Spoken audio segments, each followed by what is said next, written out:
I don't need to watch to know where the woman has decided to hide.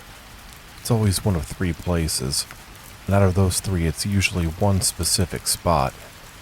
It's also predictable. I wouldn't be doing this if I didn't absolutely need to. If I could avoid it, I would. That's always the case. The problem is that I can't.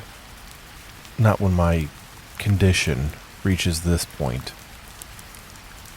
I really thought that I was going to make it this time. That happens more often than you might think. I managed to get through the past 2 cycles without having to resort to this. I was so damn close to making it this time as well. Yesterday my hands started shaking though, and that was soon followed by the sensation of itching in the back of my skull. I knew at that point that I was out of time. There's no point in lamenting what isn't to be. I retrieved the pair of knives from the table. The blades bob up and down in the air due to my shaking hands, but I will just have to make them work. I slowly walked down the stairs leading into the main warehouse storage area. This would not be my choice of hunting grounds. Much of the space is taken up by the crates and storage containers, and all the doors and windows are chained shut. It creates a claustrophobic environment that offers no chance for escape, which in turn takes away any potential thrill and makes for a tedious experience. Unfortunately, it can't be avoided. I can't take any unnecessary risks, even if that means that everything has become repetitive and dull over time. There was a time that I would have tried to drag this out for as long as possible. That was back when I still believed that I could make all this mean more than simply fulfilling an unavoidable physical need. I thought that I could force satisfaction from it through ritual.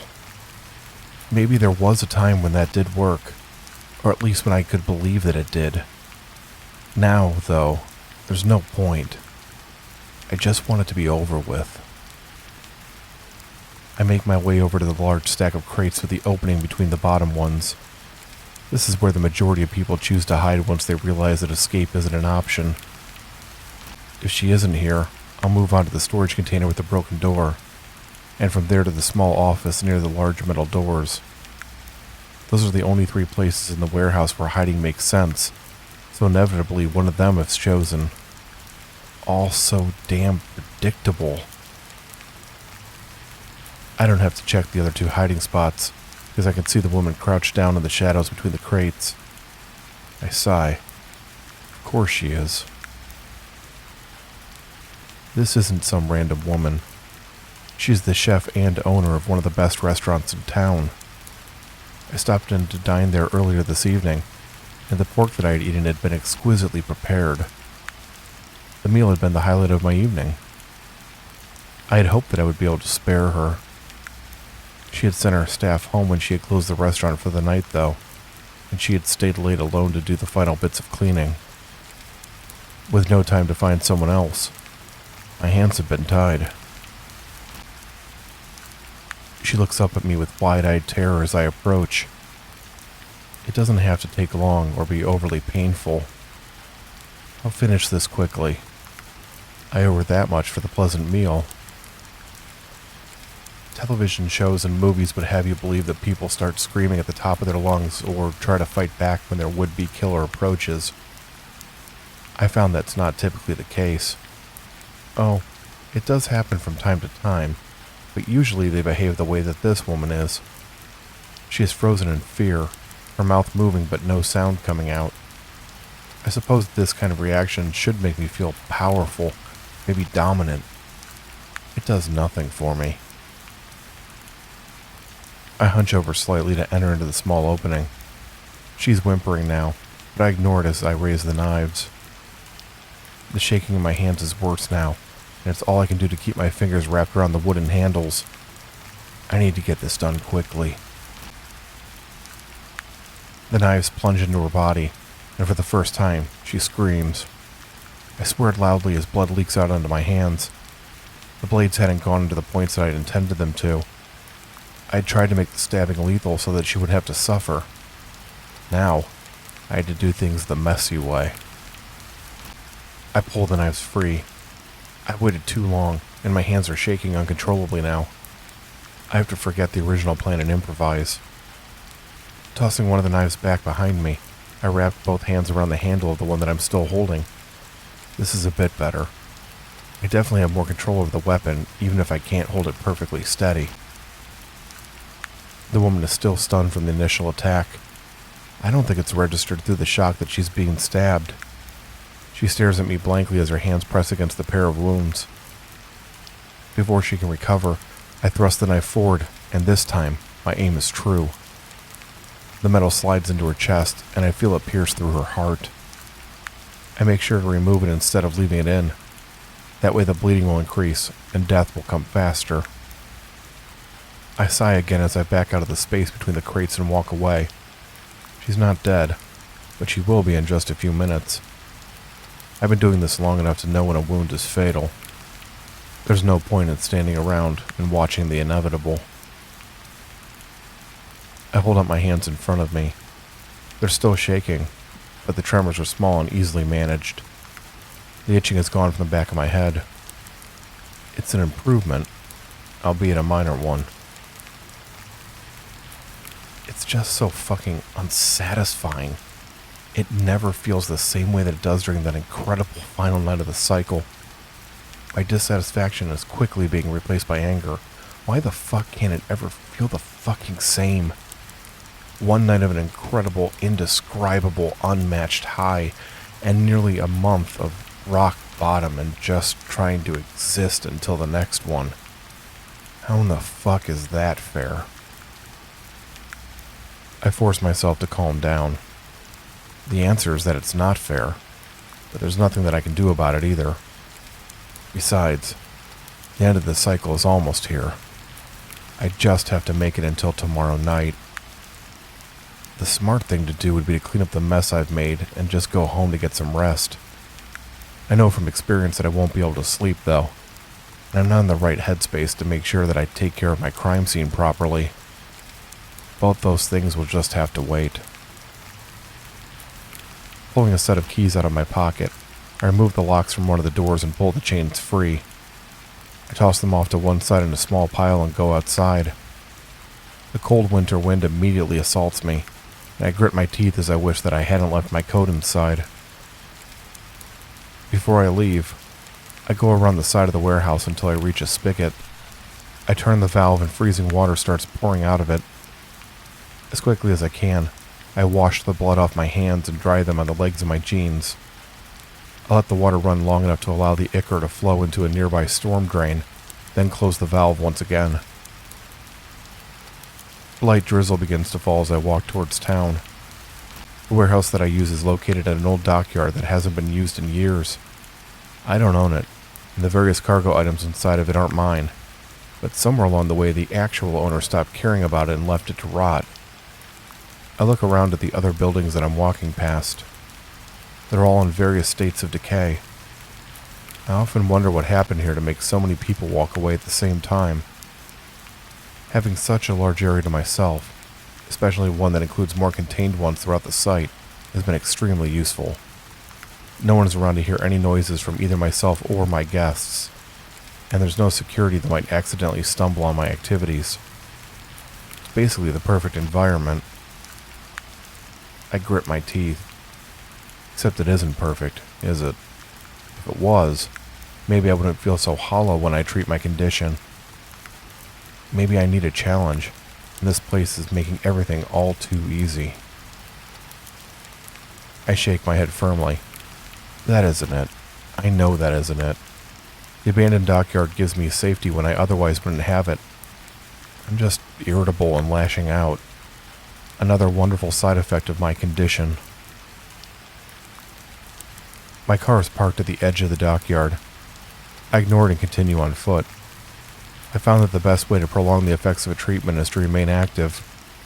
The physical activity helps to distract from the return of my symptoms, at least for a short while. I check my watch.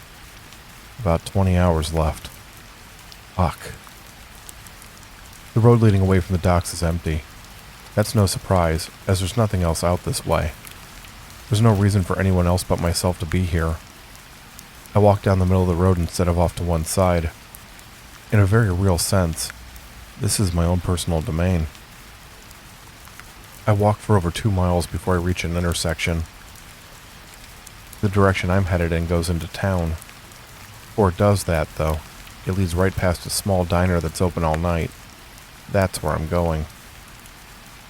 After another mile, I arrive at the diner.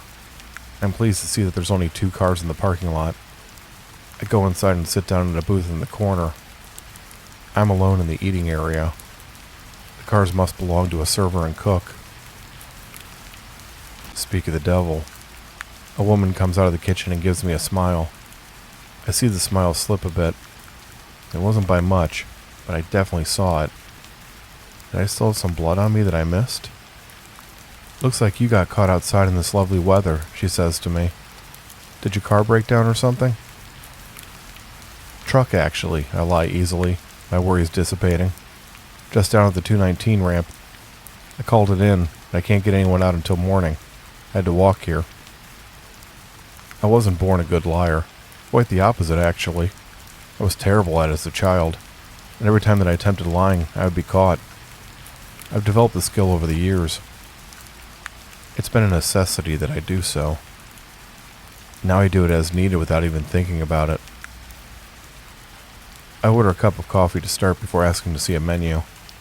I can smell a fresh pot brewing somewhere nearby, and my walk through the cold and rainy night has chilled me to the bone. I avoid caffeine most of the time, but I'm willing to make an exception on this particular night. When the waitress returns with my drink, I order something off the menu. It's some sort of sandwich, but I'm not sure which one. I just point at a line and she nods before going back to the kitchen. I'm not actually hungry. I know that I need to eat, though.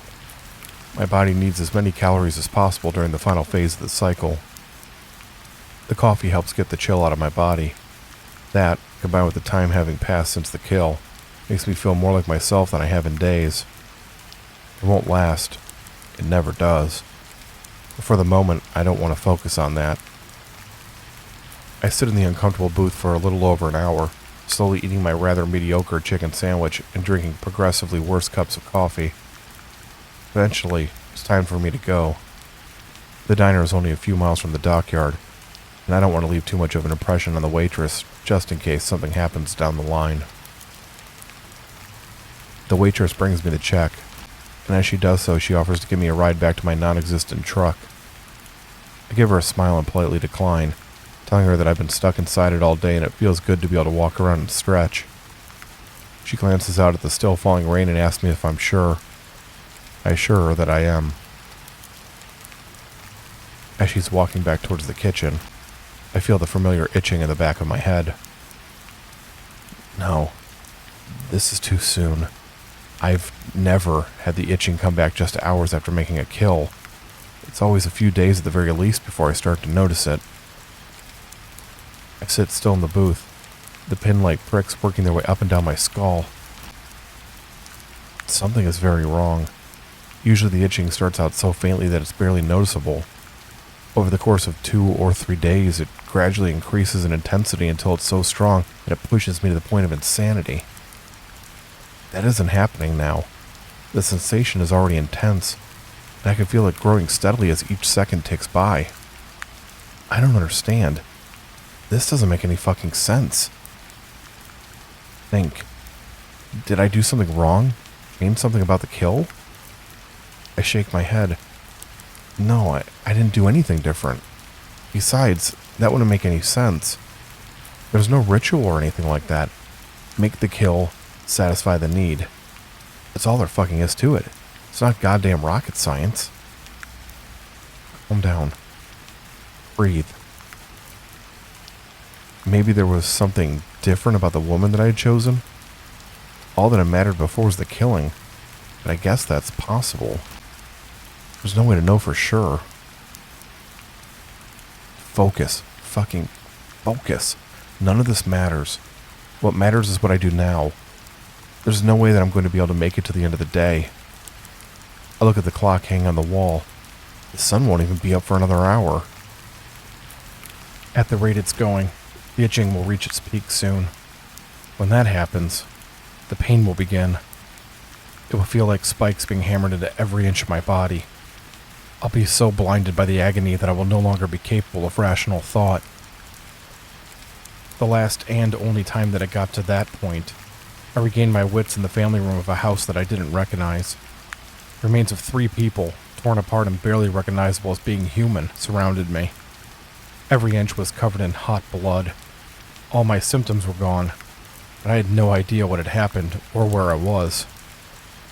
It had solved one problem and created a slew of others. I can't risk that sort of thing happening again. There's an odd thumping noise. I dismiss it as noise coming from the diner's ancient-looking heating ducts. It continues, however, and it doesn't seem to be coming from above me. I look down and find that my hands are shaking so much they're banging against the top of the table. I stare at them for a long moment. I hadn't even noticed that they were trembling. I wrap my fingers around the edge of the table and grip it as tightly as I can in an effort to stop them. I've come to a decision. I don't know when I started working my way towards one, or how I'd arrived at this particular conclusion, but I know what needs to be done.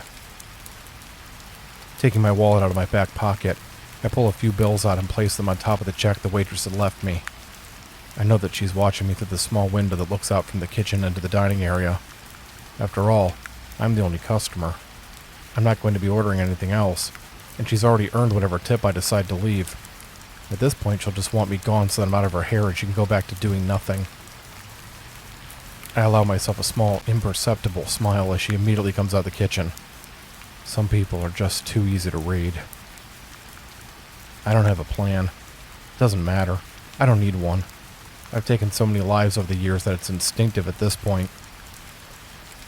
She reaches the table and puts her hand out to pick up the check and money. As she does so, my arm lashes out like a snake and my fingers dig into her brown hair. Before she can react, I'm slamming her face into the edge of the table. Her scream is silenced almost as soon as it begins. She slides to the tile floor, unconscious. I know that she's not dead. Instead of tending to that, I slide out of the booth and immediately head towards the kitchen. The waitress isn't going anywhere. Even if she wakes up, she won't be in any condition to leave or present a threat to me. There's one more person in the diner, though, and I can't take the chance that they heard her short cry. The door to the kitchen begins to open just before I reach it. I grab a steak knife out of a basket of silverware behind the counter before kicking the door back towards the person emerging from the other room. There's a loud grunt as it smashes hard into someone. Pressing my momentary advantage, I throw open the door and thrust the blade at the large man standing behind it. The knife isn't nearly as sharp as the ones I keep at the dockyard, and the slightly serrated blade is designed for cutting rather than stabbing. I wasn't expecting the person to be quite so tall either. The knife digs into his flesh, but it's not much more than a flesh wound. Ducking my shoulder, I ram it into his chest to knock the wind out of him. He really is big. He's got at least 6 inches and 50 pounds on me. This is the danger of not planning things out before the killing. I find myself in situations like this where I can't fully control what's happening. At the end of the cycle, this wouldn't matter, but until then, these kinds of risks are extremely dangerous. He's temporarily winded now, though, and he's been wounded. Judging from the expression on his face, he's also unsure of what's actually happening to him. I can work with that. I take a quick glance around me and my eyes fall on a skillet on the stove to my right. Its contents are sizzling from the heat underneath it. I pick it up by the handle and swing it like a tennis racket at the man's head. It impacts hard with his forehead. There's a sickening crunch of bone, followed by a crackling noise as the hot metal burns his flesh. His mouth opens, but he doesn't scream. Instead, he makes a gurgling sound as bloody foam spills out over his lower lip. Thick red fluid also stops to drip from his ears and from the corner of his eyes. The skillet makes a sucking sound as I pull it free from his face. It tears skin off as I do so.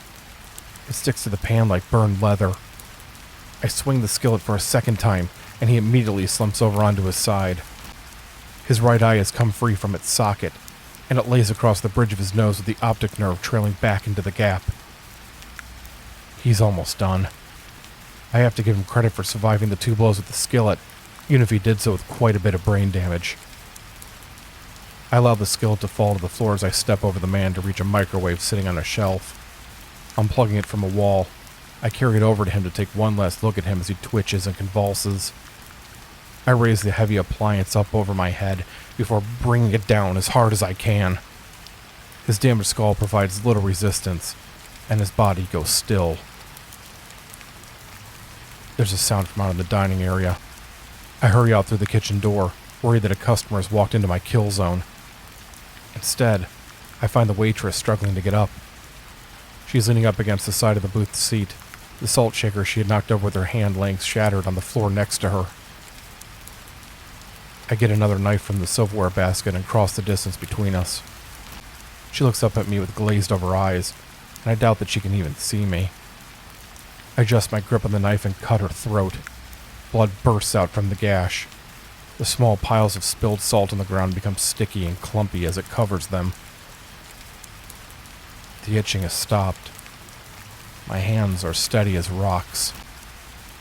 I sit down on a stool at the counter and sigh in relief.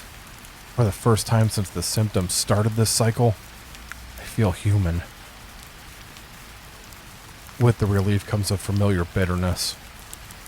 No matter how satisfying a kill is, it never has the same pleasure and overwhelming satisfaction that one does during the final night of the cycle. It's infuriating. It's like some higher powers decree that I'm only allowed to be happy one night each month, twice a month every 2.5 years or so. I allow myself a minute to sulk in my anger and disappointment before I force myself to put it aside. There's a pressing matter to attend to. I've got 2 dead bodies and all the mess they created to deal with. It won't be long before people start to arrive for breakfast. I have to figure out what I'm going to do before that happens. It doesn't take me long to realize that I have made a hell of a mistake. No matter what I do, this place is going to end up being a crime scene. Since it's only a few miles from the dockyard, the police are bound to search it. When they do, they'll find the woman that I killed earlier, likely along with evidence of previous kills as well. I don't have any choice but to abandon the dockyard and move on to somewhere else. Probably another state entirely. I look up at the ceiling. Yeah, definitely another state. Fine. If that's what I have to do, it's what I have to do. Going back around the counter, I open the cash register and take the small amount of money that it contains.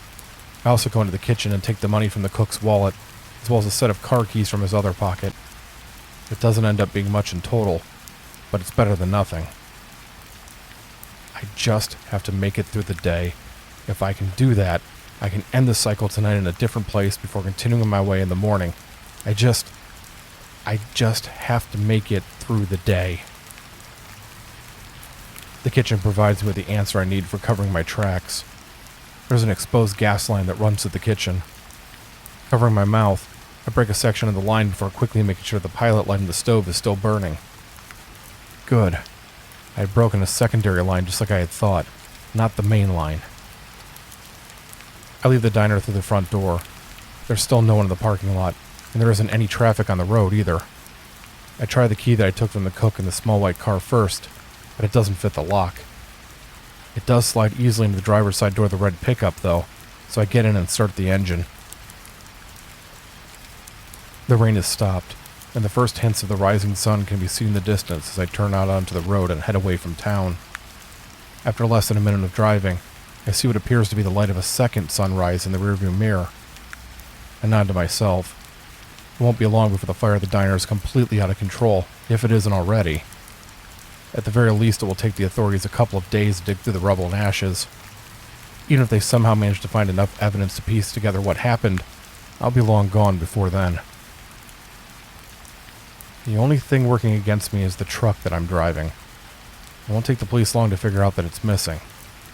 If they do that fast enough, they'll be able to get word out across the state with the make, model, and license plate number. That could lead to disaster. Luckily, I don't have to stay in this pickup for long.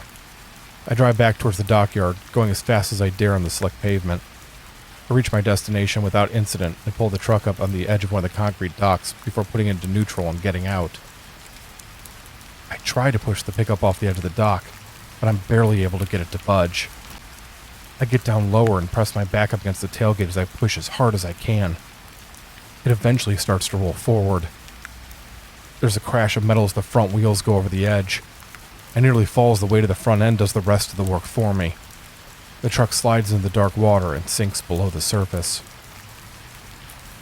I give myself a few moments to rest before dusting myself off and hurrying over to the car that I had parked at the dockyard earlier. It's a black four-door sedan, kind that countless people drive in every city in the country. Check to make sure that my backpack is still in the passenger seat before opening the trunk and retrieving a duffel bag. I change out of my blood-stained clothes and into fresh ones before getting into the car and leaving the dockyard. This time, I turn right at the four-way intersection instead of continuing towards town. My plan is to put as many miles between here and me that I can by mid-afternoon, then find a place where I can complete this cycle. I fish my cell phone out from the car's glove box and bring up the map app. The phone is a prepaid one, of course, and I purchased it under a fake name. There are half a dozen other ones in the car trunk and one in the backpack, all of which are still in their packages, and all of which are listed under different names. The map confirms what I already thought. If I stay on the highways and don't make any stops, I can be out of Minnesota and into North Dakota by 1 o'clock. That should give me more than enough time to get myself oriented and figure out where I'll spend the night. So that's what I do. Ignoring the fatigue that creeps in, I drive towards the state border, making sure to keep my speed at or under the limit to avoid the possibility of being pulled over. I have to resist the urge to go faster. While I know sticking to the speed limit is a smart play, I'm very anxious to reach my destination.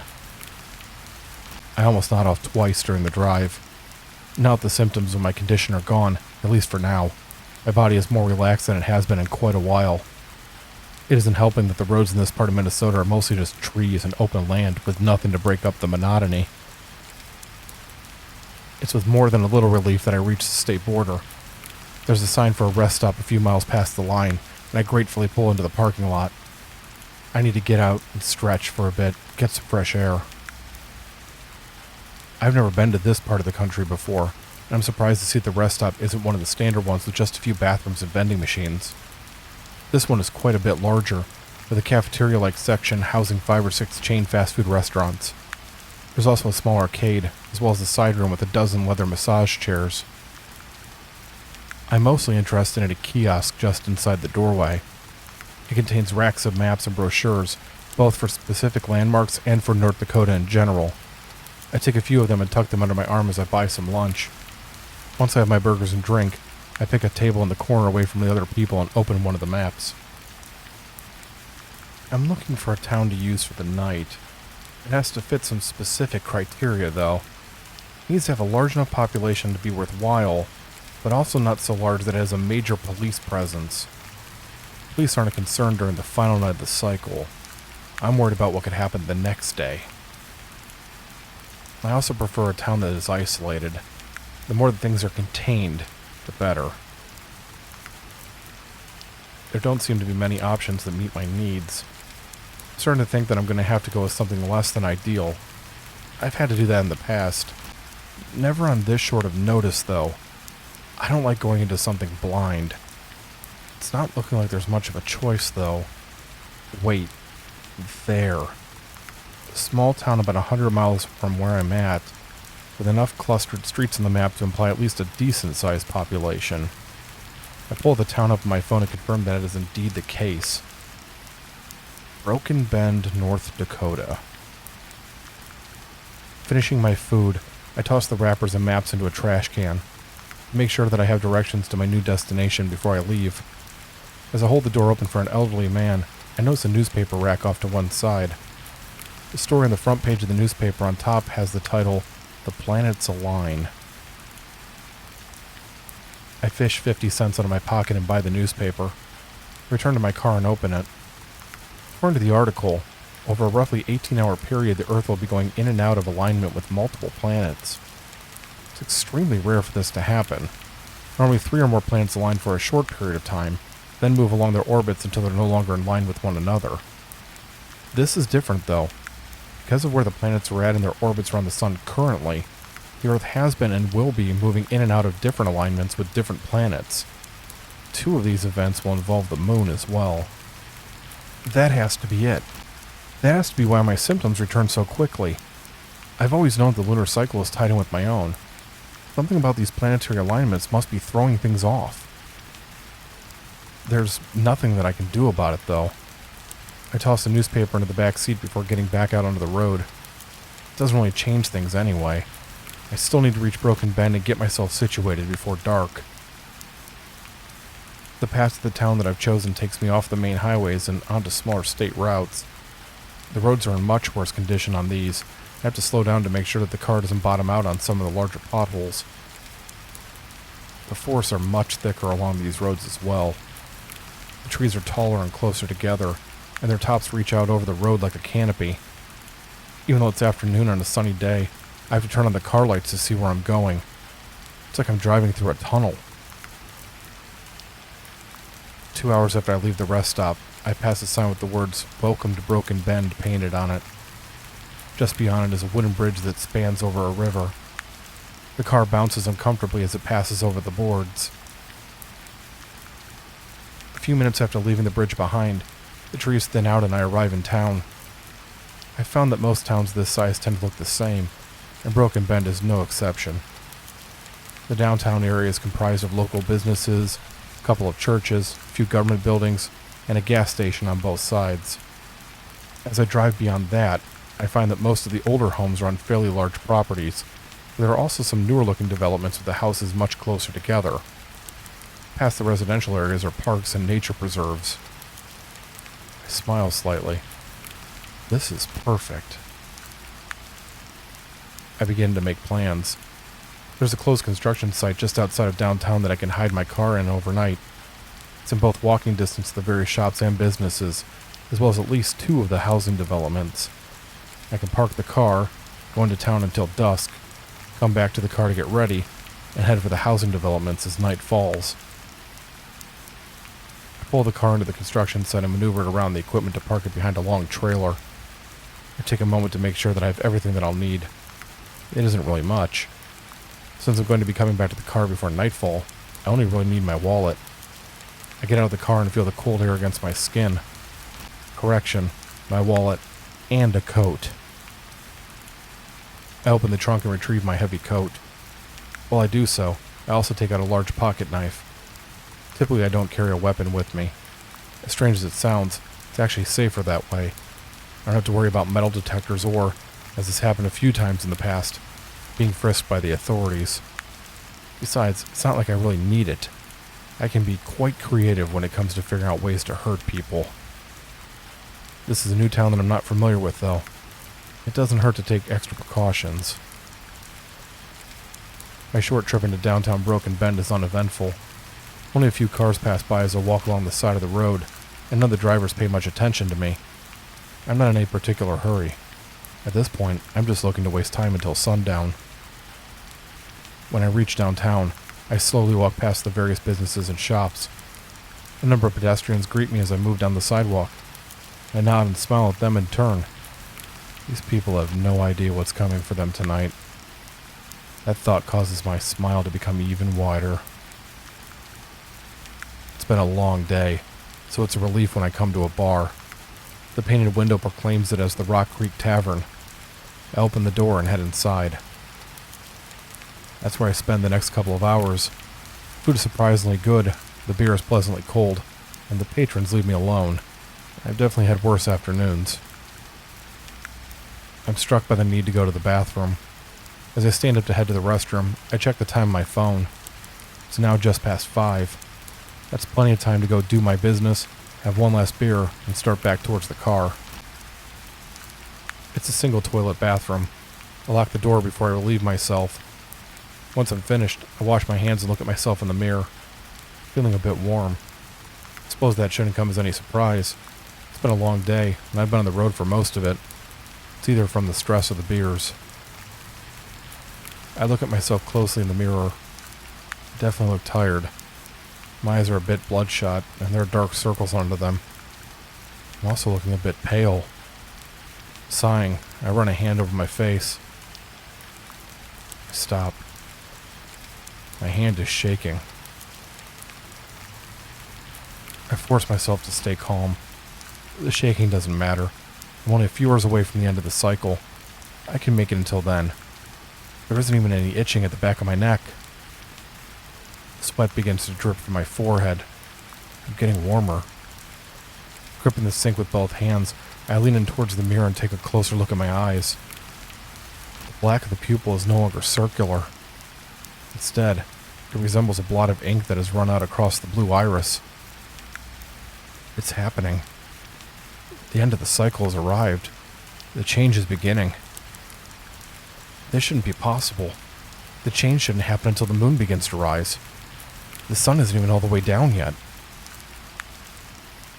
I remember the newspaper story about the strange planetary alignments. There must be something about it that's not just causing my symptoms to return faster, but also forcing the change to happen earlier. I need to leave the bar. If I hurry, I might be able to get to the car before... There's an audible snap as my right cheekbone breaks in half. I gasp at the sudden blossom of pain. It's too late. It's happening now. As quickly as I can, I strip off the clothes that I'm wearing. I normally have time to pack away any clothing so that I can come back for it after the night is over, but I doubt that I'll be able to retrieve them this time. Still best to take them off.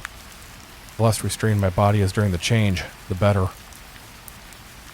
I feel pressure in my upper back. This signals that one of the worst parts of the change is coming. I sit down on the bathroom floor and slide my belt onto my pants. Putting it in my mouth, I bite down on the soft leather. Mere seconds later, my arms slide forward in their sockets before dislocating completely. I know what's coming next. I lean back against the wall and close my eyes. My jaw presses into the belt so hard that my gums hurt as my leg bones jerk out of place. I nearly black out as my spine pops and cracks, creating a steep curve near the top. Saliva and dark blood are leaking out from around the belt in my mouth. More of it comes pouring out as the front of my skull starts breaking into pieces and my ribs pull further apart. I feel like I'm on fire, but I know the worst is coming. During this part of the change, my pain is doubled. This is because I have double the amount of nerves on my body, the ones running to my current body, and the ones attached to what's emerging. All of them are screaming in agony as they've stretched and mangled and torn. There is no thought or reason. There is only the torture, deep and infinite. I'm so lost in this void of pain that I can no longer register the individual changes that are happening. Everything is merely a part of the overall torment. I float in the pain as it engulfs me. Moments pass. Years, maybe. It's impossible to tell. Time has no meaning now. Only pain exists. Suddenly, mercifully, there is relief. My skin tears open as my new body emerges from underneath it. The belt falls from my mouth as I pant heavily. It's like an unbearable pressure has been released. There are small stabs of discomfort as the change is completed, but it's barely noticeable when compared to what I've just gone through. The last of my bones lock into place. I feel my rational mind beginning to slip. In moments it will be secondary to instinct. I never lose my mind completely. I'm fully conscious of what I'm doing. It just doesn't matter. I get to my feet. Everything feels so different now. Powerful. I can't believe that I ever managed to stand on my weak human legs. I catch a glimpse of myself in the mirror. The face of a wolf stares back at me. It is thin and gaunt, the skin stretched tight against the face and muzzle. The black fur is matted down with blood. I pull a loose strip of ruined flesh off the bottom of my jaw. Movies, television, books, legends, they're all wrong about werewolves. There's a resemblance to wolves after the change, yes. That resemblance only goes so far. My body is far more skeletal and thin than the popular interpretations. Certain parts of me, like my clawed fingers, appear almost delicate. I don't have a tail, and my long muzzle contains multiple rows of teeth. It's my eyes that tell the true story. They are completely black, with tiny pinpricks of red light barely visible in their depths. To look into them is to know fear. It's to know death. I hear movement out of the bar, and I turn away from the mirror. My senses are heightened far beyond what a human is capable of. I hear a stool pulling away from the bar. I smell the scent of beer wafting in from under the door. I see every crack and imperfection on the tiled bathroom wall. I feel alive in a way that I never do except when the wolf comes out to play. I take one last look around the bathroom. There's blood everywhere, and pieces of my human skin cover the floor. Even though it's my own blood, the smell of it excites me. I bare my teeth as I turn back to the bathroom door. Finally, after all this time, the hunt is finally here. The door explodes into a shower of splinters as I burst through it. There's a man standing nearby in the short hallway, a half-filled glass in his hand. His eyes grow wide with shock. Before he can say or do anything, my right arm is swinging towards him. The claws slide through skin, muscle, and bone as though they offer no resistance at all. His body splits into two pieces and falls to the ground in a heap. Oh, fuck, yes. My heightened senses enhance every moment of the kill. It's a pleasure that goes beyond the effects of any drug. More. I need more. There's screams coming from the main room. Bar patrons are staring at me in surprise and horror, and some are fleeing towards the door.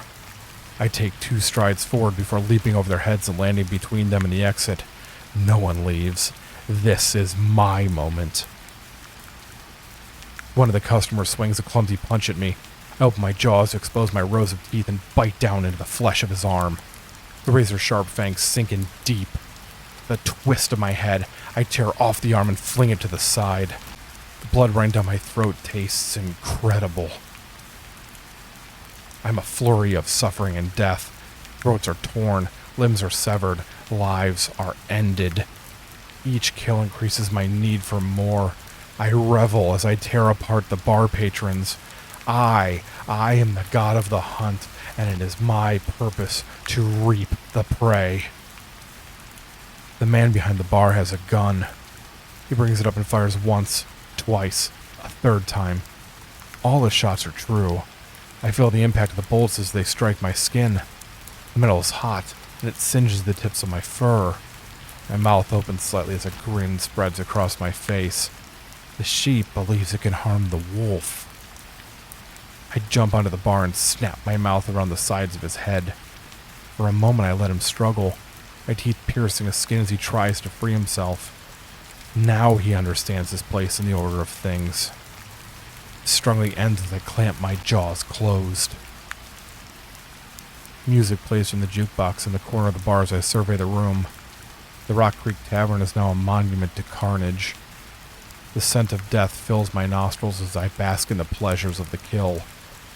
I raise my head towards the ceiling and howl triumphantly.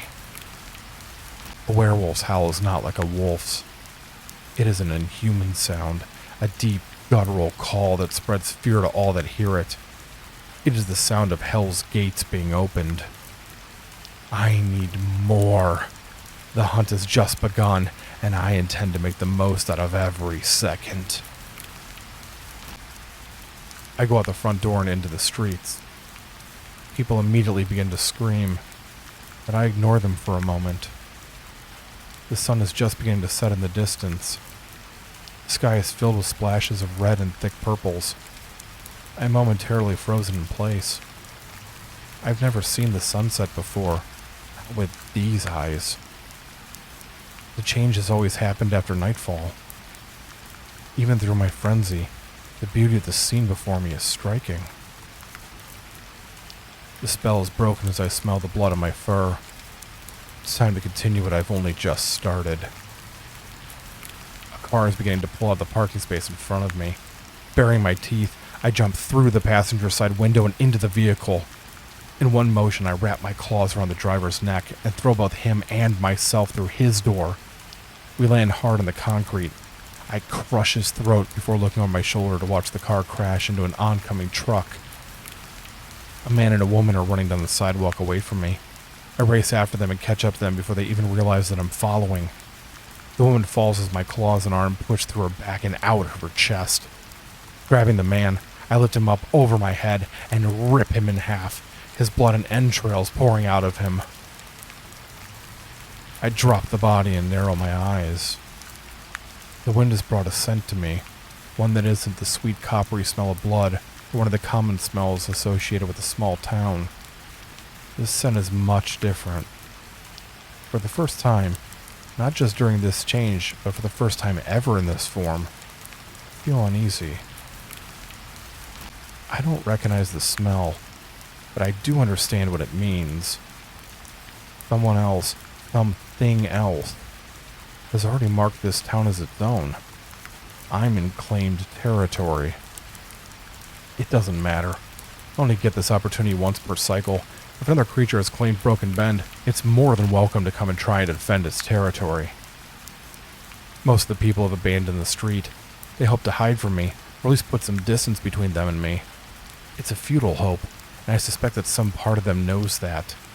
I'll hunt out those in the small downtown area, then move on to the housing developments. Before the night is over, I'll slaughter as much of this town as possible. I hear sirens begin to blare from less than half a mile away. It isn't often that I encounter the police while under the influence of the full moon. Normally I make sure that I'm in less public places than this when the change takes place to avoid that. The changes to my cycle from the planetary alignments is making this night far more complicated than it usually is. I bare my teeth, unable to contain my excitement. It's been so long since my prey has tried to resist its slaughter. I didn't know that I missed the thrill of it this much. The first of the police cars comes around the corner. I grab a nearby mailbox and tear it free from the heavy bolts attaching it to the sidewalk. With one arm, I fling it into the approaching car's windshield. It shatters the glass and smashes into the upper body of the driver. The car veers wildly to the right and crashes into the side of a store. The sun is now set, and the sky is growing darker. A second police car comes into view, its red and white lights flashing and its siren shrieking. It stops a block away from me, and two officers get out, using their car doors as shields as they pull their guns free from their holsters. I begin running towards them, my jaws gnashing and my claws flexing eagerly. I get about halfway before I stop. The air is full of the smell of the other creature.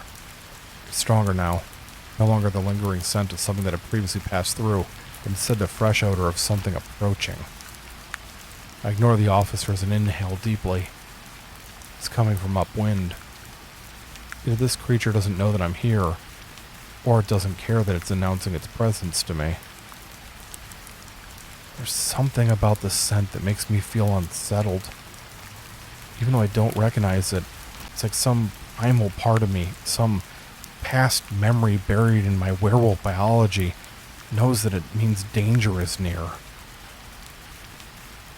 I know that there are other unnatural beings out in the world. I've encountered a few of them over the years, but none of them had triggered this sort of response in me. I was the alpha predator. Nothing was above me in the food chain. The hairs along the back of my neck stand up as the smell continues to grow stronger. I try to tell myself that these feelings are only a result of the unusual circumstances surrounding tonight's change. My instincts know that's not true. The officers begin to fire their guns. I barely notice as some of the shots strike me. I concentrate on the smell, trying to decipher what I can from it.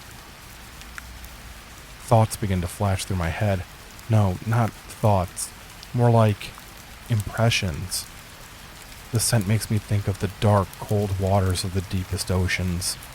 The still and silent darkness down far below the surface. At the same time, I'm reminded of the vast night sky, the black emptiness between stars. The images flash through my mind quickly like single frames of movie film in a projector. There's madness in these thoughts. Fog is starting to fill the street. It's cool and thick, and it makes my skin feel greasy. It's come out of nowhere and is rapidly becoming too dense to see through. It smells the same as the approaching creature. The police officers are no longer shooting at me. I turn my head towards them and find that they are no longer pointing their guns at me. Instead, they are standing perfectly still, their faces blank as they each point the index finger of their left hand towards me. I've never seen anything like this before. People that had been hiding from me inside of businesses are now coming back outside. Each of them has the same blank look on their faces as the officers, and they're all pointing at me in the same way. I growl at them in warning. All of them no longer smell human, and instead reek of the scent of the fog. My instincts scream at me that I need to abandon my hunt and escape. Whatever is coming for me isn't just unnatural, it's not of this world. I shake my head in frustration. This is my night. This is my hunt. It is my right to spill blood and feast on flesh. I hear the creature coming. It's close. If it wasn't for the fog, I would be able to see it already. Sounds... I don't know how to describe it. The closest word I can think of is wet. I look around at the gathered people as a realization comes to me. This isn't just some other creature's territory. The territory is part of the creature. I've come to a long-conquered town. All of the citizens are merely extensions of its will. My bloodlust melts away. If I remain, I know that it will take me as well. I run, moving on all fours to get away as fast as I possibly can. The scent of the creature rapidly fades into the distance. It's not following me, at least not at any significant speed. The smell is still around me, though, and it's closing in from both the sides and in front of me. The fog is expanding outward, and more people are coming out of their shops and homes. The otherworldly creature doesn't believe that it needs to personally come for me. It thinks that it can tighten a noose around me with its followers. If I was human, I could go back to my car and drive out of town. In this form, I don't have that option. Instead, I plunge into the woods at the edge of downtown. There are people waiting for me just inside the tree line. These aren't just standing and pointing, however. Each of them is armed, most of them with knives and the rest with various tools. They swarm towards me in a semicircle, looking to cut off my escape. I howl as I charge directly into the middle of the crowd. Their master may make me afraid, but these are humans. With teeth and claws, I tear into their bodies. There are no screams or wails of pain. They are completely silent as they stab me with their knives before being torn apart. As the last one falls, I pause to catch my breath. The creature's scent is closer. While the people weren't able to stop me, they were successful in delaying me. I hurry on. Something slams into my side hard, and I lose my footing. I strike a tree hard before sliding to a stop. I reach down with one clawed hand and touch where I was struck. I'm bleeding. A man steps out of the brush and into view. He is soon followed by one woman, and then another. They're all holding heavy-looking rifles. Bullets don't typically hurt me, but these are large-caliber weapons and pack far more of a punch. I regain my footing and keep running. Shots were fired, but none of them managed to hit me. I'm moving slower than I was just moments earlier. The round that pierced me must have hit something important. I'm having a harder time breathing, and my right leg is slightly numb. I ignore these things and simply push on. The creature's scent is growing stronger. The fog is getting thicker. I have a long way to go before I leave its territory.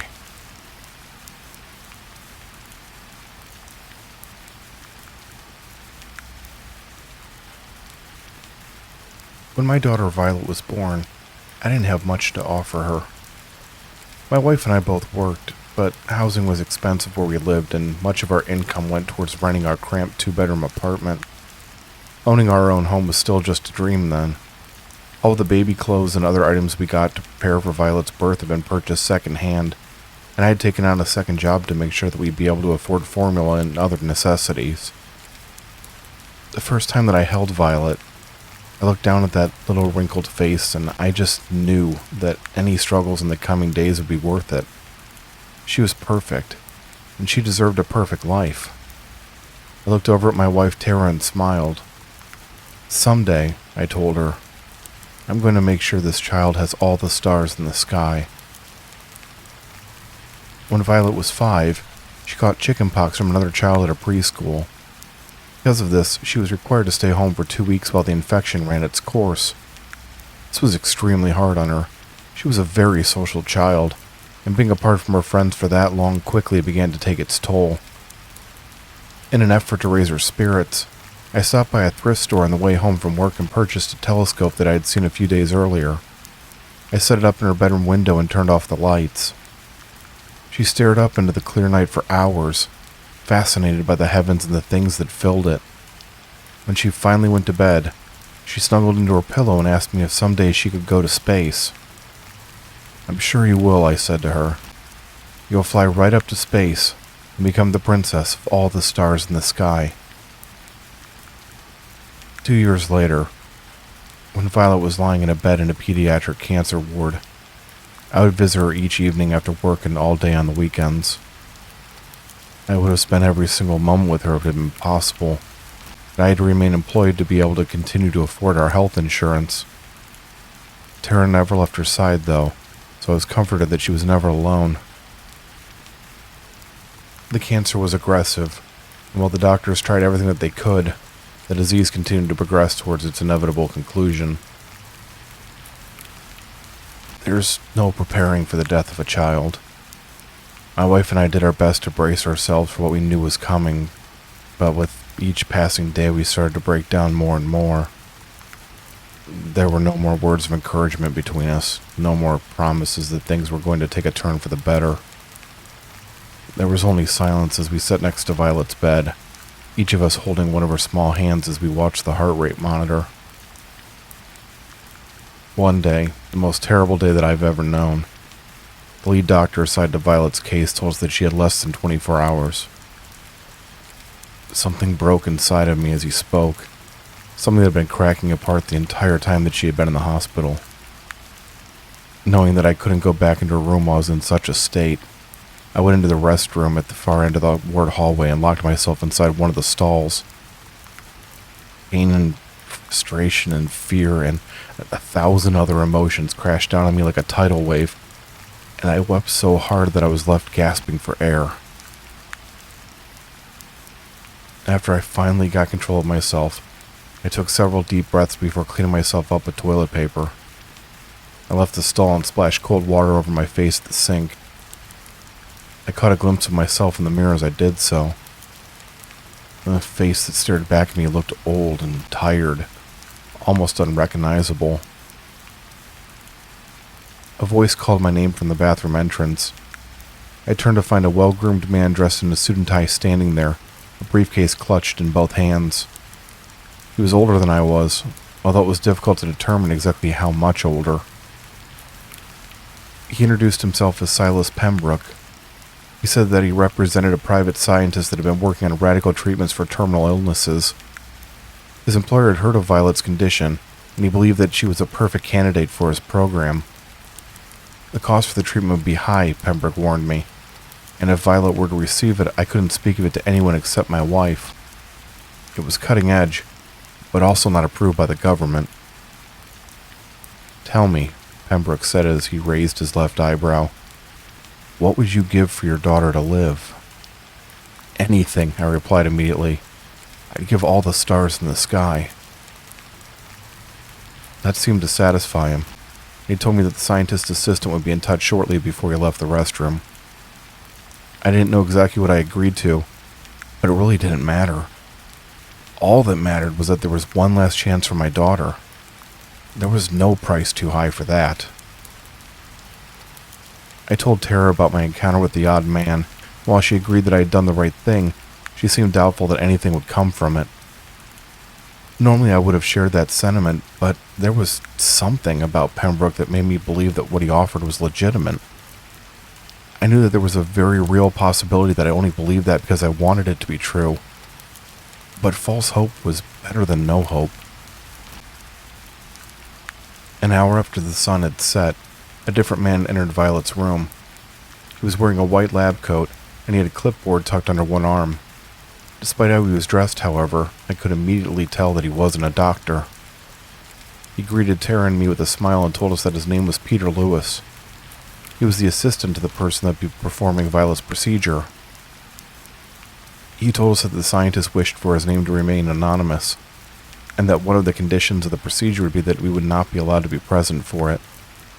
Neither would the hospital staff, and that had already been cleared with them.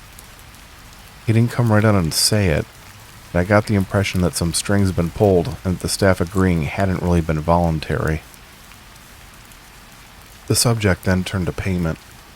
Lewis informed us that, while no monetary compensation was required, one or both of us would be asked to perform a number of tasks to assist with the scientist's research.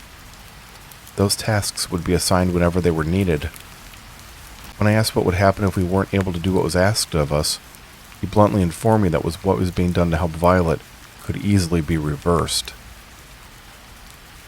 Although we weren't comfortable with the deal, we made it anyway. What other choice did we have?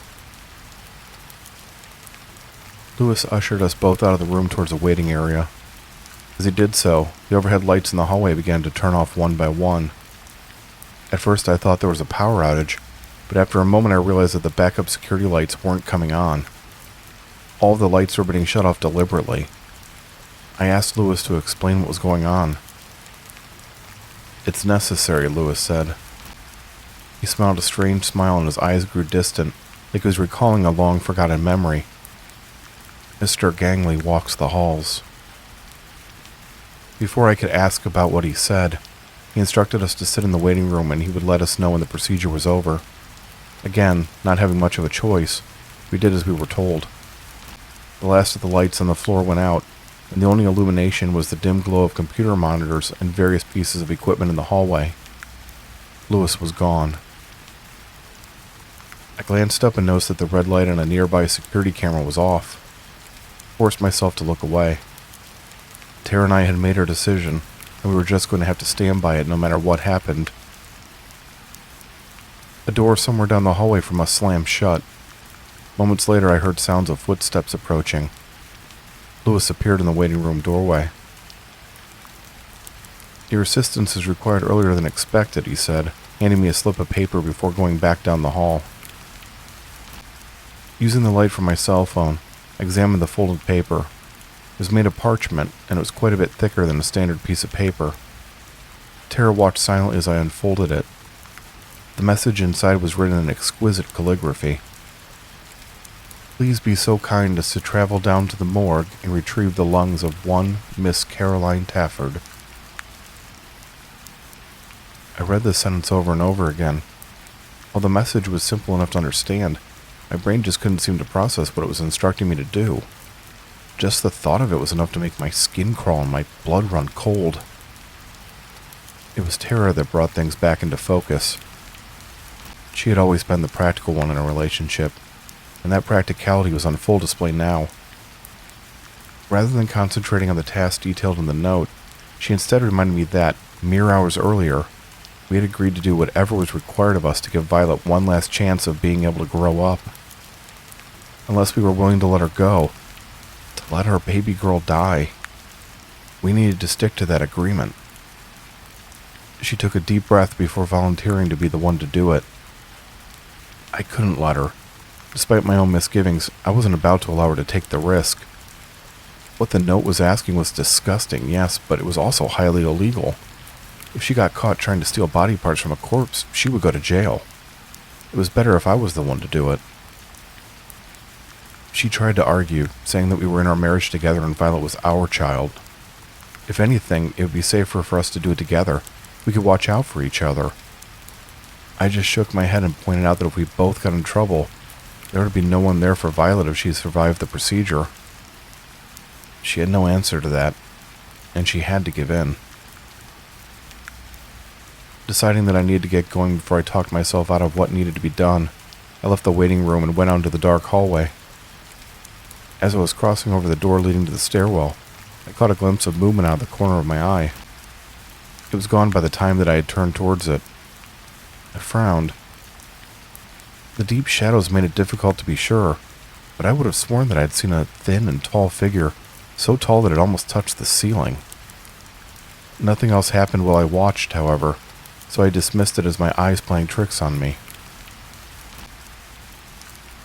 I went to the stairwell and started descending the stairs towards the ground level. There was a map of the hospital near the main desk in the lobby, and I hoped that it showed where the morgue was. That was the extent of the plan that I had formed. I had no idea what I was doing. It turned out that I didn't even need to go into the lobby. When I reached the ground floor, there was a floor listing attached to the wall near the door. The morgue was listed as being located in the first sub-level. I continued down the stairs to my destination. The hallway was quiet when I exited the stairwell. I stood still for a long time, straining my ears in an effort to determine if anyone was nearby. There was only silence. It seemed strange that there wasn't anyone around. Then I remembered what time it was. Most of the staff had left for the day, leaving just the people assigned to the night shift. The first door that I passed had a sign stating it was a locker room. The beginnings of an idea began to form in my mind. I opened the door slightly and peered in. It looked empty. With one last glance over my shoulder, I went inside. I went over to the bank of lockers and started trying to open them one by one. Most of them were locked, and the few that weren't didn't have anything inside. There was a second group on the other side of the room, and I hurried over to those and tried them as well. I was almost out of lockers when I found what I was looking for, one that opened and contained a set of scrubs. I quickly changed into them, putting my own clothes into the locker. They were large on me, but not so much that someone would immediately notice.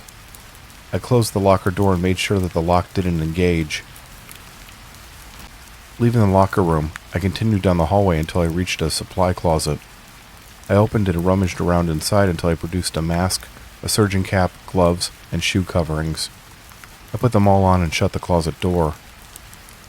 As I did so, I saw the security camera at the end of the hall and froze.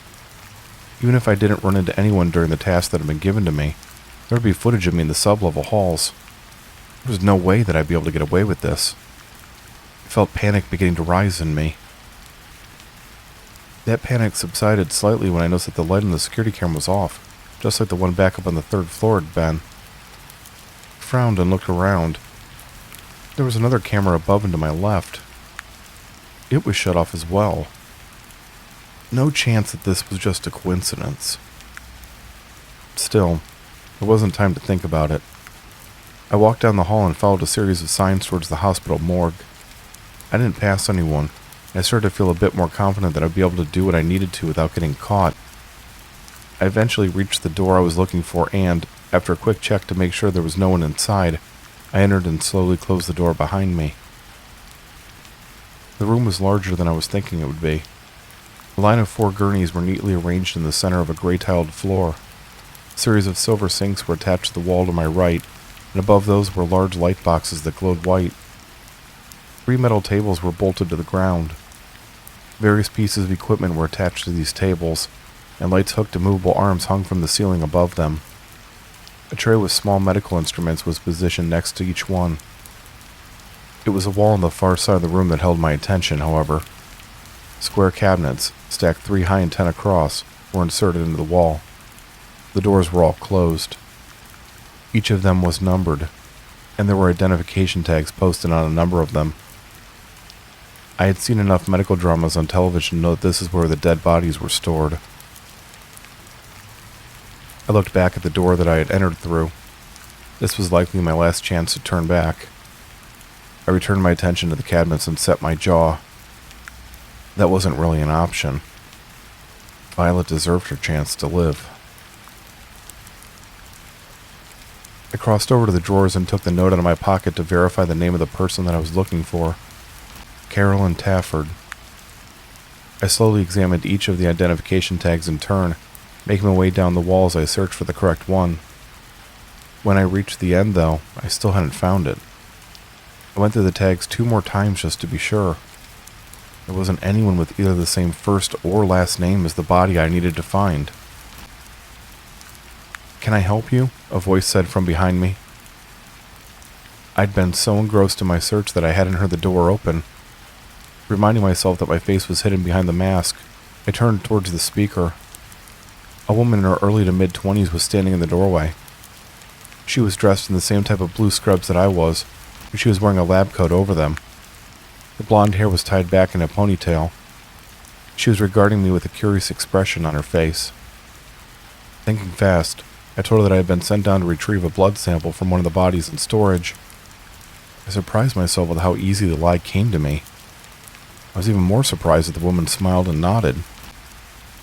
"Let me give you a hand," she said as she walked over to me. "Dr. Gooding's filing and cataloging system can be a bit of a nightmare. Who are you looking for?" I answered her with a name that I had seen on one of the identification tags. As I did so, my eyes were drawn to the name tag that was pinned to the front pocket of her lab coat. I had to restrain myself from reacting. Written in blue letters was the name Carly Tafford. I hadn't been sent to retrieve the organs of a dead person. I was there to collect the lungs of someone that was still very much alive. I knew immediately that I couldn't do this. I was being asked to commit murder. That was going way too far. I mentally began to try to work out how to get out of the morgue without raising any suspicions. An image of Violet sleeping in her hospital bed with tubes sticking out of her came unbidden into my head. Bit my bottom lip as I watched the woman open one of the doors on the wall. One thought kept repeating itself over and over. Either she died, or my little girl did. As she turned her back to me to start to roll out the body on its metal tray, I reached over to one of the instrument tables and grabbed a scalpel.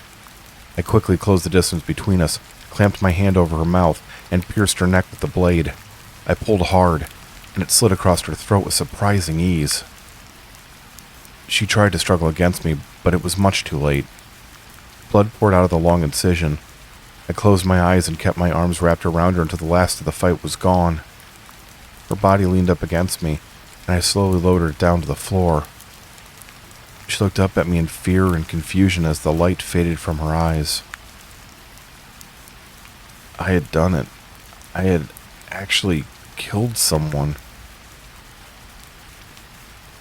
I stared down at the woman's body for a long moment before rushing over to a sink, ripping off my mask, and heaving up the contents of my stomach.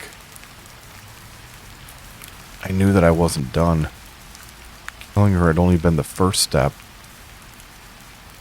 I used the sprayer attached to the sink to wash my vomit down the drain. Putting the mask back on, I went over to the body and somehow managed to hoist it up onto the nearest table. It wasn't easy. She couldn't have weighed more than 100 pounds, but trying to maneuver even that little dead weight was extremely difficult. The next hour was the worst of my life. I had no medical training, and I certainly didn't know anything about harvesting organs. While the tools that were needed to remove the lungs were all there, I didn't know the proper way to use them. The result was a horrifically mutilated body. It made me sick to think about what I'd done to this poor woman that hadn't deserved this desecration. I kept expecting the morgue door to open as I worked, but it never did. Apparently the woman had been the only one assigned to that shift, or at least the only one actively working in this section of the hospital. That's how I forced myself to think of her, the woman. I couldn't afford to refer to her by name, not even in my own thoughts. That would only serve to remind me that she had been a living person, someone with feelings and desires and a family. It was better to dehumanize her in my mind. It was the only way that I managed to get through my grisly task. When I had finally cut the lungs out of the woman's chest, I looked around the room for someone to put them in. I spotted a portable cooler in one corner of the room and retrieved it. It was marked for use to carry organs for transplanting. It would have been funny if I hadn't been so shaken and disgusted at the horrible act I had just performed. I placed the lungs inside. They were surprisingly heavy. There was no way to hide what I had done. Gore was everywhere. I went over to the door and at the last second stopped myself from opening it. Just like the room, I was covered in blood. If I went into the hallway dressed in these clothes, I was going to leave a trail. I stripped off the scrubs and balled them up along with the mask, cap, and shoe coverings. With a bundle under one arm and the cooler under the other, I went out into the hallway barely clothed and hurried back to the locker room. I quickly used one of the showers to rinse off my body before getting dressed. The entire process only took about 5 minutes, but every second that passed was one moment closer to when the woman's body would be discovered. I finished dressing and looked at the ball of clothing sitting on the floor in front of the locker. I didn't know what to do with it. When the police were inevitably called, they would do a thorough search of the hospital. That meant that just throwing the scrubs into the trash wouldn't work. I couldn't think of anywhere to hide them where they wouldn't be discovered. The locker room door opened, and I felt my heart skip a beat. To my surprise, the man from upstairs, Lewis, entered the room. He nodded once as he looked me up and down. "Are the items in that cooler?" he asked. Yes, I told him, my voice sounding weak in my own ears.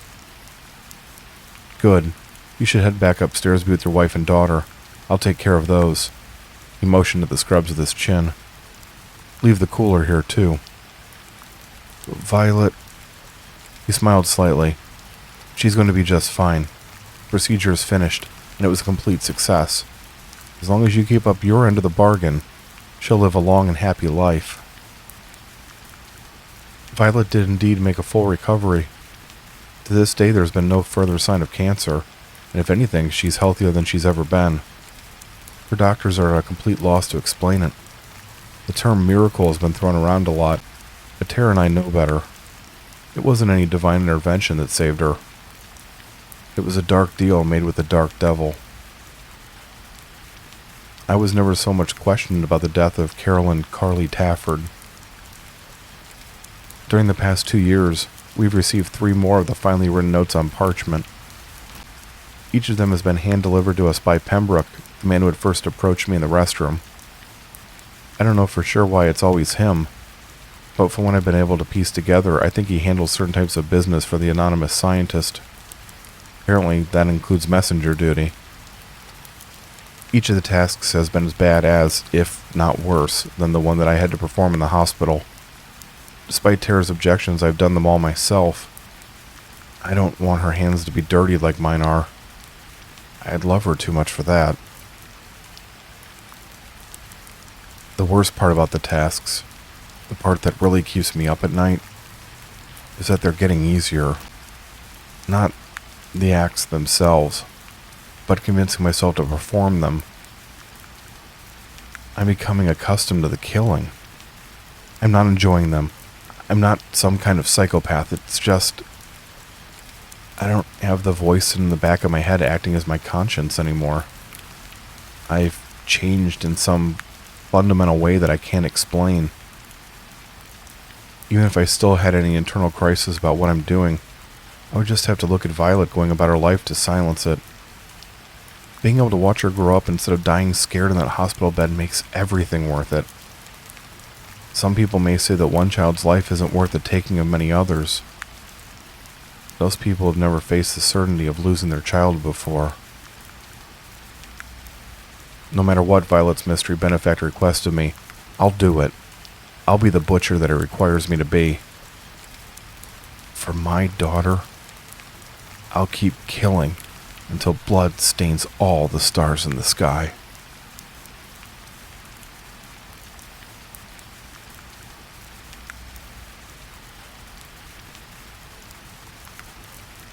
Kelly doesn't notice the masked man moving in the shadows, but I see him coming from a mile away. He moves slowly behind the bushes, keeping low in an attempt to stay out of sight. His eyes never leave us as he stalks his prey. I have to admit, he's good. Much better than the others that we've encountered so far. Not quite good enough, though.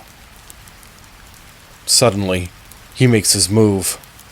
Leaping from the foliage, the man lets out a ferocious yell as he extends his arms towards us. Kelly yelps and quickly takes 2 steps back before grabbing my arm. I wave once at the man as he slinks back off into the shadows.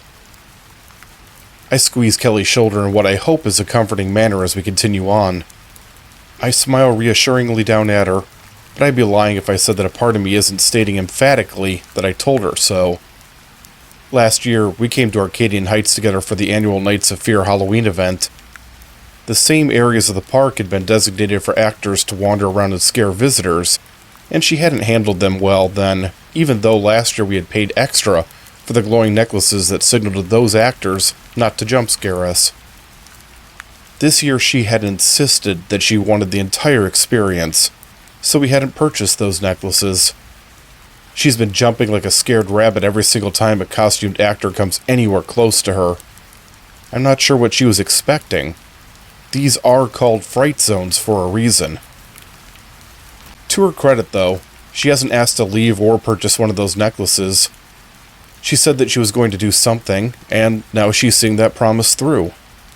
Whether it's because of determination or simply stubbornness, it's admirable. I decide to take pity on her. You want to go on that? I ask, pointing at the entrance to a nearby ride. I've heard it's really amazing at night. Sure, yeah, Kelly answers, the relief obvious in her voice. I look up at the massive roller coaster as we approach. It's called the Phantom Predator, and while I've ridden it many times during the day, I've never done so at night. It looks a lot more impressive with the purple and green neon lights lit up along its twists and loops. As I watch, a car full of riders goes racing by. The lights reflecting off of it makes it look even more eerie. The arch marking the entrance to the line is made up to look like the gaping mouth of a shadowy monster. We pass underneath the long wooden fangs and into the ride queue. It's not nearly as full as I would have thought. I guess that makes sense. The rides aren't the main reason that people come to Nights of Fear. The fright zones and haunted house attractions are. I'm sure that the Phantom Predator will get busier as the night progresses, but as things stand now, we're not going to have to wait long. The barriers turn to the right. As we make the turn, Kelly's hand brushes up against mine. That moment of contact is enough to send my mind racing. I try to pull those thoughts back. There's no point to them, at least right now. Despite my best efforts, I find myself glancing down at her.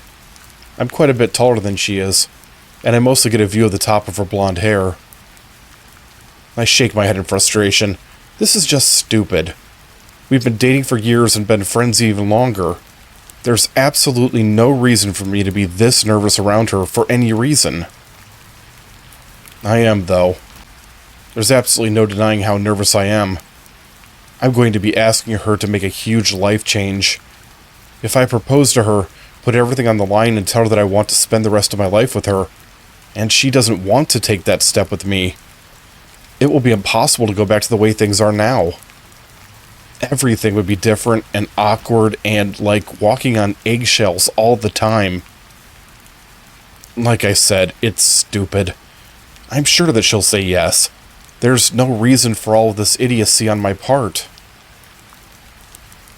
I look for something else, anything else, to focus on while we make our way through the queue. There isn't much. Unlike the main areas of the park, the ride lines haven't been decorated for the event. Luckily, we reach the front of the line less than 15 minutes after we enter it. My suffering is short. My suffering. Jesus. I sound like a first-year English major that thinks he's a genius, yet misunderstood poet. I've let this go on way too long. The minute we get off this ride, I'm going to find someplace quiet and have a talk with Kelly. I'll get down on one knee and propose. I have no idea exactly what I'll say, or how I'll make it romantic in a place like this, but I'll just have to figure it out. I've got the ring with me. I want to spend the rest of my life with her. The rest is just details. There's no time to think about that now, though. Our car has arrived. It slides into the station hanging down from the track rather than sitting on top of it like most roller coasters. Its smooth metal and plastic is painted black with a snakeskin pattern. Yellow eyes have been drawn on the front of the car. The car is designed to look like a serpentine animal. Hence the ride's name, the Phantom Predator. The car has 3 rows with 2 seats in each. We're at the top of the stairs as it slides into place and stops, so the attendant walks us over to the front row and motions for us to get in. Kelly takes the seat on the far side, and I sit down in the other one. The Phantom Predator is a pretty intense ride by roller coaster standards. Because of this, getting secured in the seat is a bit of a procedure. I buckle the lap belt and tighten it before pulling the bar in front of me up to my waist. After pushing on it to make sure it's locked in place, I reach up and pull down the shoulder restraint. It's tight against me, but not so much that it's uncomfortable. The shoulder restraint blocks most of my view from side to side. All that I can see of Kelly is her shoes and a bit of her legs. I can hear her and the other riders getting strapped in their seats, though. Each time one of the restraints locks into place, the car rocks slightly. I hear the attendant say something to the operator. There's a loud hiss of escaping air, and the top of the seat begins to tilt forward. In addition to being a hanging coaster, the Phantom Predator lays the riders flat and facing the ground to give the feeling of flying. I smile slightly as my pulse quickens. My nervousness about the upcoming conversation can wait. This ride is always a rush, and now I get to experience it at night. My seat locks into place. For a brief moment, I'm simply staring down at the platform below the car. I look up at the opening a few yards in front of me just as the car jerks and starts moving forward. The bright light of the station gives way to the combination of darkness and neon glow of the outdoor track.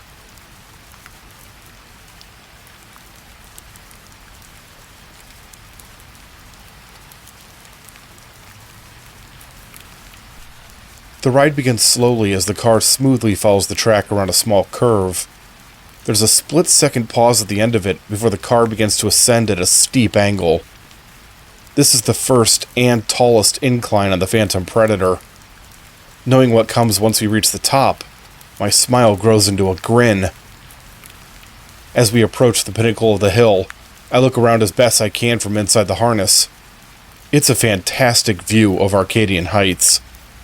The combination of illuminated rides and the colored lights from the buildings and walkways creates an awe-inspiring spectacle. I don't get much of an opportunity to admire the view, though, as the car rapidly reaches the top. It hangs at the top for just a moment, long enough to build both anticipation and just the faintest hint of unease. Before I can process those feelings, however, the car is plunging downward. Wind whips across my face as I yell out in excitement. The rush is incredible, that mixture of danger and safety that only roller coasters can provide. The darkness of the night only adds to the thrill. Even with the glow from the track, it's impossible to see exactly where the bottom of the hill is. Just as it starts to feel like we're going to smash into the ground, the ride evens out before rocketing off to the left in a slanted turn. I feel wet droplets against my skin. The Phantom Predator extends out over a small man-made lake, and at 2 points in the ride, it comes close enough for fountain spray to reach the passengers. It's not enough to actually get someone wet, just mist them. The curve comes to an end, and once again we're rising upward. The angle isn't as steep as the first hill. The ascent up it is faster, though, and within a few seconds we're rocketing back down. The ascent up is faster, though, and within a few seconds we're rocketing back down. This is only the build-up. It's to gain enough speed for the next part. My stomach drops as the car goes into the massive loop. First I'm facing towards the ground, then outward, and then upside down. The speed picks up even more as the car enters the loop's downswing. By the time it goes screaming into the next straightaway, we're going faster than at any other point on the ride. I know that the second loop is coming up now. It's not as large as the one we just passed through, but the speed at which you race around it more than makes up for the lack of size. I let out a yelp of excitement as the ascension up the track starts. All of the ride's lights suddenly go out.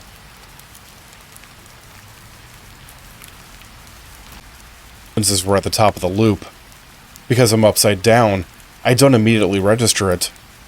It's not until we're coming down the other side that I realize that I can't see anything at all below. The light has been dimmed throughout the ride, but this is the total absence of that light. It's like I'm blind. We reach the end of the loop and the track flattens out. I know from riding the coaster many times before that there's a small hill coming up, but I can't see it or anything else. I can feel the car starting to lose speed, though, and that isn't normally how the ride works. The car arches as it begins up the hill. I can feel it start to crest the top, but there isn't enough momentum to make it over. Instead, the car decelerates even further until it comes to an agonizing halt. We hang there for a pair of heartbeats. Slowly, the car slides backwards back down the hill until it comes to a rest on the straight section of track below. No one says anything for a long moment. The only sounds are the faint creaking of the car as it slowly sways in the track, and the noises of the amusement park somewhere out beyond the dark. "What's going on?" Kelly asks from my left, her voice nervous. I don't know, I admit. I think it's a power outage. I try to remember where on the ride we're at. If we're between the third hill and the second loop, I'm pretty sure that puts us in one of the two sections of the track over the lake. As my eyes begin to adjust to the darkness, I find that I'm right. I can just make out the surface of the water a dozen or so feet below. I crane my neck upward as far as I can. This part of the lake is blocked off from view from the rest of the park by a ring of trees, but I can just barely make out a faint glow beyond them. I think that only the Phantom Predator has lost power, although I don't know that for sure. Someone has to be coming to get us, Kelly says, more to herself than to me. Yeah, of course, I assure her. Or they'll get the power back on and bring us back to the station. I'm sure we won't be here long.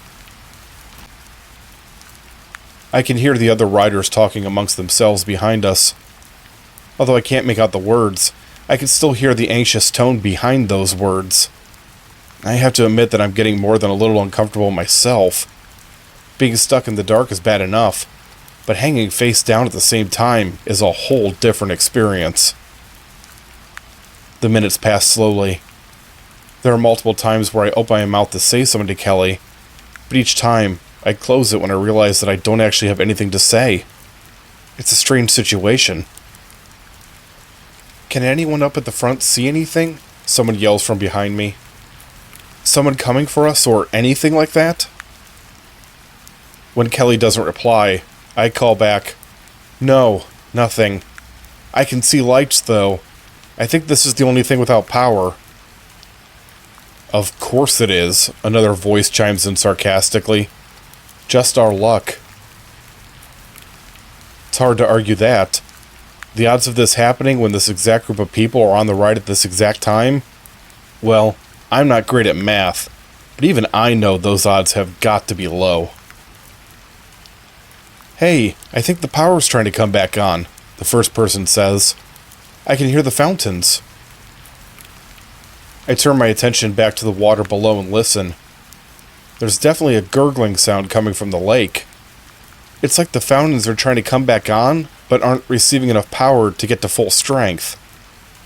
I wonder if this is more of a brownout than a blackout, a reduction in power rather than the total loss of it. I'm starting to get a headache. Hanging in a face-down lying position in the darkness is disorienting, and whenever I raise my face to look forward, my stomach churns. My arms and legs are also beginning to hurt.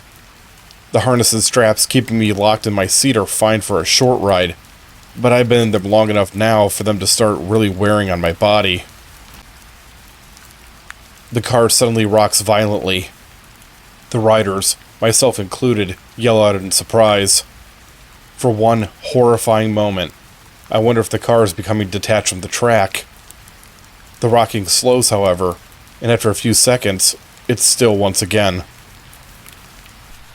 What the hell was that? Someone behind me demands. Are we going to fall? A woman asks in a quavering voice. No one answers her. Everyone falls silent. I grind my teeth nervously as I keep expecting something bad to happen. When nothing does, I slowly force myself to unclench and relax. What do you think that was? Kelly asks me, her voice so quiet that I almost can't hear it. I don't know, I admit. Do you think that was the power trying to come back on? Or maybe they're doing something to the track to try to get to us? Maybe. I don't know. I barely get my reply out before the car rocks again. It's much more gentle than it was the first time, but it's still enough to be noticeable. Although some of the passengers cry out, it isn't as loud this time. Most of them are probably in a similar mental state as I am, where I'm silent not because I wasn't startled, but because I'm in a state of shock. Either because it didn't happen the first time, or it's easier to hear without as much immediate noise. I hear a different sound this time. There's a splash in the water below. I think it's coming from further back in the car than where Kelly and I are positioned, but it's hard to tell for sure. Was that splash from the fountains? Or did something fall off the car and into the water? That thought sends me down a mental spiral. If parts are coming off the car or track, we could be in a lot more trouble than we realize. There's no way for us to get out of these seats.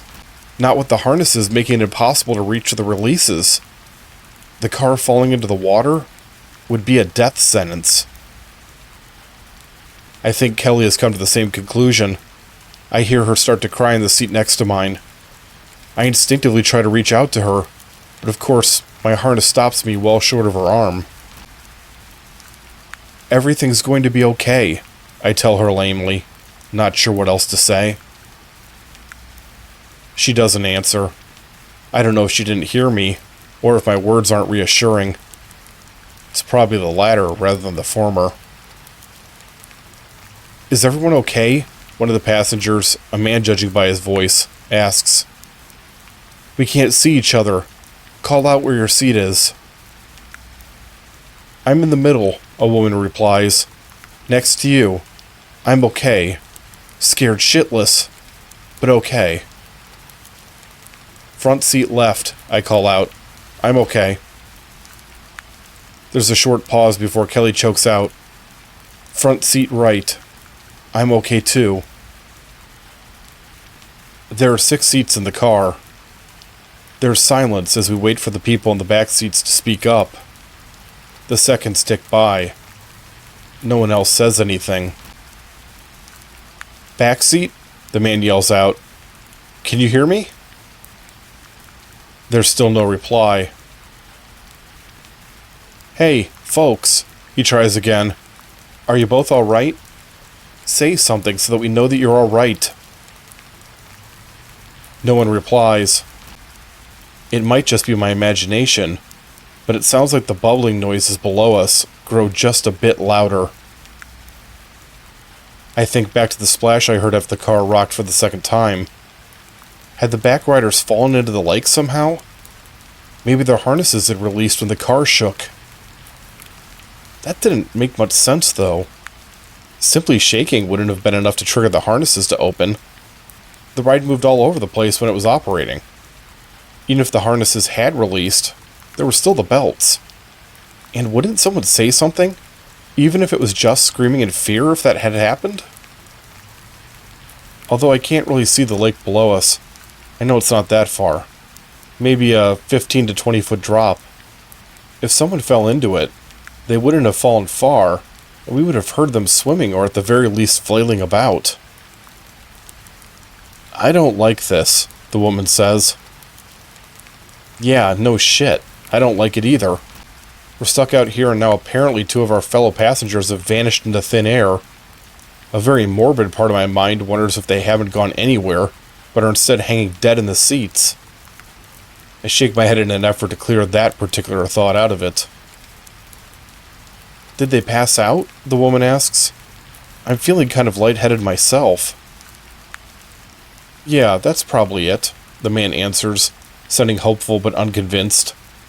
If that's what happened, let's hope they get us off this ride soon. Oh, I'm Carl, by the way. Gina. How about the 2 of you up there? What are your names? I'm Nathan, I tell him. The woman with me is Kelly. Nathan and Kelly. Nice to meet you both. I wish you weren't meeting while hanging from this damn thing like a stuffed animal in a claw game, but still, nice to meet you. It's a lame joke, but I still chuckle at it. I feel some of the tension leave me. Not much, but definitely some. That was probably Carl's intention. It must have worked on Kelly as well, because I hear her sniff a few times as her sobbing subsides. I smile slightly. This is what happens when she gets nervous or scared. She releases her intense emotions in a momentary breakdown before dusting herself off and facing her problems head on. She's a lot stronger than many people give her credit for. Sorry about that little meltdown, she says sheepishly, keeping her voice loud enough for me to hear, but not the people behind us. I just needed a few minutes. No problem, I assure her. I'm on the verge of a good cry myself. No, you're not, she teases me. You wouldn't know what to do with your emotions if they came with an instruction manual. God, I really wish that I had thought to tie my hair back. I can't keep it out of my face.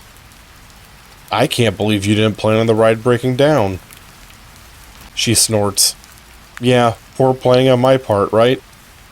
Wait, what was that? The tone of her voice rapidly changes as she asks the question. At first I can't figure out what's caught her attention. As I listen, however, I start to hear something moving in the water below. It's not the fountains. Whatever it is, it's moving back and forth at a measured pace. Is that one of the people from the back row? The woman, Gina, asks hopefully. Hello down there, Carl calls out. Can you hear me? As if in response, there's a loud splash from the lake. It's quickly followed by a spray of water droplets that mists over my hands and face.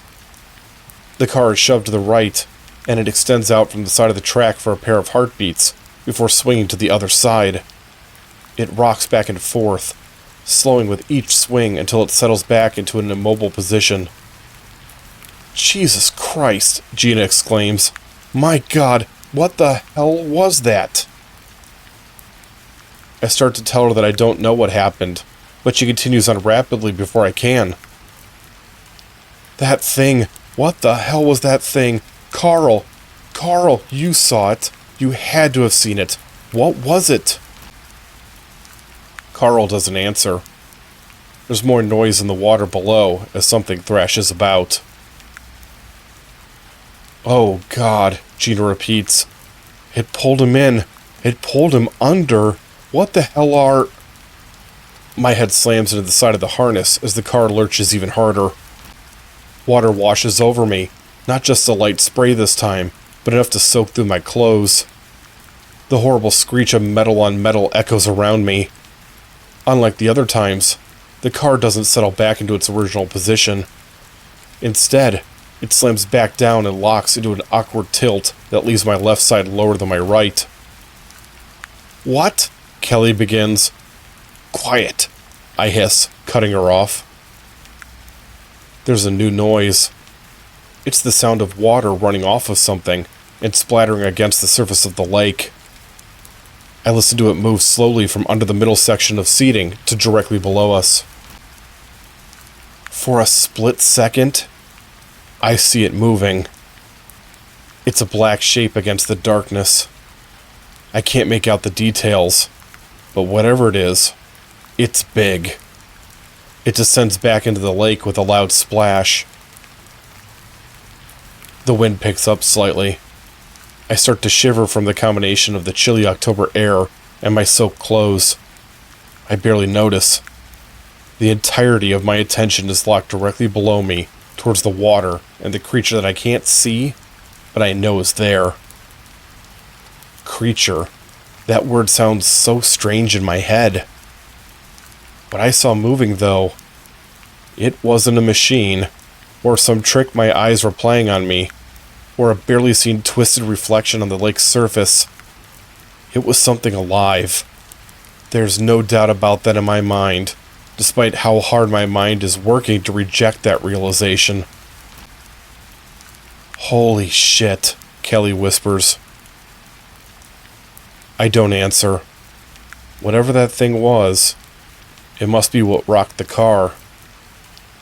It did so 4 times, and now 4 people are silent or gone or dead or whatever the hell has happened to them.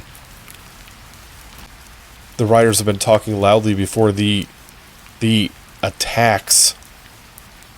Did the noise draw it to us? Kelly swears again, and this time there's an answer from below. Something churns and splashes around in the water. She must hear it too, because she sharply inhales before falling silent.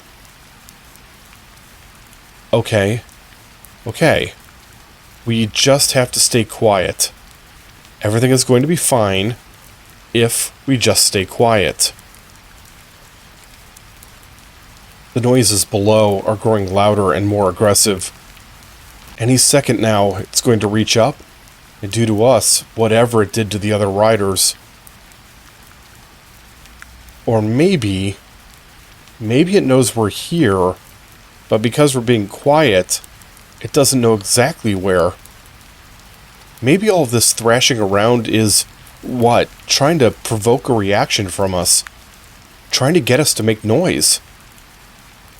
I immediately latch onto that thought and cling to it. If that's what's happening, we have a real chance to survive this. I try not to think about what happens when the power comes back on, and the ride itself makes noise as it starts back up. As if the universe has decided to pick up and run with that, the car creaks loudly as it adjusts itself back into a flat position from the angle it was stuck at. Water erupts upwards as the creature emerges and slams into the car directly above our seats. It's close enough for me to see it now. It's some kind of black tentacle-like protrusion. It's roughly the width of my body. It's covered in thin spines or needles, and smaller thin tentacles the length of my index finger extend from the flesh and writhe around them. This isn't the creature itself. It's just a limb. There's something far worse waiting in the lake. The tentacle remains still as it grips the top of the car. It takes me a few seconds to realize that I'm holding my breath. How sensitive is this creature's hearing? If I release the breath, will that be enough to draw its attention to me? Can it hear our hearts beating? I struggle to think straight. If it could hear something that minute, we'd already be dead. As I watch those small protrusions twist and squirm, however, it feels like logic and reason are the last things that have any place in what's happening. My lungs are burning. I hold on for as long as I can, but eventually, I am forced to release the breath. I let it out as quietly and as slowly as possible. I can barely hear it in my own ears, but the creature must be hearing it somehow, as the tentacle slides a bit downward and towards my seat. The protrusions stop their writhing and go straight as they point towards me. It knows where I am. Any second now, it's going to make contact with my body, and I'm going to die. The panic is starting to take over. I search for some way to force the tentacle away, or at the very least draw its attention away. If only I could get myself out of this fucking harness. I don't know what I'd do if I could, but at least I wouldn't be completely trapped in place like I am. Hell, I can't even reach out to try to defend myself because of how my shoulders are pinned back. An idea comes to me. I don't know where it comes from. It's a little terrifying that I'm capable of having such a thought. It's not just distasteful or wrong. This thought is evil. A voice in the back of my head tells me that's wrong. There's nothing evil about wanting to preserve your own life. In fact, there's an argument to be made that doing anything necessary to save yourself is both the legal and the moral thing to do. It's textbook self-defense. No, there's no way that I'm going to do it. Even if it worked, I couldn't live with myself. The tentacle and its many feelers come even closer. It's an agonizingly slow pace. There isn't much distance left for it to cover, and I don't have much time before it reaches me. I close my eyes as I struggle with the dilemma. I just need more time. More time to think things through. More time to come up with something else. Anything else. This can't be the only way. I open my eyes again and look at the creature's limb. The long and short of it is, I don't have more time, and I can't think of anything else. If I don't want to die, this is the only possible way to save myself. My hand is moving down to my side almost before I make my decision. I think a part of me knew that I would be making this choice the second the thought had entered my mind. I don't know what that says about me, but at this exact moment, I don't care about that. All that matters is doing what needs to be done. While I can't extend my arms out in front of me because of the harness, I can still move them up and down, making as little noise as I can, I slipped my right hand into my pocket and wrapped my fingers around the object inside. I pulled my hand back out slowly and put the velvet-covered box on my knee. This is going to be the trickiest part. Gripping the sides of the box with my middle finger and thumb, I use my forefinger to slowly raise the lid. Carefully, I keep the box pushed against my knee as I remove the engagement ring. I hesitate. Am I really going to do this? I set my jaw. The decision has been made. If I want to live, I'm doing this. And I do want to live. It's as simple as that. Just as the tentacle is about to make contact with my face, I throw the ring to my right. The band strikes Kelly's harness, bouncing off of it with a loud metallic ding. The tentacle whips over towards it and out of my view. I hear Kelly scream in fear and pain. There's an audible crack as the car swings towards that side. Her scream instantly cuts off. It's replaced by a wet, gurgling sound. Another crack, and the tentacle slides back off of the car and down into the water. I didn't get a good look at it as it disappears, but I think it was wrapped around something. It's not hard to guess what that something is. I could be wrong. That keeps echoing in my head over and over again. I could be wrong. Kelly could be fine, still locked safely in her seat and simply keeping quiet to stop the creature from coming back. There's no way to know for certain. I had to do what I did. There was no other choice. I had to. Didn't I? Yeah, of course I did. It was like an animal chewing off its leg to escape a trap. Sometimes you have to make difficult decisions in life. That's what had happened here. It's stupid to worry about this now. I can sort through things later. At this exact moment, I need to concentrate on staying as still and as quiet as I can. Okay. Good. It's working. There's no sounds coming from below me. I'm nervous and I'm sweating, but I'm keeping things under control. All that I need to do is wait for the power to come back on, and everything is going to be okay. With some effort, I get my muscles to relax. I feel something slip out of my fingers. In horror, I realize that I forgot that I was holding the ring box. I can't see it falling through the darkness, but I do hear the splash it makes as it lands in the lake. The tentacle bursts back out of the water and comes right for me. There's no time to react before it presses up against me. Sharp spines dig painfully into my skin, and I can feel the smaller protrusions moving against my body. I open my mouth to scream. I barely get anything out before the black flesh clamps down over my face. More of the spikes pierce my lips and cheeks, with one going in far enough to pin my tongue down to my jaw. Agony erupts from 1,000 places at once. I can't breathe. I can't move. This is more than the weight of the tentacle. I'm completely paralyzed. What has this thing done to me? The massive limb pulls back.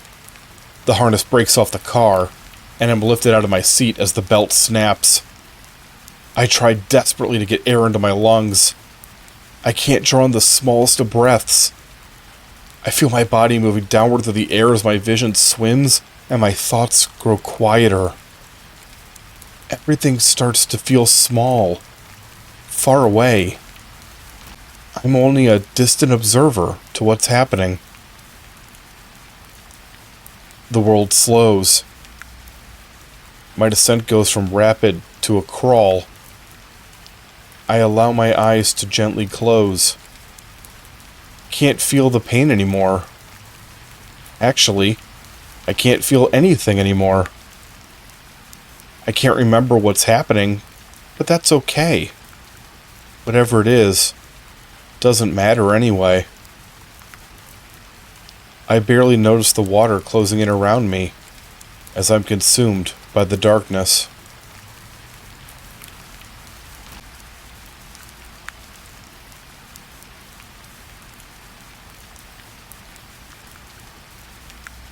The date is October 8th, 2024, and the time is 12:41 a.m., later than I thought. This is the first entry in a personal log for a new patient. Patient's name is Amy Hatcher.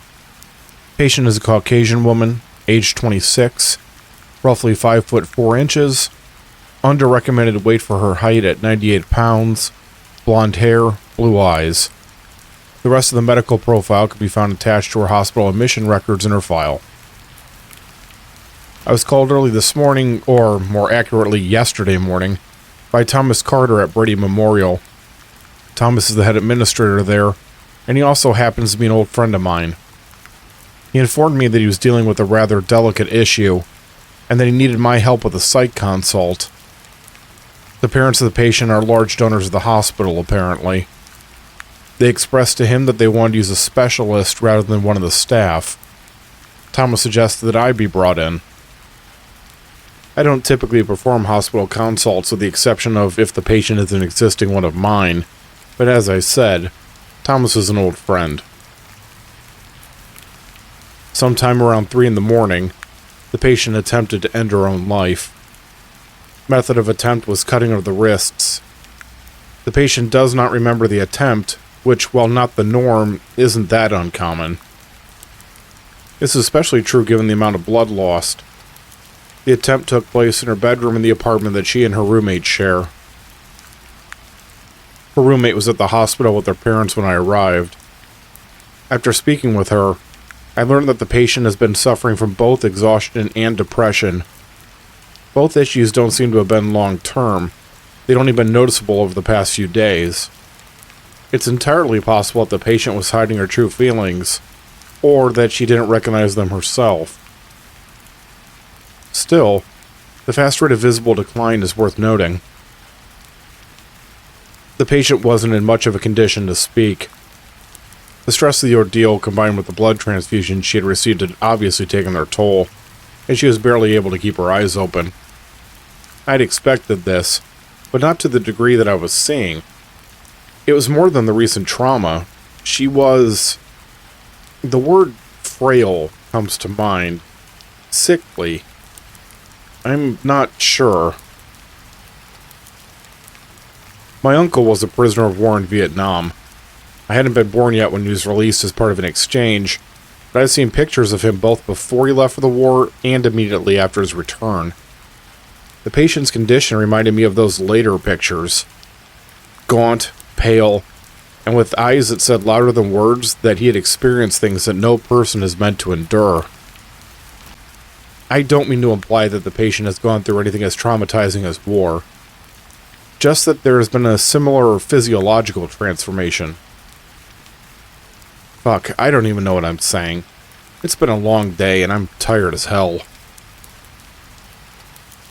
The only words that the patient spoke was to tell me that she didn't want to be recorded. She was very emphatic about that despite her condition. Beyond that, however, we simply sat in silence. Few questions that I asked were ignored. Patients are often uncommunicative so soon after such an event. It's usually not complete silence. In my experience, it's been more along the lines of them saying that they don't want to talk, or them just telling me to go fuck myself. Everyone reacts to situations differently, though, and this was more of a therapist equivalent to a meet and greet anyway. Tomorrow is our first full session. Hopefully, she'll be more open then.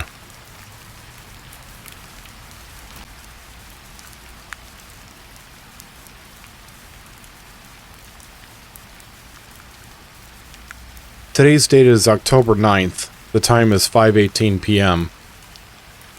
Miss Hatcher seemed to be in better spirits today. That isn't to say that she's magically out of the woods just over 24 hours out from her attempt on her own life, but she was willing to speak with me today. That, in itself, is a major improvement from yesterday's silent treatment. Her physical recovery is also remarkable. There was color in her skin, and the bags were gone from under her eyes. She was active and responsive. I spoke with her nurse, and the only thing of concern was her lack of appetite.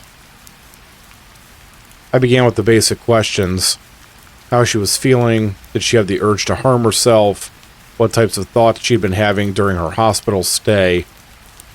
Given her reluctance to talk with me yesterday, I felt that it was best to start with some softballs.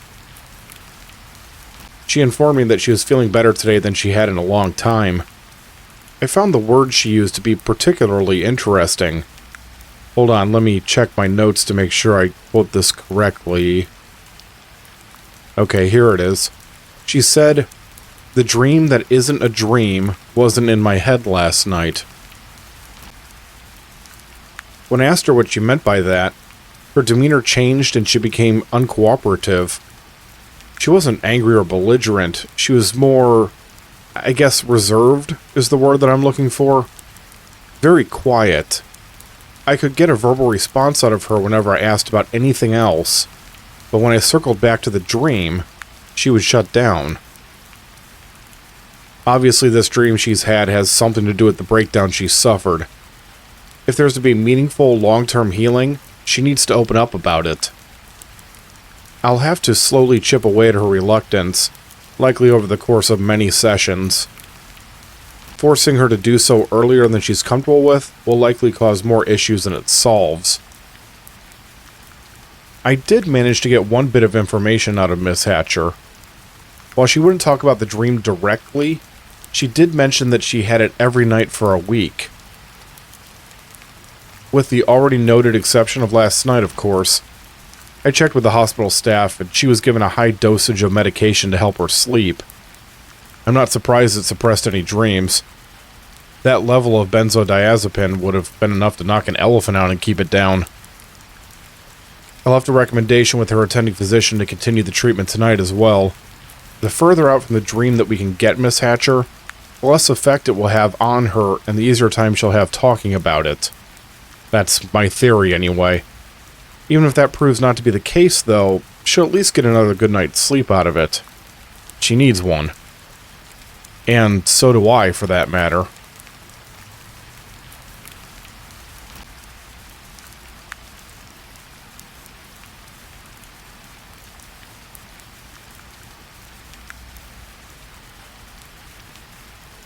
October 10th, 8:46 p.m. Miss Hatcher's improvement continued today. She carried on conversations more readily, and there was even a few moments where she smiled. The prescription medication that is suppressing her dreams seems to be working. Unfortunately, this isn't a treatment that can be continued indefinitely. Benzodiazepine is highly addictive, and because of this, it's only used for short periods of time. The next step will be to find another drug to move Miss Hatcher onto that doesn't have the same long-term ramifications, but that runs the risk of trying medications that she won't respond to as well, and the dreams may return. She still won't tell me what happens in those dreams that she's so afraid of. I know that it's a process. In this particular case, I'm finding it extremely frustrating. Nothing else about her demeanor or my conversations with her suggests anything negative with regards to her mental health.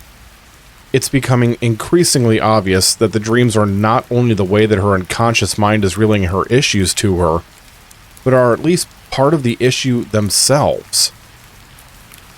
Until she's able to describe those dreams, there's not much that I can do for her except to answer her questions and monitor her condition.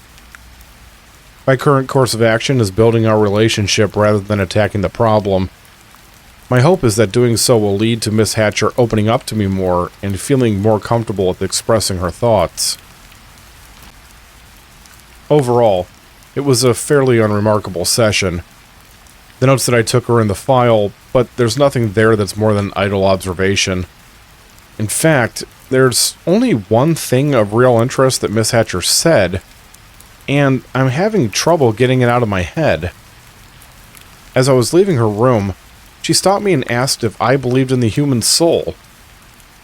I wasn't sure what to make of that question exactly, so I asked her if she could clarify what she meant. She thought about it for a few moments, and as she did so, I watched her grow more and more uncomfortable.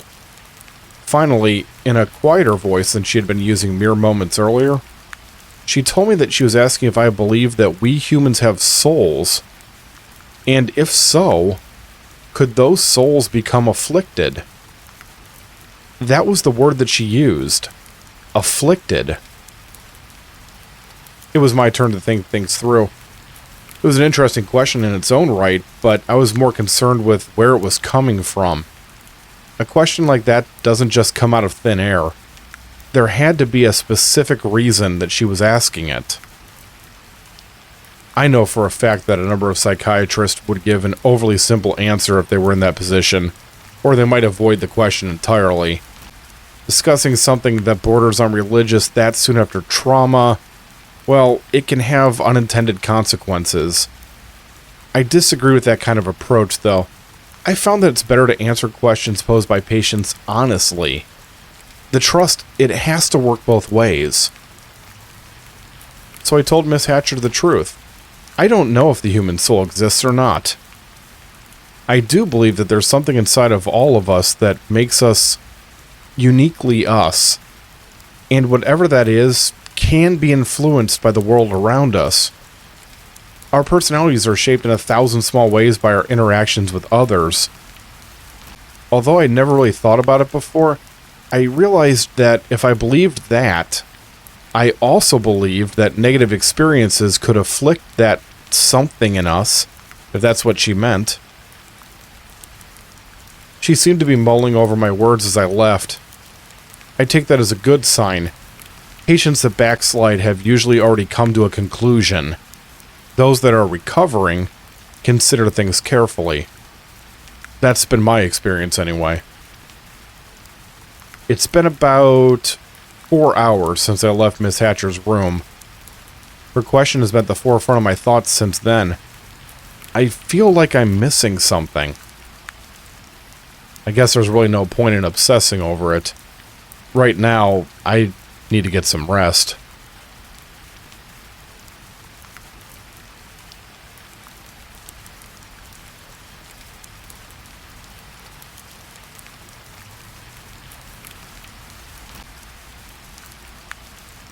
October 11th, 2024. Time is 7:16 p.m. Miss Hatcher is once again doing better today. Miraculously so, in fact. One of the nurses stopped me before I went into her room this morning. She told me that a doctor had been in to change the bandages around her wrists and to check the progress of the wounds. When he removed the existing bandages, he found that the cuts were gone. Not that they were healing, they were gone. I thought that the nurse was exaggerating. When I went into Miss Hatcher's room, however, I found that she wasn't. If anything, she had understated things. Not only were the cuts gone, there was no trace of them on her skin. No marks, no scars, nothing. It was as if nothing had ever happened. It's been 4 days since Miss Hatcher attempted to take her own life. That amount of healing just isn't possible. The only explanation that makes any sense is that there's an error in the paperwork. The doctor of record when she initially arrived is fairly new, and since wrist wounds bleed so heavily, he must have believed the damage to be more extensive than it really was. Errors like that are more frequent than they should be. The wonders of our medical care system at work. Miss Hatcher's mental health continues to improve as well. A patient in a fragile mental state can see further deterioration in a hospital setting, but luckily she's in the other group that benefits from the organized structure. Our visit today wasn't very long. It was more of a check-in, really.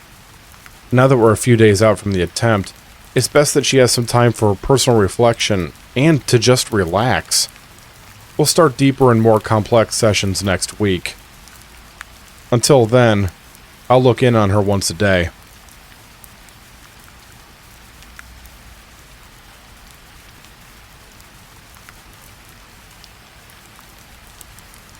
It's October 14th. No, correction, October 15th. It's about 4:40 a.m. I received a call at about 10 p.m. from Brady Memorial. Earlier in the evening, Amy Hatcher had taken a drastic turn physically. Seemingly out of nowhere, she had gone into extreme convulsions. These convulsions were so severe that the medical staff was forced to strap her down to her bed so that the doctors could examine her. The staff was barely able to get the equipment required to monitor her hooked up to her body before she flatlined. Amy Hatcher was legally dead for over 24 and a half minutes. According to her doctors, their resuscitation efforts were unsuccessful. There was no response to both chest compressions or cardiac defibrillation. Time of death had been called. Alone in her room while the hospital staff made arrangements for her body, Amy somehow miraculously woke up.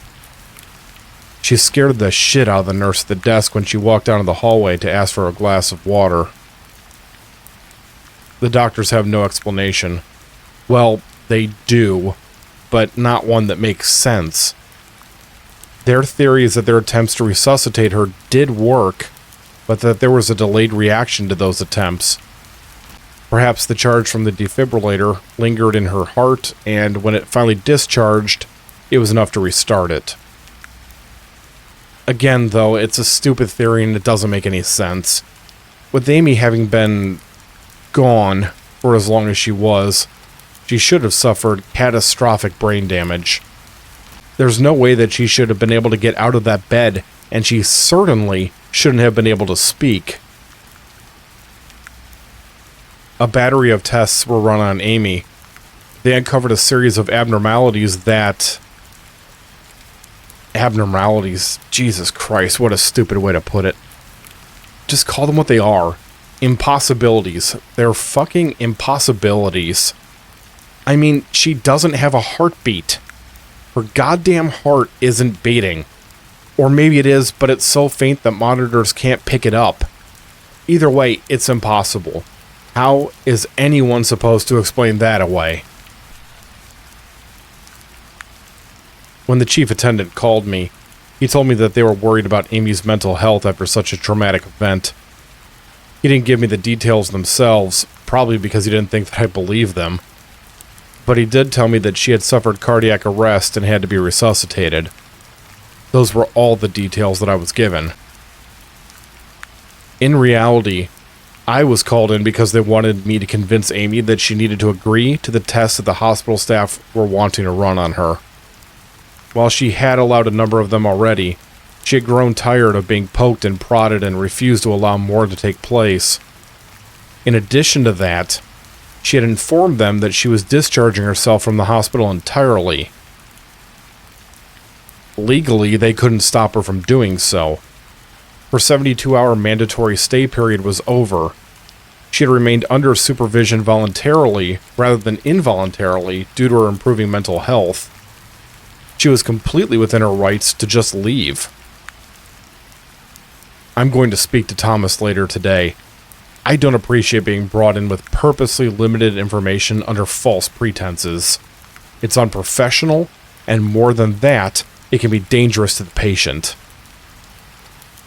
By the time that I arrived at the hospital, however, it turned out that I wasn't needed.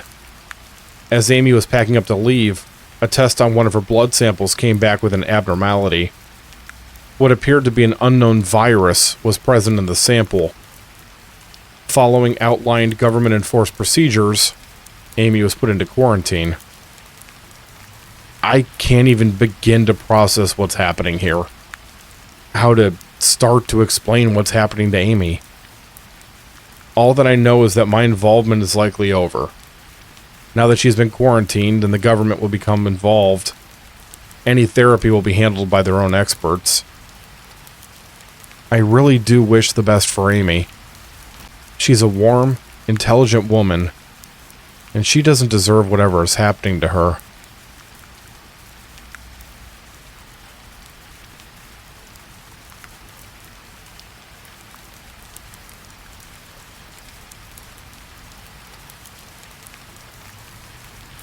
The date is October 22nd, 2024.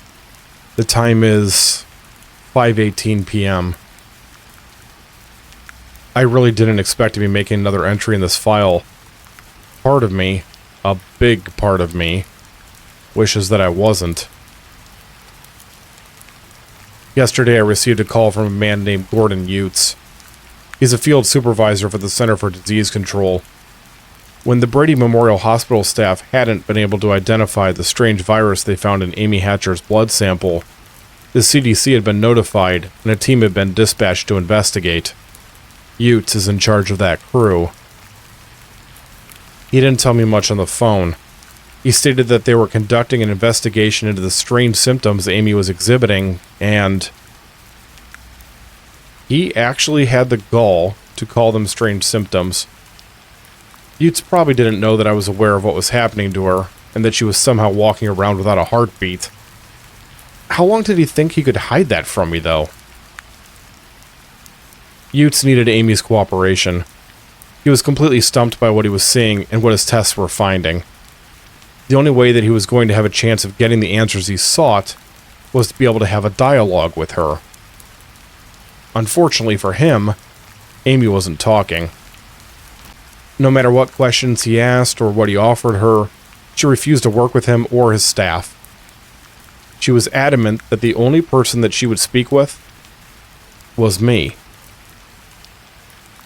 Amy wouldn't say why. All that she would say was that it had to be me. I agreed to help. I'd be lying if I said that I'd be lying if I said I wasn't intrigued by her physical condition, but mainly I was concerned for my patient. Given her still recent mental break, how was she holding up under such difficult circumstances? It was so much strain to be put on a vulnerable person. Amy hadn't been taken out of the hospital, but she had been moved to a quarantine room in the lower levels. I had to present my identification to a pair of armed security guards and pass through a metal detector that had clearly been installed recently. I then had to submit to both a blood test and a COVID test. The entire process took well over an hour, and by the time I was allowed into the hallway leading to the quarantine area, I wasn't in the best mood. Utes was there to meet me. He informed me that they had set up a small office for me in what had once been a storage room in the same hallway, so that I'd have a place to work out of if I needed it. That's where I'm recording this now, in fact.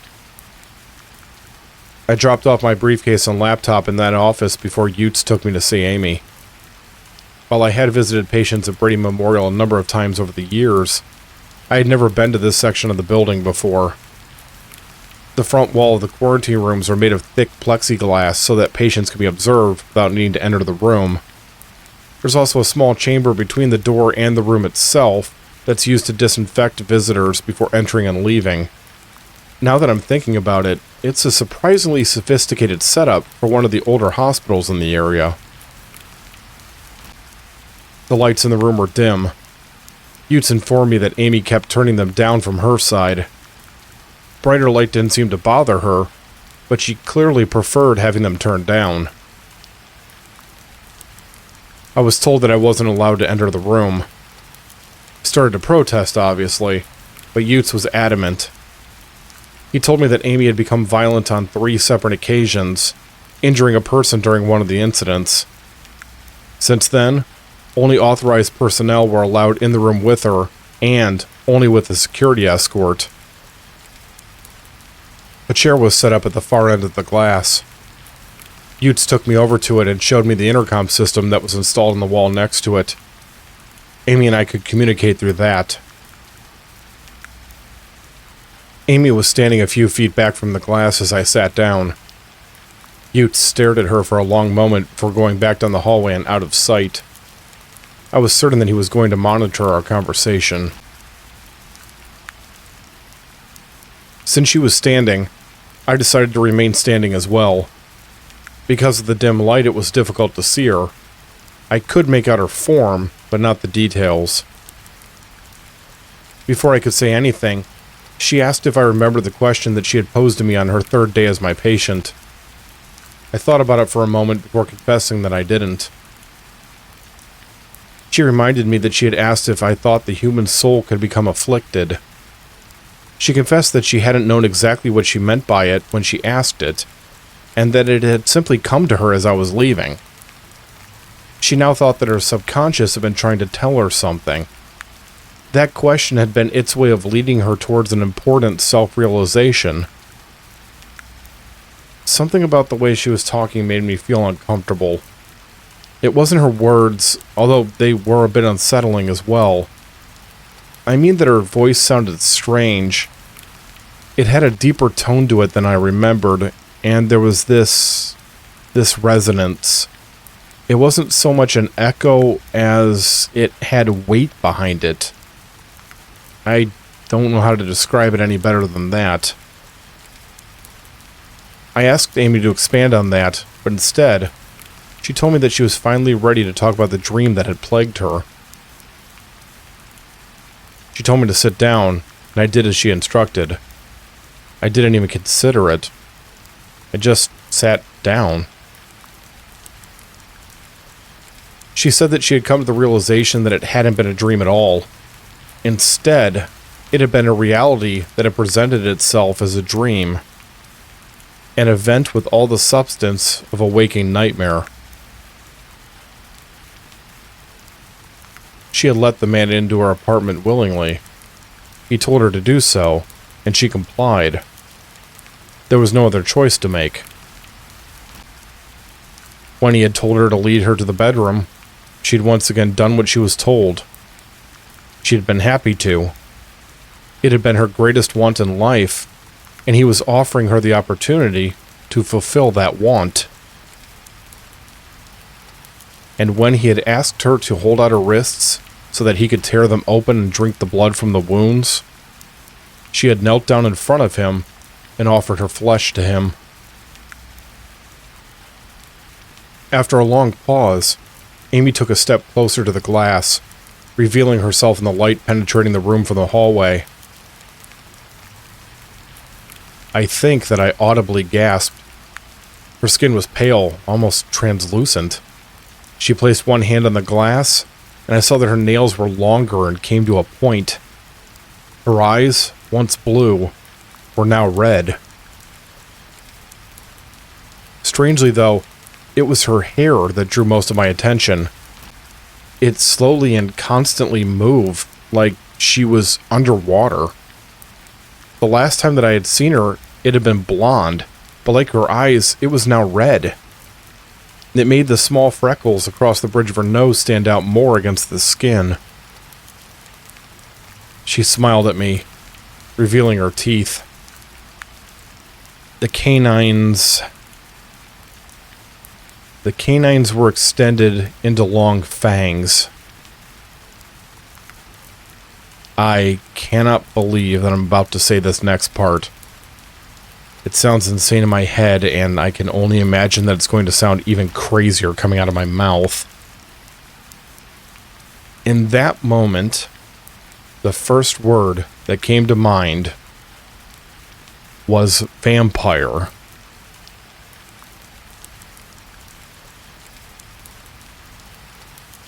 Amy went back into the darkness, and with that, our short session was at an end. I told her that I'd be back later to talk with her again, and as quickly as I could, I hurried to my makeshift office, closed and locked the door, and sat down at the desk with my head in my hands. That was about 10 minutes ago, and I'm still shaking.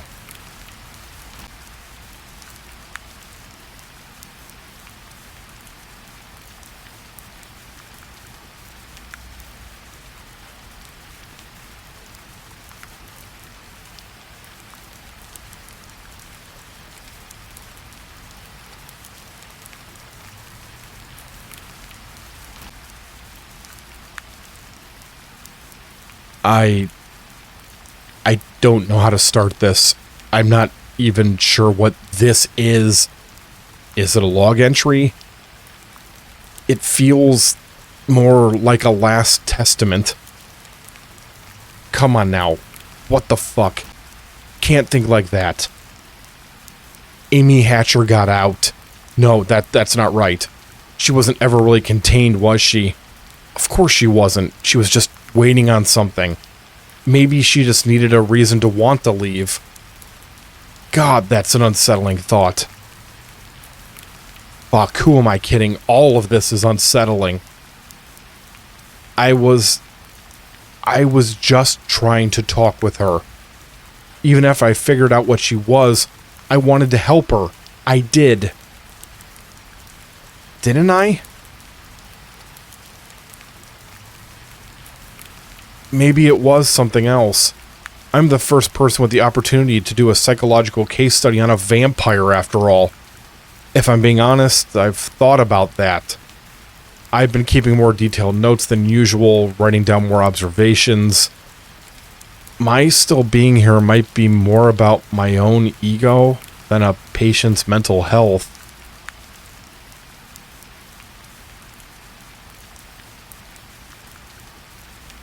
What the hell is that? It sounds like a security alarm. She must not have killed everyone. I thought she did. I was just asking her what she's been thinking about while she's been in quarantine. She got this little smile on her face, so small that it was barely noticeable, and suddenly she was leaping through the glass. How the hell did she do that? To get through protective glass like that? She has to be immensely strong, insanely strong. I don't understand why she didn't kill me right then and there. She went right past me, went right for the closest guard, and fucking tore his throat out. One swipe with those nails of her was all it took. Then Jesus Christ. She opened her mouth and started drinking the blood that was fouling out of what was left of his neck. I'll never forget the expression on her face. It was euphoric. Orgasmic. She just kept drinking it in until the spray stopped pumping out. Teddy. His name was Teddy. He was hospital security, not the guys the CDC brought in. We talked a couple of times when I first started working with Amy. Oh, Christ. He has a young son. He showed me the picture.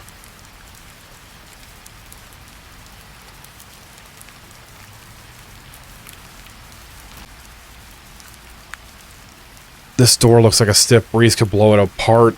No way is it stopping a stray bullet. Still safer in here than out there, though. I'll just have to keep my head down until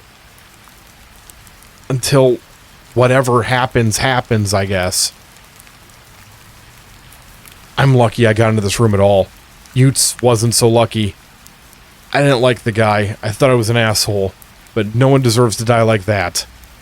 The sound his ribcage made as she was spreading it with her bare hands. Oh, God, I can't get out of my head. She let me get away. Or she at least let me get into this office. Why would she do that? I saw her eyes. She was enjoying her brutality, but she wasn't lost in it. She isn't some mindless beast. I'm in here because she wants me to be. Oh, God, I'm not a religious man, but right at this very moment, I wish that I was.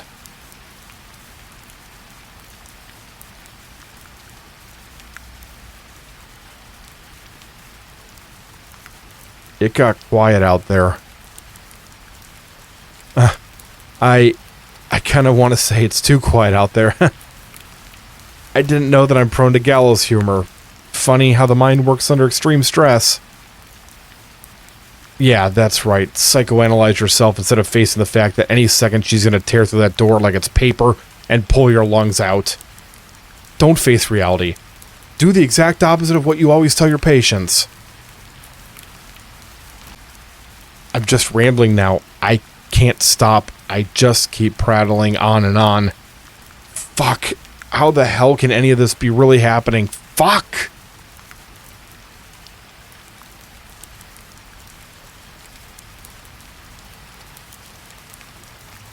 The alarm stopped. What the hell does that mean? Is she gone? Is it over? I think...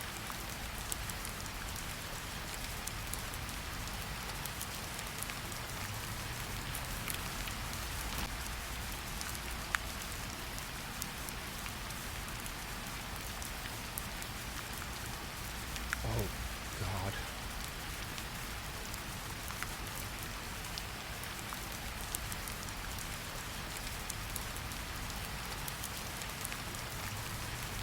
I stand back as the gates to the amusement park open and the crowd surges forward, making sure to keep a good distance between myself and that mass of humanity. This isn't my first Halloween event at an amusement park. I'm well aware of just how wild some people can get during these types of festivities.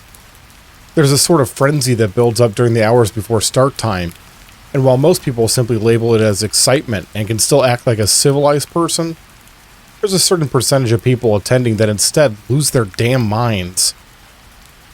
This is true for every amusement park, haunted house, and other seasonal attraction around Halloween. I've noticed that this is especially true for Arcadian Heights, though. There's something about this place that brings out the crazy in folks.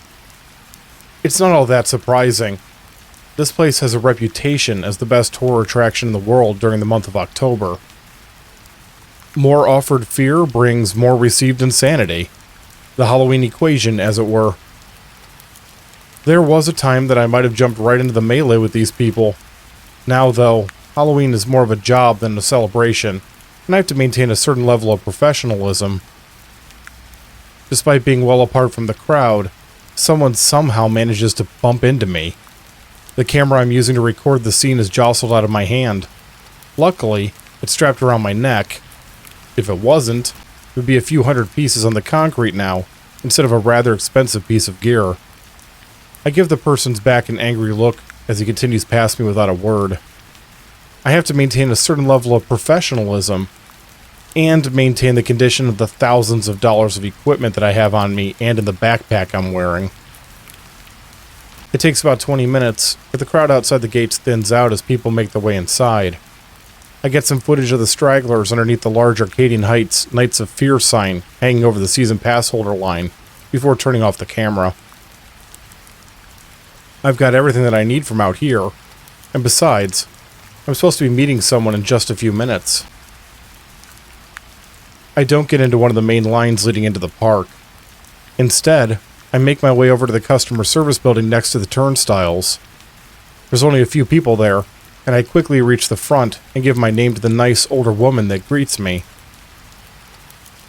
She types on our computer's keyboard for a moment before opening a drawer under the counter and handing me a laminated press pass on a black and orange lanyard. I thank her with a smile, and she points me towards the nearby manager's office. There's another woman waiting for me outside the office when I arrive. She's younger than the person manning the customer service window, maybe in her late 20s or early 30s, and she's dressed in a black Arcadian Heights staff t-shirt and jeans. There's a lanyard around her neck as well, but the card at the end of hers clearly reads Park Manager. She greets me with a single nod. "Mr. Collins?" she asks in a short but polite tone. "That's me," I confirm. "Harrison Collins." "Pleased to meet you, Mr. Collins. I'm Natalie Hawthorne, the general manager of Arcadian Heights. The owner has asked me to give you a quick rundown of what we have happening this year at Nights of Fear, and to answer any questions that you may have." "That would be great. Mind if I record?" "That's fine. Let's get inside the park. I don't mean to be rude or to rush you, but this is opening night, and I'm going to be busy until close." I follow her as she leads the way past the ticket windows and into the entry area of Arcadian Heights. She's shorter than I am, but between the brisk pace that she's walking at and my attempts to keep the camera steady, I struggle to keep up. I get it, though. It can be stressful enough simply documenting these types of events. Can't imagine how hard it is to be the one in charge of one. Just inside the gates is a large fountain surrounded by landscaping. During most nights of the year, it's lit by a soft white light that is designed to make it seem magical, almost whimsical. Now, though, the hidden lights are casting it in deep shades of red. It makes it look like blood is pouring out of the top and cascading down into the pool below. It's a simple and yet effective illusion. The pool itself has been decorated as well. Jagged teeth extend upward along the edges, and many sets of eyes peer out from inside the landscaping. Taken as a whole, the scene is a monster with its face turned towards the night sky as it spews blood out of its mouth. I take a quick video of it, as well as a few still frames to possibly use in pictures and thumbnails.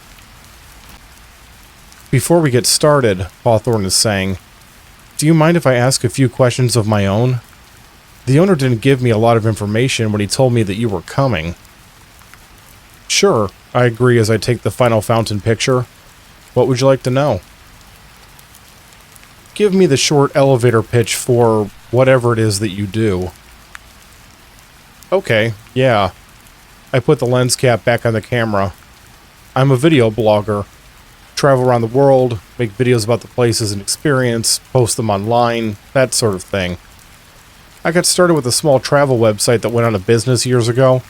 It paid like crap and it didn't get me much exposure, but it did teach me how to make and promote content. When it went under, I decided to start my own vlogging business. She nods. Mostly general tourist things, I take it? At first, yeah. When I figured out that wasn't going to bring in the views that I needed to turn my channel into a real business, though, I decided that I needed to specialize more. I've always been a horror fan, so that's what I tailored my channel towards.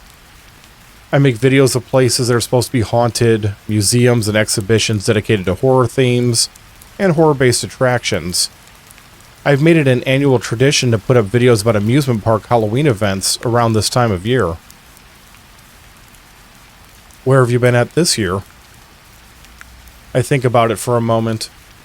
Well, let's see. Over the past month, I've been to Universal Studios Halloween Horror Nights and Disney's Mickey's Not So Scary Halloween in Florida, Not Scary Farm in California, and Headless Horseman in New York, along with a bunch of the smaller attractions scattered around the country. That's quite the busy month. I smile slightly. Yeah, it has been. All in the name of feeding the endless appetite of the content gods. Arcadian Heights is my last stop, though. After this, I'll be editing until my fingers bleed. Hawthorne tilts her head slightly.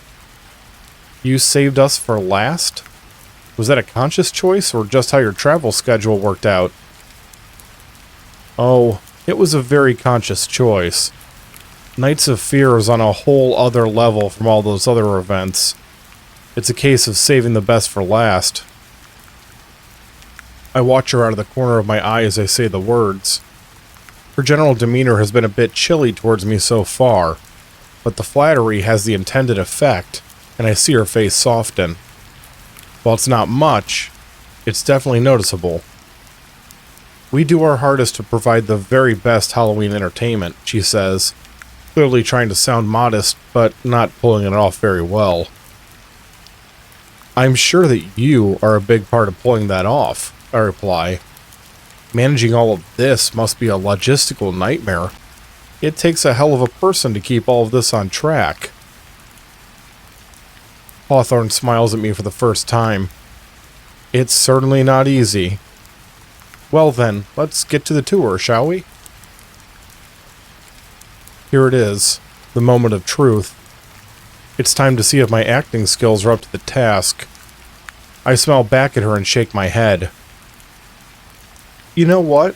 I don't need a tour, I tell her, keeping my voice pleasant. I mean, I really appreciate the offer, but like you just said, keeping all of this running smoothly isn't easy. I don't want to keep you from your work. You've got to have a million things on your plate tonight. Hawthorne hesitates. I do have a lot of work, she says finally. Are you sure, though?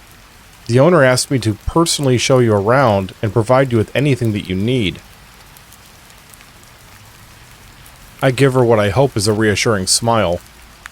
He's a big fan of my channel, or maybe more accurately, the publicity that can bring Nights of Fear.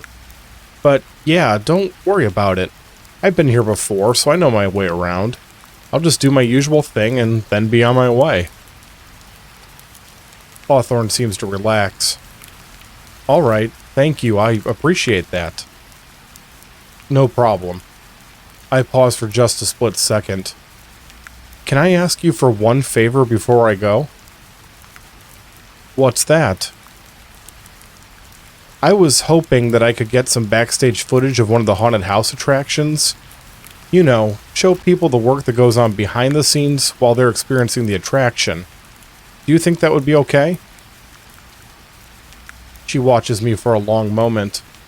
I try to keep my outward expression casual, like it's just a normal question that I'm asking and that it's no big deal. But inside, I'm begging for her to grant my request.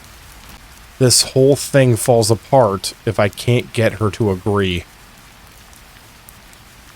I was told to provide you with whatever you need, Hawthorne says slowly.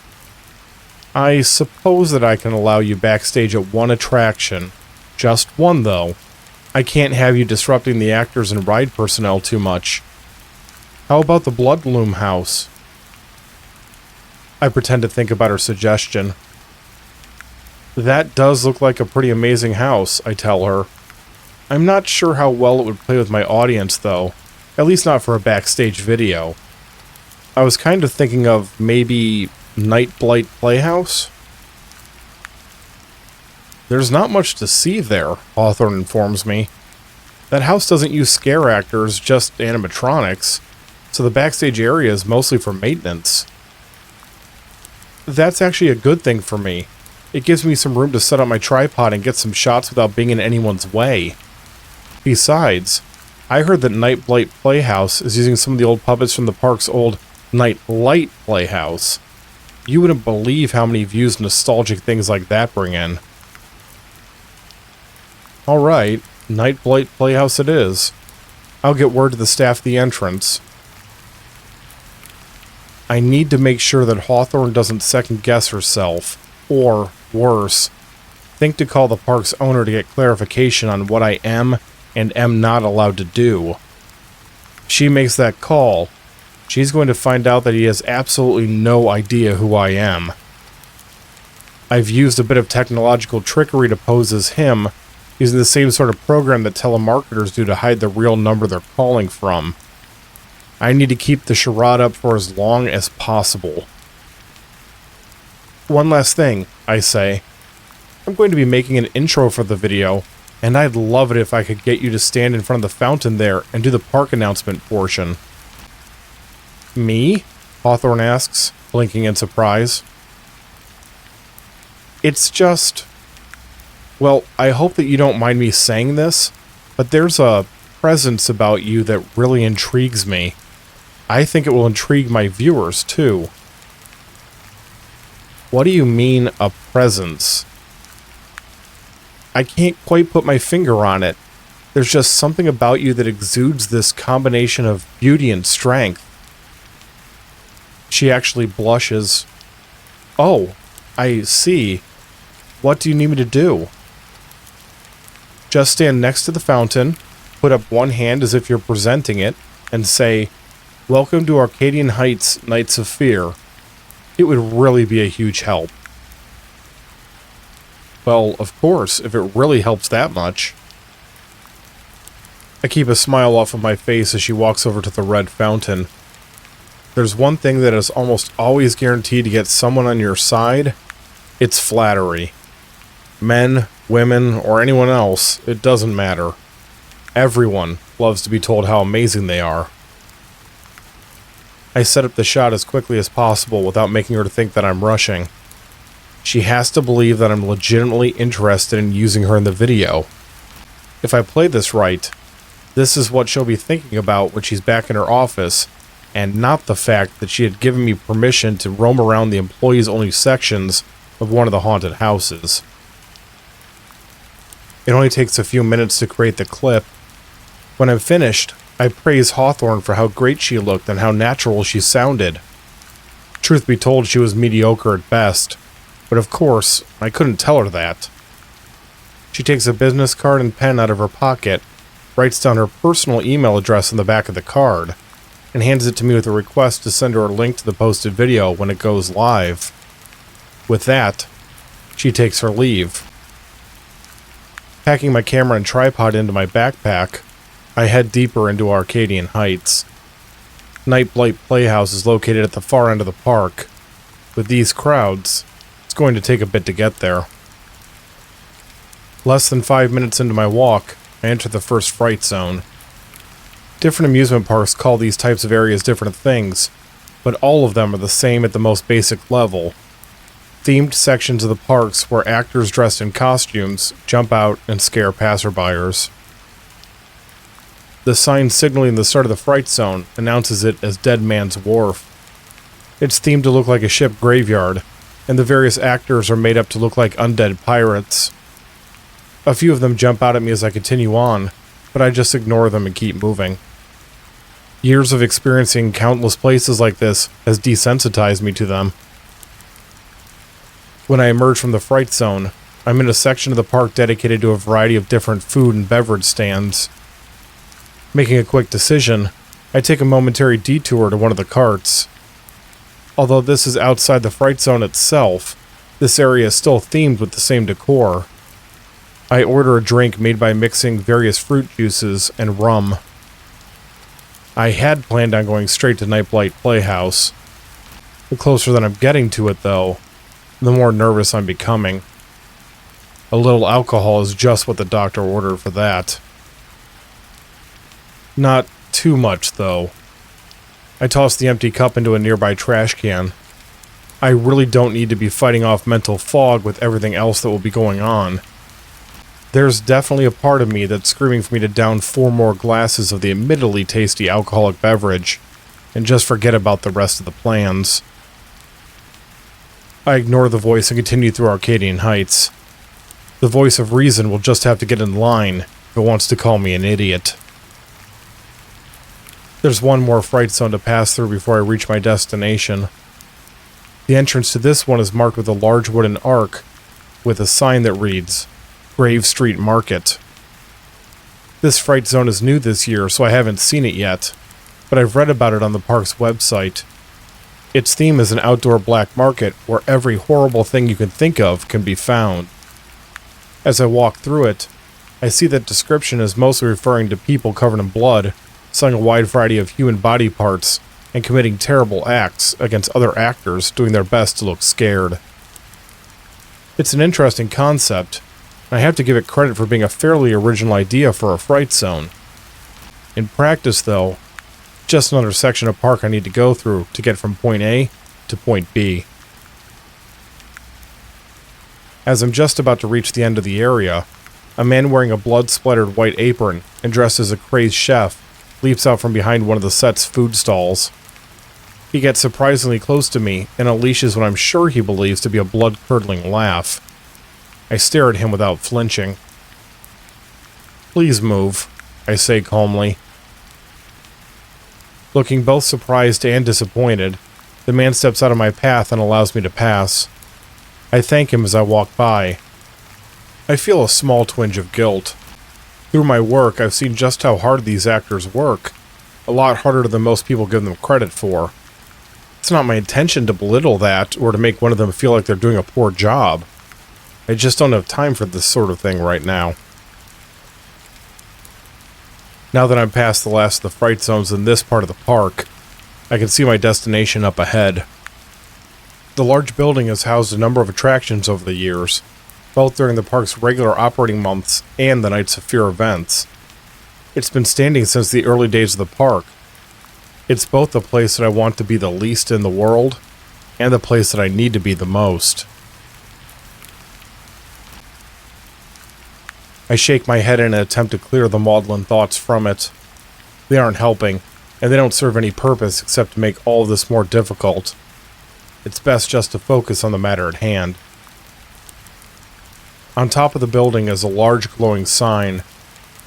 The sign itself is designed to look cartoonish, with the name spelled out in big words that look like they're blown up balloons, and the various puppet-like figures it depicts appearing as if they've come right out of a children's program.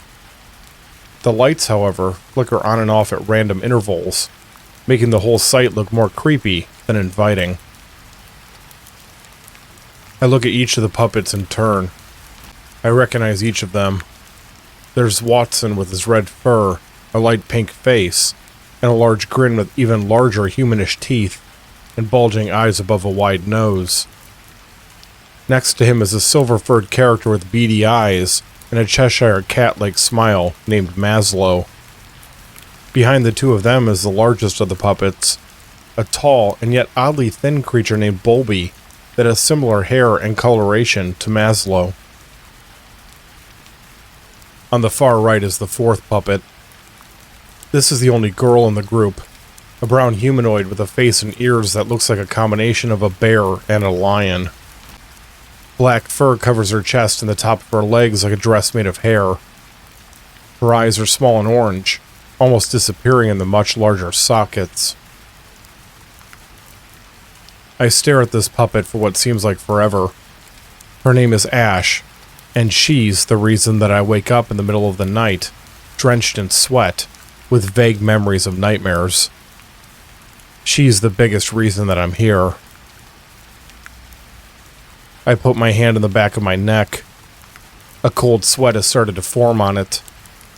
My heart is beating faster in my chest. Despite just having gotten a drink minutes earlier, my mouth is dry. I don't want to be here again. I can't be here again. I start walking towards Night Blight Playhouse anyway.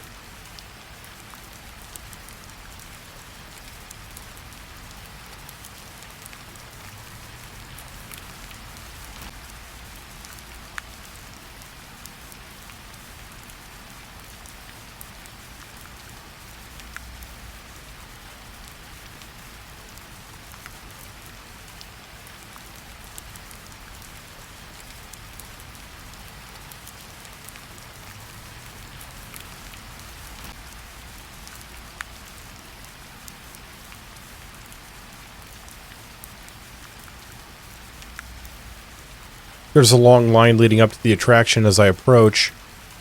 Metal barriers have been erected to contain those waiting to get inside, making a pathway that snakes back and forth before going off around a curve in the walkway.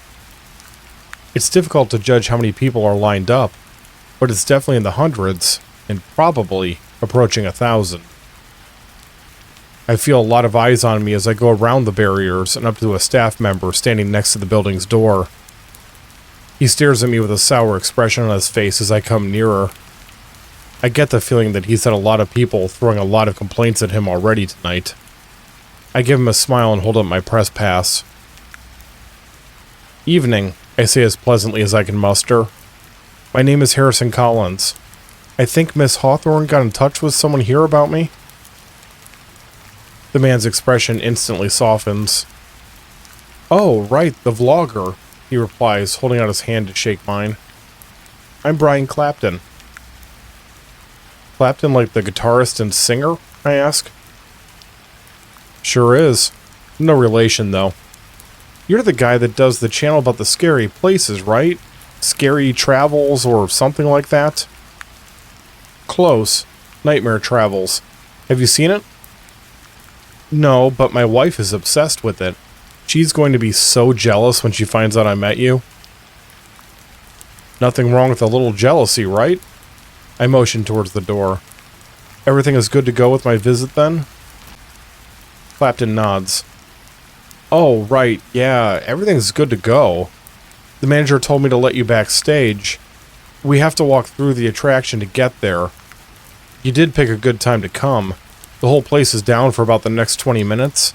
One of the light rigs went out and has to be replaced."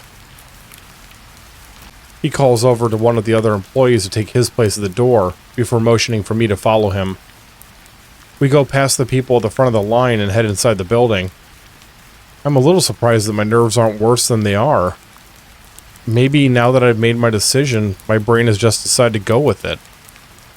Maybe. The lights inside are on. In a strange way, that makes things more unsettling. I'm used to going through these Halloween attractions when everything is dark and hidden. To see one of these places with absolute clarity is just plain strange. The entryway is decorated in a similar style to the children's daycare. I don't have time to get a closer look at the design, however, as Clapton heads directly for the door leading into the next section. That's fine. I'm not here to admire the craftsmanship anyway. Have you been through the house yet? Clapton asks as we walk through the narrow hallway. No, not yet, I answer. Let me give you a quick rundown then. Nightlight Playhouse is designed to make it feel like you're walking through a twisted children's show, like Blue's Clues or Sesame Street, on a bad acid trip. I'm fairly sure those shows are already like a bad acid trip. He grunts in amusement. True enough. This building used to be home to a kiddie ride called the Nightlight Playhouse. A lot of the old props were found recently, so the higher-ups thought it would be a cool idea to use them to make the horror attraction, trying to get ticket sales from people old enough to remember the original ride. I nod. Judging by that line outside, it looks like it's working. You have no idea. I've been working here for 6 years, and I've never seen a house get lines like this one. They had to add more barriers just to keep the line under control. We emerge into a large open area. This room is decorated to look like a classroom. A dozen or so desks are lined up in front of a chalkboard. I involuntarily freeze as I see the puppet standing on the far side of the desks. It's Watson. His bulging eyes look even more unhinged than they did on his drawing on the sign outside. The toothy grin on his face makes a cold shudder run down my spine.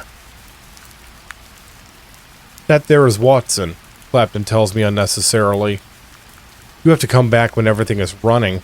We put the puppet over an animatronic to let it move around without a puppeteer.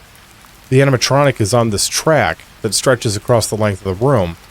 It comes running at guests while waving its arms and laughs. It's a really effective scare. I don't reply. I'm too busy examining every inch of Watson. It's difficult to tell for sure from this distance, but something is off about him. That's not the original puppet, is it? I ask finally. No, it's not, Clapton confirms, looking at me in surprise. How can you tell? The fur.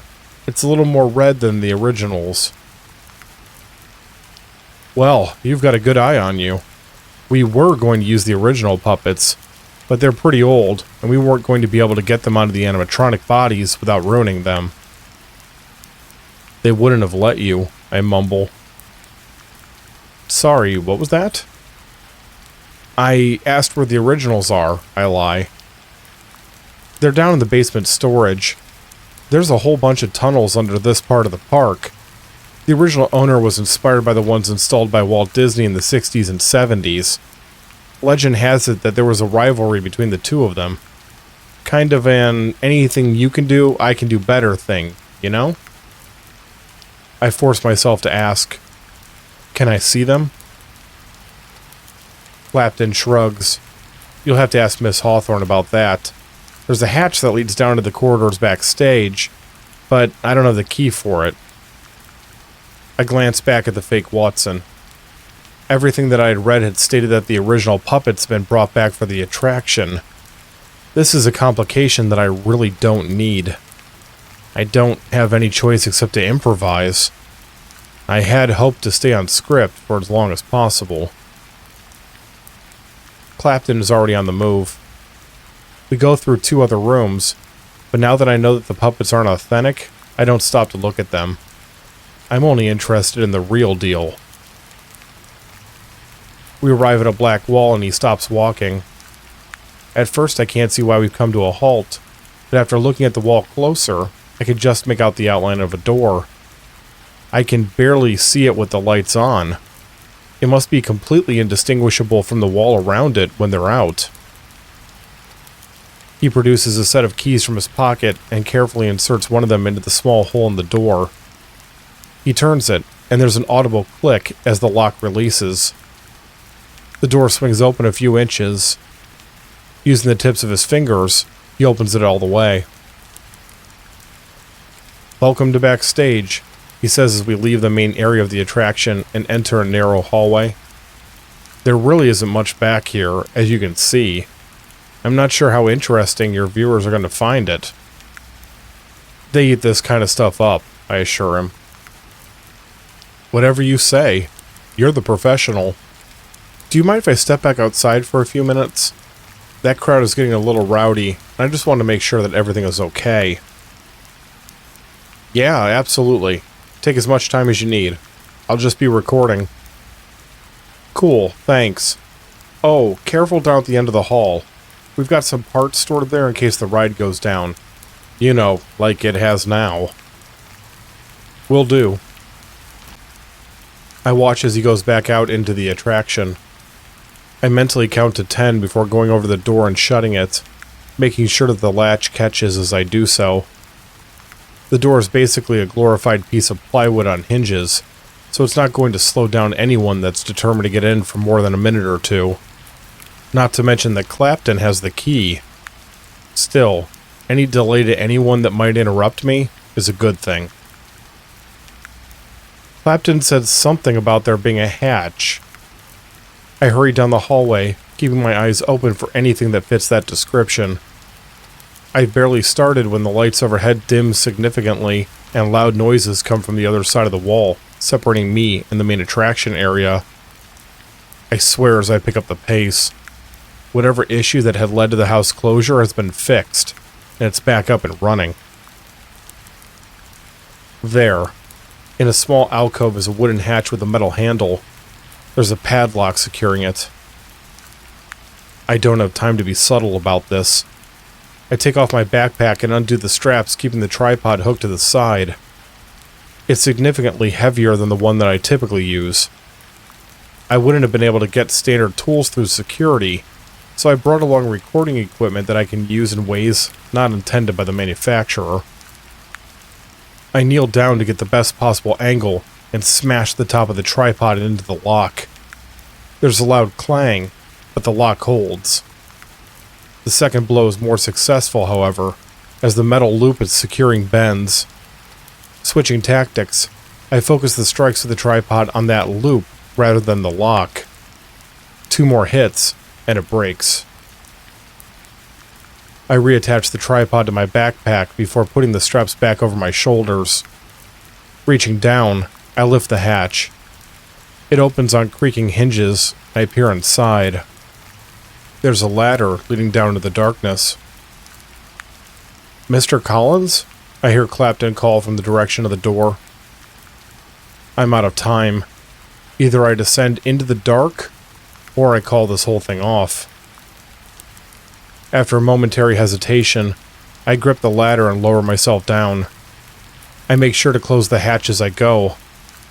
Once it lowers into place, however, I can't see anything. I'm completely engulfed by blackness.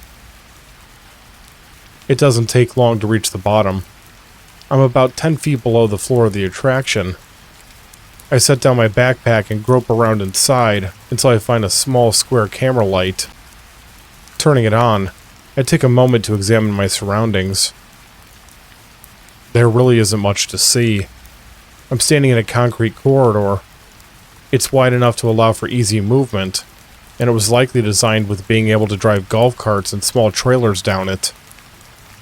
It extends quite a distance, at least far enough that my light can't illuminate the entire thing. On the wall next to the ladder is a series of switches. I really don't want to be fumbling around in the dark like this, so I decide to take the risk and flip them. There's an electrical hum above me. After a few seconds, banks of long fluorescent bulbs begin to flicker on. Many of the bulbs are dead, but enough of them are working for me to be able to put away my own light. I put it into my pocket instead of returning it to my backpack. I want it close at hand, just in case. The hallway is even longer than I thought. I can see the end of this section off in the distance, but there are also a number of doors, openings, and side passages that are visible as well. Clapton had said that these tunnels were inspired by the ones Walt Disney had built under his parks. Those utilidors, as they're called, stretch for miles underneath those properties. I wonder if these do the same here at Arcadian Heights. If that's the case, I have no idea where to start. I'm just going to have to hope that I stumble into the right place. Theoretically, the original puppets would be kept near the Nightblight Playhouse building. There's no way of knowing that for sure, though. No point in worrying about that. I go over to the closest door and open it. Inside are stacks of wood and paint cans. Everything is arranged neatly for easy access. I leave the door open as a reminder that I've already checked this room. I proceed to the next one and do the same thing when I find nothing but metal racks, the kind that restaurant kitchens use. I repeat this process for at least 20 minutes. I come up empty each time. When I reach the first intersection, I head down the hallway to the left. I'm using the old maze-solving technique. Follow one wall at all times to make sure that you don't get lost. Besides, it's not like any direction is wrong when I have no idea where I'm going in the first place. My pulse quickens. Unlike the ones in the first hallway, these doors are marked. Each label lists the attraction it's associated with, as well as a general idea of what's inside. The one closest to me is marked Phantom Predator, Replacement Car Panels.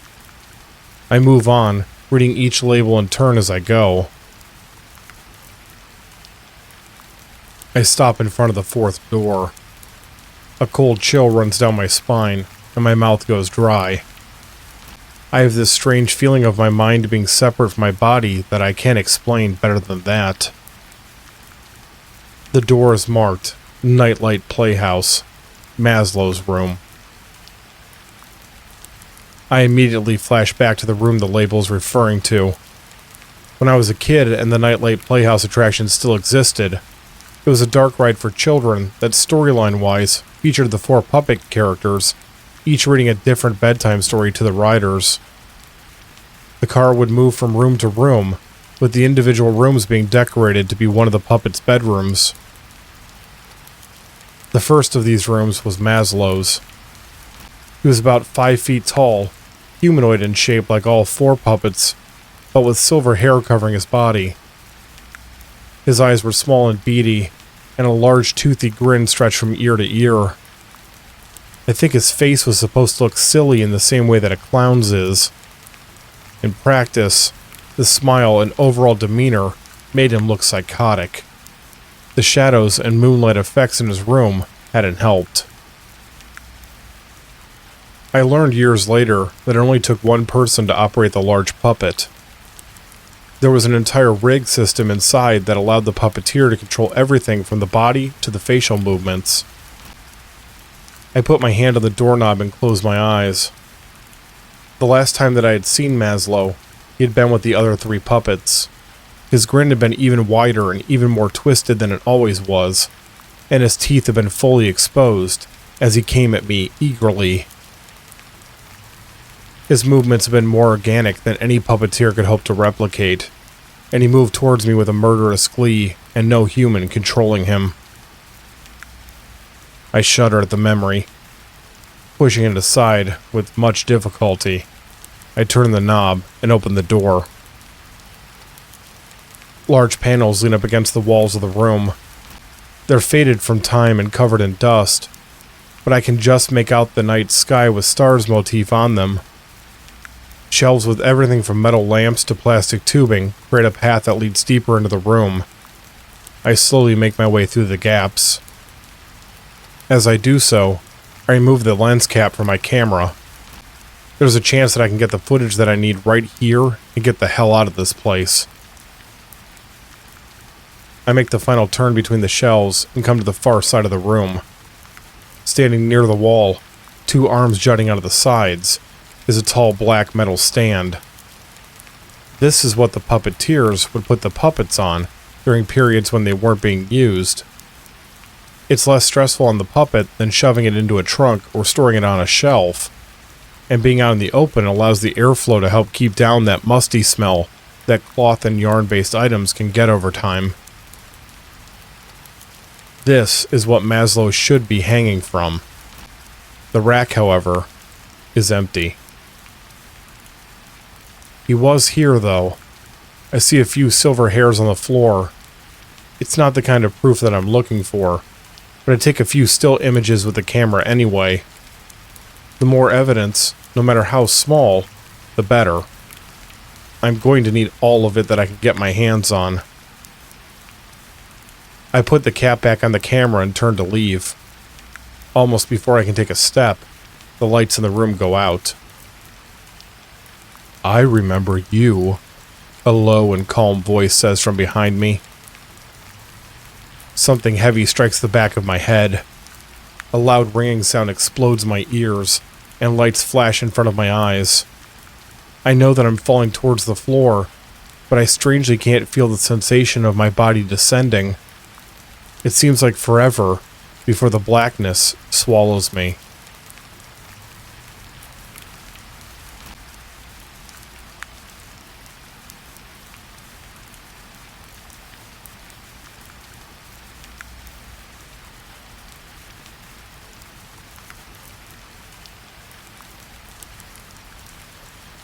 Haley didn't want to be on that stupid ride with me. She was 12 after all, and the Nightlight Playhouse ride was meant for younger kids. I had loved it though, and that August afternoon she had agreed to take me on it so that my father could find my mother something to drink and a shady place to sit. That had been in the early days of Mom's cancer, when she was still able to get out of the house, but she tired easily. We had waited in line for over 20 minutes. I was practically vibrating with excitement by the time it was our turn to climb into one of the two-person cars. I remember the burst of cool air as we went through the black curtain and into the attraction. Each of the rooms was designed so that only one car would pass through them at a time. The car would stop for a minute in front of each of the puppets so that it could read a short bedtime story to the passengers. It would then head off through another series of curtains into the next room, where the process would be repeated. First came Watson, then Bowlby, then Maslow. We went through these rooms without incident. When we came to Ash's bedroom set, however, something was different.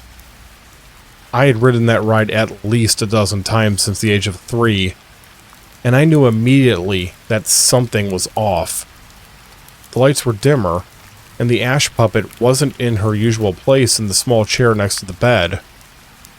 I remember Haley looked uncomfortable as well. The car rumbled to a halt. Ash's voice could be heard reading her book over the speakers even though she wasn't present. It was all pre-recorded, of course, but I was young enough to find that very creepy. To our surprise, the car's safety bar released. It raised up and locked into an upright position. Before we could say anything to one another, Ash was on us. I don't know where the puppet was hiding. She seemed to rise out of nowhere, a razor-sharp piece of metal clutched in her right hand. She plunged it into Haley's throat with incredible speed, causing blood to spurt out as she pulled the weapon free. Haley tried to scream, but no sound came out. As she grasped at her neck, 2 huge cloth hands grabbed her shoulders and pulled her completely out of the ride car. I turned in my seat to find that she was being held by the giant Bowlby, a 10-foot-tall massive puppet that looked like a silver and white-haired yeti with elongated arms and legs. His normally friendly face was twisted with this hunger. Maslow and Watson were there too, standing just off to one side as Bowlby slammed Haley onto the floor. With Ash's laughter echoing off the walls, they proceeded to literally tear her apart, piece by piece. I watched in horror as skin and muscle and bone were ripped and shredded while she was still weakly struggling against them. When Haley finally stopped moving, all 4 of the puppets turned towards me. I jumped out of the car and ran. I ran just as fast as I could towards a nearby door with a red exit sign over it. I kept expecting to feel the puppet's hands wrap around me and pull me back towards the remains of my sister, but it never happened. I escaped outside and screamed for help at the top of my lungs.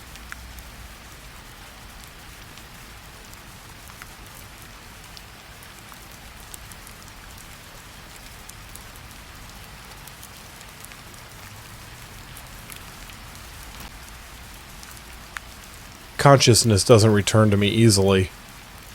There are a few moments where I almost achieve it, my mind swimming so close to the light that I can feel it on me. Each time, I'm dragged back down to the dark to be swallowed up by it once again. When I finally break through the surface, I immediately regret it.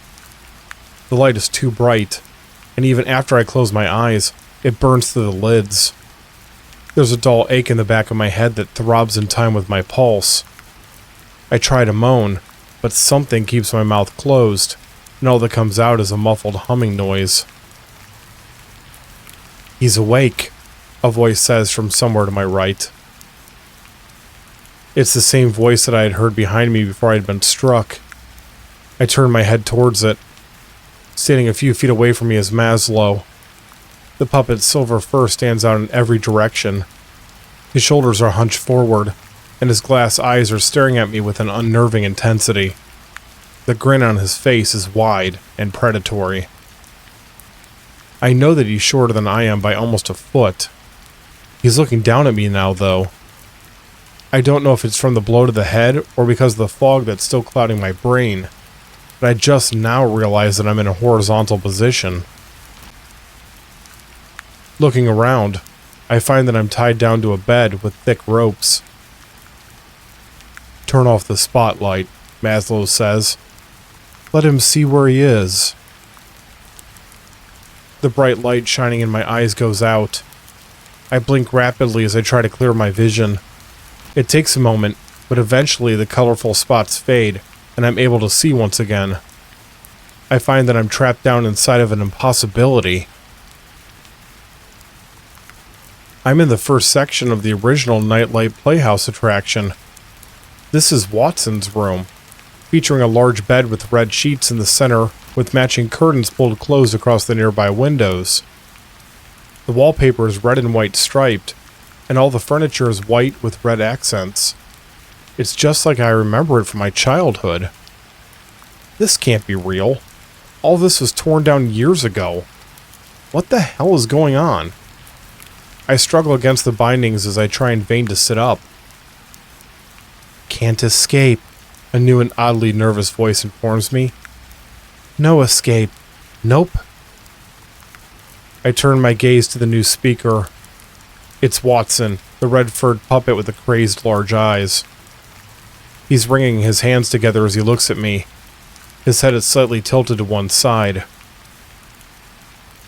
Behind him, leaning up against the wall and grinding his teeth together, is the massive Barlow. His 10-foot-tall frame looms over everything. Although he looks gangly at a first glance because of his long, thin arms and legs, he exudes an aura of strength and rage. "I want his teeth," a girl proclaims cheerfully. My head snaps up. Standing on the bed's headboard and leaning over me is another puppet. Unlike the others who were in surprisingly good condition, however, this one is in a state of ruin. The face once resembled a lion with a bear's ears, and dark long hair had both been tied up in ponytails and extended down over the body like a dress. Now, though, much of the fur on the face is rotted, and the lips are gone completely, exposing the long, sharp teeth inside the mouth. Sections of hair are missing from the body. Most strikingly, the eye sockets that have once housed lids that would open and close are now blackened holes. Two red glowing eyes stare out of these voids. They glare at me with such intensity that they vibrate in their sockets. I thought that I was afraid before. Maybe I was, but in this exact moment, where I'm seeing Ash for the first time since she brutally assaulted my sister, now I'm terrified. "Come on, let me take them," she says with a pout in her voice. "I can make them into a necklace that makes clickety-clacks." Ash begins to reach one paw down towards my face. Stop that, Maslow snaps at her. You know the rules. Watson won the right to go first. Won the game, Watson agrees. Get to go first. He plays my game. Yes, he does. Maslow turns his attention back to me. Watson here may not seem like much at first glance, but he's our resident genius. I'm sure he's got something special cooked up for you. Watson nods emphatically and smiles. Make it out of his room, and you get to move to the next, Maslow tells me. Get through all 4 rooms, and you get out alive. Simple enough, right? There's a loud click of a breaker switch being flipped, and all the lights go out. Once again, I'm surrounded by darkness. I keep expecting something to happen, but everything is silent. After what seems like an eternity, it's probably only a few minutes, the lights come back on, and I'm alone in the room. I'm also able to move again. I sit up and find that the ropes are gone. Reaching up, I touch a finger to my mouth and find that the reason I can't open it is because it's been taped over. Gripping one end, I tear it off. I gasp in shock. Removing the tape was far more painful than it should have been. I look down at the black strip in my hand. Small shiny points are sticking out of it. Jesus, the bastards had stapled it to me. I don't know exactly what's happening, and I'm not going to stick around to find out either. I get out of the bed and quickly take in my surroundings. Sitting on a nearby chair is my backpack. I take a step towards it. Excruciating pain flares in my ankle. I almost tumble forward, but I manage to regain my balance at the last possible moment. I hurriedly move back to the bed and sit down on the edge. Blood is pouring out of a long slit in my jeans. I pull up the fabric and see that there's a deep gash cut into the flesh of my ankle. Thinking quickly, I grab one of the bed pillows. I remove the pillow from the case and tear a strip of the cloth from the case. Gritting my teeth, I wrap the strip around the wound and tie it tight. When I'm finished, I look down towards the floor to figure out what just happened. At first, I don't see anything out of the ordinary, or at least out of the ordinary for the strange circumstance I'm in. My eyes finally fall on something, and it takes me a moment to process it. A thin streak of blood is hanging in midair right where my ankle had been cut. After a couple of seconds, it clicks. There's an extremely thin and extremely sharp wire stretched out over the floor. It's not just one either. Now that I know what I'm looking for, I can see dozens of others scattered throughout the room. These are just the ones that the light is exposing enough for me to see. There's likely far more of them that aren't visible from this angle. Enjoying so far?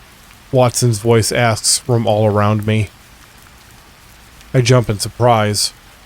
As I wait for my heart rate to return to normal, I raise my eyes and carefully examine the corners of the room. There. It's a speaker. I spot 3 more of them before the puppet continues. Wire's only first part, he says, unmistakable glee in his voice. Here's second part. The lights in the room flash. As they do so, a warning siren blares. This happens 3 times, with each flash and siren coming about 2 to 3 seconds apart. After the third one, there's an audible squeal of gears turning. I watch the wires move rapidly as they change position into a completely different configuration. Wires that I could see before are now invisible, and ones that were previously concealed can now be seen. Many of them have changed the height that they're at. Game's simple, Watson informs me. Get through door. There's a click, and an overhead light illuminates a wooden door on the far side of the room. Hurry now. I'll end if bored. Those ominous words hang in the air as I stare at the wires that I can see. How in the hell did this damned puppet figure out how to rig a death trap like this? With some effort, I forced myself to focus on the matter at hand.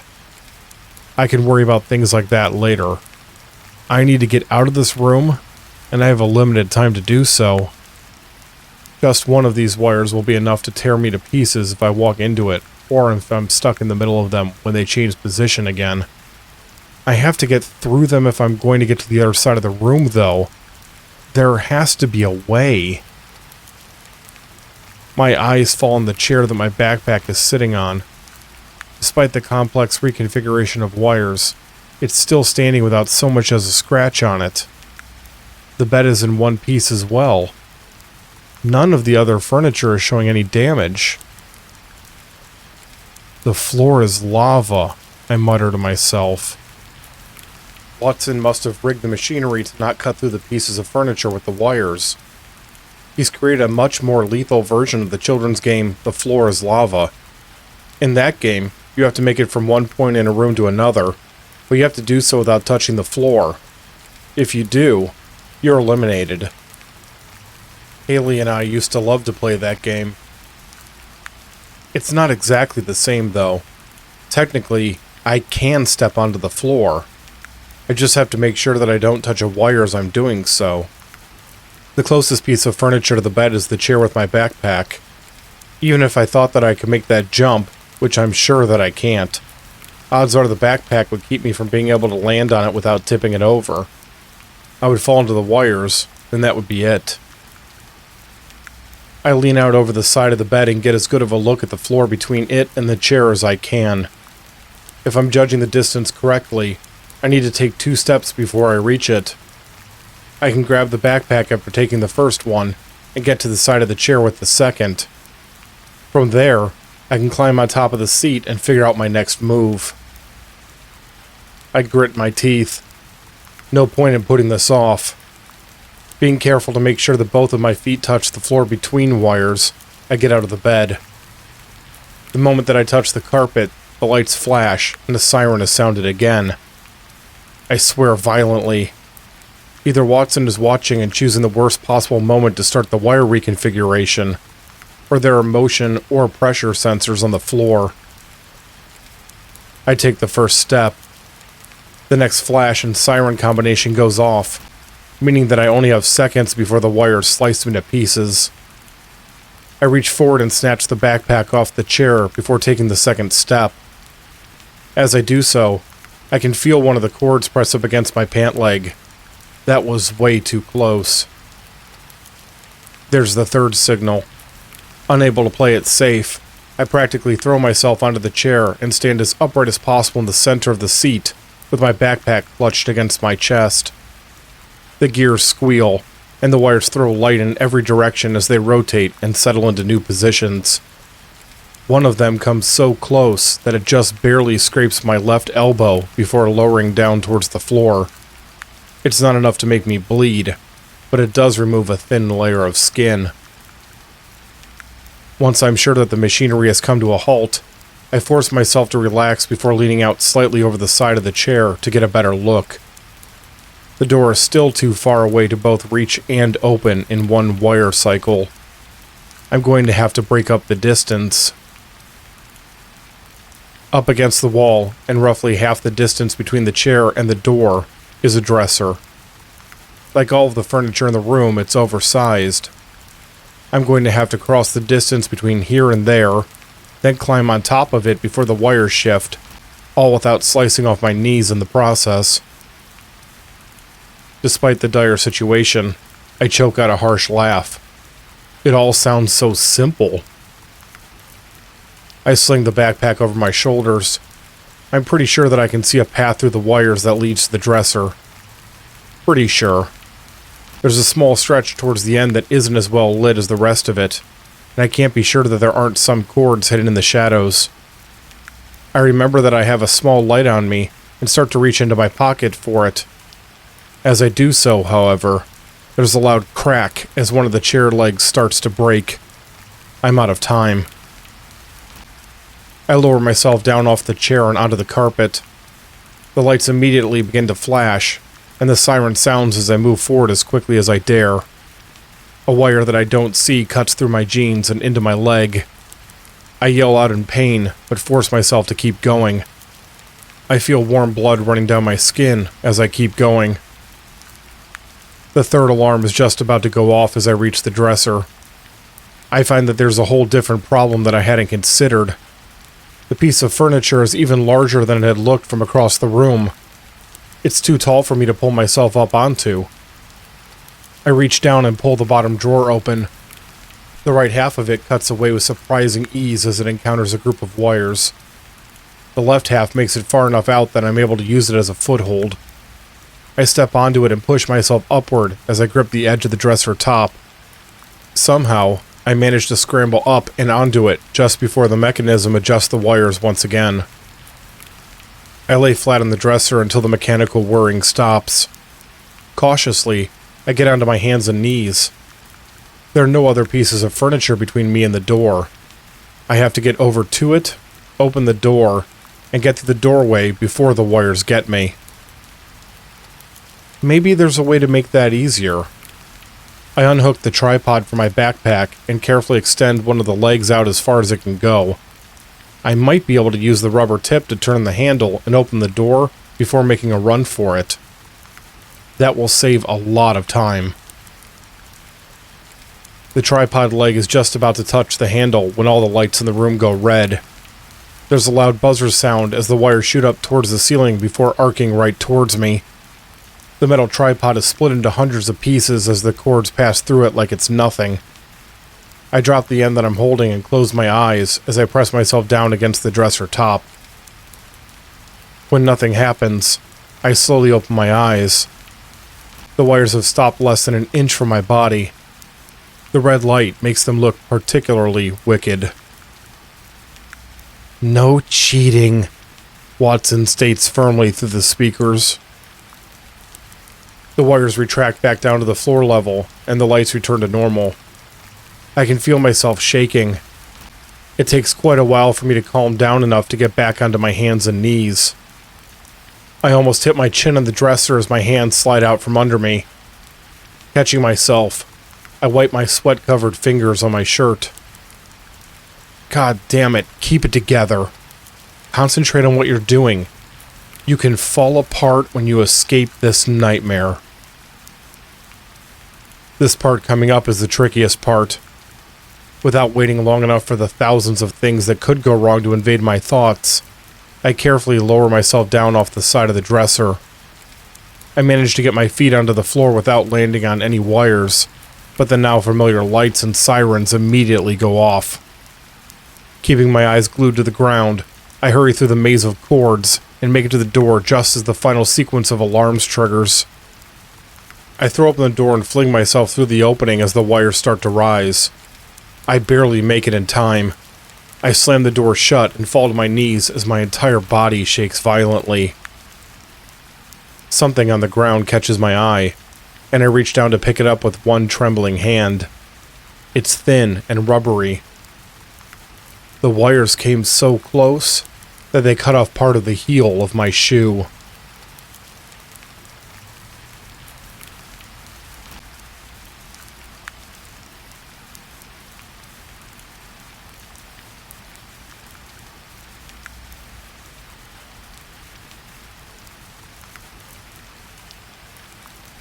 I'm now in a narrow hallway. The walls, ceiling, and floor are all painted black. The only source of light is a single bulb hanging above the door at the end of the short corridor. I give myself a long moment to collect myself and breathe deeply. In the moment, I was able to function in that nightmare bedroom, but now that I'm past it and the adrenaline is wearing off, I feel like I'm going to fall apart. I'm shaking again. It feels like my body temperature has severely dropped. This was stupid. All of this was so goddamn stupid. I shouldn't be here. Hell, I shouldn't be anywhere near Arcadian Heights. It was such hubris to think that I could just waltz right in and get proof of what happened to Haley all those years ago. I had tried to justify to my mind that I was doing this not just for her, but for the other kids that had gone missing over the years. Maybe I could even stop more children from being killed. I put my face in my hands. I'm not just stupid. I'm stupid and I have some screwed up hero complex. That's pretty fucking laughable given how little prompting I needed to abandon my own sister. I'm no hero. I'm just someone who makes bad choice after bad choice without ever thinking about the consequences. I put the backpack onto the floor and open it. I'm probably not going to survive my own stupidity in coming here, but maybe I can do a little bit of good before I get snuffed out. Taking a small black pouch out of the inner pocket, I untie the strings and remove a small square camera. It's an action camera, the kind of camera that's designed to be used to record, well, action sequences. Running, climbing, riding a motorcycle, kayaking down a wild river. It's durable as hell and handles motion well. I don't use it often, but it's perfect for what I need now. I open the metal loop connecting the lanyard around my neck to my laminated press pass. Sliding the pass off, I hook the camera onto it instead. I adjust it slightly before turning it on and pressing the record button. Now everything that I'm facing towards will be recorded, albeit at an awkward angle. Even if I don't make it out, there will be some record of what happens to me. It's a very real possibility that the puppets will destroy the camera. If they don't, though, maybe someone will find it somewhere down the line.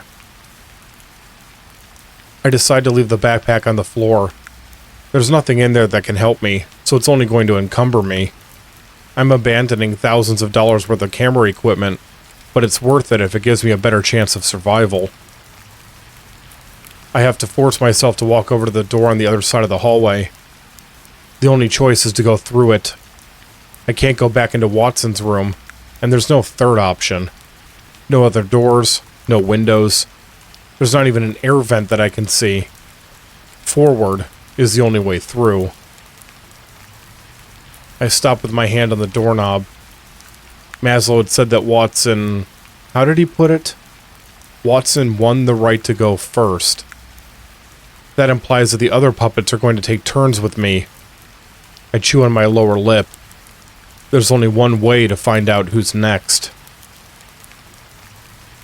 I glance over my shoulder towards the door leading back into the wire room. Since I don't know the rules of this little agreement, I don't actually know that Watson's turn is over. That's a disturbing thought. There's nothing I can do about that. I turn the knob and slowly open the door. A large furry hand reaches through the doorway and grabs my arm. Before I can react, I'm pulled off of my feet and thrown into the room beyond. I slam into something hard. My shoulder explodes in pain, and it's soon followed by my knee as I land on the ground and skid across it. My body comes to a halt as I strike a wall. My ears are filled with a loud primal roar. The sudden assault has left my head swimming, and the roar sounds distorted. That distortion clears as I struggle to get back to my feet. I feel like I've been run over by a truck, and my arm is shooting pains running up and down it, but everything seems to be functioning. Part of me registers that I'm in another bedroom. While the furniture in Watson's room was oversized, the pieces here are gigantic. The bed and other items are taller than I am, and proportionately wide to match. The rest of my attention is locked firmly on the huge form of Bowlby. He's standing near the door that I had entered through, rage on his ape-like face and his silver-furred hands flexing in anticipation. He leans forward and opens his mouth. "Out of the way, stupid," he yells in a deep voice. It's such a strange thing for him to say that I simply stare at him in confusion for a few seconds. "And stay out of my stuff," he bellows. Bowlby starts to charge forward. The movement breaks my momentary stupor and I hurry away. There's another door on the room's right wall, but he's too fast, and I know that I won't make it that far. Instead, I practically throw myself under the giant bed. I'm barely under it when he grabs it with both hands and flings it away. I duck as one of the legs comes perilously close to my face. He throws it so hard that it shatters, sending chunks of the headboard and frame flying in every direction. "I told you to stay out, Harrison," Bowlby screams at me. "You made me hurt you." What? I don't have time to think about what he just said. He's charging me again, and this time there isn't anything to hide under. He reaches out with his left hand and grabs me around the waist. His fingers push painfully into my sides as he forces me up against the wall and leads in close. "I hate you, you little idiot," he yells. "I wish Mom and Dad never had you." "Shut up," I yell back, surprising myself as anger flares. "Shut up, Haley." Bowlby closes his mouth and stares at me silently. I had responded instinctively as his words brought up memories that I hadn't thought of in a long time. The same day that Haley disappeared, we had a screaming match in the hotel room earlier that morning. Our parents had gone downstairs to get breakfast for all of us, leaving her in charge of me. I was a little kid with way too much energy that was excited about going to Arcadian Heights. It was a bit much for the nerves of a 12-year-old sister. To keep me somewhat calm, she played a game with me. My eyes flickered towards the door I entered the room through. We played the floor is lava. I didn't remember that until just now. I remember the phone ringing.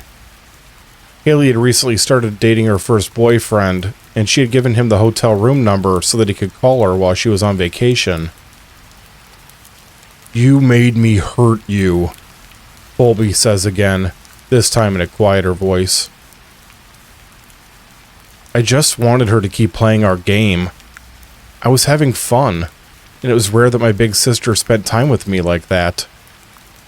She insisted on me being quiet so that she could talk to her boyfriend, though. Stubbornly, I stood in front of the phone and tried to block it with my body. "Out of the way, stupid," Bowlby says, echoing Haley's words in that moment. I pouted for a bit, but eventually did as she told me. As she picked up the phone, I wandered around the hotel room. Haley's suitcase was open next to the window.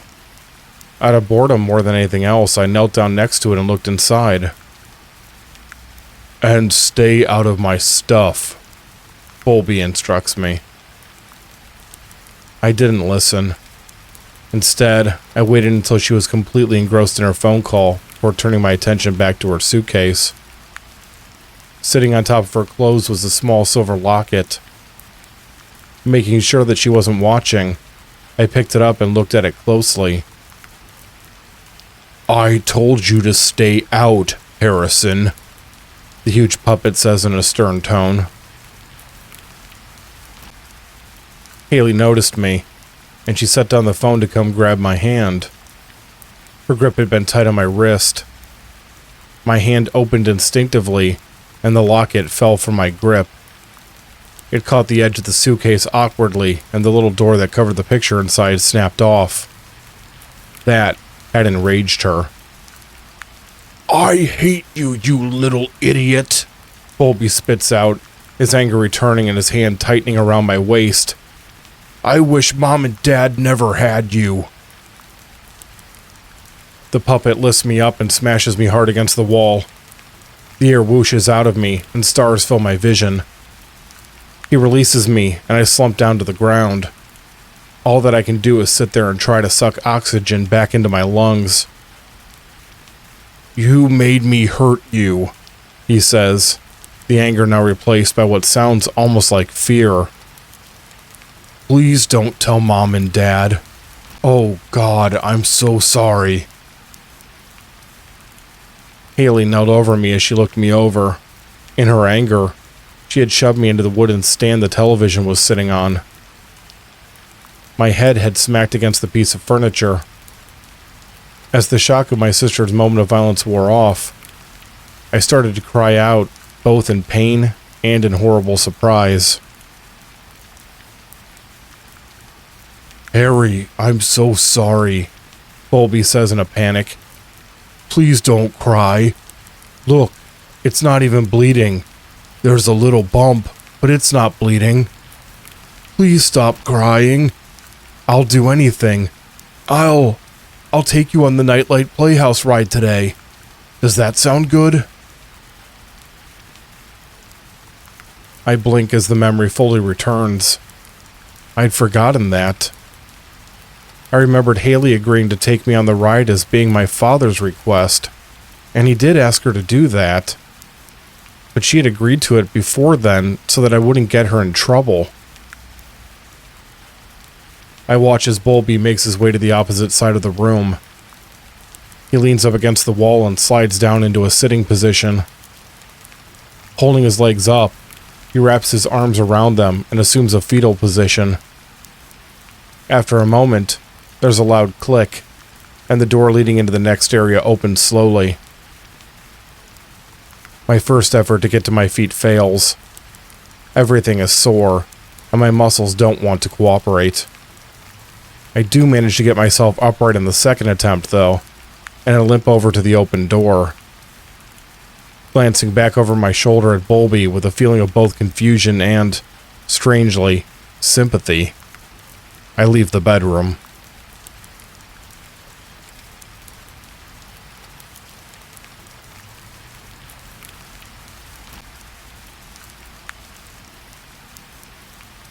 I'm in another dark hallway. Once again, the only source of light is above the door at the far end. I close the door to Bulby's room and step away from it before leaning up against the wall. Every breath is hurting, and my sides are throbbing. I think Bulby broke some ribs. They're at least severely bruised. Whatever the case, it's making it hard to draw in air, and every time I manage it, there's a stabbing pain. I can't keep walking. I have to rest, even if it's just for a few minutes. Resting my head on the wall, I close my eyes. "You're almost there," a voice says. My eyes snap open as my head turns towards the speaker. At the end of the black hall, standing in the now open doorway and his head tilted slightly to one side, is Maslow. The silver-furred puppet stares at me for a moment before motioning towards me with its chin. "Looks like Bulby did a number on you," he comments. I don't have the energy to answer him. I don't have the strength to do much of anything, really. I don't even feel afraid, just drained. "I was going to ask if you figured it all out yet, but I see that I don't have to. I think you understand why your sister died that day all those years ago. Or at least you're starting to." Maslow takes a pair of steps towards me before stopping again. "Allow me to fill in the gaps that you may be missing. The reason your sister is dead is because of you." "Bullshit," I managed to mutter. He smiles. "Oh, maybe she didn't die at your own two hands, but it's because of you that she got torn to itty-bitty pieces that day. The four of us, well, it's difficult to explain, but the short version is that we're very much in tune to how children feel. That's kind of our purpose, isn't it? To make children feel a certain way. How can we do that properly if we don't know what they're going through?" I'm completely confused. Whether it's the difficulty breathing or he's just not making much sense, I'm not getting what he's trying to tell me. "This place," Maslow continues, "this Arcadian Heights, it's a special place, Harrison. A dark place, a twisted place, but a special place. It does so many things for so many of us. It can even give life to the lifeless, as you can see." He holds out his arms as if to demonstrate his point. "We felt your anger that day, Harrison. We felt your pain, and we felt your fear. We wanted to protect you. The best way for us to do that was to get rid of the person that was making you feel those things. I feel a wave of cold run down my spine. I had been feeling all of those things the day Haley died. Anger that she had chosen to ignore me. Pain that was caused by the violence she had directed on me. Fear that it would happen again. I once again closed my eyes. That wasn't the first time her temper had flared, and she had hurt me, intentionally or not. Each time I had covered for her with our parents, saying that the injuries were caused by an accident or my own clumsiness. Every single time Haley had convinced me that she was sorry and that it would never happen again. I had been happy when she had agreed to take me on the Nightlight Playhouse ride. As we stood in the line queue, though, I'd started to get nervous. At the time I didn't understand why, but now I'm sure it was because I was standing so close to her without our parents present. That nervousness had turned to anxiety by the time we both sat down the ride car next to each other. What should have been a fun moment in my young life instead made my stomach feel like I needed to throw up. I looked back at Maslow. I didn't remember that until just now. When I looked back on that day previously, I had always regarded it as a happy one until getting on that damned ride. You loved your sister, the puppet tells me. It's only natural that you want to remember her in the best light possible. In reality, though, she abused you. Don't try to sugarcoat it or explain it away. At the end of the day, she abused you. The words cut deep. I know that he's right. I don't want him to be, especially given the circumstances. But I know that he is. All of this feels so surreal. A fucking living puppet is making me examine my past trauma while I'm a prisoner in an insane death trap. How the hell am I supposed to process that? Do you know that all four of us are named after psychologists? Maslow asks. You probably do. You're the kind of person that does his research, yes? If you do, you know that I'm named after Abraham Maslow, the creator of the hierarchy of needs. Put simply, it's a listing of the fundamental needs of a person. The biggest need is, of course, physiological. Every person needs to be able to breathe and eat and sleep. Right after that, though, safety. After basic physical needs required to keep the body running, comes the need for safety. Your sister, she took away one of your greatest needs. You were only a child. She had no right to do that. It should have been the opposite. She was your older sister. She was supposed to protect you. You were right to hate her and to fear her. We understood that. We did what you didn't have the strength to do. We protected you. We stare at each other in silence for a long time. I believe that he means what he's telling me. God help me. I actually believe him. We're not these monsters that you've built up in your mind. Are our methods harsh? Perhaps. Ask yourself, what is a little targeted brutality when judged against the safety of a child? You didn't have to kill her, I say quietly. No, you didn't have to kill her, Maslow counters. We did, however. We don't tolerate abuse no matter where it comes from. It's all about keeping the children safe. I narrow my eyes and force myself to stand upright. And now you're what, going to say that you want to help me again? I ask, not bothering to keep the doubt out of my voice. Maslow smiles as he looks up at me. Something has changed in his expression. Slowly, he shakes his head. "Oh no, Harrison. I'm not telling you that at all," he says as his smile turns vicious.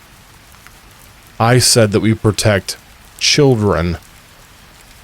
You are no longer a child." There's a flash of metal in the dim light as he reveals the knife that he's holding. The blade is short, but it looks sharp, and I'm certain that he can do a lot of damage with it very quickly. He takes another step forward. "I wonder what kind of pain you brought to people in your life," Maslow ponders. "Who would I be keeping safe by ending you? Everyone scares someone, even if they don't realize they're doing it." He raises the knife and points it towards me. I clench my jaw. I doubt that I'll be able to fight him off in the condition I'm in, but I don't have any choice but to try. "Still a little defiance left in you, huh?" Maslow says. "You're going to need it." He lowers the knife. "Not for me, though. All of us have our little quirks. Things that we enjoy when it comes to playing with guests. Me? I like to watch." Maslow steps off to one side. I watch him distrustfully. He can't be letting me go. He must be up to something. "Well, go on," he prompts. "Move along. Only one section left to get through. You don't want to leave her waiting." Now I understand. He actually is letting me past him. It's not because he's showing mercy, but instead because Ash is the final puppet I have to get past, and he knows she's the one that I'm afraid of the most. He wants to see me suffer. That's what all this has been about, this little trip down memory lane. He's been opening old wounds just to watch them bleed. He's weaponized my own memories to hurt me. It's manipulative and sadistic. Worse, it's effective. I limp my way past him, trying to push the pain caused by my memories out of my mind. I don't want to give him the satisfaction of seeing my discomfort. He's already gotten enough from me. Maslow watches silently as I step through the doorway. His grin grows even wider as I look back. The last I see of him is a little wave he gives as I close the door.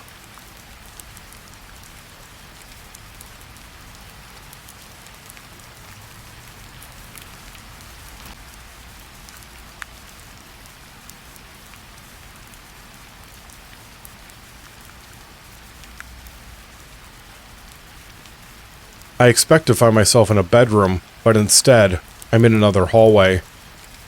This one is wider than the one I was just in. It's barely illuminated by flickering lights hanging from the high ceiling. The walls are made from dark brown wood, and they're scarred with deep gashes and burn marks. Metal grates have been installed at irregular intervals on them near the floor. I barely register those things. My attention is firmly on the figures hanging from the ceiling, with nooses around their necks. All of them seem to be either old Arcadian Heights mascot costumes or puppets from past shows. I recognize a few of them. Closest to me is Whimper the dog, one of the mascots that used to wander the park near children's rides and take pictures with the families. He also appeared in commercials for the park on television. The character was removed so long ago that I barely remember him. Whimper has been torn to shreds. Large chunks have been torn out of him, and both eyes are hanging out of the sockets. What looks like old blood is caked over nearly every inch of him. I know that it's just a costume, but that doesn't change the fact that he looks like he's been murdered.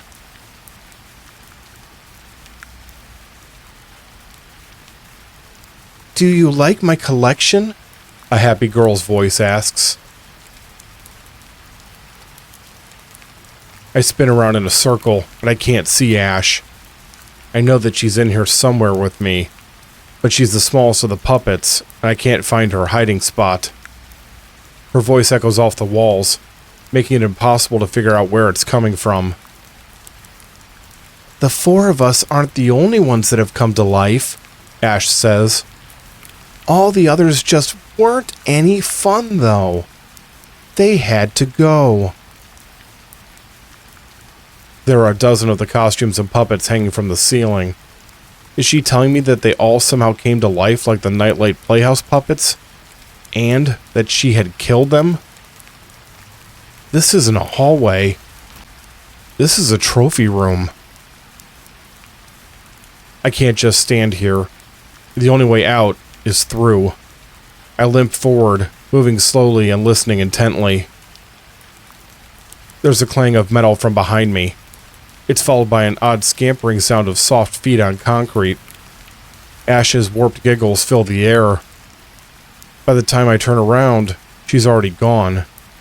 I barely catch the sight of one of the grates falling back into place. She's using the ventilation system. Want to see my favorite? She asks. Up ahead, one of the hanging figures drops to the ground with a loud thud. She's cut the rope holding it up. There must be vent covers either on or near the ceiling as well. It had taken her a surprisingly short amount of time to get up there. I don't want to get anywhere near the fallen figure, but I have to go past it. For a moment, I'm frozen by indecision.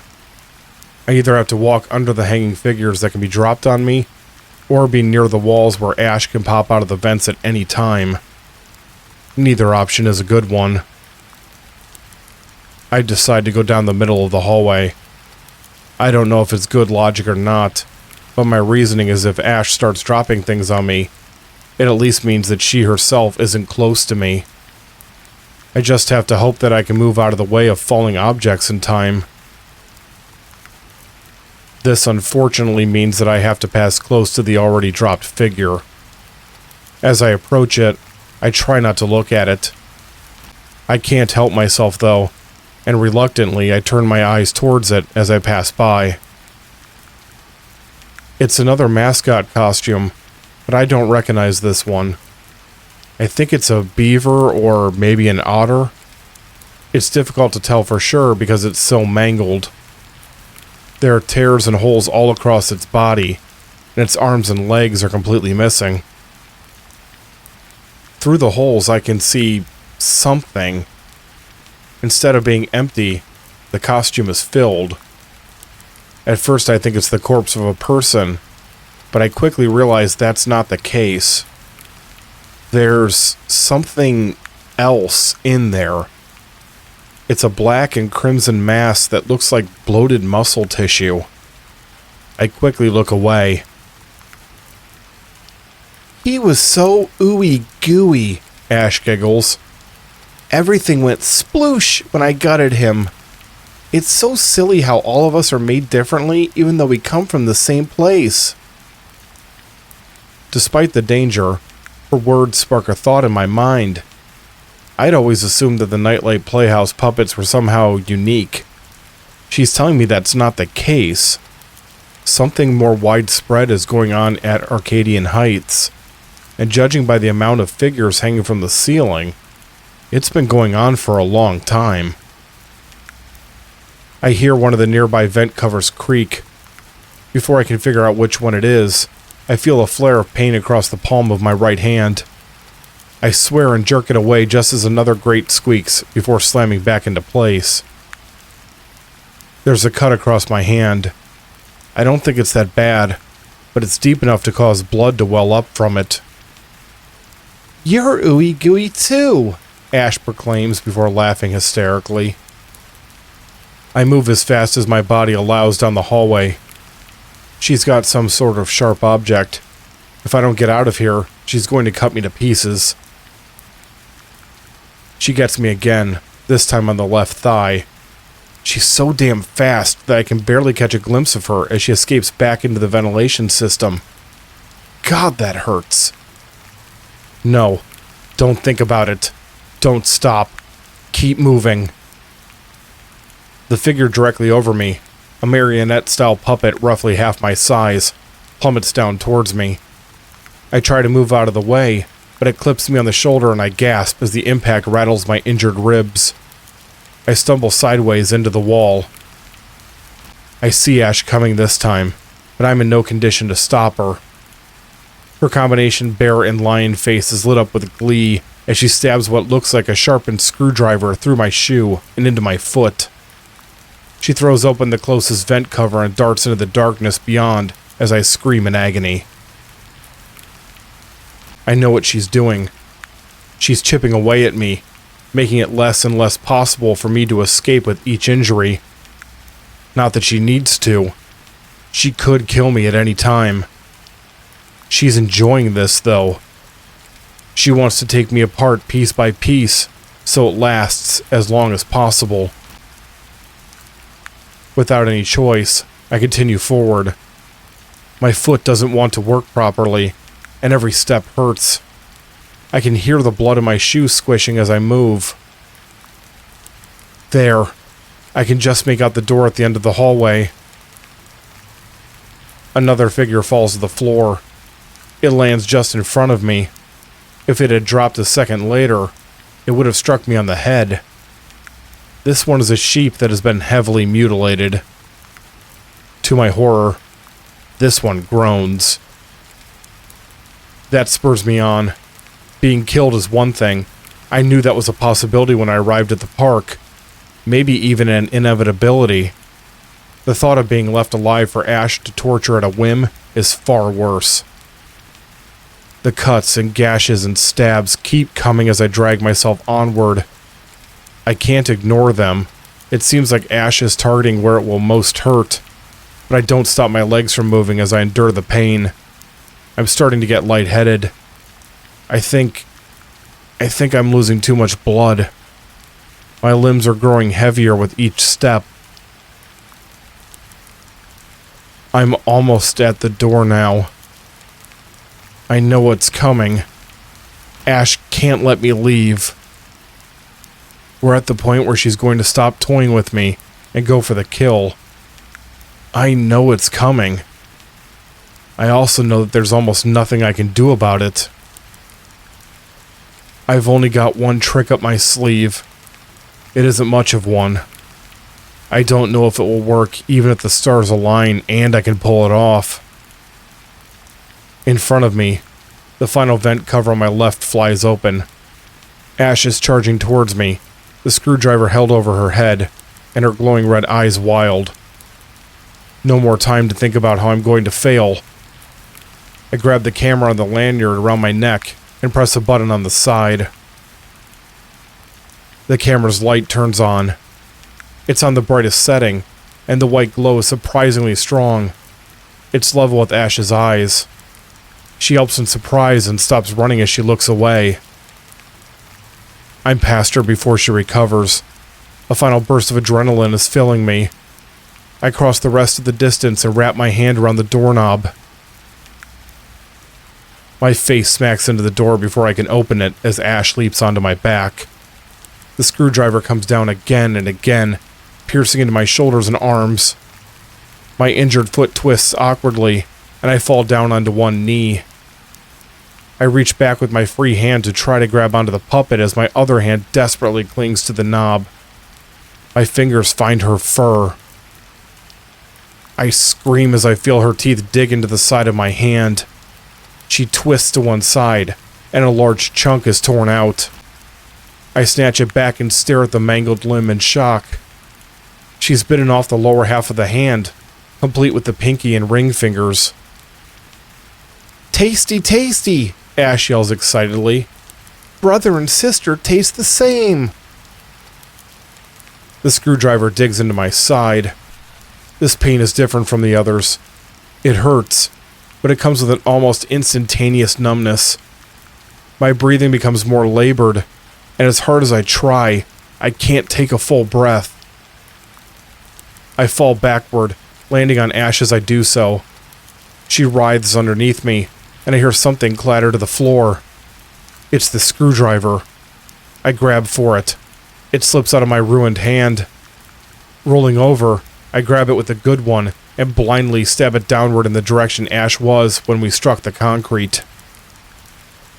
I feel the sharpened tool dig into something. An inhuman squeal echoes off the walls. I got her. I fucking got her. I don't check to make sure. Everything in me is bellowing that I need to get the hell out of here. I can't get to my feet. There's not enough left in me for that. The best that I can manage is to get onto my hands and knees. Crawling to the door, I grab the handle again. The blood covering it causes it to slip off. I try again and manage to turn it and push the door open. I drag myself through the opening and kick it closed behind me. I collapse. My body is completely spent.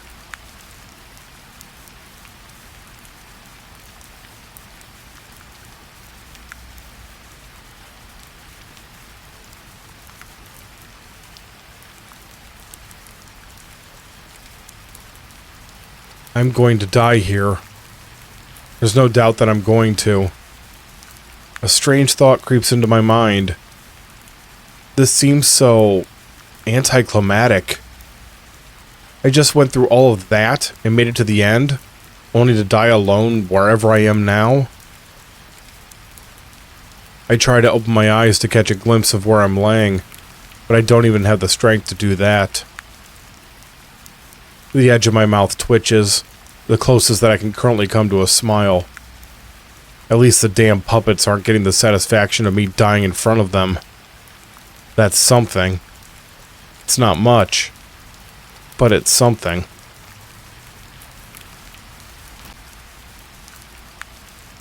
I feel something touch the side of my face. I can't even flinch away from it. I can tell that it's warm, though, and it's the first comforting thing that I've felt for a long time. Even longer than I've been in Arcadian Heights, if I'm being honest with myself. I'm so sorry, Harrison, a young woman's voice whispers in my ear. My body is suddenly moving. I'm no longer on the ground. It feels like I'm floating through the air. At the same time, I can feel myself slipping towards unconsciousness. There's the sound of a door opening. The silence is broken, and now I hear the sounds of the amusement park all around me. I can feel hard concrete underneath me. My face is touched by the warm sensation once again. It's a goodbye. The warmth is gone, and she's gone. Just before I slip into darkness, I hear a different voice, faint, say, "Somebody get a doctor."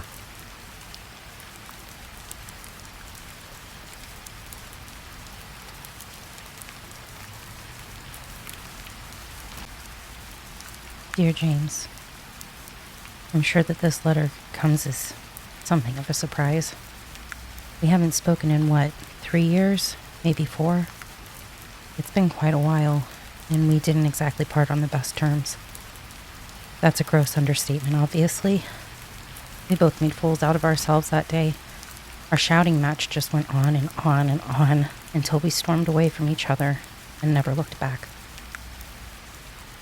I want you to know that I've felt bad about that day ever since. For a long time, I blamed you for that argument. But over the years, I've come to realize that it was my own fault. You simply wanted to discuss the possibility of starting a family, and I just sort of snapped. I was so stubborn that I didn't even allow a discussion to take place. I should have sat down with you and explained why I was so against the thought of having children. Instead, I just dug in for a fight. Well, I got that fight, and it ended up costing me dearly. So yeah, I'm sorry. It was never my intention to hurt you like that. At least I don't think it was. There have been times that I've wondered if there was some part of me that tried to ruin things. I've never been fully comfortable being happy. Therapist would have a field day with me. I'm writing to you to apologize for the way that things ended. That's one part of it, and the biggest part in my mind. I'm also writing you because I don't know how much time I have, and I feel like what's happened needs to be documented. You're the best reporter that I've ever known. Sure, you're the only one that I've ever known, but still, you're amazing at your job, and I know that I can count on you to take this seriously.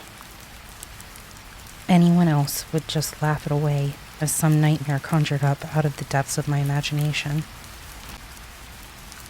Around a year ago, I accepted a position at the Yar Ardal Observatory.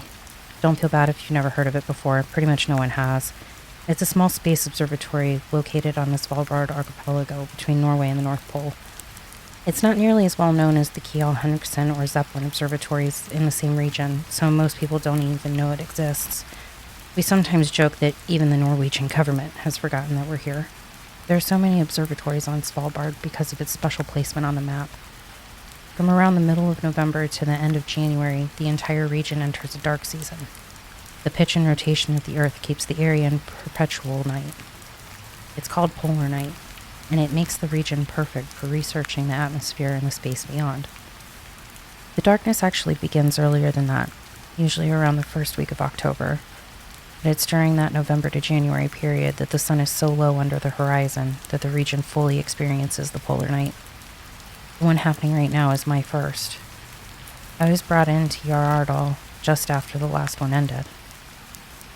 That does mean that I've been through the opposite phenomenon, where the sun doesn't fully set for months. That was incredibly strange. It screws with your internal clock in ways that you can't truly appreciate unless you've experienced it. You just feel weird and uncomfortable until your body adjusts, and even then it's like you're always just a bit off balance.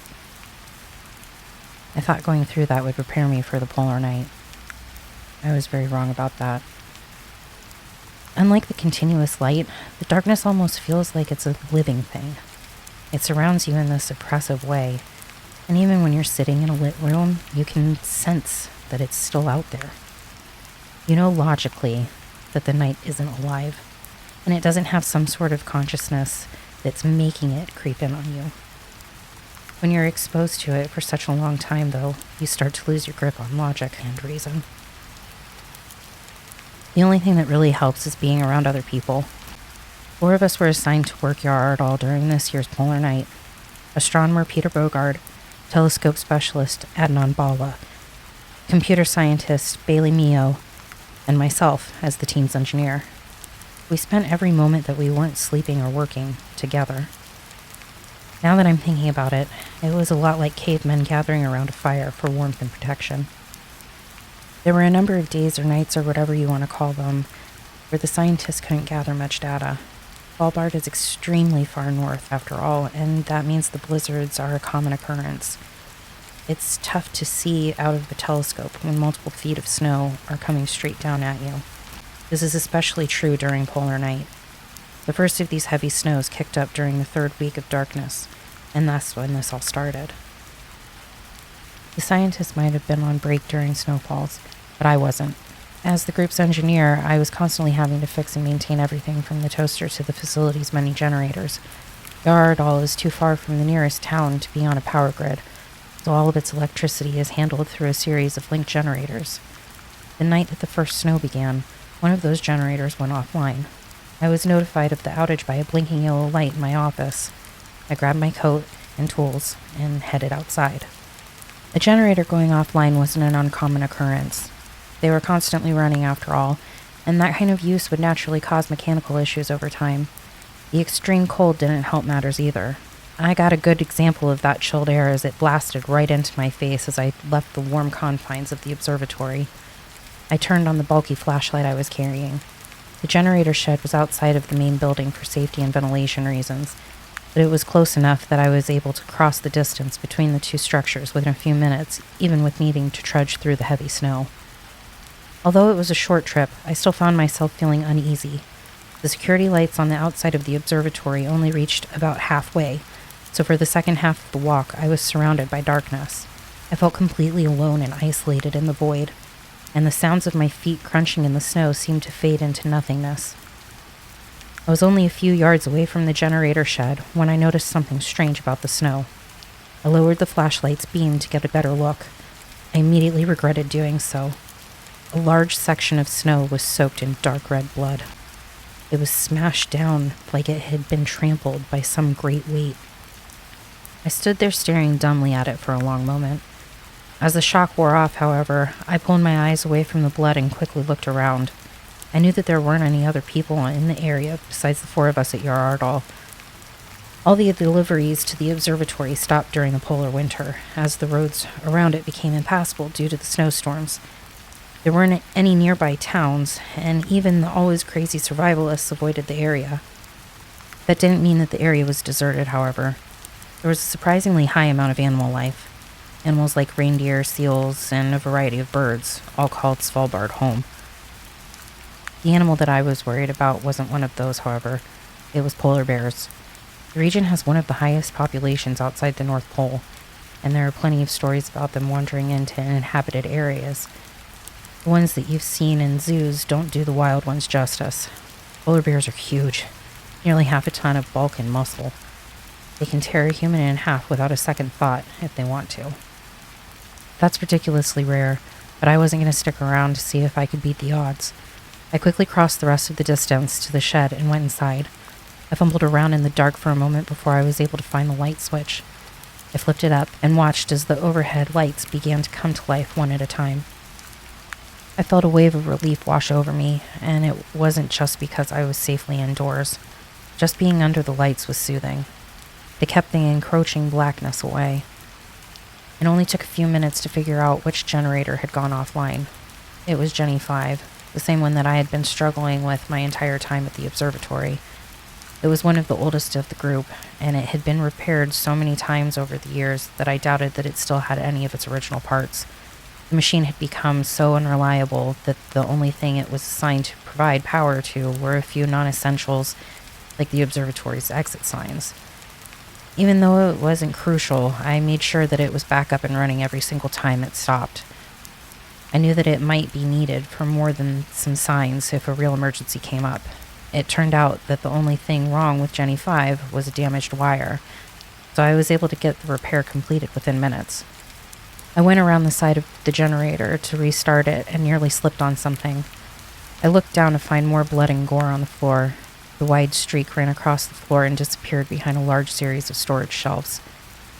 I listened as hard as I could. It was difficult to hear anything over the running machinery, and the wind whistling across the metal roof wasn't helping matters.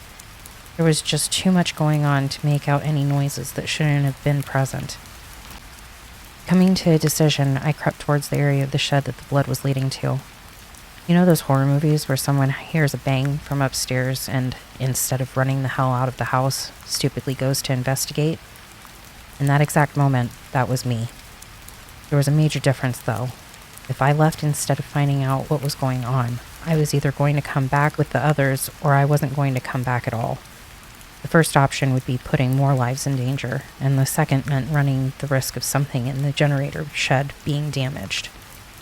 Those generators were the only things that sustained us through the winter, and if they went down, well, we would be screwed, to put it bluntly. The blood led further beyond the shelves towards the bay door. When our supplier brought fuel, the driver would deliver much of it on pallets.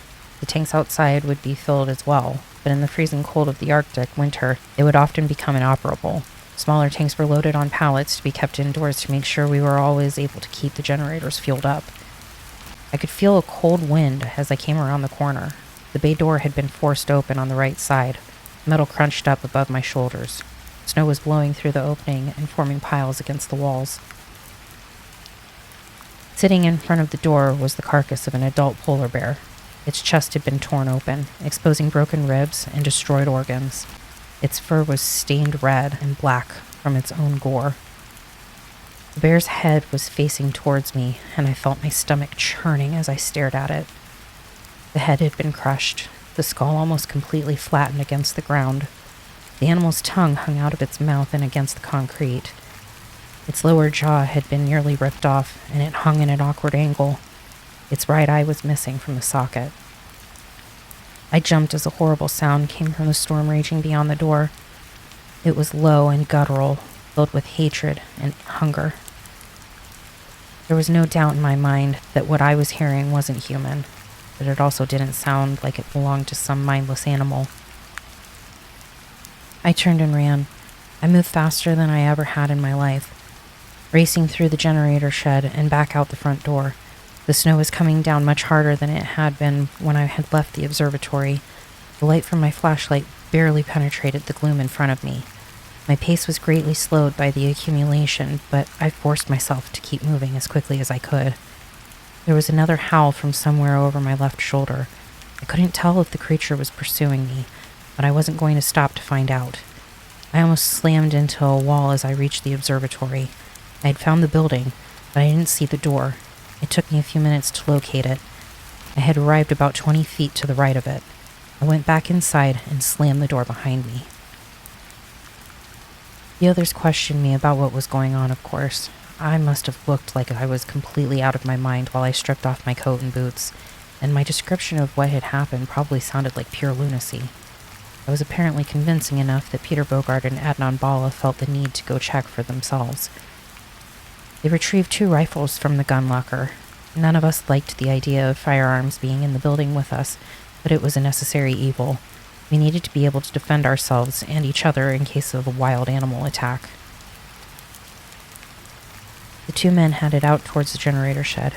Haley, Mio, and I watched the feed from the security cameras. The feed was mostly blocked by the falling snow, and they disappeared almost as soon as they appeared on the cameras. The last image we saw was of them talking to one another as the darkness swallowed them up. I was worried that something would happen to them, but they returned unharmed a short time later. The polar bear carcass hadn't been in the shed when they had arrived. They had seen the damage to the door, and they reported that large amounts of blood covered nearly every surface of the loading bay. They had also heard the same bellowing that I had, but it had been further away, and it had stopped after just a minute or two. Bala also said that he'd seen something as they had left the shed. He hadn't gotten a good look at it, but it had been big and definitely hadn't been another bear, not unless one had learned to walk on 2 legs. We were all on edge for the next few days, but nothing out of the ordinary happened. The storm thankfully didn't turn into a full blizzard. It did, however, leave a large amount of snow behind. We were forced to clear a path to the generator shed to make sure it was accessible.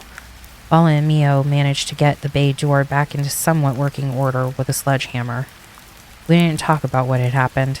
It wasn't some decision that we all agreed on. No one seemed to want to talk about it, though, so we didn't. It was like we believed that not discussing it meant that it wouldn't happen again, and for a couple of weeks it seemed like that would be the case. My 3 companions went about their research while I continued to make sure that the observatory itself was running smoothly. On the Friday of the 3rd week, I looked out of the window and found that the endless night wasn't so endless after all. The sky was finally clear enough for the aurora borealis to be seen. The others were already at the door and getting dressed to go outside as I hurried down from my workshop. Weeks of tension gave way to smiles and laughing as we rushed out into the snow like children on Christmas morning. It might sound like we were being reckless, and maybe we were. What you have to remember is that nothing out of the ordinary had happened after the initial incident. We had been outside a number of times since then for various reasons without an issue. We had become complacent. I'm sure that you've seen pictures of the northern lights, but I'm here to tell you that those images don't do it justice. Bands of green and purple and blue wrapped throughout the sky, moving and pulsing like ethereal flames, dancing for the amusement of the stars. I wasn't just in awe of what I was seeing. The natural beauty was so incredible that I felt like I was having a religious experience. I was aware that tears were falling down my cheeks, and I didn't feel the slightest twinge of embarrassment. I wish that you could have seen it. I could have stood there in rapture for hours, but I was snapped out of my euphoria by the same deep growl I had heard in the generator room weeks earlier. We all turned towards the noise. A few hundred yards away, standing just outside of the ring of light created by the observatory's security lamps, was a huge figure.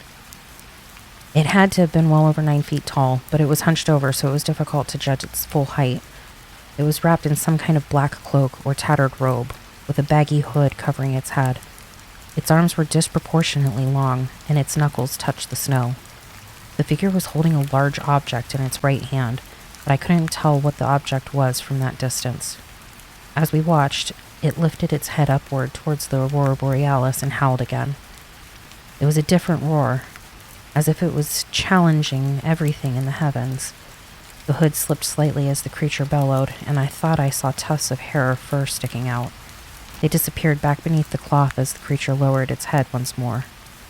It was moving towards us before we were able to register what was happening.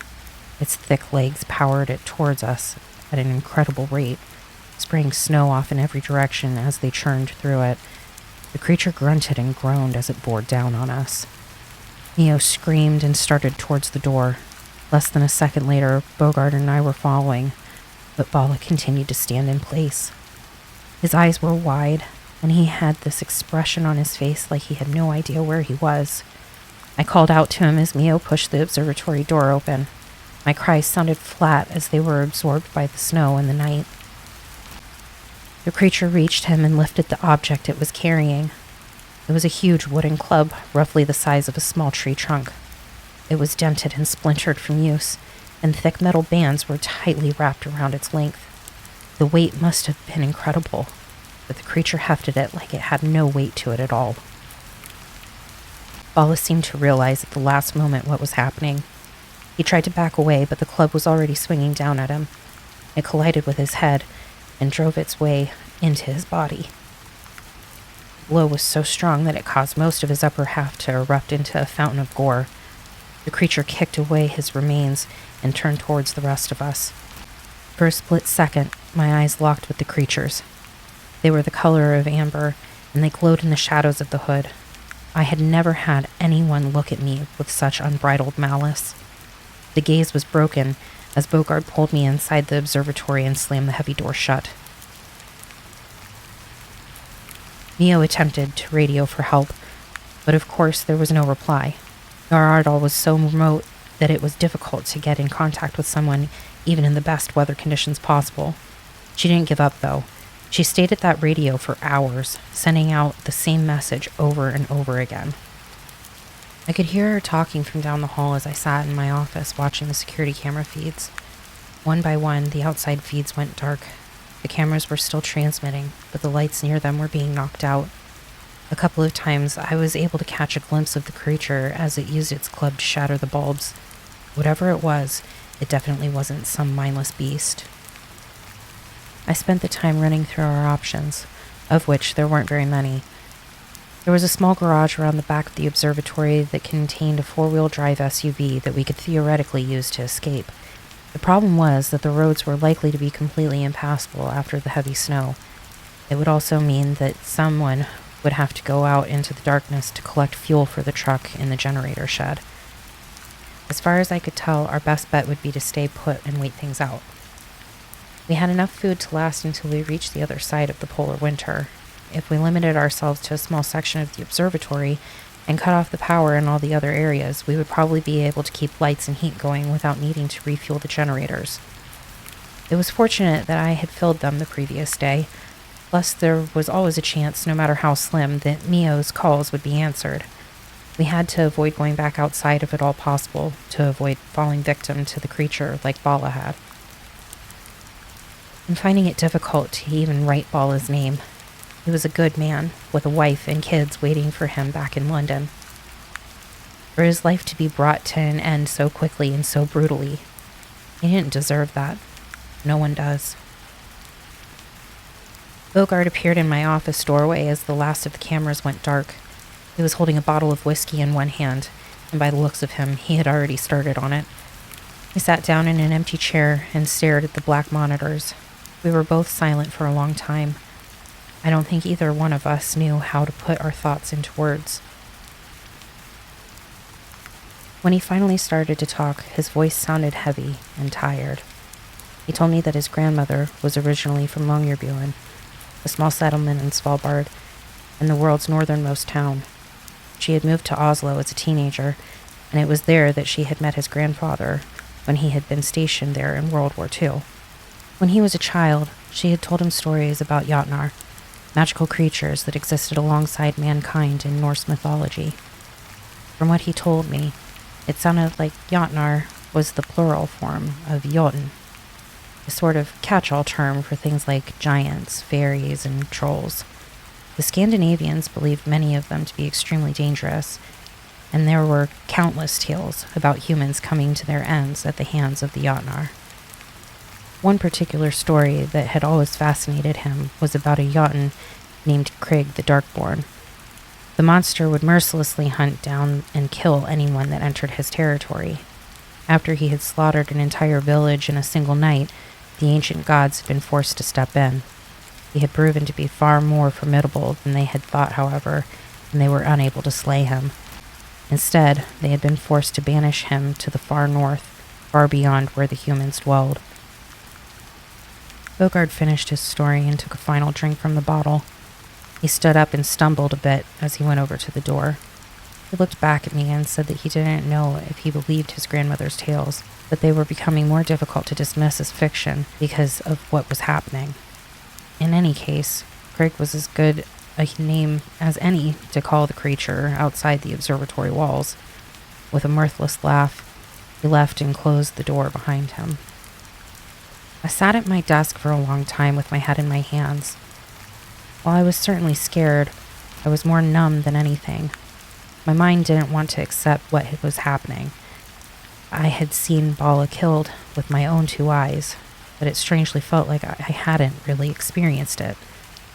It was more like something that I had seen in a particularly vivid dream. The next time that I saw the others was when we gathered together for a meal hours later.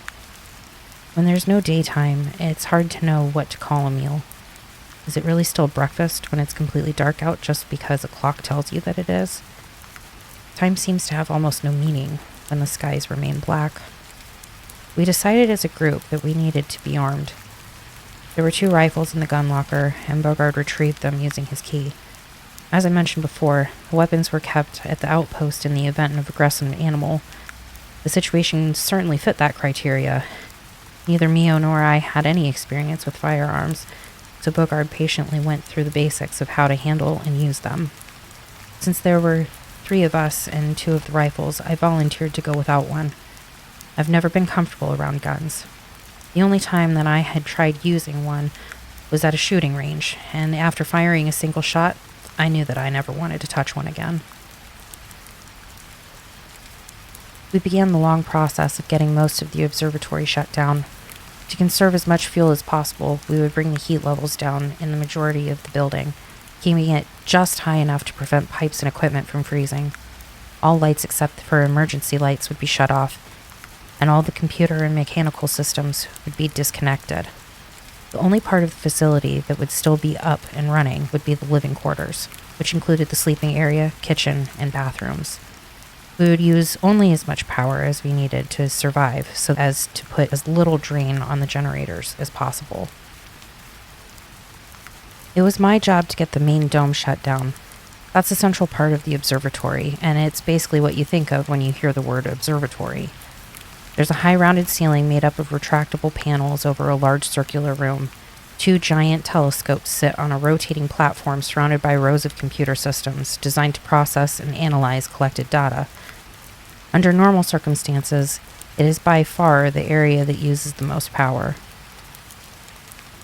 It took me about an hour to get everything turned off, disconnected, and covered.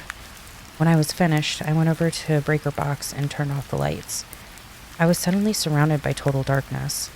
A shiver went down my spine, and I held my breath as I waited. To my relief, the red security lights turned on, and I let out the breath with a nervous smile. Since I was done with my section, I went to help Mio get the maintenance tunnels finished. Our Aldal sits on top of a large series of rooms and hallways that the pipes and electrical wiring run through. They're also home to the mechanical systems that allow the dome to open and close, as well as the hydraulics needed to raise, lower, and adjust the telescopes. Mio had volunteered to go down into the tunnels to turn off the power to the non-essential systems. I found Mio's body at the bottom of the stairs. When Bala had been killed, It had happened so fast that I hadn't been able to process it.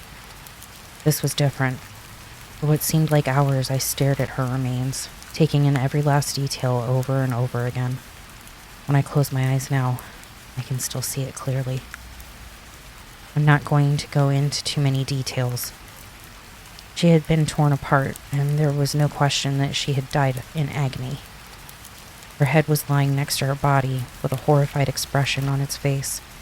The rifle she had taken with her was broken into dozens of pieces, scattered throughout the pool of blood.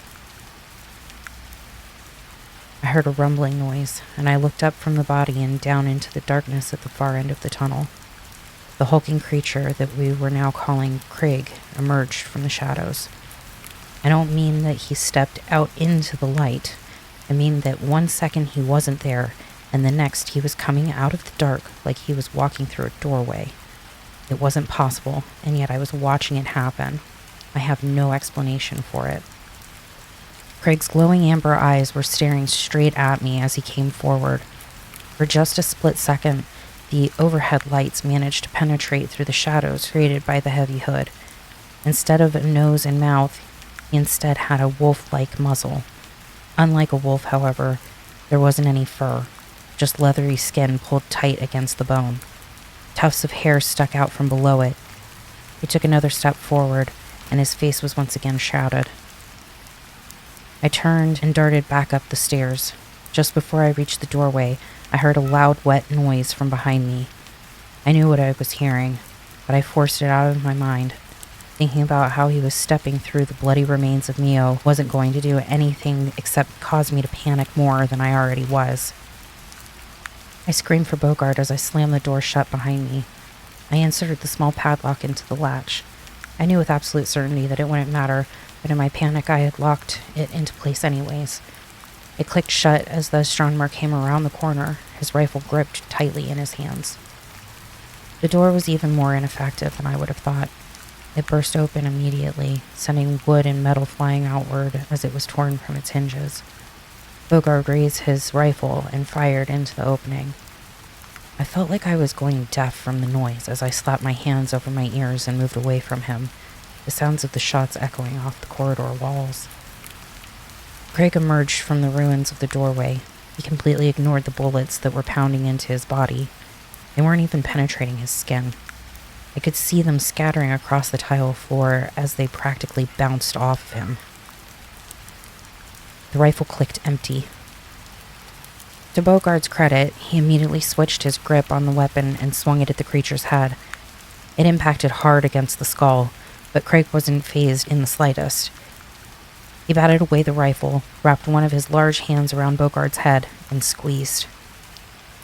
With his last breath, Bogart yelled for me to run. I turned on my heel and did as he instructed. I was no longer thinking clearly. I was operating on pure instinct. With each step came the certainty that I would feel Craig's fingers dig into my body and pull me off my feet. Somehow I made it to the living quarters and managed to slam the door shut and lock it. I stumbled back into the wall and slid down to the floor as I tried to suck air back into my lungs. I wrapped my arms around my knees and waited for a death that didn't come.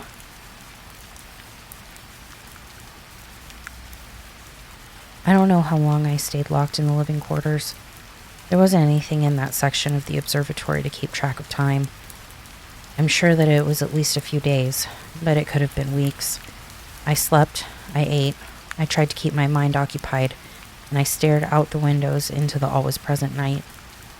I kept expecting Craig to break down the door and come for me, or for him to emerge from the shadows like he had in the maintenance tunnel. There was no doubt in my mind that he could do so at any moment, and that I was going to meet my end when he did so. For some reason that I didn't understand, he left me alone. With access to both food and water, I would be able to last until the relief crew arrived at the end of the polar night. That was the morbid upside to my companions being gone. It meant that less power was needed, which in turn meant that the fuel in the generators was sure to last as long as I needed it to. I occupied myself by trying to figure out how to warn the relief crew. I didn't know if Craig was still roaming around the observatory or if he had gone back out into the dark, but I suspected that he was at least nearby. If that was the case, the crew would be doomed the moment they arrived. At some point I noticed that the power was sputtering more than usual. When you're running exclusively on generators, you become accustomed to them choking from time to time. The lights dim for a second before going back to full illumination. A fan stops and restarts before it can even slow down. That sort of thing. That normal type of quick interruption wasn't what was happening. The sputters were coming more and more frequently, and they were lasting longer each time they happened. Something was wrong, and it was clear that it was going to continue to get worse. Either the generators were having issues, or something was causing problems with the electrical lines. Both were equally bad scenarios for me. That moment of realization was when I began to feel truly afraid. You would think that would have been when Bala was killed, or when I first saw Craig down in the maintenance tunnel. I had felt fear then, but nothing compared to the terror that was now threatening to overtake me. I knew that if the power went out, that was it. I was screwed. I would freeze to death without the heater running. My only option at that point would be to leave the living quarters. I would then have to head to the generator shed to retrieve fuel before taking my chances in the truck. The odds were ridiculously low that I would be able to make it to civilization, as there had been more than enough snow to block the roads by this point. The more likely outcome would be that the truck would get stuck, and instead of dying in the living quarters, I would die out on the snow-covered road with the darkness all around me. To even get to that point, the plan assumed that Craig wasn't still around. If he was, there was no way that I could get the fuel before he tore me apart. It seemed beyond hopeless. I curled up on one of the bunks and began to cry. I cried so hard that I began gasping in the throes of a panic attack, but I just couldn't stop.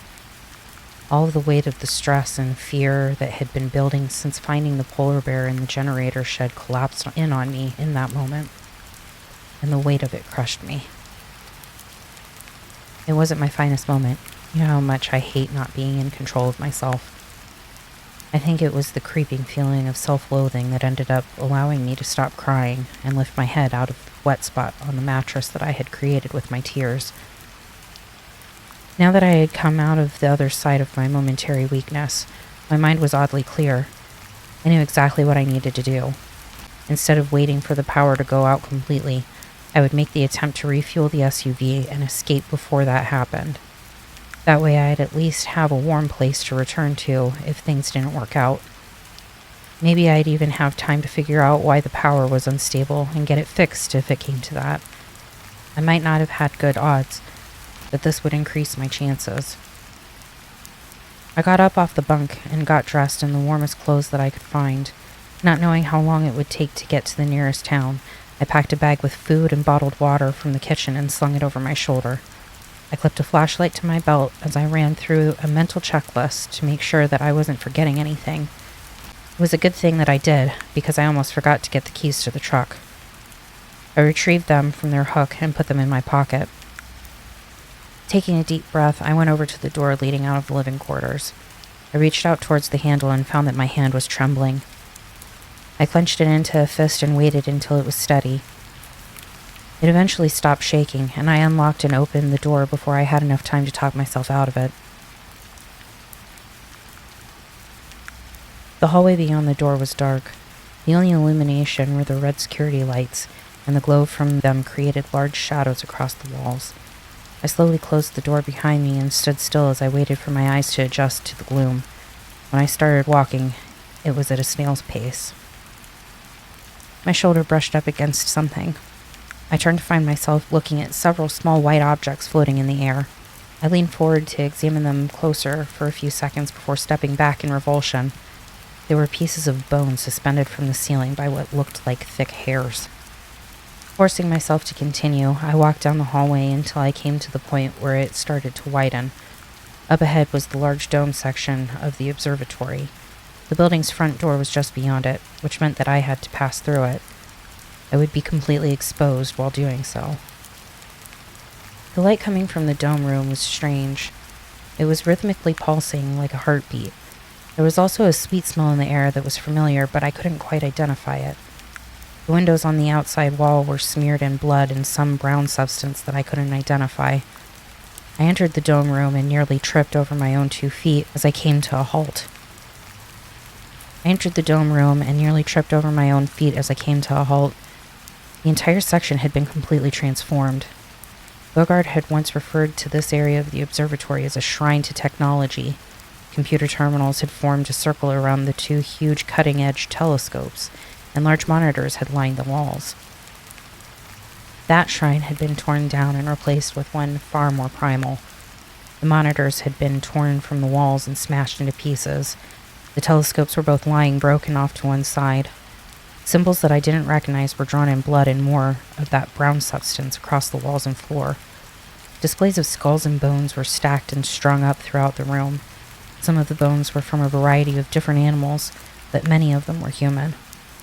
There were more of those than could have possibly come from my late companions. Fires had been built in over a dozen places, their flames tinted red from the security lights.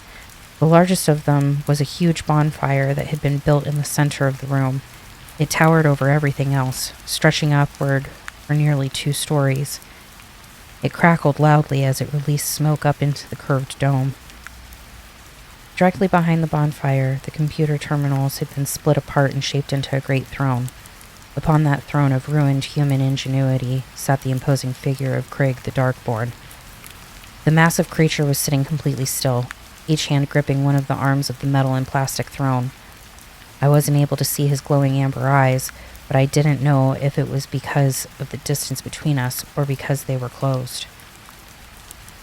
Shadows danced across him as the fires burned. Leaning up against the right side of the throne was the blood-stained club. Seeing him like this as the unquestionable lord of Yar Ardal, I finally got it. I wasn't in the presence of some simple monster. I now knew what it meant to be in the presence of a Jotun. This was a being that I could never fully understand. I could never hope to truly define him. He was Craig, master of the endless night and defier of gods, and Yar Ardal was the great hall that he now ruled from. Not having any other option, I slowly started walking toward the door. I never looked away from him as I did so. I'm not sure if I could have if I tried. I was less than 10 feet away when those horrible amber eyes opened and locked on me. Whatever hope that I still had faded away. He had known that I was there the entire time. Of course he had. He knew everything that happened in his territory, and things only happened in that territory when he permitted them to. Without moving a muscle, he was letting me know that he had not granted me the right to leave. I abandoned my plan and turned back towards the way that I had come from. He watched me closely as I started walking. His eyes didn't close until I had reached the hallway. I had been dismissed. I returned to the living quarters, and that's where I am now. I apologize for the awful penmanship, but I can't seem to stop shaking. I can't put into words how insignificant I feel.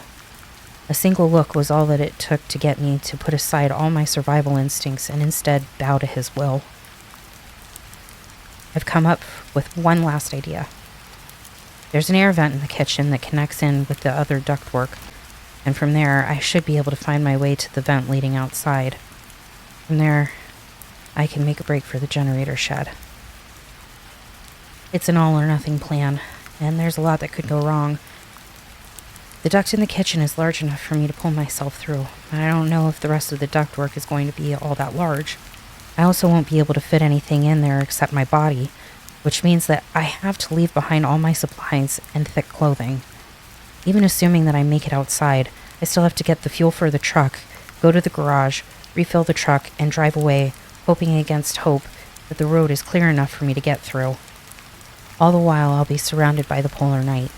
I can't risk using the flashlight. I'll have to make my way from building to building through the black void. If my direction is off by only a few feet, I will likely wander lost in the darkness until my body succumbs to the cold. Worst of all, Craig might come for me.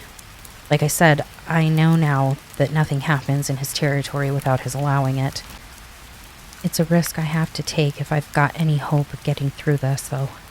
And I guess that's another part of why I'm writing this letter. I may be dead within the next few hours, and I don't want to go without making a record of what we've been through. There won't be many people mourning me.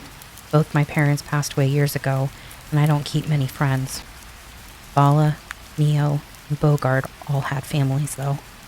I need to know that there's at least a chance of their loved ones finding out what happened to them.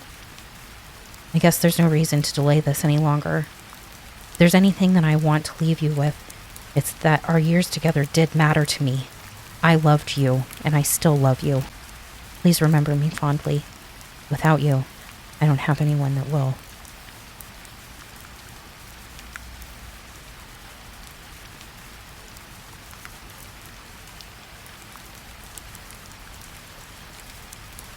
The mouse had just begun to drift off when a loud bang from downstairs made it jump. Mice tend to become accustomed to certain routines. This particular mouse was no exception. The day would begin with scavenging for food. After the rumbling of its belly was satisfied, it would find a warm, quiet place to nap. Upon awakening, it would explore the nooks and crannies of the house at a leisurely pace before once again sleeping. It would then be time to locate dinner. A well-deserved slumber would cap things off. The mouse had been forced to turn in a bit later than usual on this particular night. It had taken a while for it to acquire its supper. The cat had lingered by its food bowl, and the mouse had needed to wait for the much larger animal to leave before scampering into the kitchen to collect a leftover piece of kibble. Because of this, the mouse was very tired and wanted nothing more than to curl up in its nest it had carefully constructed in the wall insulation and pass out for the evening. Its stomach was full, and the rain pattering against the roof was soothing. It put its head back down with a sigh and closed its eyes. It opened them again when a scream pierced the quiet.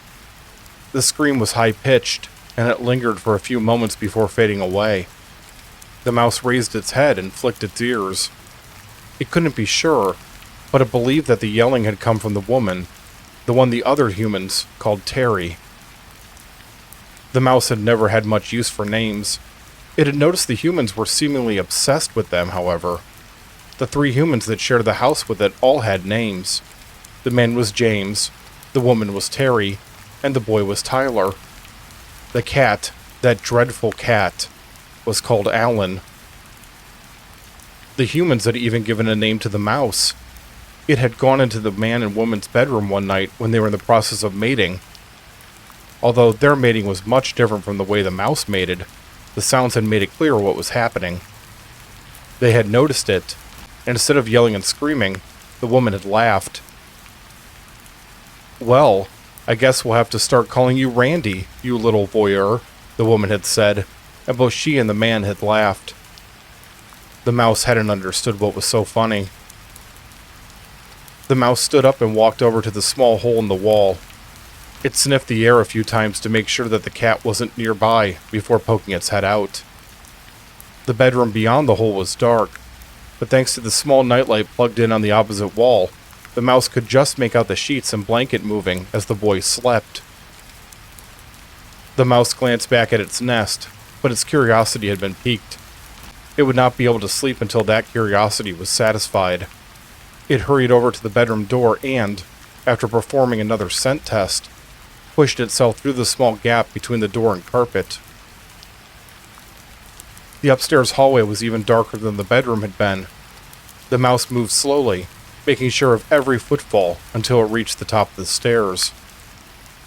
The stairs were too tall for the mouse to descend in such poor lighting, but it knew of a different way down. A section of the baseboard located directly next to the top step had come loose, and using its nose, the mouse was able to move it just enough to force its body behind it and into another tiny hole in the wall. It was pitch black inside the wall, but the mouse had used this hidden passage enough times to know exactly where to go.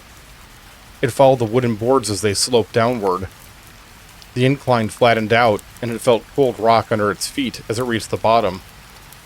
It turned to its right and felt along the wall with its nose, until a soft gust of wind blew across it. The mouse pushed its way through the narrow opening and into the house's entryway. Noises were coming from the living room. The mouse hurried through the doorway and immediately darted under the plush couch that was just inside. The humans seemed nice enough. They had never put out traps or poisons even though they had spotted the mouse on many occasions. They all had such very large feet, however. There was always a chance of being accidentally stepped on when they were nearby. And, of course, there was always the cat. He just came out of nowhere, the woman was saying, her voice unsteady. You're sure that it was a person you hit? The man asked quietly. Not, I don't know, a deer or something? It was a man, she replied firmly. I saw him in the lights. I saw his face right before the car. He looked terrified. He just ran right out. Honey, I need you to stay calm here, okay? Did you call the police?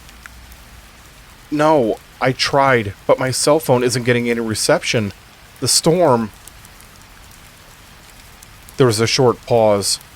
Mine isn't either, the man eventually said. I knew we should have kept the landline. What am I going to do? The woman asked frantically. What if he's hurt? What if he's dead? Oh God, I was so scared that I didn't stop to check. Why didn't I stop? The woman began to sob. The man spoke softly to her in comforting tones, but his reassurances didn't seem to be working. A shadow passed in front of the thin cloth that skirted the couch. Where are you going? The woman demanded. I'm going to try to find the guy, the man told her calmly. Like you said, he might be hurt. We can wait for the phones to come back up, she pleaded with him. Please don't go. Hun, I know you're scared. I'm scared too. If he's hurt, he'll need help fast. Not a lot of people use these old roads. He might not be seen by anyone before it's too late. Okay, the woman relented grudgingly. The mouse heard the front door open, and the sound of the rain grew louder. I'll be back as soon as I can, the man promised. I love you. I love you too. There was a dull thud as the door closed. The woman began to weep again.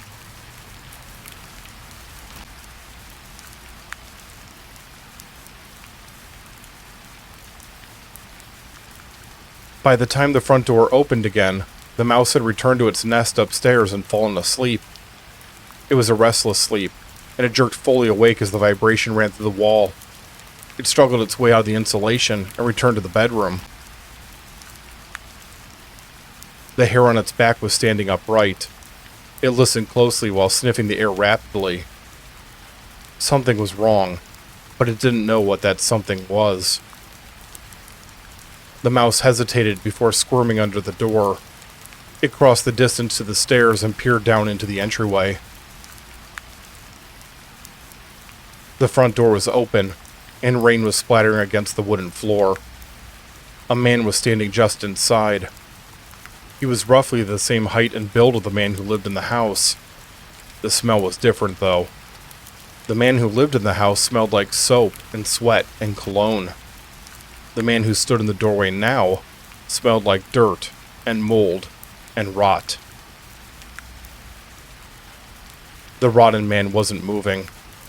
He simply stood there, oblivious to the water dripping off of him. The darkness of the entryway and the light from the front porch behind him made him seem like a featureless black specter.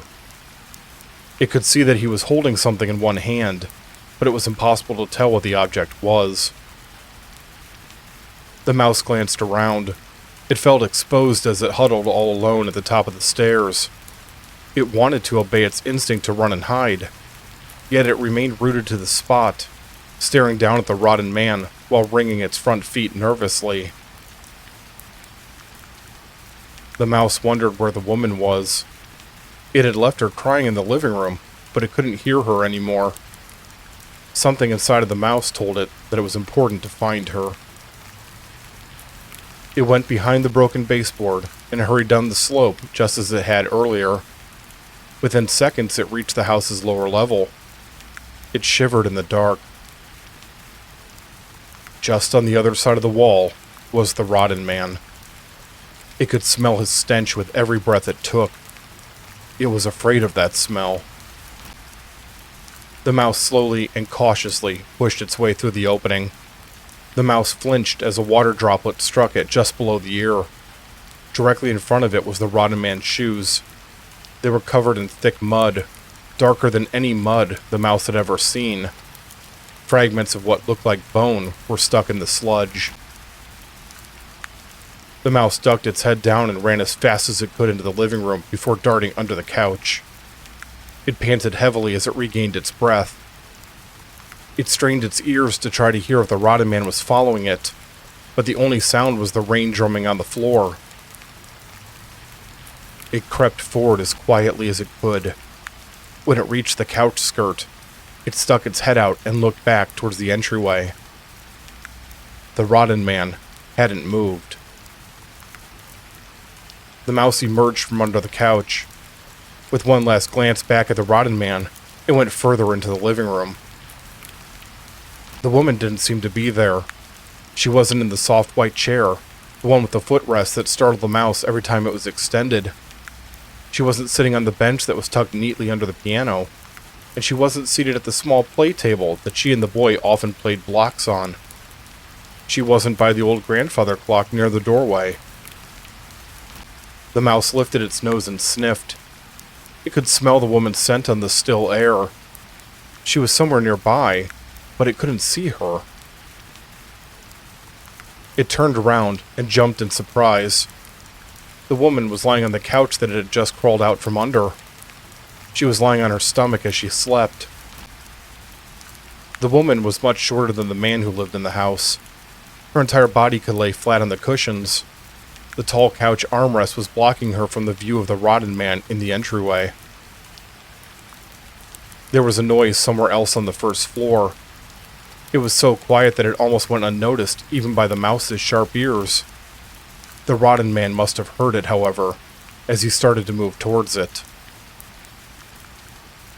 His left leg didn't bend properly, and it caused him to walk with a noticeable limp. He lumbered forward in the direction of the kitchen. Just as he was about to pass the stairs, he dropped the object that he was holding. He didn't seem to notice as he disappeared from view. The mouse hurried into the entryway just in time to see the rotten man go through the kitchen doorway and out of sight. It still hadn't been able to get a good look at him. It turned its attention to the dropped item lying on the floor. It was a wallet, the leather old and cracked. The mouse sniffed the air as it approached. The wallet had landed open. The mouse put its front feet on it and tilted its head. Inside a plastic sleeve was a picture of the man, the woman, and the boy that lived in the house. There was a loud hissing noise in the kitchen. It only lasted for a moment before abruptly cutting off. The mouse sat still as its ears strained to hear anything. There was only the rain. Hesitantly, the mouse crept over to the kitchen doorway. The light above the stove was on, as it always was at night. It didn't do much to push away the darkness, but it was enough that the mouse could see a distorted shadow stretched across the wall. The mouse peeked around the corner of the doorway. The rotten man was standing with his back to it. He was as still as he had been in the entryway, and he was staring at the wall without making a sound. The mouse could see him better now that there was light. He wore a flannel shirt and jeans, and a pair of heavy work boots adorned his feet. The shirt and jeans were torn in many places. Like the boots, the rest of his clothes were covered in dark mud and a number of unidentifiable splotches. The hair on the back of the rotten man's head had a number of spots where patches were missing. The hair that remained was matted down from the storm. The skin on his head and hands was wrinkled and loose, as if it was slipping off of the bone. It was covered in cuts and sores that had formed brownish-green scabs. The mouse pulled its eyes away from the rotten man and looked down at the kitchen floor. Lying on the linoleum, its neck bent back so far that the top of its head touched the spine, was the cat. The ceiling creaked. The rotten man raised his head to look up at it. The mouse had heard the sound before. The boards on the boy's bedroom floor were groaning under the weight of the bed as he rolled over. The rotted man turned and started back towards the entryway, the boot of his good leg stamping down heavily on the lifeless cat. The mouse bolted across the wood floor and under the couch in the living room. It had seen a brief flash of the rotted man's face before it had run, one eye missing from the socket, half the jaw torn off and hanging down, exposing the thick, blackish tongue inside the mouth, parts of his skull poking through tears in the skin. The mouse shook uncontrollably. It listened as the footsteps grew closer. They stopped for just a moment before there was a soft thump. It was soon followed by another. The rotted man was ascending the stairs. Its heart thumping in its chest, the mouse looked out from under the couch skirt. The rotted man was already out of view. It listened as the footsteps continued up the stairs towards the second floor.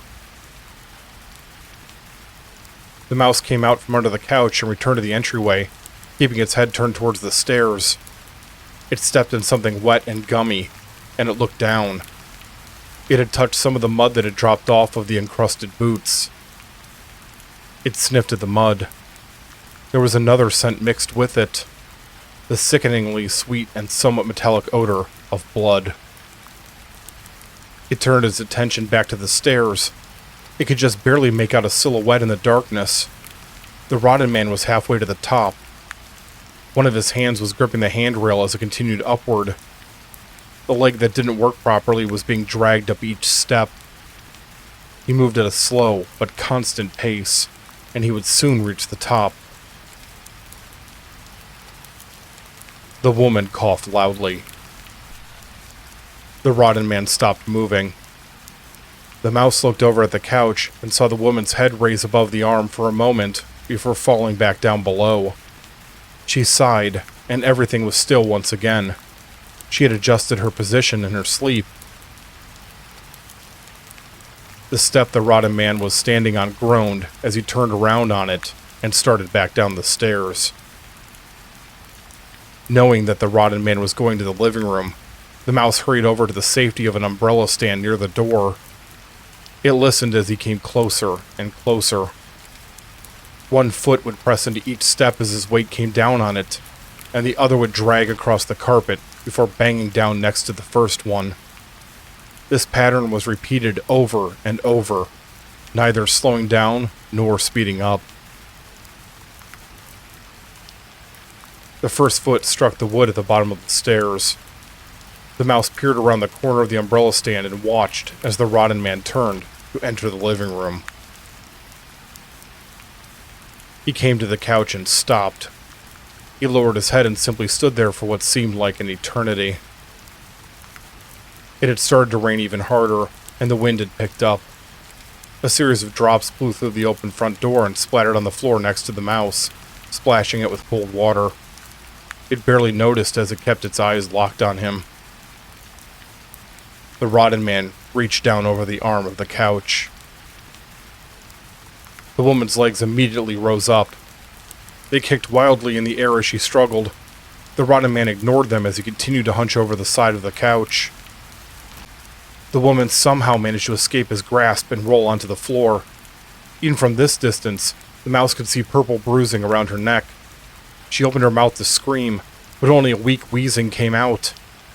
She scrambled on her hands and feet further into the living room, the rotted man pursuing her. They went beyond the view of the doorway, and the mouse could no longer see them. It didn't dare leave its hiding spot. There was a crash. The shadows of the two people appeared on the wall directly through the living room doorway. The small lamp on the end table had been knocked over. The rotted man's shadow was unmoving, its arms outstretched. The woman's shadow was violently thrashing, the hair whipping around as she tried once again to break free from his grip. The rotted man turned slightly. There was a thud, followed by a series of jingles as he threw her against the piano. The woman's shadow stopped moving. The shadows stayed locked together as the minutes ticked away on the grandfather clock. The mouse cowered behind the umbrella stand, unable to look away.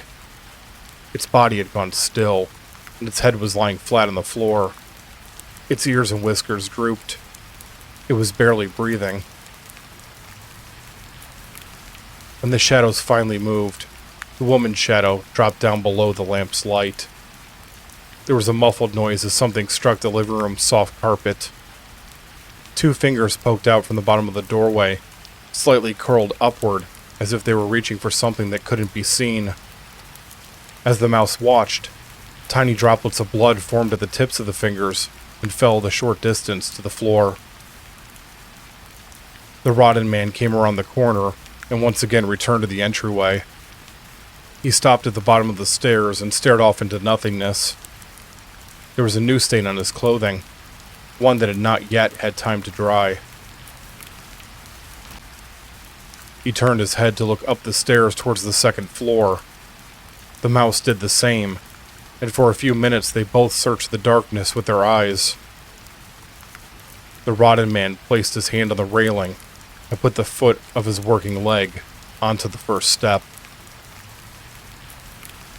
Thunder rumbled in the distance. The rotted man turned slightly to look over his shoulder and out the front door.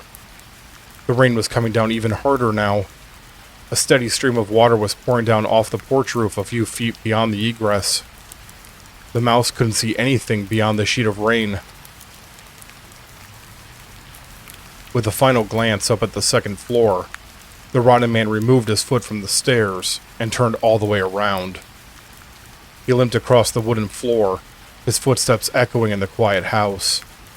He crossed the threshold and disappeared back out into the night.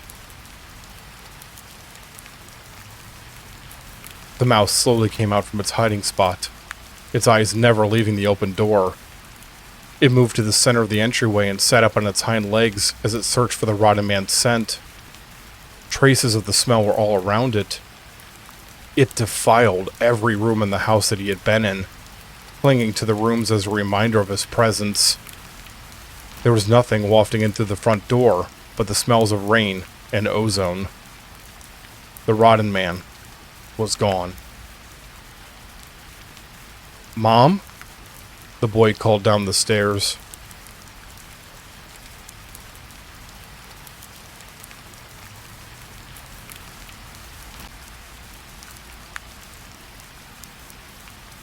I should be asleep, but I'm not. The fact of the matter is that I don't sleep much these days. I'm constantly tired to the point of passing out at random intervals throughout the day, but when it comes to actual deep sleep at night, I rarely have that luxury. I lay down in bed, get comfortable, and then nothing happens. I simply stare up at the ceiling, wondering if sleep will ever come. When it inevitably does, it's always only a couple of hours at most before I need to be up. So that's what I'm doing as the light appears, just staring up the ceiling, wondering when my body will let me rest tonight. I turn my head towards the window. I have heavy blackout curtains, but there's an odd white glow managing to seep into the dark room from around the edges. With a sigh, I get out of my bed to go see what's going on. It's probably just some asshole's car headlights pointed at my house. I open the curtains and immediately shield my eyes. The light is brighter than I thought it would be. It's also not coming from the ground level like I'd assumed. It's coming from up in the sky. A helicopter searchlight, maybe?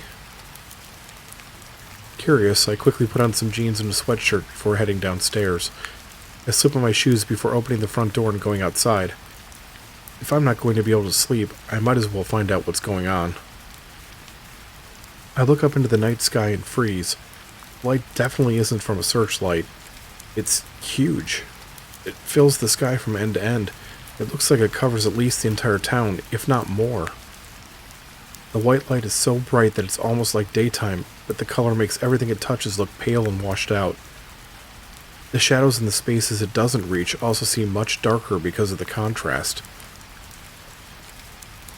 I have no idea what I'm looking at.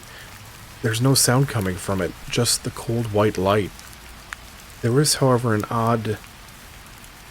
The best word I can use to describe it is pressure. I can feel whatever's up there that's generating the light. It's like it's pressing down on me just enough that I can feel it. I tear my eyes away from it and look around the neighborhood. Apparently I'm the only one that came outside to investigate. That seems strangely implausible. Sure, it's the middle of the night, but at least a few other people had to have noticed what the hell this is. There's no one, though. Everything is also eerily quiet. It takes me a few moments to realize that the power in the neighborhood is out. The streetlights are dark, and there isn't any light coming from any of the houses. I look over my shoulder and see that my own porch light, which I turn on every evening, is out. It's like everyone shut things down and abandoned the street without letting me know what was happening. No, it's more than that. The air is completely still. There's no breeze blowing through the leaves or bushes. I'm trying to wrap my head around what's happening when I hear a shrill shout. It cuts through the silence and echoes off the nearby houses. It's the sound of a baby crying. I turn towards the noise and see a small shape in the middle of the road. My eyes go wide and I hurry over to it. There's no way that someone would... My suspicion is proven true. Wrapped in a front-facing baby carrier, a small pink hat adorning its head is an infant. It looks terrified, and it's crying for all it's worth. Not sure what else to do, I carefully slide the child out of the carrier and hold it up. I frown. I recognize this baby. 4 months ago, my neighbors across the street, the Aldermans, had a daughter. I'd seen her a number of times as her mother pushed her down the street in a stroller. I try to remember her name for a few seconds before it comes to me. Samantha. Her name is Samantha. She stops crying and stares back at me. There are still tears in her eyes. It seems like the human contact has comforted her a bit. Her face and fingers are cool to the touch, and I hold her closer to keep her warm. Something has to have happened to her parents. I don't know them well, but even the few interactions I've had with them is enough to know that they love their daughter. They wouldn't just abandon her in the middle of the road like this. I carefully reach down and retrieve the carrier. It's mostly made of cloth, and it has 2 straps that are designed to go around each of the parents' arms. Moving slowly so that I don't scare Samantha, I put it on before setting her down inside. She immediately places her head on my chest before letting out a few hiccups. Come on, I say to the baby in what I hope is a soothing tone. Let's go check on your parents. My footsteps sound extremely loud in my ears as I cross the street. I'm feeling both scared and nervous, which seems perfectly reasonable given the situation. I avoid looking up at the mysterious light. There's nothing I can do about it, so there's no point in worrying about it. Instead, I stay focused on the task at hand. I also try to avoid looking down at Samantha more than I need to. There was no way that I was going to leave a baby abandoned in the middle of the road, but at the same time I'm not really comfortable holding her. Not her specifically, but babies in general. Doing so makes me think of things that I really don't want to think about. I reach the Alderman house and stop at the base of the porch steps. The house is dark and silent, just like all the other homes on the block. It's somehow intimidating. Maybe it's just the way the light above makes the shadows look deeper, or how it emphasizes each imperfection in the wood and siding.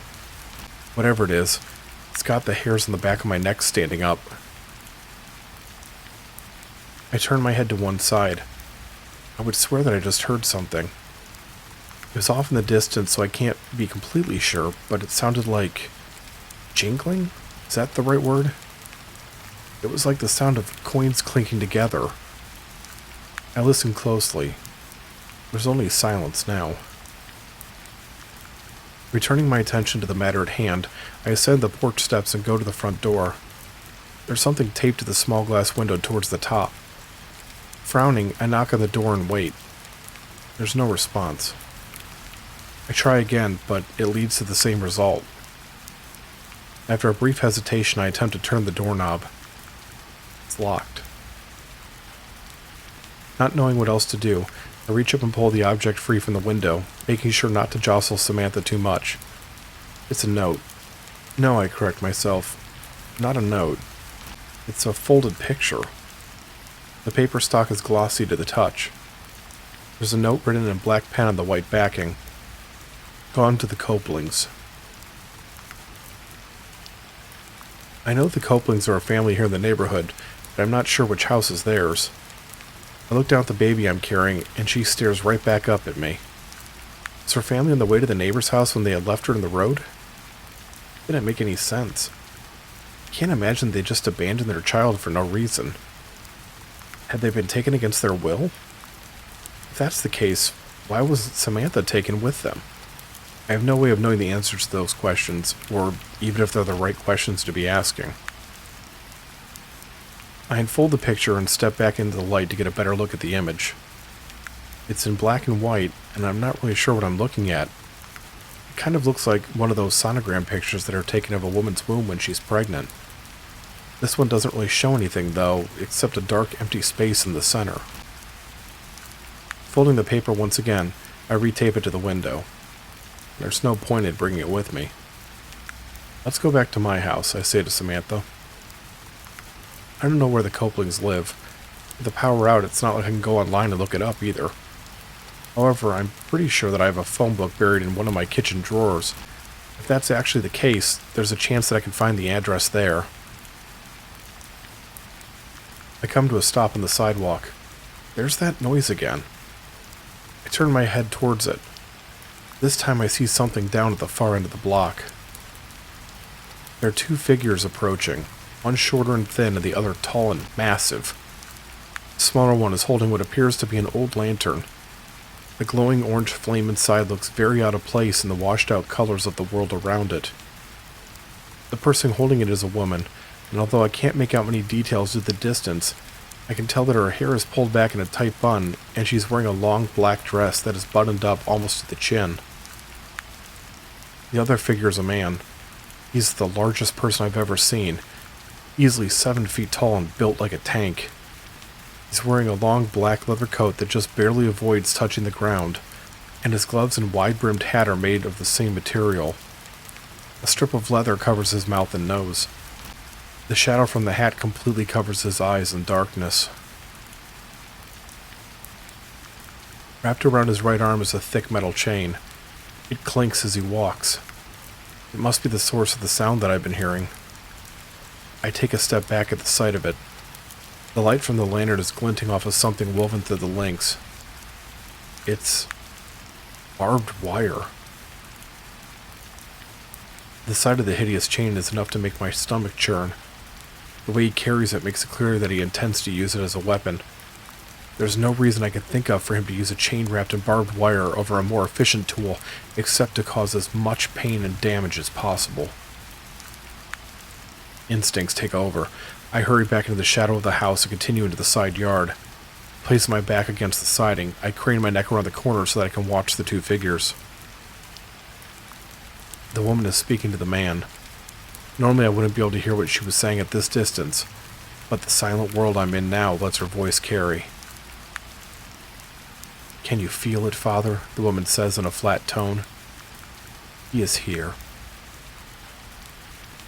The man does not answer, but she silently regards him as if he's saying something that only she can hear. Of course, I'm sure. He's here as expected. I can feel his self-loathing and smell his despair. They stop walking. The woman, Mother, holds up the lantern and looks around slowly. I duck back behind the side of the house as her gaze turns towards the general area where I'm hiding. There's no way that she can see me from that distance and in these deep shadows, but I'm not taking any chances. Are they talking about me? I don't know why they'd be looking for me. I've never seen either one of them before. They have to be searching for someone else. Wait, Mother says abruptly. There's someone else here too. Someone... a girl, an infant. I look down at Samantha. She's staying silent, but she's beginning to squirm, and I'm guessing that means she won't be quiet for long. Her life is supposed to be one of calm and comfort, not being carried around. I look down at Samantha.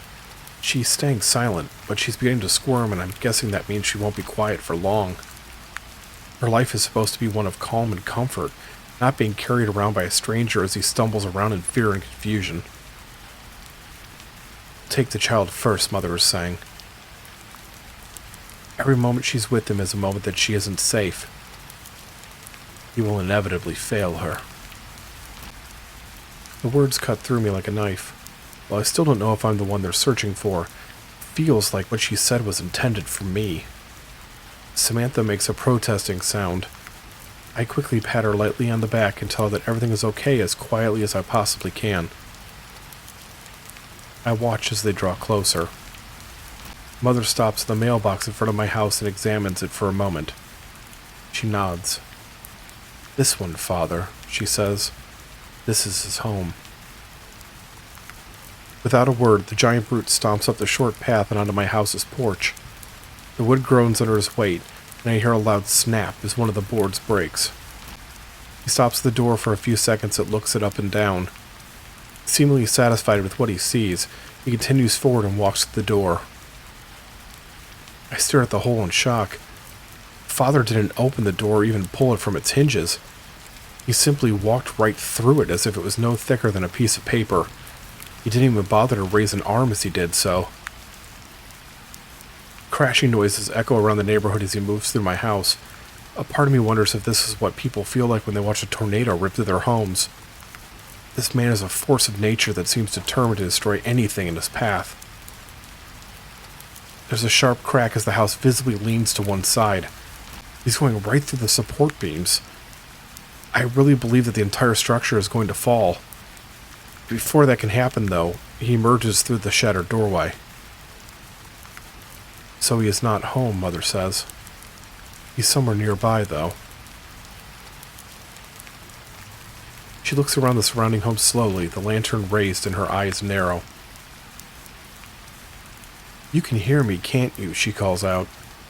"You're out there somewhere, hiding like a coward and not knowing what to do. Again." Mother lets Father walk past her before she goes up to the front door of my house. "You have a decision to make, Christopher," she says, leaving no doubt now that she's speaking to me. "Reveal yourself and turn the child over to us, or flee from us to try to save your miserable life. Which will it be?" I stand still with my mind racing with confusion and fear. "No decision," Mother says with a disappointed shake of her head. "Of course not. Once again, your indecision causes your life to burn to ash." Without warning, she throws the lantern into the house. I hear the glass shatter before flames immediately begin to fill the entryway. The fire is burning impossibly fast, and everything that it touches is consumed. In less than a minute, the entire structure is aflame. Mother calmly walks back over to stand next to Father. "There's no hiding this time, Christopher," she yells over the roar of the fire. "Your reckoning has come." She raises one hand and points directly at me. Without hesitation, Father begins to advance towards me. I immediately start to run. I only take a few steps before I remember that Samantha is still strapped to me. Using one hand to support the back of her head as much as possible, I run into the backyard with the intention of crossing through the connecting yards to escape. My plan is immediately screwed as I find that the backyard is surrounded by neighbors' fences on all three sides. I stop and turn around. Father is already in the side yard, and he's headed towards me with surprising speed. Not having any other options, I hurry over to the other side of the house and work my way back towards the street. Father can follow me around the house, or he can simply turn around and go back to the street on his side. Either way, I won't have much time. I need to figure out a way to lose him for just a few minutes. I need time to think and to come up with a plan. There's a booming sound to my left. I barely manage to duck my head down as a large hand breaks through the side of the house and reaches towards me. I swear loudly. Instead of waiting to chase me when we both reach the street, Father's instead gone straight through the building. Samantha yelps out in fear and begins to cry. I don't have time to comfort her. Father is almost fully emerged from the wall. I just keep running. There's nothing else that I can do. I reach the street and immediately continue on to the east, leaving both Mother and the burning remains of my house behind me. "You can't run forever," Mother calls after me. "This is what you want. This is what you need." I have no idea what she's talking about. I reach the end of the block and turn down an alley. The road here is narrow. It's a one-way street that's only meant for residents to reach their driveways and for waste collectors to pick up the trash. My legs are starting to feel heavy and my lungs are burning. I'm not a very active person, and my body isn't used to this level of exertion. I need to find a place to stop and rest. Turning into the nearest driveway, I hurry up to the house's back door and try to open it. Miraculously, the door is unlocked. I dart inside and close it behind me before locking it. Samantha is still crying. Trying not to panic, I soothe her as best as I can. The tears continue to stream down her cheeks, but at least she stops yelling. I'm standing in a small laundry room. Hanging from a rack is a small washcloth. I grab it and give it to Samantha. Her little fingers wrap around it, and her crying stops as she begins to play with it. She sticks one of its corners into her mouth and gums it contentedly. A large shadow blocks the light coming through the door window. I practically throw myself down next to the washing machine in an attempt to hide myself from view. Less than a second later, Father steps up to the door and peers inside. This isn't going to work. He must have been closer than I thought when I left the alley. He saw me go into the house, and now he was going to force his way inside and kill me.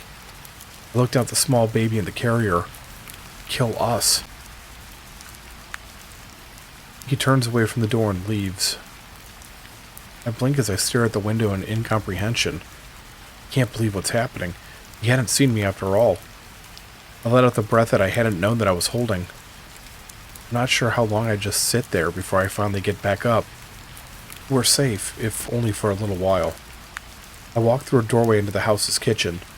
Turning on the faucet, I'm relieved to see that the water is still working even though the other utilities aren't. I retrieve a glass from one of the cupboards and fill it before drinking the water down in seconds. I do this a second time, and then a third before turning off the faucet and placing the glass on the counter. As I'm doing so, I notice a block of knives near the sink. I select the largest knife in the set and pull it out of the block. I doubt that I'll be able to do much damage to Father with it, but it's better than nothing. I slowly walk around the kitchen, bouncing Samantha softly as I do. It's a pile of mail on the table. I idly flip through it as I try to regain my strength.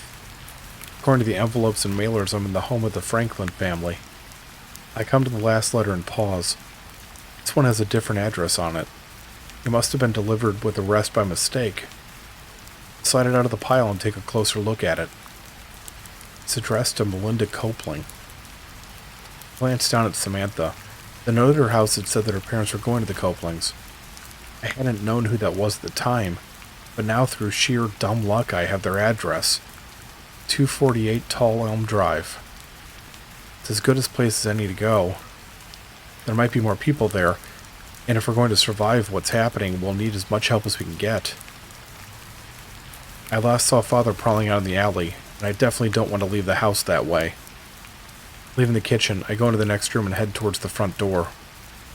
The picture on the wall causes me to pause. Inside of a silver frame and under a thin piece of glass is a sonogram photograph, much like the one that was taped to the Alderman house. It isn't exactly the same, though.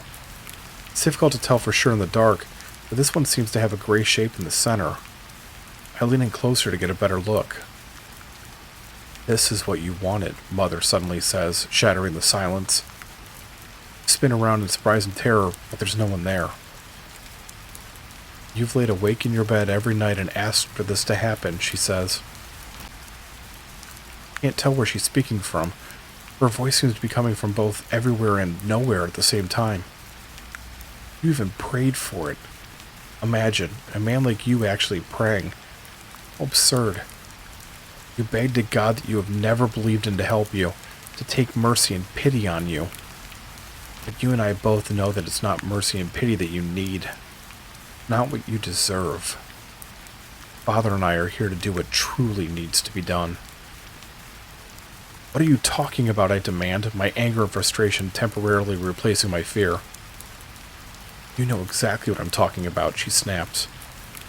"You may not be willing to admit it to yourself, but you know. It's about them. Everything is always about them." The floorboards above me creak. She's on the second floor. Don't even consider trying to attack her with a knife. Samantha's carrier is still strapped to me after all, and I doubt that I could hurt her anyway. I have the feeling that she's every bit as durable as Father, if not even stronger. Instead, I unlock the front door and go back outside. I audibly gasp as I see flames all around me. The fire that consumed my house is now working its way through the other homes. Shaking my head to clear it, I hurried down the sidewalk towards the address I had found in the letter. Hopefully the fires haven't already gotten to it. For her part, Samantha remains obsessed with the washcloth. To my relief, it's in a part of the neighborhood that remains untouched. Looking around quickly to make sure that I haven't been followed, I practically leap up the front steps to the door. Without warning, Samantha is gone. One moment I'm feeling the weight of her carrier against my chest, and the next both she and the carrier are simply not there. I look around in panic. That's not possible. A faint sound catches my attention. It's the sound of the baby crying. I close my eyes and I listen closely, trying to figure out where it's coming from. It seems to be in front of me, but also below me? The basement. It must be coming from the house's basement. Not bothering to knock, I fling the door open and I go inside. I've never been inside this particular house before. I've never even met the people that live here, even though it's just a few doors down from my own house. I'm not usually a very social person. Standing in an entryway.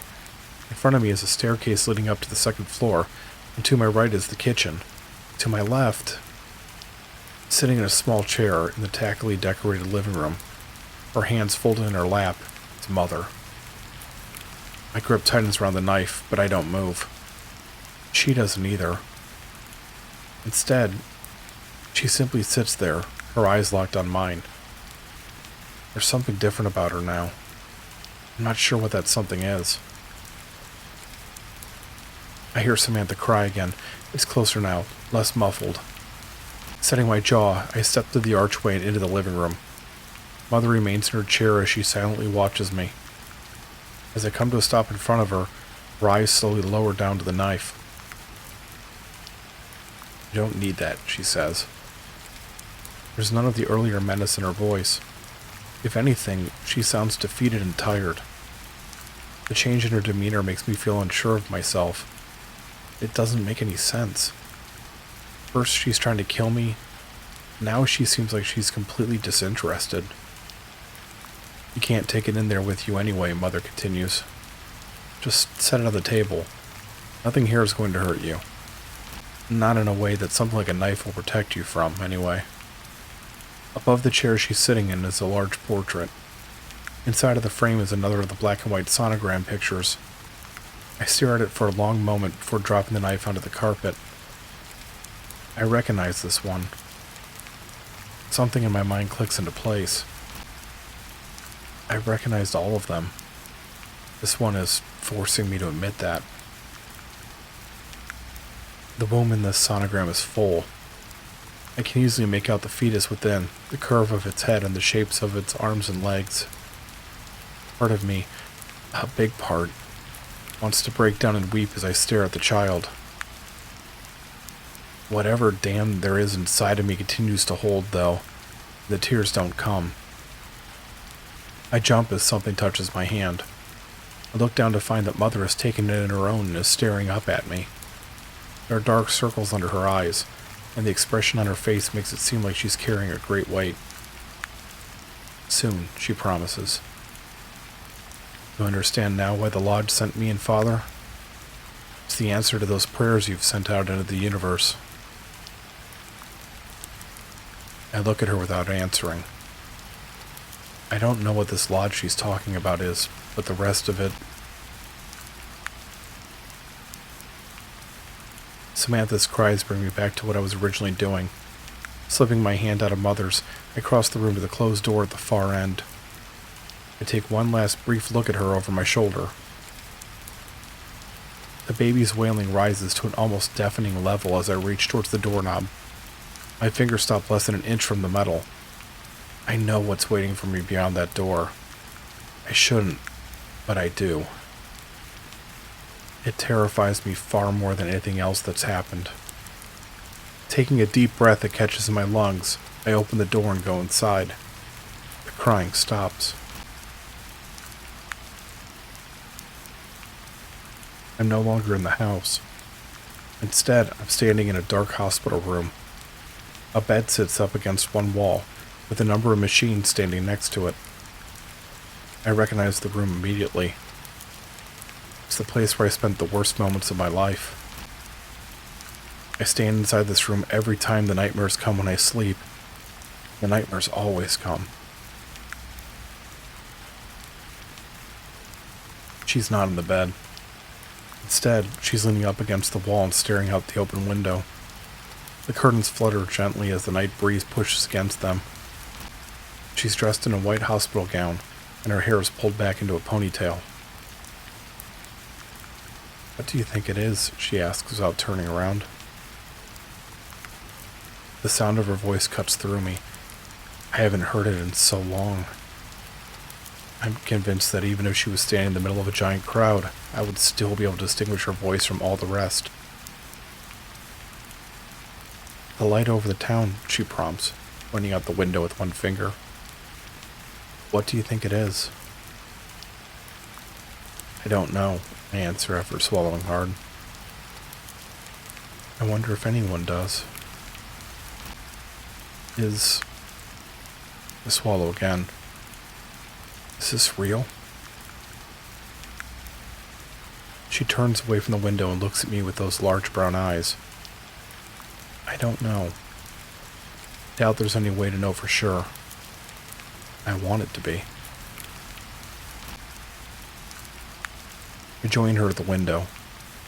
The hospital room is a few stories up from the ground floor, and the white light shining down on Harvest End looks somehow different from this vantage point. It looks curved, almost rounded, with the highest point above the direction of the center of town. "I wish you could see her," she says. "See who?" I ask in confusion. "Our daughter. She's beautiful. I know all parents say that about their children, but in this case it just so happens to be true. She's got my eyes. She has your nose. She's with you then?" "Oh, yes." "Do you really think that anything in this world or the next could have kept me away from her?" "No, I suppose not." I pause. "Molly, I'm sorry. You were told to make an impossible decision," she cuts me off firmly. A decision that no one should ever have to be asked to make. I look away. "I did make it, though. I said to..." She puts her hands on the sides of my face. "Chris, it doesn't matter. You were told that you had to choose between your wife and your child. There was no right answer. No wrong one either. I don't blame you for making the choice that you did. That's not really the problem, though, is it?"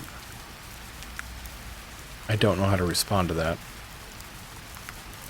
"The problem is that you blame yourself. No matter what anyone tells you, you continue to blame yourself."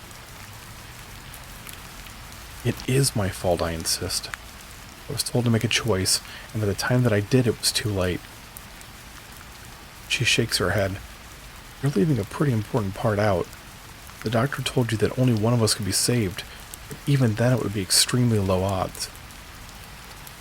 If I had made it faster, it wouldn't have mattered. We both would have still died. There was too much bleeding. You know that, at least intellectually. That brings me back to your problem. You might know the truth, but you still feel like you did this horrible thing that you should be punished for. Not just punished, but almost ruined." I don't have to turn around to know that Father is standing just inside the doorway. Mother steps out of the shadows to stand next to Molly. Both of the women's faces are distraught, and there are tears in their eyes. Mother places a hand on my wife's shoulder. "I wish there was some other way to convince you that you don't need to torture yourself anymore," Molly says. "Some other way for you to move on with life instead of being stuck in this cycle of self-loathing and numbness that you're in. The way that you've chosen, though, either you come out of the other side of it able to move on, or you don't come out of it at all." "I've always been a bit of a stubborn asshole," I reply with a small smile. She half laughs, half chokes. It's an understatement. "How do you want to do this?" I guess over by the bed. I walk over to it and run my hand along the thin sheet. I remember the feel of it against my skin from when I sat at Molly's side and held her hand. She had been so happy that it was finally time for her child to be born, and despite the physical pain and exhaustion, her happiness had been infectious. My mind turns to the moment that the bleeding started. I had first seen it as a single drop falling onto the sheet. The dark red liquid had absorbed into the material, slowly spreading out from the middle like a flower blossoming. It had been an odd moment of beauty before the ugliness. I take off my shirt and bunch it up before setting it down on the bed. Kneeling down on the ground, I fold my arms under my head and use the shirt as a makeshift pillow. My back is fully exposed. Molly surprises me by lifting my head and taking away the shirt. She sits down on the bed in front of me and crosses her legs before sitting my head back down in her lap. She gently strokes my hair. "I don't want you to do this alone," she says softly. I don't answer, but I don't have to. She knows that I'm grateful for the comfort. "Are you ready?" she asks. "Yes," I answer. I think I have been for a long time. I feel the air shift as Father steps up and looms over me. His presence is just as strong as it had been, but there's something different about it now. While I'm nervous, I'm not consumed by fear like I had been. I feel the fingers of his leather gloves touch my back. Tears begin to well up in my eyes. There's no doubt that he's going to do what I've desperately needed to have done. The fingers pull away from my skin, and I know that it's about to begin. Molly whispers to me in words too quiet to be heard. Her voice gives me strength. I close my eyes and wait. The wire-wrapped chain comes down across my exposed back. I cry out in pain as the metal makes contact so hard that it nearly knocks me to the floor. The agony is indescribable. I feel blood running down my skin before it drips onto the hospital floor. It's not over yet. I grip the side of the bed tightly as Father pulls the chain free. The barbs from the wire rip and tear at my flesh. I scream, a primal sound with no words. Stars float in front of my eyes as my ears are filled with a loud rushing noise. I begin to slip towards unconsciousness. "Not yet," Molly murmurs. "Almost, but not yet." She's right, of course. If I black out now, I won't be able to finish my penance. I grit my teeth. So much pain. And in a way, it's a vast relief to experience it physically instead of the mental torment I put myself through every day. This is real, tangible. It's a brutal therapy that I have to see through. I don't know how many times the dreadful lash comes down. Each time it does, there is an explosion of agony, followed by pain that is less intense but much more sustained. In the moments between, I feel a sense of relief that goes far beyond corporeal comfort. It's the breaking of the shackles that I had put around my own soul the moment that I had lost my family. Finally, the lashes stop. I'm suddenly outside in the front yard of my house. I'm on my knees in the grass. Pain in my back is intense, but nowhere near as much as it should be. I was beaten and flayed open just moments ago. Now, I just have nearly healed scars to show for it. The memories of the beating are clear in my mind, though. With little effort, I can remember exactly what it felt like as the chain wrapped in barbed wire was brought down on my back. It's cold, and I shiver against the winter wind. My shirt is still on the grass next to me. I put it on and stand up. As I do so, the white line in the sky goes dark. That feeling of something pushing down on me disappears, and as it does so, I have the distinct impression of an impossibly large object moving away. As my eyes adjust to the night, I notice something else above me. Stars have returned. I take a deep breath of the chilled air. It smells sweeter than any breath that I have taken in a long time. Feeling much lighter and more free than I have in many years, I turn to go back into my undamaged house. I need my sleep after all. When the sun rises, it will do so on the first day that I've been alive in a long, long time. I'm determined to experience every moment of it in full.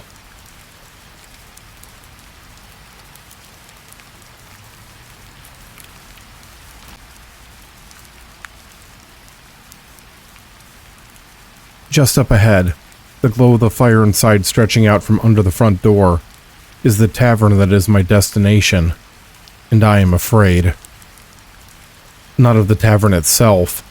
I've been there hundreds of times in my life. My father used to bring me when I was just a little hare.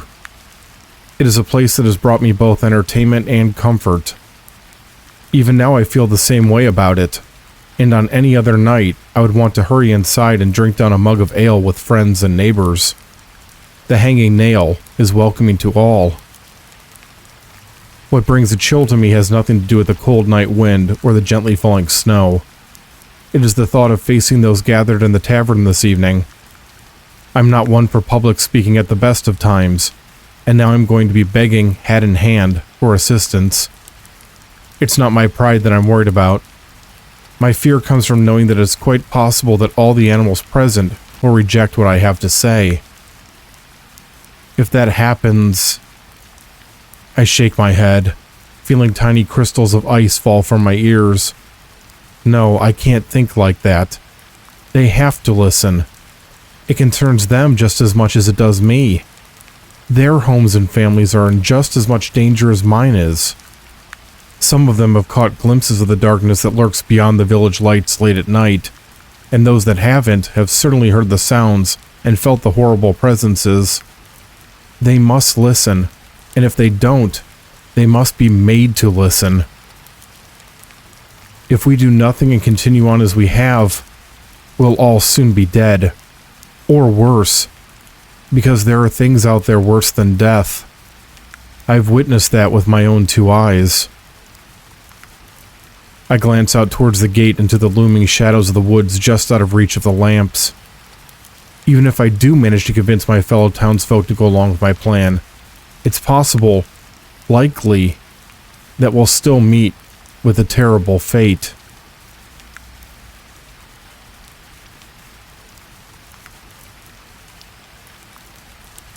No one looks up as I enter the Hanging Nail. There was a time that anyone, even strangers, would be greeted merrily when they stepped foot into the tavern, but these past few weeks have stripped the town of its cheerfulness. Everyone seated at the bar and tables remains silent, staring into their cups wearily. I've caught myself looking in the mirror with that same expression many times since our ordeal began. I shake the snow off my coat and hang it on an empty peg next to the door before running a paw over the fur on my head. After a brief hesitation, I go over to the bar and order a large mug of ale. I take a long drink from it, and then another. I need all the courage that I can get, even if that courage comes from alcohol. I take a deep breath and set the mug down on the bar. If I'm going to do this, there's no point in waiting.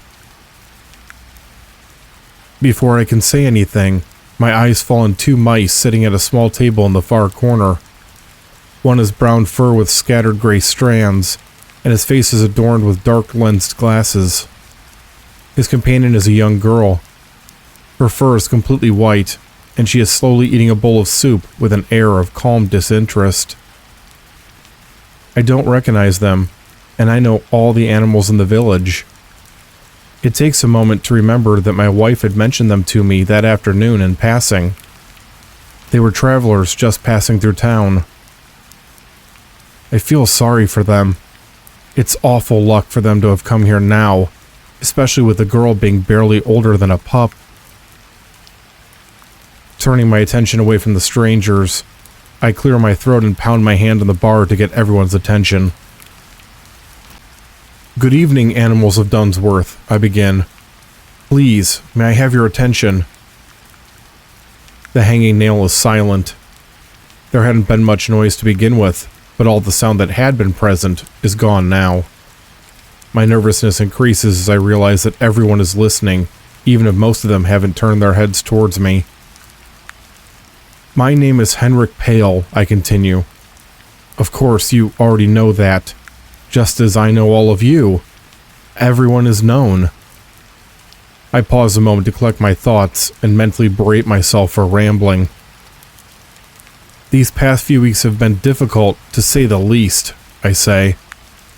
We have experienced unnatural hardships that... No, that's not correct. We have had unnatural hardships inflicted upon us by unnatural things. I'm just going to come right out with it. We have been plagued by monsters. The word hangs in the air. The few animals that have been looking at me turn away. Ever since our ordeal began, we have all been careful to avoid using that term. It was as if saying it would somehow make it more real. It was time that we moved past that. They have entered our village every night, I continue. They have defiled our homes. They have murdered our children in their beds.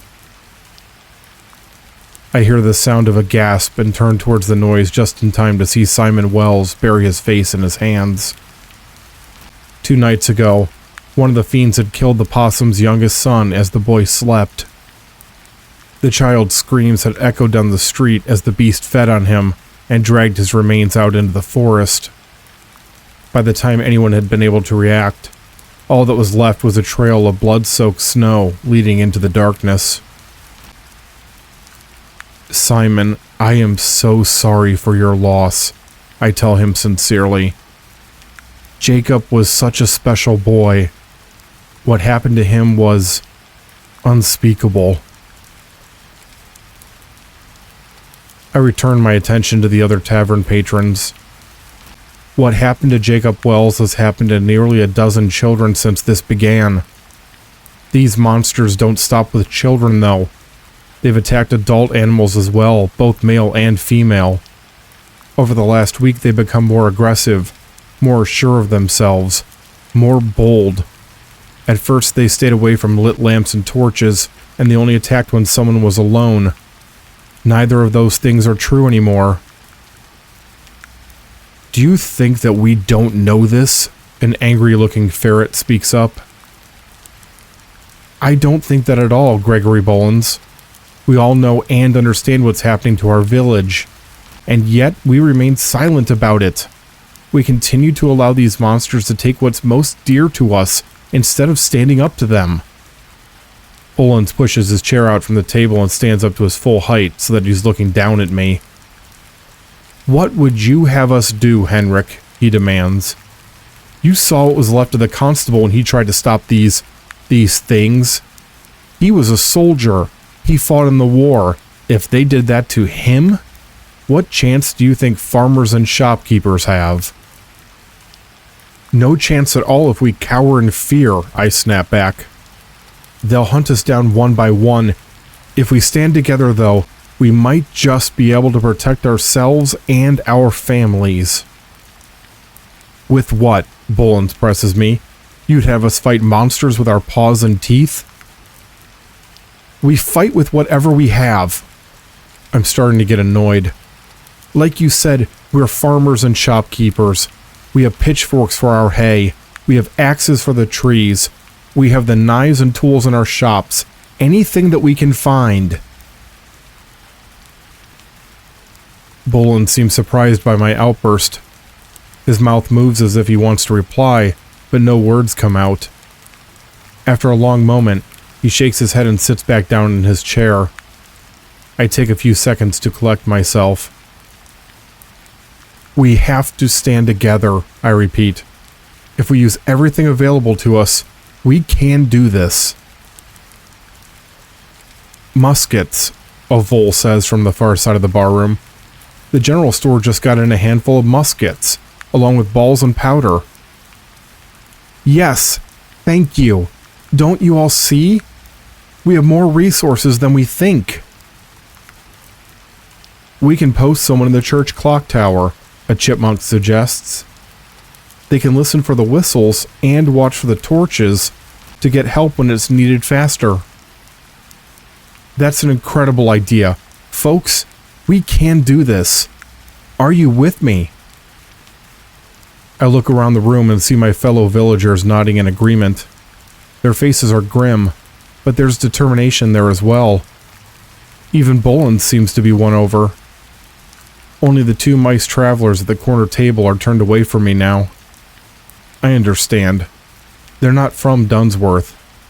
This isn't their concern.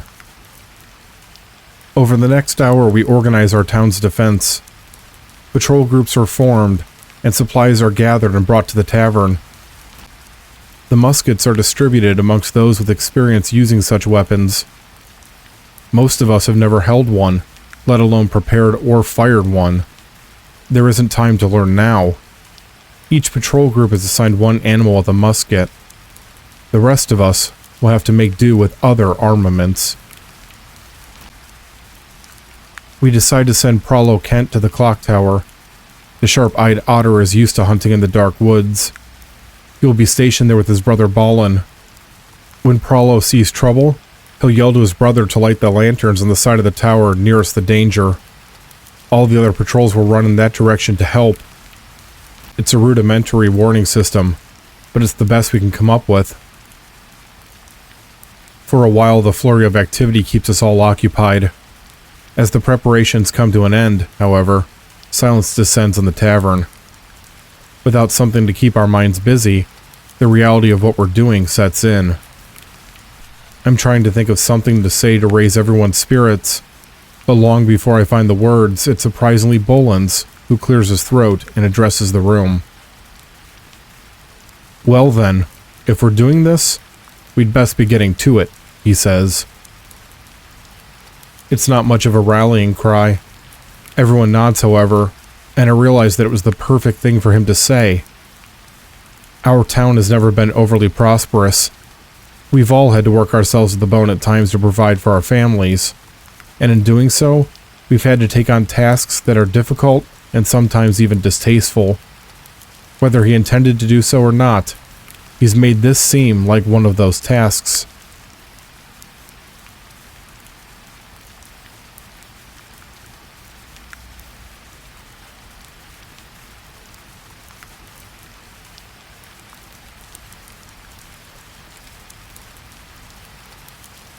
I put on my coat as the groups begin to go out into the snowy night. Tucker Plum and Randall Goatspur join me as I leave the tavern. We've been grouped together, Plum with the musket, Goatspur with a pitchfork, and me with the torch. Each of us also carries a small knife. We've known each other since we were all young rabbits, and I'd trust them with my life. I glance at them nervously as I realize that's exactly what I'm doing. Where are we headed? Goatspur asks as he sets the prongs of the pitchfork against his shoulder. Over to Burrow Street, I tell him. We're on patrol from there to Southwind Lane. I figured we were the best group to take that area, since we all live there. Good idea, mate, Plum says with an approving nod. Nobody knows that neighborhood like we do. We arrive at our destination mere minutes before midnight. All of the attacks have come at or shortly after that time. If the creatures are going to appear on Burrow Street tonight, we won't have long to wait. A flicker of light catches my eye. I turn towards it and see that it's coming from the clock tower. Prollo and Balin Kent have arrived at the top. The light that I'm seeing is from their lanterns. Those lanterns are quickly extinguished as they begin their vigil. I've walked the cobblestones of Burrow Street almost every day of my life. I know each bump and turn by heart, and I recognize every sight and sound of its shops and homes. I was born on Burrow Street, married on Burrow Street, and have raised my children on Burrow Street. There is no place in this world that I know as well. So why does it feel so alien to me tonight? As we walk our patrol, it's like everything has changed. The houses seem twisted and foreboding, and every shadow feels like it's hiding an unseen threat. I can tell that my companions are having the same thoughts. Plum's whiskers are twitching nervously, and Goatspur's eyes are darting back and forth. The wind has stopped now. Although the snow continues to fall, The streets are silent with the exception of our walking and breathing. I strain my ears in an attempt to hear something else, anything else. I'm shivering, and it has nothing to do with the cold. I nearly scream when I hear a loud bump to my right. We all spin towards the noise with weapons ready in our hands as I extend the torch. Our panic proves to be unnecessary. The sound was only a clump of snow falling from a roof to the ground. Plum lets out a choked laugh. "Damn snow," he says in a strained voice. "Almost gave me a heart attack."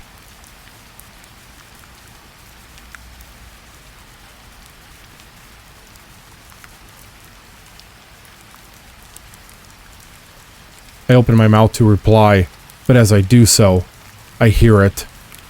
From above comes the sound of leathery wings beating against the winter air. As I begin to turn, a wretched and chilling screech fills Burrow Street, the voice of death as it descends towards us.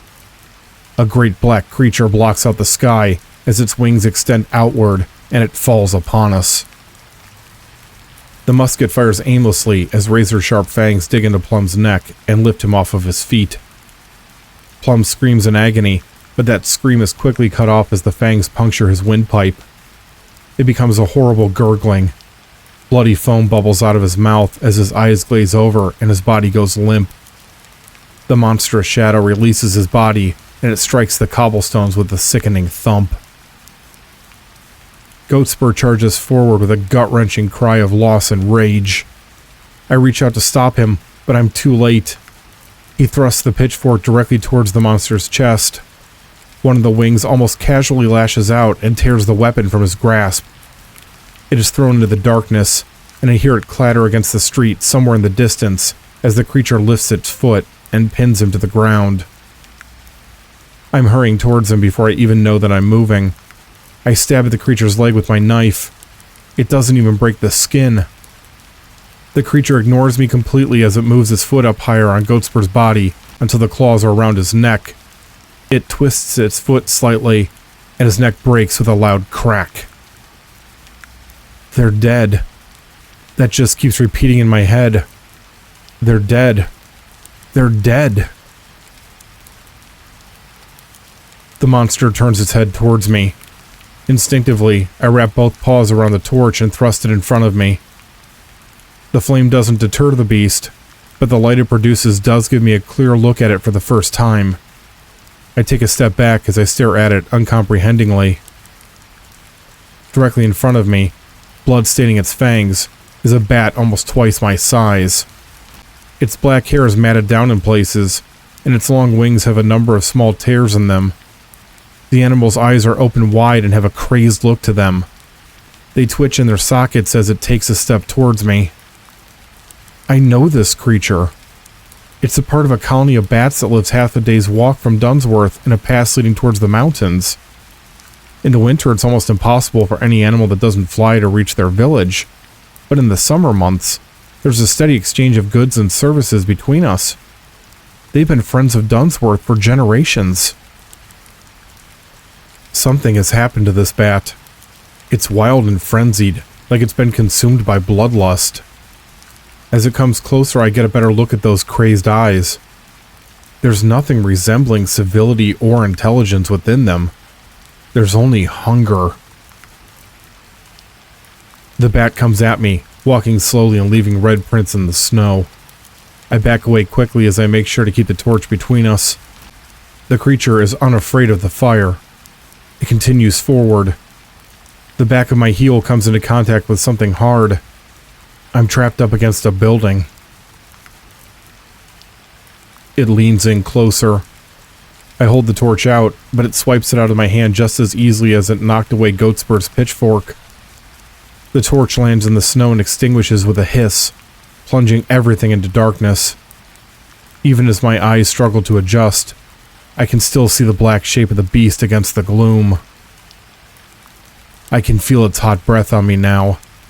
It smells of rotten meat and decay.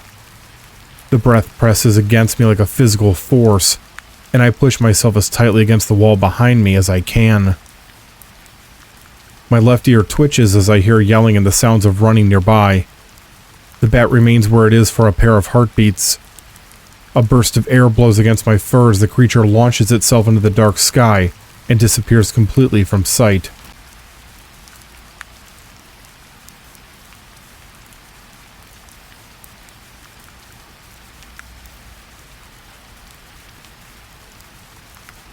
I don't move, breathing heavily as I try to understand what just happened. "Henrik," a voice calls out. "Henrik, are you okay?" "One of the patrols has found me." "No," I correct myself as I step away from the building and look around. "Most, if not all of the patrols have found me." I turn my head towards the clock tower. All of the lanterns on this side of the structure have been lit. The warning system that we hastily set up actually worked. "Oh," someone else says. "Oh no." They've seen Plum and Goatspur's ruined bodies. Something catches my throat, and I fall to my knees as I retch. Nothing comes out, but I continue to dry heave for some time. I feel paws on my back and shoulders, and patrol members seek to comfort me. After some time I nod, and I manage to get to my feet without assistance. "Henrik, what happened here?" Bolins asks quietly. The ferret is looking at me with a mixture of fear and sympathy on his face. I shake my head as I take a moment to collect my thoughts. Haltingly at first, I tell the group about the bat and the deaths of my two oldest friends. Everyone listens intently. When I finish, there's a long silence before Bolin speaks again. "I don't understand," he admits. "Why would the bats from Eastward Cave be doing this?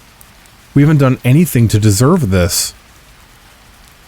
"I'm telling you, something is wrong with them," I answer. The look in its eyes, it was like it was, I don't know, gone. That there was nothing left of its mind. The silence returns. I know what everyone is thinking, because I'm having the same thoughts. We already know that there's more than one monster out there. What if they're all bats from Eastward Cave? It seems almost likely that's the case. I survey the gathered patrol members. We're all wondering what happened to the bats. More than that, we're concerned that what happened to them can happen to us.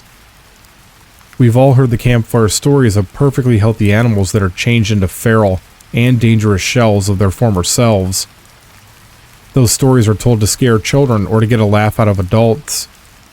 Maybe, just maybe, they aren't stories. "You should go home," Bolin says sympathetically. "You've been through something, well, something terrible. We'll continue the patrols, and I promise you, we'll take care of Plum and Goatspur."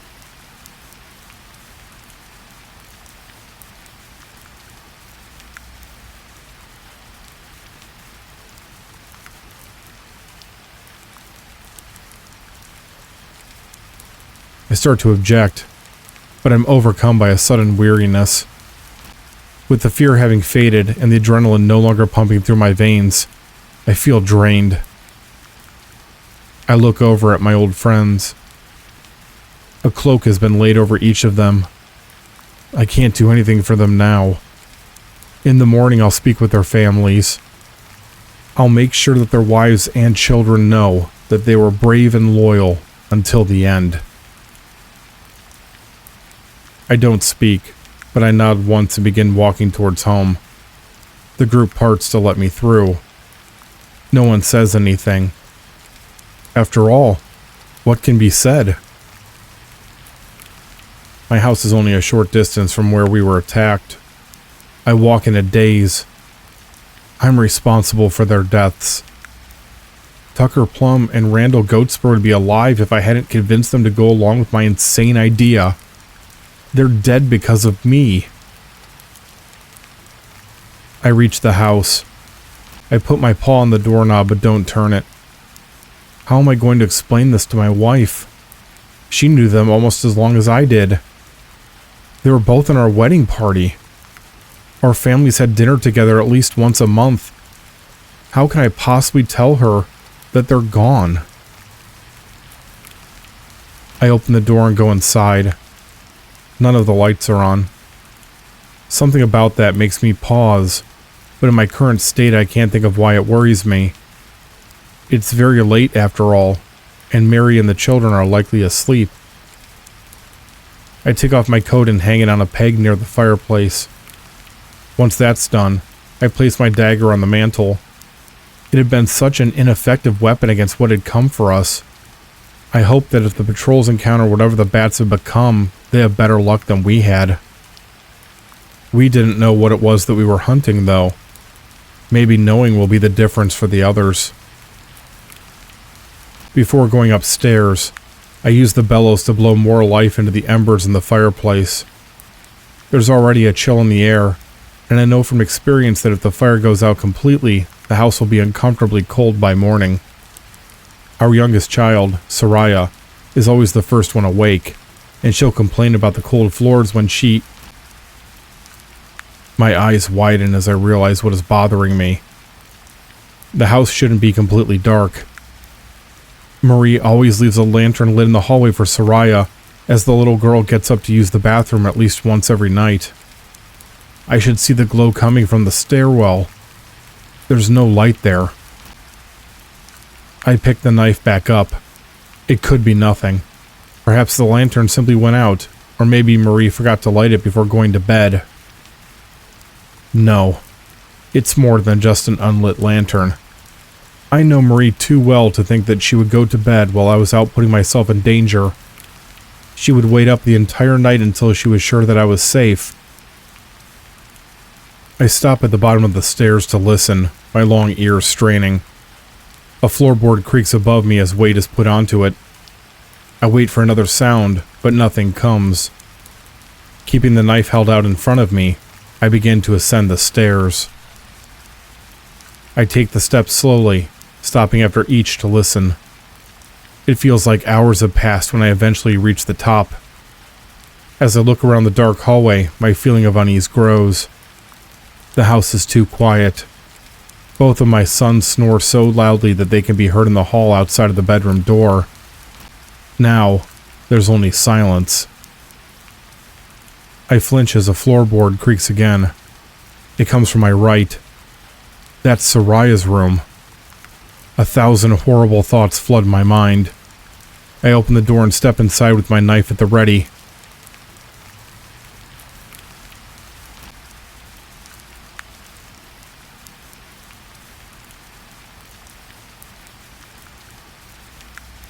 Cold wind washes over me.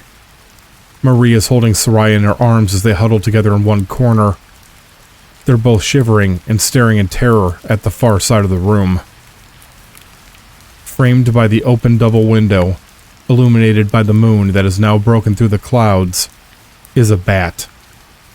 Even through the shadows of the room I can see that it's the same one that slaughtered Plum and Goatspur. The creature's body is slightly too large for the opening. It's straining against the frame, its eyes locked on Marie and Soraya. One of its clawed wings has made it into the room, though, and because of the angle, they can't make it to the door while staying out of the monster's reach. They're trapped in the corner. I hear a cracking noise. The frame is starting to break. Once it does, the bat will be able to fully enter the bedroom, and my family won't have a chance. Marie, I whisper, hearing the fear in my own voice. Everything is going to be okay. My wife doesn't take her eyes off the bat. I'm going to distract it. When I do, pick up Soraya and get her out of here. Close the door behind her. Do you understand? She still doesn't respond in any way. Marie, I snap, raising my voice ever so slightly. Do you understand what I'm telling you to do?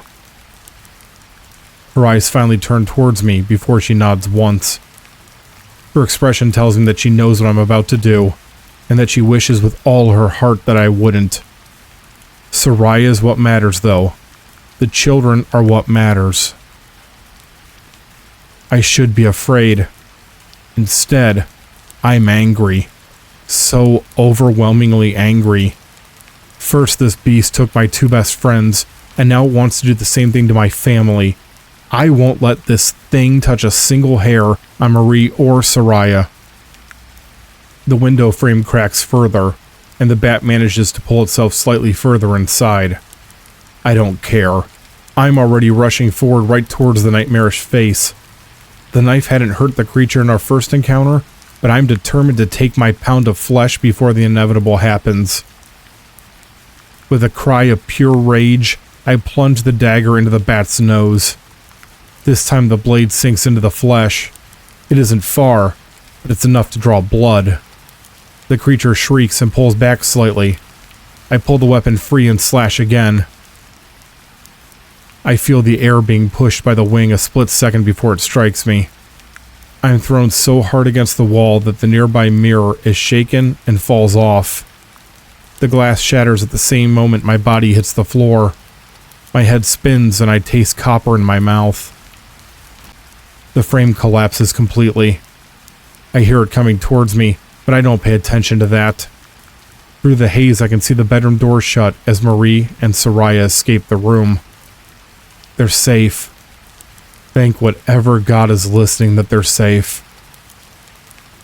I'm rolled over onto my back by the bat. Drops of blood from the wound that I opened drip from its nose onto me as it leans in. The air whooshes out of my lungs as it presses down onto my chest with one foot. I can't move. All that I can do is hope that the beast makes it quick. The bedroom door slams open. My sudden panic breaks through the mental fog. Why did Marie come back? Was she trying to save me? I try in vain to yell for her to stop. The bat releases me. I turn onto my side as I fight to draw breath back into me. From this position I can see the doorway. It's not Marie standing in it.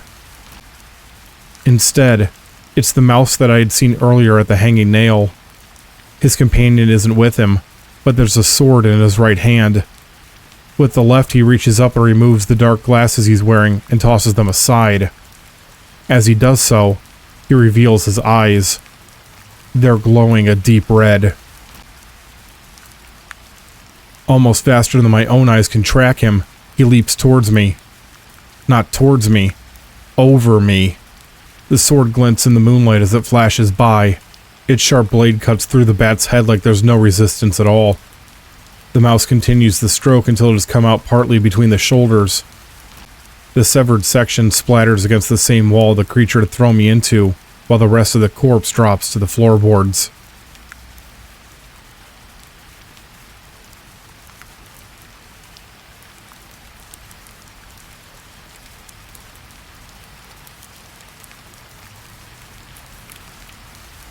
The mouse moves to the window and looks out. First he scans the rooftops, then he turns his attention to the street below. After a long moment he nods once to himself and turns back towards me. Those red eyes seem to stare both at me and through me. This was the last one in the village tonight, he says. There will likely be more in the coming nights. Do you know where they're coming from? He watches me as I struggle to get back to my feet.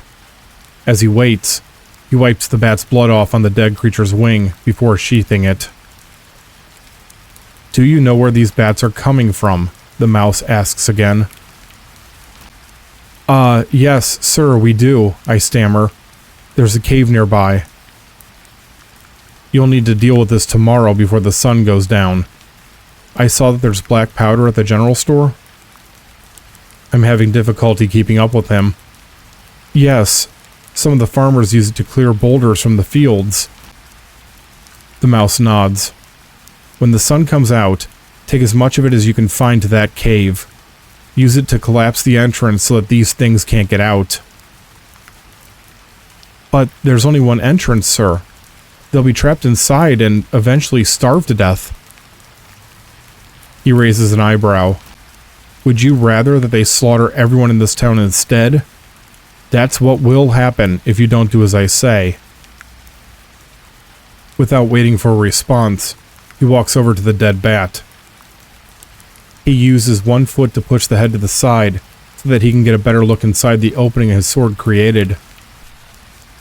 I need more light, the mouse states matter-of-factly as he points at an object on the dresser. Could you bring me that lantern? I do as he says without even thinking about it. There's something in his voice that's commanding, like he's used to giving orders and having them carried out with no questions asked. I collect the lantern and give it to him.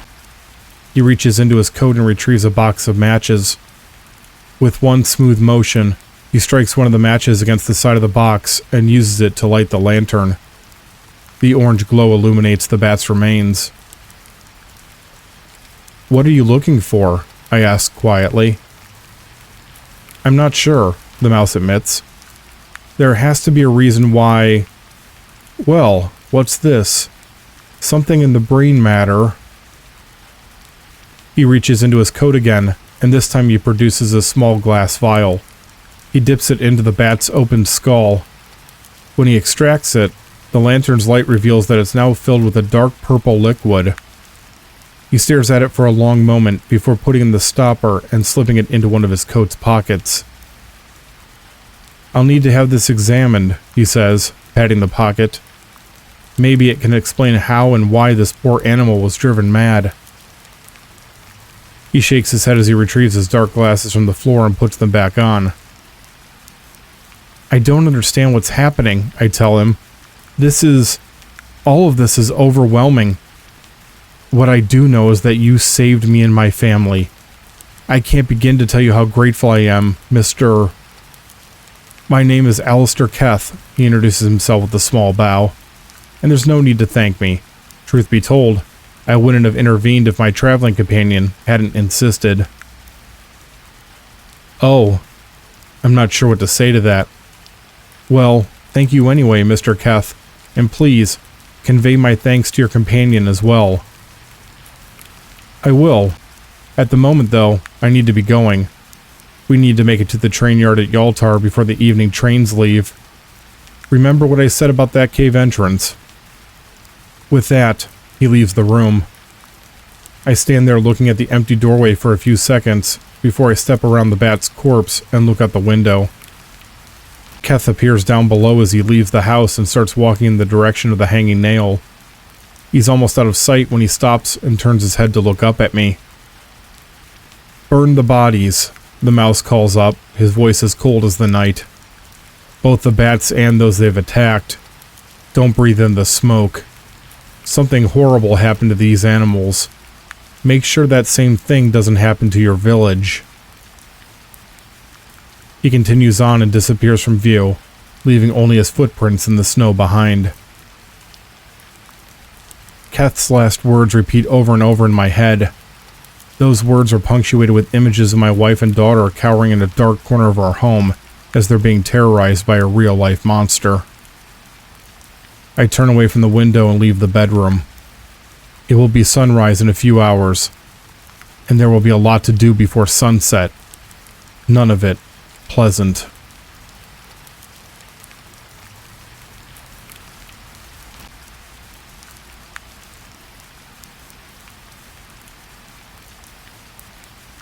Dearest Margaret, I hope that this letter finds you well. I miss you greatly during the entire time away from you. These past few weeks have been especially difficult. While we were busy pushing from Normandy, it was easier to keep my mind occupied on other things. Now that the Germans have left France, however, I've had a lot more time to myself and, as always, my thoughts have turned to you. I have good news or bad news, depending on how you look at things. As you're an optimist by nature, a very glass-half-full kind of woman, I'll give you the positive spin first. You and I are going to be reunited sooner than we thought. I'll be shipping off to the good old US of A within the next few weeks. No matter how optimistic you are, however, you're also a realist, so here's the bad news. The reason that I'll be coming home to you so early is because I have been injured. Now there's no need for worry, as I'm going to be fine. Once the bullets stopped flying in France, my unit had been assigned to deliver cargo to Evian-le-Bon. You've always been more of a scholar than I am, so you may be familiar with the town. I had never heard of it before. There were only 3 large crates, so Mark Johnson and I volunteered to make the delivery. I've written to you about him before. He's a soldier in my platoon that has a wife and young son in Kansas. All of my fellow soldiers are brothers. He's one of the few that I can honestly say is a friend. The round trip between Paris and Evian-le-Bon would take a few days, and we figured that the fresh mountain air would do us some good. We never spoke about it, but I think we both were feeling that we needed to get out of Paris, even if for only a little while. When you see pictures of Paris in books, it looks like this grand place. You can practically feel the magic in the air right through the page. It conjures up images of long walks along the Seine River, or maybe ascending the top of the Eiffel Tower to look out on the lights of the city. You and I even talked about visiting it someday after we're married. I think that's how the city once was, and maybe it will be like that again. In the here and now, though, magic is gone. The Nazis did all they could to stomp out the spirits of the people that lived there. They never fully could, but you can tell that the occupation left its mark in more ways than just those damn red and black banners hanging from buildings. The enchantment and wonder of the city is gone for now, replaced with an iron resolve and a righteous fury. The longer I stayed there, the more that I could feel the violation Paris had suffered through, if that makes any sense. Is it any wonder that Johnson and I jumped on the opportunity to run a shipment through the countryside? It was supposed to be a simple delivery. As everyone in the world knows, though, there's nothing simple about this war. I don't remember the moment that the truck's rear tire struck the mine. It must have been left over from the German retreat, or maybe it had been planted by the French resistance when the Nazis were using that particular road. Whatever the case, the explosion flipped the truck completely over and sent us off the road. I only know this because it was told to me later. I remember sitting in the passenger seat while Johnson drove, idly flipping through a Captain Marvel comic that I had traded a small bottle of half-drunk whiskey to a private for. I'm not much for comic books, but there was something about it that made me feel like... I don't know. It made me feel like I was holding a piece of home in my hands, I suppose. After that, my next memory is slowly waking up. I was lying on something soft, and my body felt oddly cold. Instinctively, I tried to sit up, but the worst pain I've ever felt went through my body like electricity. It felt like someone was forcefully pushing down on me while trying to set me ablaze. I shook my head in an effort to clear it. I hadn't even opened my eyes yet, and I was already feeling dizzy. I felt a hand on my shoulder, and a woman's voice politely but firmly told me to calm down. As I managed to get my eyes open and squinted against the bright light, she went on to explain that I'd been in a mine explosion, and to assure me that I was going to be okay. My vision returned to normal after a few minutes, and I was able to look up at the speaker. She was dressed in the white uniform of a nurse, with red curls peeking out from under her hat and freckles dotting her nose. She smiled down at me kindly and told me that her name was Ruth. I tried sitting up again, but it had the same result as before. Ruth informed me that I had suffered a fractured sternum when my chest had impacted with the front portion of the transport truck. It sounded serious. She told me that I just needed to rest and it would heal naturally. Normally ice would have been put on my chest to help with the swelling and lessen the pain. There wasn't any access to ice here, however, so she was using rags soaked in cool water instead. Along with a fractured sternum, I had suffered a painful bump on the head and a sprained ankle. I had managed to escape in surprisingly good condition, all things considered. Johnston hadn't been so lucky. He was lying in the bed next to me, unconscious and his body wrapped in bandages. Every so often I could hear a gasp as he sucked in air. Gasps sounded wet, like they were filled with water. The nurse told me that they hoped he would recover soon, and I could tell by the tone of her voice that she wasn't hopeful. Over the next few hours, Ruth sat and talked with me. Well, she did most of the talking.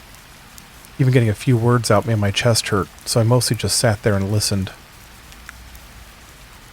She told me that we were in an old chateau known by the local people as Chateau des Espirites. It had been the home of a wealthy but eccentric landowner who had died at the beginning of the war. He hadn't had any children or family, so the mansion was converted into a temporary hospital. Most of the doctors and nurses were French, but Ruth was a volunteer with the Red Cross that had been sent to assist due to the place being woefully understaffed. She eventually left my side to tend to other patients. As I stared up at the ceiling, a straight thought entered my head, and despite my condition, I found myself smiling. It was a crooked sort of smile. Can you imagine, Margaret? Here I was, relaxing in a fancy chateau in the French Alps, and I couldn't even get out of bed to enjoy a moment of it. I have to admit that I tried not to look at Johnston. Every time I glanced in his direction, I felt an awful stab of guilt. I had survived the explosion and would be back on my feet soon. Meanwhile, he was fighting for his life. It wasn't fair. Even though I had kept my eyes off of him, I could still hear him wheezing and drawing in those wet breaths. Evening came, and Ruth returned to help me eat my dinner. It wasn't much of a meal, just broth and small bits of potato, but I was so hungry that it felt like a banquet. When I had finished, she changed out the rags with freshly soaked ones and put the used ones in a small bucket. Have you ever experienced the kind of moment where it feels like the very air in the room has changed, Margaret? That was what I experienced once Ruth finished her tasks. Her entire demeanor went from warm and friendly to something much more serious. The smile was gone from her face, and her eyes were uncertain. What wasn't uncertain was her firm instructions that, even if I found myself able to get up, I must not leave the room during the night. I pressed her as to why, of course, but she simply shook her head and turned to leave. Ignoring the pain, I grabbed her wrist and asked once more. She hesitated before gently removing her hand from my weak grip. Je gagne mange dans le couloir, she said quietly in French before leaving the room and firmly closing the large two doors behind her. Sure that I haven't written that correctly, and I'm even more sure that I can't pronounce it correctly, but I was able to understand her well enough. Mr. Gangley walks the halls. I stared after her for a while. To say that I was confused would be an understatement. I was fairly sure that I had indeed understood her correctly, but as you're well aware, I've never had much of a head for languages. It wasn't hard to convince myself that my poor French simply wasn't up to the task of properly translating her statement. With that settled in my mind, I quickly drifted off to sleep. My hand just started shaking so badly that I needed to take a few seconds to steady it. You and I have known each other since we were small children. We started school together. You know me better than anyone else, and I'm still afraid of what you're going to think of me when I tell you what came next. You're going to think that I've lost my mind. I don't see how anyone could think otherwise. I swear to you, Margaret, I'm not mad, and what I'm about to tell you is the honest-to-God truth. I need you to believe me. No one else ever will, but you're the one person that has to. Please. I don't know what time it was when I woke up. The room was dark and still. I knew immediately that something was wrong. I had the same feeling in my stomach that I had gotten during lulls and battles throughout the war. Sometimes the guns would stop, and an eerie silence would fall over everything. Instead of being happy for the reprieve, you start to feel sick to your stomach because you just know that something even worse than what you just went through is about to happen. That was the same feeling I was having as I laid in the darkness. Something was about to happen. I was so sure of it that I ignored the pain and forced myself up onto my elbows in an attempt to look around. I couldn't stay in the position for more than a few seconds before I collapsed back down onto the bed. Less than a heartbeat after I'd done so, I heard a soft click as the room's doors began to swing open. I craned my neck as best as I could and turned my eyes towards the sound. There was just enough light coming in through the windows for me to see the figure enter the room, but not enough that I was able to make out many details. It was well over 8 feet tall, and it had to duck under the top of the doorway to enter the room. It was wearing a black flowing robe that covered most of its features. As it came forward, it stayed hunched over. It moved with an odd gait, swaying slightly back and forth as it walked. Even though it was the largest creature I'd ever seen, it made barely any noise as it moved across the wood floor towards the beds, like it had very little weight to it. I knew immediately that this giant wasn't human. I know how that sounds, Margaret. This is why I'm afraid that you're going to think that I've been driven mad by the war. If you do indeed love me as you say you do, though, I need you to take what I'm saying at face value and put aside your skepticism until you finish my story. Because of the creature's size, it only took a few steps for it to reach the foot of Johnston's bed. It was starting to lean over him when I closed my eyes as tightly as I could. As I write this, I can feel the shame rising in me. This thing was going to do God knows what to a man that was closer to me than my own family, and there I was, keeping my eyes clenched shut like a frightened child trying to hide from a shadow on his bedroom wall. What kind of friend, what kind of man does that make me? I laid as still as I could for what seemed like hours, but all that I heard was silence. Curiosity started to win out over the fear. I slowly opened my eyes. The creature was still looming over Johnston, but it was completely motionless. His arms were extended towards his face.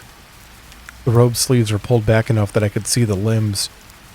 In the dim moonlight, they looked almost white, so white that it was like a single drop of blood had never run through their veins. They were also extremely thin. No, that's not the right word for it. They looked emaciated. Its hands were attached to the arms at a slightly odd angle. I had seen something similar before, when a private had dislocated his hand from his wrist in a bad fall. Its fingers were long and bony, and they reached out towards Johnston's face. The hood of the robe was up over its head, and at the angle I was seeing the creature from, its face was completely blocked off from view. It was hard to tell in the dark, but I got the impression that the head was too large for the body. The width wasn't proportionate with the arms and legs. Everything about the creature was wrong. I felt a sense of revulsion as I watched it. Johnston coughed once. The creature pulled back slightly, but when he didn't make another sound, it drew closer once again. It reached out with one finger and touched him lightly on the forehead. He made a soft choking noise, but remained unconscious. The finger moved down his face, tracing down the nose, across the lips, and over the chin. It stopped when its tip was touching Johnston's neck.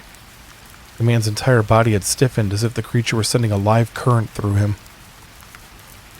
I wanted to yell out, to warn him about what was happening. My mouth remained closed. I was already trying to justify my lack of action to myself. There was no point in letting the creature know that I was watching when Johnston was too injured to hear me anyway. That was what I told myself over and over again. The truth is that I was paralyzed by fear. In the moment that my friend needed me most, I proved myself to be a coward. The creature's hand opened, and it wrapped its fingers around Johnston's neck. He whimpered quietly. The whimpering soon turned into gagging as the fingers closed tightly.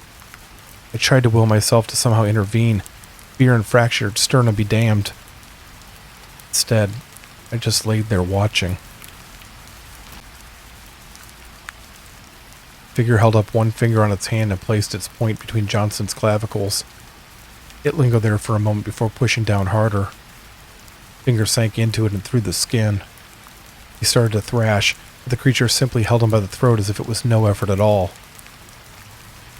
The finger slowly started to make its way down his chest. Skin, muscle, and bone all parted as if it were being cut with the sharpest of a surgeon's instruments.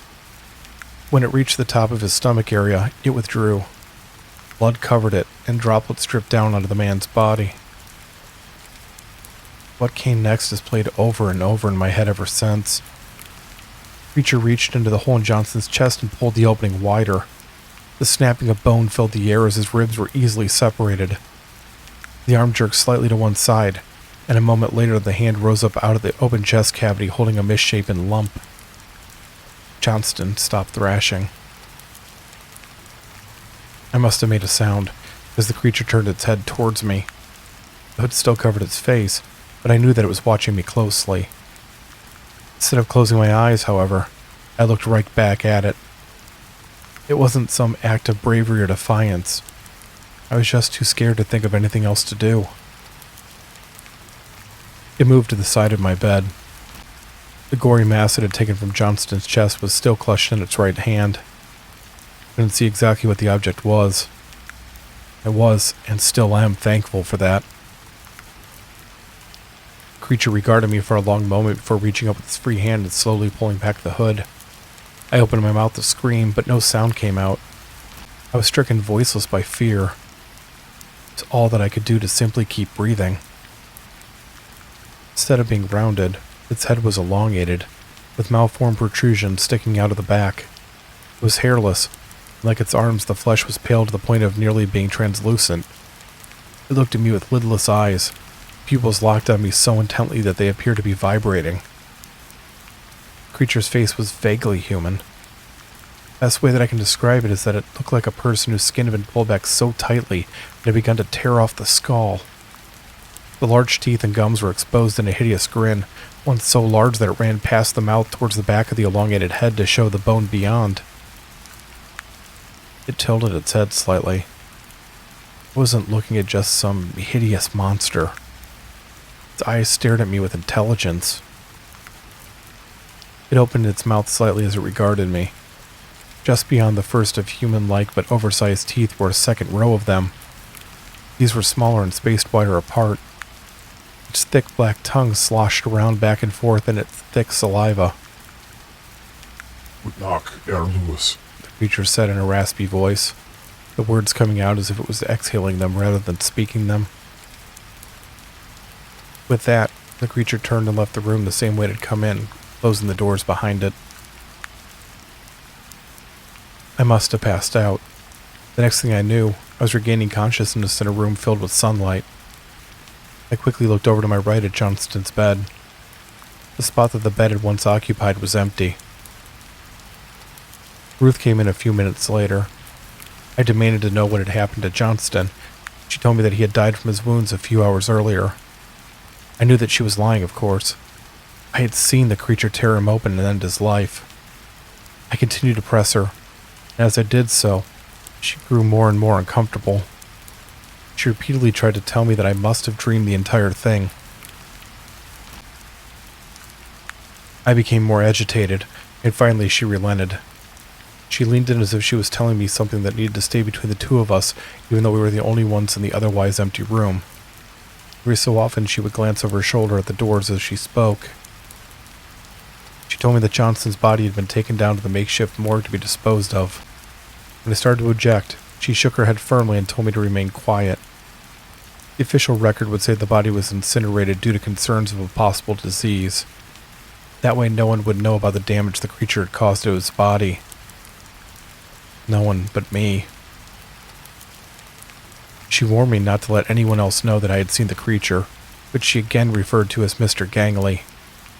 The few outside the hospital staff that had tried to tell others what they had seen had all died under mysterious circumstances. I needed to remain silent for my own safety.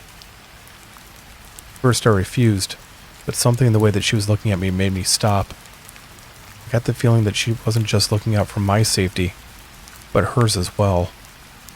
I began to understand that her current position at the chateau wasn't entirely voluntary.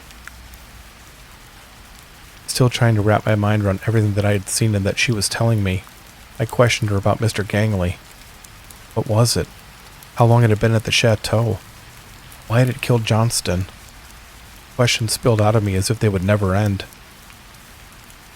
Ruth didn't have any solid answers to give me. All of the doctors and nurses at the hospital seemed to have a different theory. Some said that Mr. Gangley was an experiment that had been conducted by German scientists during the occupation. Others said it was actually a German scientist itself, one that had done things to himself for some unknown reason and was still conducting experiments on the patients in this new, grotesque form. She had been told by one doctor that he believed it was a demon that had been summoned by Nazi occultists. I mulled it over. Mr. Gangley had spoken to me in German. Hesitantly, not sure that I really wanted to know the answer, I asked how it had known my name. Ruth looked surprised and regarded me curiously. As she opened her mouth to speak, the doors opened and a pair of soldiers entered the room. They told me that I was being transferred to a hospital in Paris immediately. And that's where I'm writing to you from now, Margaret. I'm sitting at a small table in a private room in one of a dozen medical facilities in Paris. It's been dark for some time, but I can still hear the sounds of talking and laughing coming up from the streets through my open window. Medically, I'm doing much better. My fractured sternum is almost fully healed, and only have slight discomfort from it when I move around. Mentally, I'm not really sure how I'm doing. I have trouble sleeping at night, and during the day I feel like I'm walking through a dream. Sometimes I think about how I failed Johnston and feel a mixture of remorse and anger, and other times I realize that I haven't thought about him in a while. For some reason that makes me even more angry. There are times that I debate with myself whether I should write Johnston's wife and tell her what really happened to her husband. Each time I decide not to. Even if I could figure out how to begin to describe Mr. Gangley and what it had done to him, how could her knowing the truth be of any comfort to her? I'm scheduled to ship out for the United States 2 weeks from Tuesday. As I come to the end of this letter, however, I realize that I can't come back home to you yet. Even if you somehow found a way to forgive my cowardice, I would never be able to. God help me. I have to go back to that chateau, where Mr. Gangley walks the halls. I love you, Margaret, and I'm sorry. Always yours, Corporal Peter Lewis, United States Army, October 14th, 1944.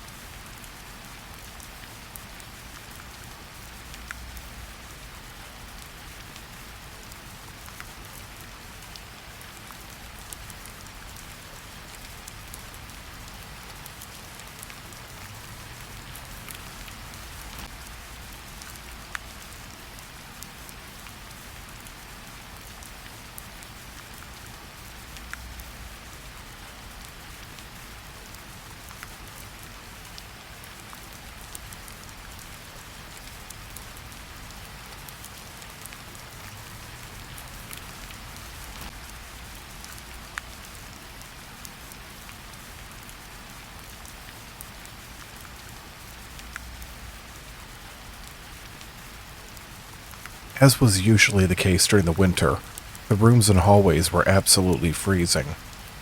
Kathy Turner retrieved a sweater from the small closet in her office and quickly put it on. Making sure that her hair was still at least somewhat pulled back, she put on her lab coat and stuck her arms into her armpits in an attempt to warm them up. It didn't help that her office was the closest to the hospital's main entrance. Every time the doors opened, the cold air would blow right at her office door.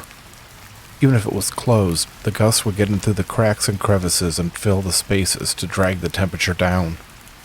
She made a face. One of the many perks of being the newest doctor on staff. Another one would be having to work on New Year's Eve in the first place.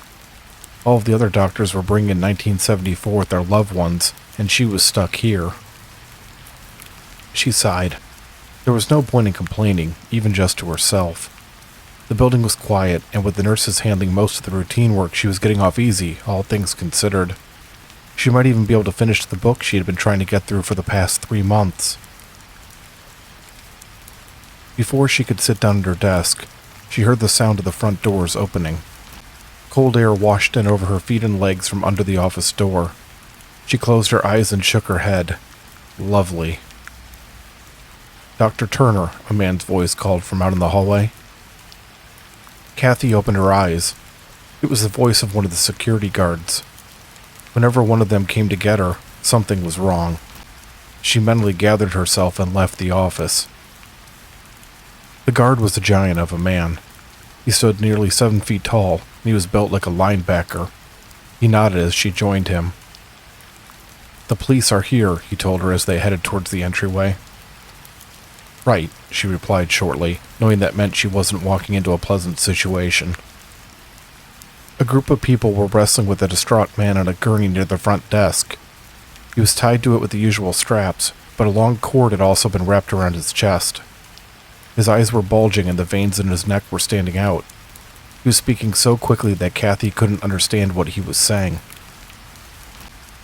"Is that really necessary?" she asked as she approached, pointing at the cord. "You're damn right it is," a man dressed in a police uniform growled back at her. "Where are we putting this nut job?" "He's bleeding from his forehead," she pointed out. He also has multiple contusions on his arms and legs. You should be taking him to County General." "We can't," one of the paramedics told her in a much kinder tone than the officer had used. "There's a major accident just outside of it. At least a dozen cars. No one can get in or out." "Besides," the officer put in, "a nut job belongs in the nut house." "We prefer to call this a hospital," Kathy snapped, already tired of the man's attitude. She looked over at the nurse behind the front desk. "Joanne, would you please show them the way to one of the rooms, one far enough away from the other patients that they won't be disturbed? 17 is open, I think." The paramedic stayed behind while the rest of the group followed the nurse. Kathy opened her mouth to say something, but he shook his head and waited until the others were out of earshot. When he was satisfied, he nodded.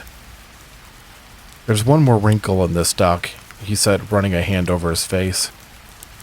"I don't even know what this is," Kathy pointed out. "Everyone just barged in without actually filling me in. If I didn't think that man would be safer away from that cop, I wouldn't have assigned him a room in the first place. What is going on?" The paramedic hesitated. "Maybe it would be best if you get that from the officers." "Oh, yeah, they seemed really inclined to give an unbiased account." He smiled slightly. "You've got a point. The patient's name is Charles Mayweather. He lives over on 6th and Pennington. You know the neighborhood?" She nodded. "Yeah, pretty upscale place to live." "Maybe not tonight.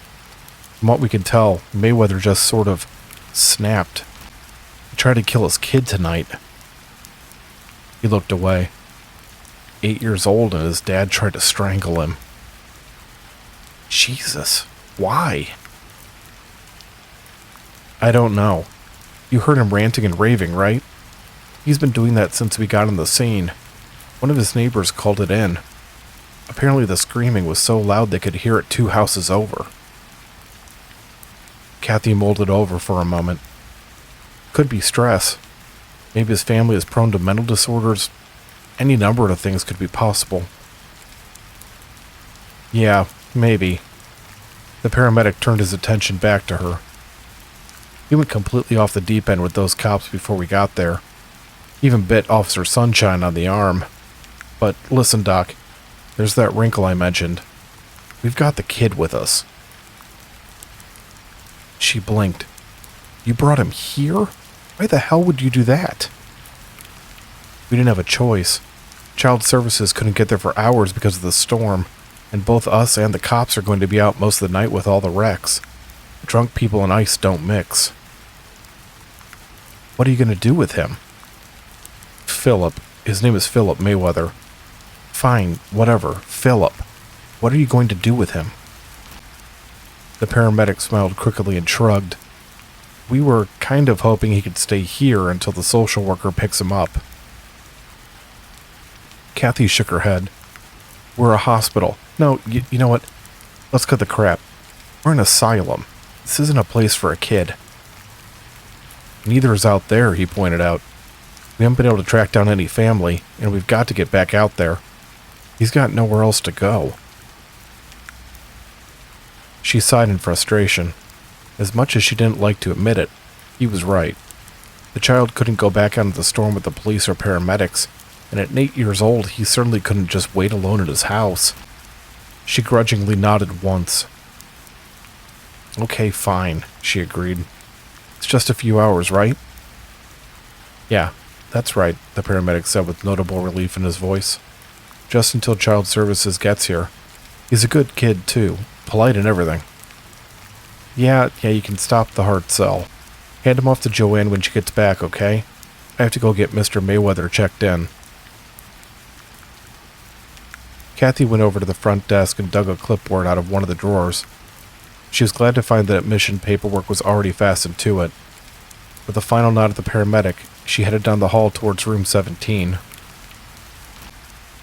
The second paramedic and the 2 police officers were just coming out of the room as she approached. They walked past her without a word. It was rather rude, but she actually preferred it that way. The officer she had briefly spoken to had rubbed her the wrong way, and she didn't have time for people like that. She childishly hoped that the bite on his arm was still hurting. She entered the room's open door without pausing. Although she was still in her first year at the hospital, she had seen her fair share of disturbed individuals. A surprisingly high number, in fact, when she took into account the town's small population. Joanne was in the room talking to the patient in soothing tones. Mayweather didn't seem to be responding to her. He just continued to rave at high speed while struggling against the bonds that kept him tight against the gurney. "Mr. Mayweather," Kathy said to him, loud enough that she knew he could hear her voice over his own. "My name is Dr. Turner. May I speak with you?" He continued on as he had been. She motioned for Joanne to come closer, and she relayed that the son would be waiting for her in the entryway. The nurse nodded but didn't move as she continued to watch the man. "I'll be fine," Kathy assured her. "Just have one of the guards standing by in the hall, okay? Oh, and have one of the other nurses come in here to treat these wounds." Joanne left the room. She observed Mayweather for a few minutes. He was straining against his bond so hard that she started to worry that he would give himself a heart attack. Coming to a decision, she went over to the side of the gurney and gently placed her right hand on his shoulder. "Mr. Mayweather," she said, keeping her voice calm and friendly, "you need to settle down before you hurt yourself. I want to get this cord taken off of you, but I can't do that if you're pulling against it like this." The man turned his eyes towards her. They looked surprised, like he hadn't even realized that she was in the room with him. His ranting slowed down and grew quieter until they stopped entirely. He fell flat against the gurney and ceased struggling against the restraints. "There, that's much better," she told him with a smile. "Thank you for letting me help you." She set down the clipboard on the room's only chair and knelt down to get a better look at the cord. It was an extension cord, the kind that you could find at any hardware store. She shook her head in revulsion. No matter how difficult he had been, this was bordering on inhumane. It took her a few minutes to undo the knot. It had been tied tight, and the end had been looped through multiple times. She eventually managed to get it to come free and unwrap the cord from around his body. "There," she said as she tossed it on the floor and retrieved the clipboard. "That's much better, isn't it? I know the straps aren't very comfortable, but that should at least give you a bit more breathing room." Mayweather stared at her for a long moment. She returned his gaze as she waited to see what would happen next. She would eventually have to go through the standard admission forms, but she wanted to give him some time to process what was happening before getting into that. Truth be told, she was feeling a bit unsure of herself. The man that had been dragged into the room acting like a lunatic had been someone that she was used to. Not him in particular, but she had seen patients in the same kind of mental state before. Now, though, he was acting completely different. It was almost like he was another person entirely. "The others," he half spoke, half whispered. "The other straps?" Kathy asked. "Those can come off when I'm sure that you're not going to be a danger to either me or yourself. I'd like to talk for a while and see how that goes, and we can go from there. Is that fair?" He nodded his head once. "Okay, good. Let's start over. My name is Dr. Turner. Yours is?"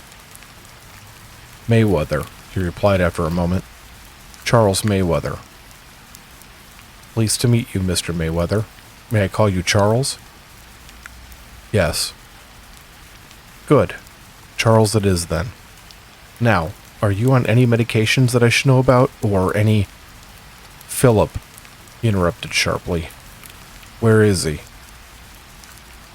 Kathy blinked. "Philip? As in your son? He's safe. He's with one of the nurses right now." Mayweather's face grew pale. "Keep him away. Keep him away." "Why should we do that, Charles? Are you afraid that you'll hurt him again?" He surprised her by laughing loudly. It was a cynical laugh, one that didn't have any mirth behind it. The sound was cut off as he began to cough. Kathy tried asking more questions, but Mayweather either refused to answer them or he was no longer processing that she was even speaking to him. Telling him that she would be right back, she left the room and made sure that the door closed behind her. Logically, she knew that he'd never be able to get out of the restraints, but something about the looks he had given her and the way his voice sounded made her want to take every precaution. She wasn't going to be able to get through to him when he was like this, and it was very possible that he would injure himself if he was allowed to remain in such a state.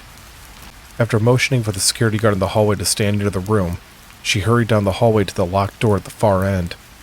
She fished a key out of her pocket and unlocked it. Inside was the hospital pharmacy.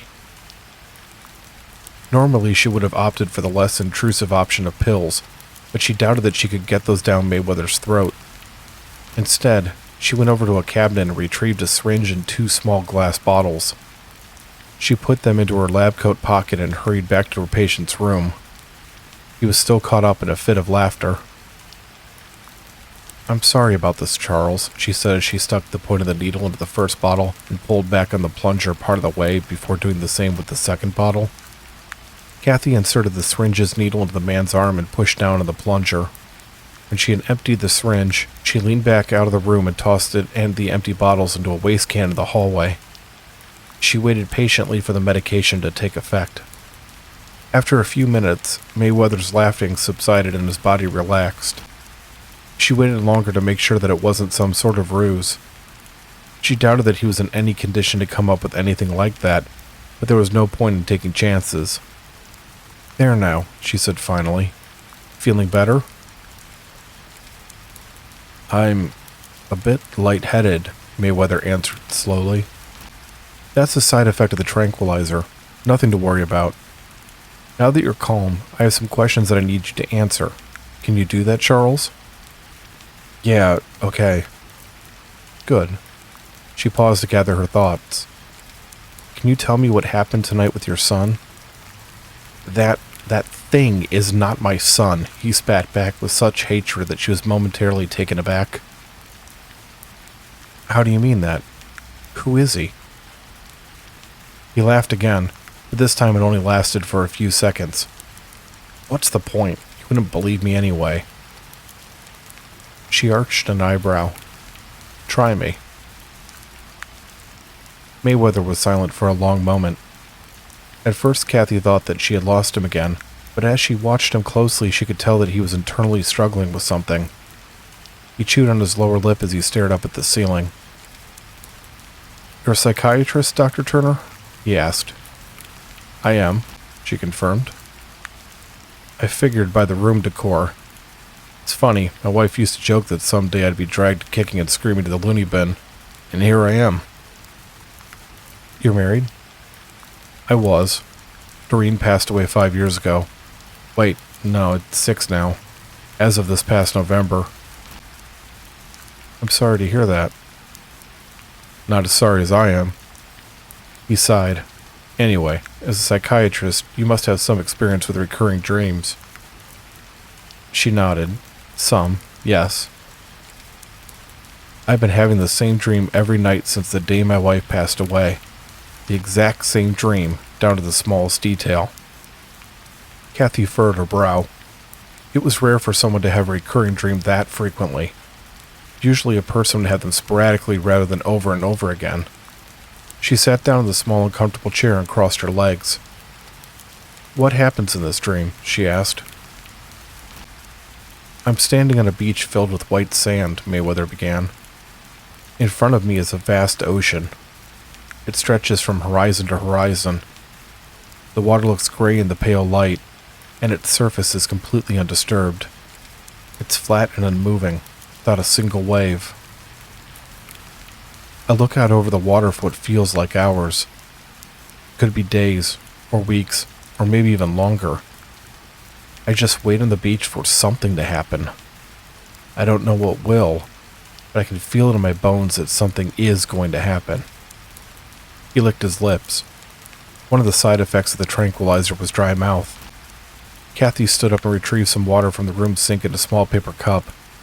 She helped him take a few sips. "Thank you," he said gratefully. "After what seems like an eternity, I can just make out a figure walking on the surface of the water. At first I think it's some trick of the light, but as it draws closer I can see it's definitely a person. When it reaches the water's edge, I see that it's Doreen. Your late wife? She asks. Yes. She's wearing this long, flowing white robe, and she looks like she did when she was in her 20s. She smiles at me, and all that I want to do is run to her. Somehow I know that I can't do that, though. I can't leave the beach. Why is that? I don't know. I just can't. It's like there's this invisible barrier. I don't know how to explain it any better than that. I can't go into the water, and she can't come up onto the sand. So there are rules in this dream. I guess so. Mayweather grunted uncomfortably. Can I at least have the strap around my head taken off? My neck is killing me. Kathy went over to the gurney and undid the restraint. He sighed in relief and moved his head from side to side. She could hear his neck crack as he did so. Much better, he muttered before he began to describe his dream once more. Doreen and I stared at each other for a long time. I don't know if you've ever lost someone that you love, someone that's your entire world, but you lose some of yourself when you do. Seeing her, even like this, makes me feel whole again. It's a feeling that you don't want to end. He stopped talking and stared off into the distance. His eyes were wet, and Kathy could tell that he was struggling to continue. She patiently waited until he started to speak. Eventually, Doreen reaches out one hand. I think that she's trying to touch me, but she's actually pointing. I turn around, and right behind me is a metal contraption. A machine. A machine, she repeated. What kind of machine? In the dream, she calls it the Stygian machine. He sounded almost wistful as he spoke. An instrument that could pierce the veil between life and death. She tells me that if I can build it to the exact specifications, she and I can be together again. There was a scream from out in the hallway. Mayweather's head snapped towards the sound, and the blood rushed out of his face. His breathing became hurried and shallow. What was that? He asked sharply. Just one of the other patients, Kathy assured him. The nurses will get it taken care of. Tell me about this machine. What does it look like? It's 3 pieces, he replied, his eyes still locked on the door. There are 2 platforms and a large ring. The ring sits on the platforms, and they supply power to allow it to spin. On all 3 pieces are these markings that I don't recognize. Describe them to me. I don't know. They look kind of like Egyptian hieroglyphics, but not quite. They're carved in the metal on nearly every square inch of the machine. If I unstrap your hand, can you draw some of them for me? Mayweather furrowed his eyebrows. Well, yes, but is it important? She tilted her head slightly. Could be. Symbols in our dreams can represent important messages that the subconscious is trying to pass on to the conscious. Being careful not to get in reach of his fingers, Kathy carefully undid the straps around his left wrist. He rotated it a few times, most likely to get the feeling back into it, but he didn't make any move to grab her. She carefully slid her pen into his hand and held up the clipboard so that he could draw on the paper. When he was finished, she retrieved the pen and looked carefully at the symbols. Tell me the rest of the dream, she instructed. There isn't much more to tell, Mayweather said.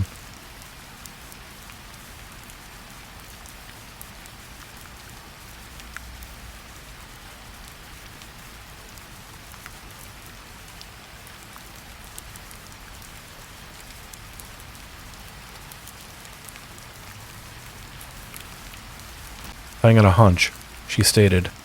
So you built it. His eyes narrowed as his head nodded ever so slightly. I built it.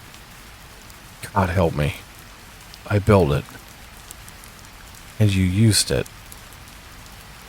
Before he could reply, there was another yell from outside the room. This one only lasted for a second before it cut off in an odd gurgling noise. He opened his mouth, but Kathy was already continuing on. You built the Stygian machine and you used it, she said. Got the plans for it in your dream and, not knowing exactly what it did or what the symbols meant, you built it and flipped it on. Does that pretty much sum it up? It wasn't that simple, Mayweather countered with sudden anger. The machine took me years to build. Everything had to be exact. Every single night after my son went to bed, I'd go down to the basement and work on the blasted thing. I had to custom make most of the parts. It cost me nearly every penny that I had. And do you think that I liked killing those people? The words were barely out of his mouth when his eyes opened wide in shock. He stammered incoherently as he shook his head slowly. Why did I say that? He asked in a confused voice. Who did you kill? Kathy countered.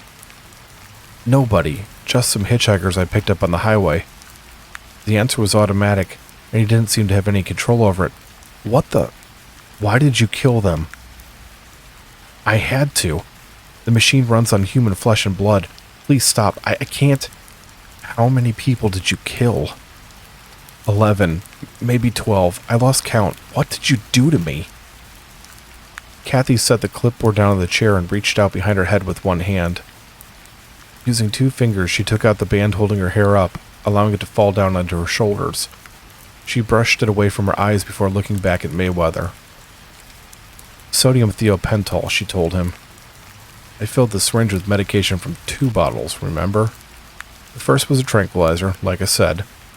The other was sodium thiopental. We use it mainly as a general anesthetic, but at the right dosage it can make a person very compliant when answering questions. You might have heard it referred to as truth serum. Mayweather stared at her uncomprehendingly. You built the Stygian machine, she continued. You carved the symbols into the metal.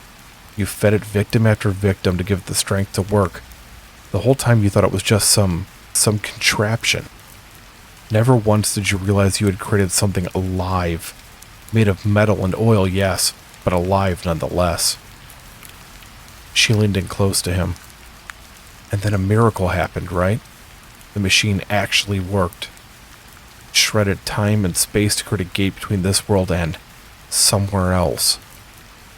Only it wasn't your wife that came through. It was something else. Tears were streaming down Mayweather's face. He was on the verge of breaking down entirely. It was a bit surprising when he managed to choke out words around the sobs. It came through and... He sniffed loudly. I thought Philip was in bed. He must have heard the noise from the machine, and he was at the bottom of the basement stairs watching, and the thing went into him. There was a hard thump against the door. It was quickly followed by a second, and then a third. When the fourth one came, thick red liquid sprayed against the small window that allowed hospital staff to look into the rooms from the hallway. It ran down the glass in wide streaks. Kathy shook her head in a mixture of annoyance and amusement. I can't believe you're the one that did this, she said. Then again, maybe I can. You're the perfect puppet, aren't you? An idiot that's easily manipulated. You didn't even think that much about what you were doing. You just followed an empty promise.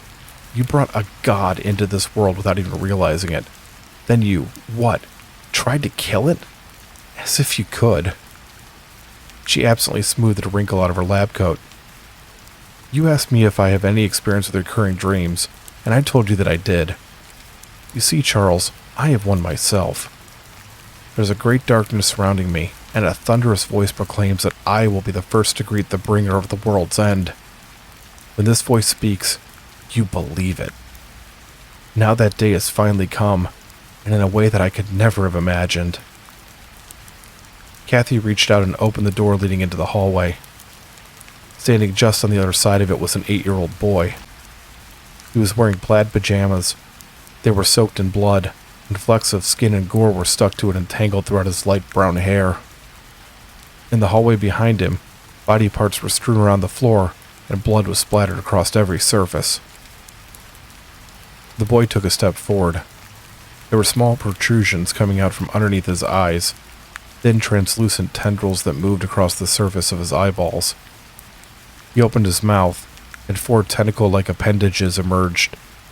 Saliva dripped from them as they curled and writhed. Charles Mayweather, Kathy said with a twisted grin on her face. Please allow me to introduce you to the son of your blood, your labor, and your sin. He is ancient era, Akkadian god of violence and plague, and the end of all things. The boy came into the room, and she slowly closed the door behind him. Mayweather screamed.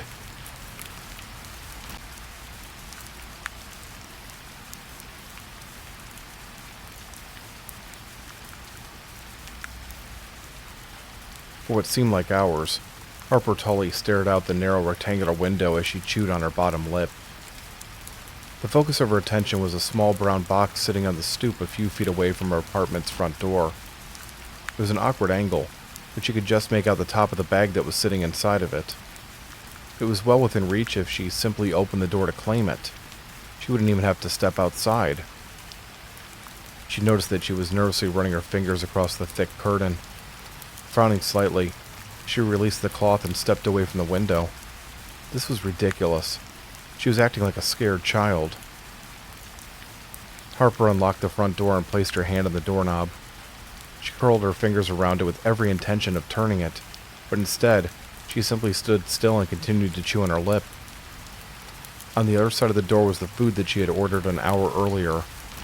The friendly-looking delivery driver left it on the stoop just as she had requested in her online order, and he'd waved pleasantly at her when he had noticed her looking out the window.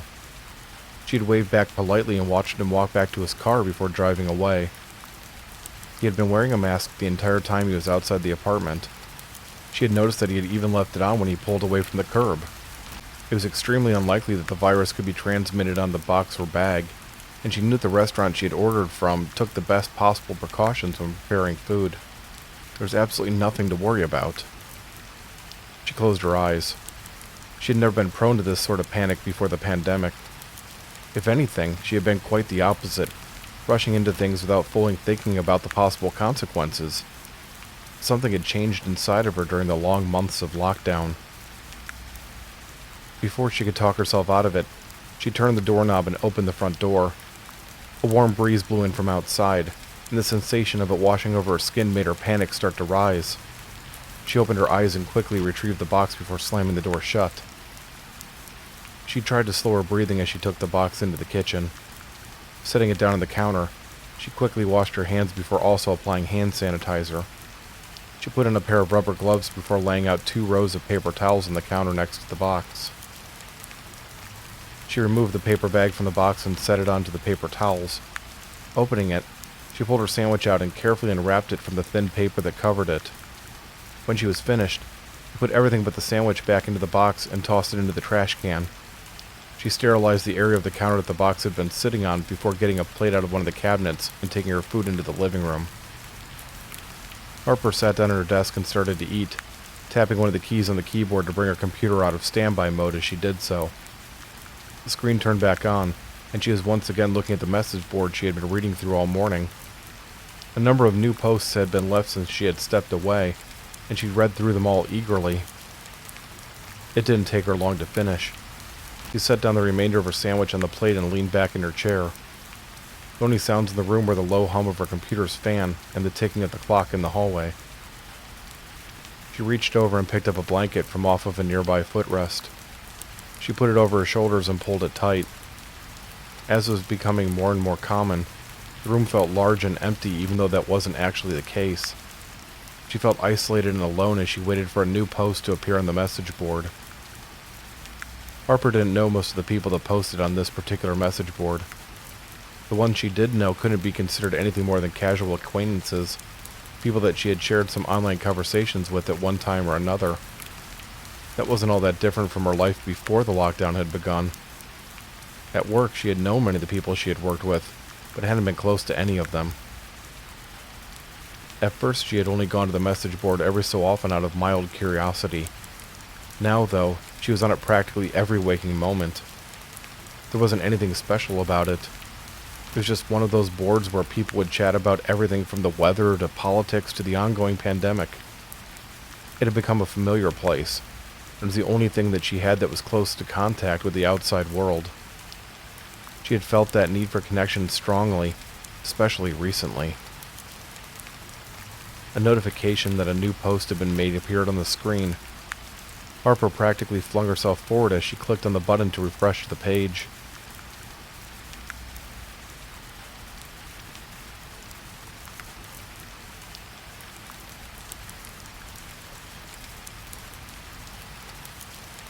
After a moment of loading, the title of the post appeared at the top of the message board. I'm lonely. She stared at the words for a long moment. It wasn't very often that she saw a post title that was that short and to the point, and it was rare that personal feelings such as that were discussed on the message board at all. She opened the post and found that the full text was only 2 additional words. Are you? She shook her head. It was probably just a spam post. Those happen from time to time on the message board. Usually it involved messages claiming that people could make mass amounts of money working from home, though, or the occasional statement touting the sexual performance enhancement of some wonder drug. This one didn't seem to have much of a point. She made a face. There was always the possibility that it was someone trying to find another person to hook up with. Those kinds of posts were much, much more rare, as there were simply better places on the internet to go for that. The disgusted look slowly slid off her face as she reread the words. It could also be a real person that was really feeling that way, and was reaching out to other people. That would have taken a lot of courage to do. Harper looked away from the computer screen as she mulled it over. Coming to a decision, he turned back to it and hesitantly typed a response. I am, too, she wrote. She began to feel embarrassed the moment that she made the post. If she could have immediately removed it, she would have, but this particular message board didn't allow for the deletion or editing of posts. Her cheeks grew warm as she left the desk and went into the bathroom. She splashed cool water on her face and looked at her reflection in the mirror. The expression she saw in herself made her smile crookedly in a mixture of exasperation and amusement. She replied to an online post using a pseudonym. No one would know that it had been her. She was feeling self-conscious for no reason. It was, however, time for her to start getting some work done instead of hanging out on a message board. Working from home had a number of benefits, but one of the downsides was that she had a harder time keeping to a schedule than she did when she was still going into an office. A large amount of documents had been emailed to her earlier in the day, and they needed her attention. Harper returned to the living room and sat back down at her desk, fully intending to get down to business. She was immediately distracted by the sight of a notification that a reply had been posted to the message she had left. Her first instinct was to ignore it. Not only did she have work to do, she was also still feeling a twinge of awkwardness for having responded to the original post. Curiosity got the best of her, though, and with a certain reluctance, she refreshed the page. We don't have to be. She furrowed her brow. They didn't have to be lonely? It sounded like a terrible pickup line. It seemed like she had been right about the poster just looking for some random hookup. She sat back in her chair. Did that really make sense? She hadn't provided any personal information about herself. Nothing about her location, or even anything about her gender and orientation. Her screen name was vague enough that it didn't give away anything along those lines. The other possibility was that this really was someone that was looking for a way out of their loneliness. In a strange way, that made her feel more uncomfortable than if the poster was an indiscriminate pervert. It struck a nerve. Shaking her head, she closed the website and opened her email client. If she didn't get started on her work now, she was going to miss the end-of-day deadline. She brought out the first document and began to read through it. She had only gotten a few sentences in when her mind wandered back to the message board conversation. If the last post was meant to be taken at face value, what did the person mean when they said that they didn't have to be lonely? Were they suggesting that they strike up an online friendship like modern-day pen pals? Or were they saying something else entirely? Harper sighed. It was impossible to figure out without knowing more details. The only thing that was clear was that she wasn't going to get any work done until she had some answers. She closed her email and navigated back to the message board. Nothing new had been posted in the last few minutes. She reread the short message a couple of times before noticing that there was more in the post. At the very bottom of the screen was a thin black line. She scrolled down further and found that there was an image attached. It was a handprint. The image was a bit larger than the size of her own hand, and the fingers were stretched out rather than pressed together. The shape and black color were formed by hundreds, if not thousands, of tightly wound spirals drawn around and on top of each other. She had never seen anything quite like it before. Without realizing that she was doing it, she reached out with her right hand and moved it slowly towards the screen. It was like the person that had written the messages was reaching out to her in a way that was both figurative and literal. Her fingertips gently touched the monitor and came to a rest over those of the handprint. It was an oddly poignant moment. Harper suddenly realized that this was the closest that she had come to human contact in over a year. She felt her eyes begin to tear up as she kept her fingers pressed against the warm monitor. She could almost feel the person on the other side of it experiencing the same emotions that she was. She slowly took her hand away from the monitor. As much as she wanted that to be true, it was just a picture on a computer screen.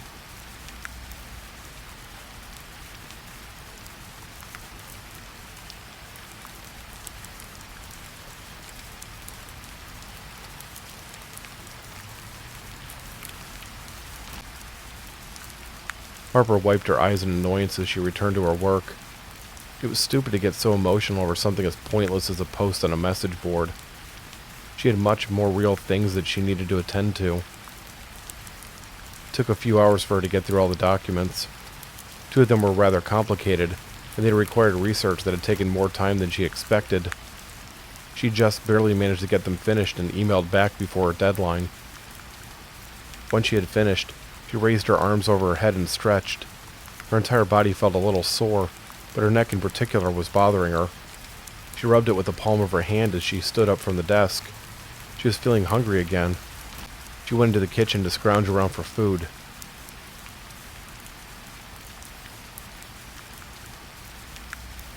"Hello," a voice whispered in her ear.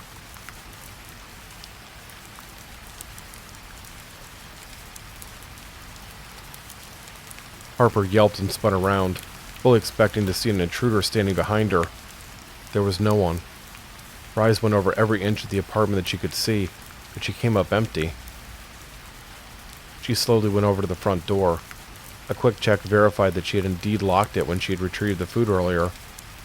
Taking an umbrella out of the stand and holding it out in front of her as a makeshift weapon, she quietly went through the apartment room by room. The thought of someone being in there with her was horrifying.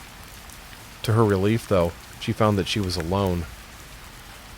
The voice must have been imagined. Either that, or she might have caught a small snippet of a conversation from one of her neighbors. The apartment walls weren't nearly as thick as the landlord tried to make potential renters think.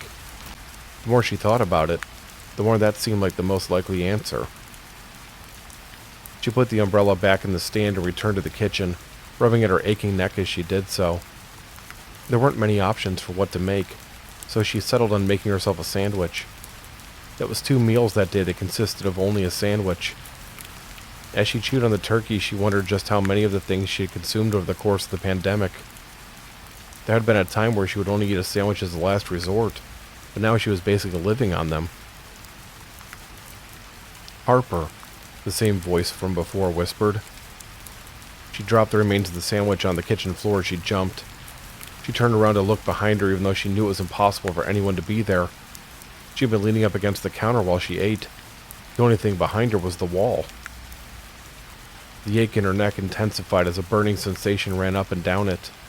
She moaned in pain and she held a hand up to it. There was something there. She couldn't tell what it was. She immediately felt a sense of dread. She had been so careful during the entire pandemic. Was this thing on her neck part of the symptoms of the disease? She couldn't remember if growths were on that list or not. There were so damn many symptoms that almost anything could be seen as one. Forgetting everything else, she rushed through the apartment to the bathroom. She turned on the light and stepped inside, closing the door behind her. Taking a deep breath, she turned to face the mirror. Harper stared into the mirror, the eyes reflected back at her filled with fear. After a brief hesitation, she turned her head to the left to get a better look at her neck. There was a long scar that ran from just under her ear to the top of her shoulder that hadn't been there before. The scar began to separate. She gasped as she gripped the sides of the sink so tightly that her hands hurt. The flesh opened to reveal a dark gap, and each side of the gap was lined with pointed white teeth. Thin trickles of blood ran down between them and onto her shoulder. "Hello, Harper," the mouth said in the same whispered tones that she had been hearing. She screamed. Her shriek echoed through the small bathroom, coming back to her from many different angles and causing her ears to ring. She continued screaming until she began to gasp for air and choke on her own saliva. She coughed and wheezed while the mouth continued talking. "It's okay, Harper," it said soothingly. "I know that this is a shock to you. I'm sorry for that. It's not my intention to frighten you. Here, let me help." She felt something begin to move under her skin. Turning back to the mirror, she watched as a long, thin object pushed outward from the mouth and wound its way around the back of her neck and out of sight. It was like watching a jellyfish's tendril move in water, except that this was underneath her own flesh. "This will hurt for just a moment," the voice warned her. "Please," she managed to get out. "Don't do—" She was cut off by a sharp pain at the base of her skull. She cried out as it grew stronger. Just when she thought that she would pass out, the pain was gone. "There," the mouth said. "That's better, isn't it?" Harper took a few deep breaths. This thing was right. There wasn't any more pain, and she's feeling more in control of herself and less afraid. "What did you do to me?" she asked quietly. "I made it so that you're more comfortable," it replied vaguely. How did you do that?" "I drilled a small hole through your skull. That allowed me to adjust the parts of your brain that were causing your panic." You lobotomized me?" "No, of course not. I've only temporarily affected your system. I wouldn't do that to you, Harper." He stared at the mouth in the mirror. She knew intellectually that she should be more angry and terrified than she was. Those were the right things to be feeling in whatever this situation was. While she did feel them, they were much fainter than they should have been. "What are you?" she demanded. The mouth didn't respond. Instead, she watched as another tendril began to snake out from it under her skin. It continued down her shoulder and beneath her shirt. She felt it go into her right arm. Less than a second later, it reappeared from under the sleeve and stopped on the inside of her arm at the wrist. A mass began to form at the end of the tendril. It caused her skin to bulge outward, stretching and pulling as something moved beneath it. As she watched, the skin tore open, sending a spray of blood onto the bathroom floor. Despite whatever the thing was doing to her brain, she felt sharp pain radiate from the wound. Fingers extended from the tear. They flexed as they pulled themselves forward and out of the gap. They were covered in slick blood, but not as much as they should have been given where they were coming out of.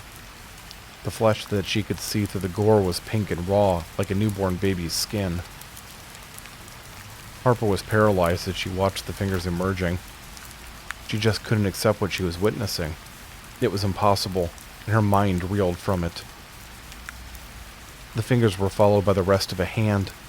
It pressed up against her own, and she could feel the warmth of the skin and the stickiness of the blood. For a moment the hand laid flat against her own. Slowly, the fingers moved and intertwined with hers. "I'm the reason that you never have to be alone again," the mouth said. A third tendril, this one much larger than the previous ones, appeared in her neck. She could feel the heat from it under her skin. It felt good, comforting. Her muscles started to relax as the tendril slowly began wrapping itself around her. It wound around her shoulders before moving further down to encircle her waist. It was a loving embrace, the kind that she hadn't felt in far too long.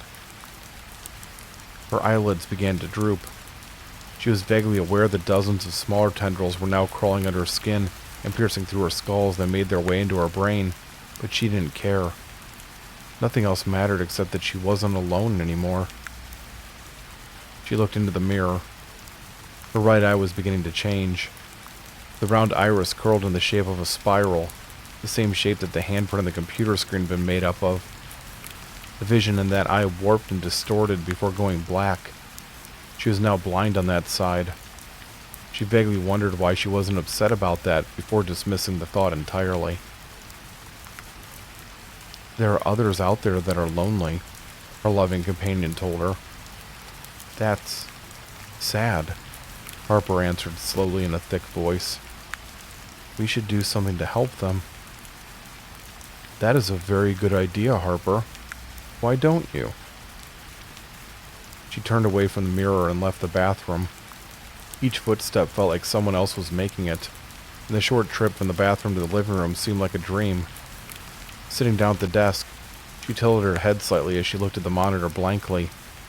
After a few minutes, she opened the message board, clicked on a button to start a new post, and placed her fingers on the keys. The second hand growing from her right wrist moved slightly to allow her to do so. "I'm lonely," she typed. "Are you?"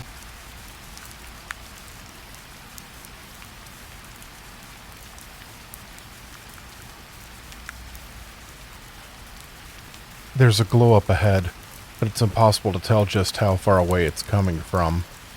It could be less than a mile, or it could be much, much further. Lights carry strangely in the flatness of the desert, especially on overcast nights like this one. Even knowing this, I allow myself a bit of hope. I've been walking along the side of the road for hours now. No cars or trucks have passed by me, and I haven't come to any highway exits or towns. I've been alone in the middle of nowhere, just me and my own thoughts and fears. Now, though, at least I know that I'm headed toward civilization. That's something. It's strangely easy to believe that no one else exists when you're out here. The lights quickly grow brighter. Whatever I'm coming up on, it won't take long until I arrive. My feet are hurting from walking for so long, but I ignore that and pick up my pace. Less than 10 minutes later, I arrive at a small roadside diner. It's such a strange sight that I stop walking for a moment to stare at it. The diner itself is so normal looking as to be nearly unremarkable, but the fact that it's completely alone with desert stretching out in all directions around it makes it seem out of place. A car, a pickup, and a police cruiser are parked out front, and a large semi-truck is parked off to one side. Even from this distance, I can see the red open sign glowing in the front door. I sigh in relief and hurry towards it. The neon sign on the large black pole simply says, Ned's Diner. As I draw closer, I can see people moving through the windows, but the blinds are only half open, and I can't make out any details.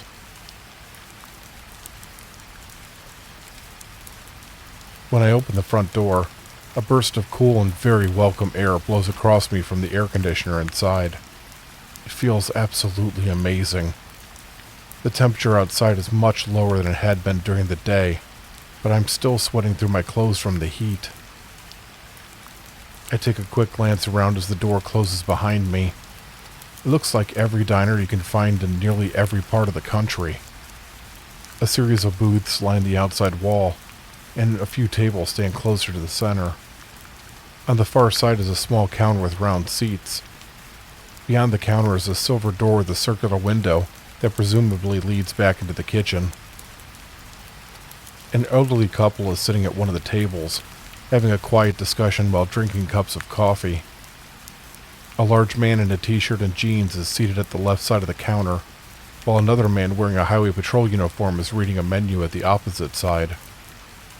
In one of the booths to my left is a nondescript man dressed in a hooded sweatshirt who is picking at a plate of eggs. A waitress comes out of the kitchen and smiles at me as she approaches. With practiced ease, she scoops up a menu off the counter as she walks by. "Hello there," she says pleasantly. "Would you like a table or booth? Or maybe you'd like to squeeze in at the counter?" "A booth is fine," I say, returning her smile. "Hey, my car broke down near Route 249. Can I use your phone to call a tow truck?" "Oh, you poor dear. That explains why you're drenched in sweat. That's quite the walk. Normally I'd be happy to oblige, but they're down at the moment. Unfortunately, that happens a lot. If the heat's not blowing something out, some fool bird is pecking at the line." "Oh." I fall silent for a moment. "How about an internet connection? Do you have one? I can't get any signal on my cell phone." "Sorry, hon, not way out here. We looked into getting a line run once, but old Ned nearly had a heart attack when the company told him what it would cost." The highway patrolman at the counter looks over at us and stands up from the seat. Not bothering to pick up his hat, he walks over to us and looks me up and down for a moment before extending his hand. "Evening, sir," the officer says as I reach out and shake it. "Sorry to eavesdrop, but did I hear that you're having car trouble?" "Yes, Officer, Davis," I answer, looking at the gold nameplate on his uniform. "The whole thing died on me. I'm pretty sure it's the alternator." "Just call me Frank. Everyone does. If you don't mind waiting until I've eaten, I'd be happy to drive you into town. I can drop you off at Landon's Towing. They don't open until 7 anyway." I blink. "Thank you. That would be great. I really appreciate it." "It's no trouble." He smiles at the waitress. "In the meantime, Brandy here will take good care of you, and old Ned knows what he's doing in that kitchen." Davis nods once before he turned to his seat at the counter. The waitress, Brandy, leads me over to a booth on the right side of the diner, and I slide into it as she sets the menu down in front of me. Without saying a word, she leaves and walks into the kitchen for a minute before returning with a large glass of ice water. She sets it down in front of me. "You look like you need this," she says sympathetically. "Take a few minutes to relax and look over the menu, and I'll be back to get your order, okay?" As she walks away, I grab the glass and drink the entirety of its contents without taking a breath. The cold water feels amazing as it runs down my throat. Between it and the diner's air conditioning, I'm beginning to feel comfortable again for the first time since being forced to leave my car. I sit back and close my eyes for a moment. This is not how I envisioned this trip going. Still, if the car had broken down when the sun was still up, or further away from here, things could have been a lot worse. As I open my eyes again, I see Davis stand up from the counter and walk down a short hallway that I hadn't noticed when I'd first come into the diner. There's a small sign next to it marked restrooms. Brandy returns to the table and takes my order. I'm not feeling hungry. That's likely from the heat and exertion, and I know that I need to eat anyway. I order a bowl of cereal and some mixed fruit. I figure that it's best to get something light instead of putting my stomach to the test after such a long walk. The waitress leaves to get my breakfast. I sit back in my seat and breathe in deeply before releasing the air slowly. It feels good simply to be sitting down. I lazily look around at the other diners as I feel my body relaxing. The elderly couple at the table are leaning in towards one another like they're supposed to be having a private conversation. Fortunately for them, they're both talking so loudly that everyone in the restaurant can hear them speaking. They're talking about their disappointment of a niece and her dropping out of college. I smile slightly to myself. I hope that when I'm that old, I'm not too proud to invest in a hearing aid. My eyes move to the man sitting at the counter. Based on what he's wearing and something indescribable in his demeanor, I'm 100% sure he's the driver of the semi-truck parked along the side of the building. All of his concentration is on the plate of steak and eggs in front of him. He's eating away at it with such intensity that it's almost disconcerting. Finally, I turn my attention to the man seated at the booth on the far side of the diner from me. He's finished his eggs, and now he's slowly sipping a cup of coffee while he writes in a small notebook. As if he feels my eyes on him, he looks up at me and returns my gaze. It's difficult to see most of his face under his raised hood, but I quickly look away anyway. I feel like I've been caught doing something that I shouldn't have been doing. There's a loud crash of dishes from the kitchen. Everyone in the dining area, including myself, turns towards the noise. A long moment of silence follows. That silence is broken by a high-pitched scream. I'm standing before I even realize that I'm going to. Soon to follow is the trucker at the counter. We exchange a quick glance before both hurrying towards the kitchen door. Despite having started further away, I reach it first, and I push it open after a moment's hesitation. I enter the kitchen with the trucker close behind me. We step into a situation that I'm not prepared for, and it takes me a few seconds to process what I'm seeing. Brandy is pressed up against one wall of the kitchen, her hands over her mouth, and a small pile of broken dishes at her feet. Across from her, the door to the freezer is open, and inside of that freezer is a large man wearing a white shirt, pants, and apron. He's kneeling on the floor with a knife gripped in both hands, staring up at the waitress with wild eyes. "It's too hot," he says in an almost pleading tone. "Don't you feel it? It's too hot." Before she can reply, he raises the knife and places it against the skin on the right side of his jaw. He presses the blade into the flesh, causing thick blood to immediately start flowing over his hand. I hear Brandy gasp. "This skin is too damn hot," the man states in a much more calm voice. With a jerk of his hand, he pulls the knife upward and slices the skin off half of his face. My stun paralysis is broken. I lunge forward and knock the knife out of his hand. The chunk of flesh goes flying off with it, striking the cold freezer floor with a wet smack. Blood is spraying out as the man makes a gurgling sound. The cut has done much more than mangle his face. It's also damaged his neck, severing the veins and arteries. The trucker appears at my shoulder, a pair of towels in his hand. I take one from him with a nod of understanding, and we lay the bleeding man down. Wrapping the towels around his neck, we apply pressure as best we can in an attempt to stop the bleeding. The fabric quickly turns red, however, and within minutes, he's gone. "What in the fuck was that?" the trucker asks as we get back off the cold floor. "Jesus Christ, what in the fuck?" I begin to answer. My reply is cut short as my stomach churns. I hurry out of the freezer and back into the kitchen. Leaning over one of the metal sinks, I heave the contents of my stomach up in a wave of vomit. There isn't much in there, and soon nothing but fluid is coming out. When I finally regain control of myself, I wipe my mouth with the back of my hand and weakly lean up against the counter. The trucker has come out of the freezer as well. His face is pale, and his hands are covered in blood. He's looking at them as if he can't figure out how the gore got there. I look down at my own hands. They're covered as well. Turning around, I turn on the sink and wash them off, the rinsed blood mixing with the remains of my vomit as they spiral down the drain. The trucker comes over to the sink next to the one I'm using and begins to wash his hands. Without a word, I pass him the soap, and he accepts it silently. We both finish and dry our hands using a nearby roll of paper towels. "Carl Raines," he says to me simply. "Tyler Martin," I reply, giving him my name in return.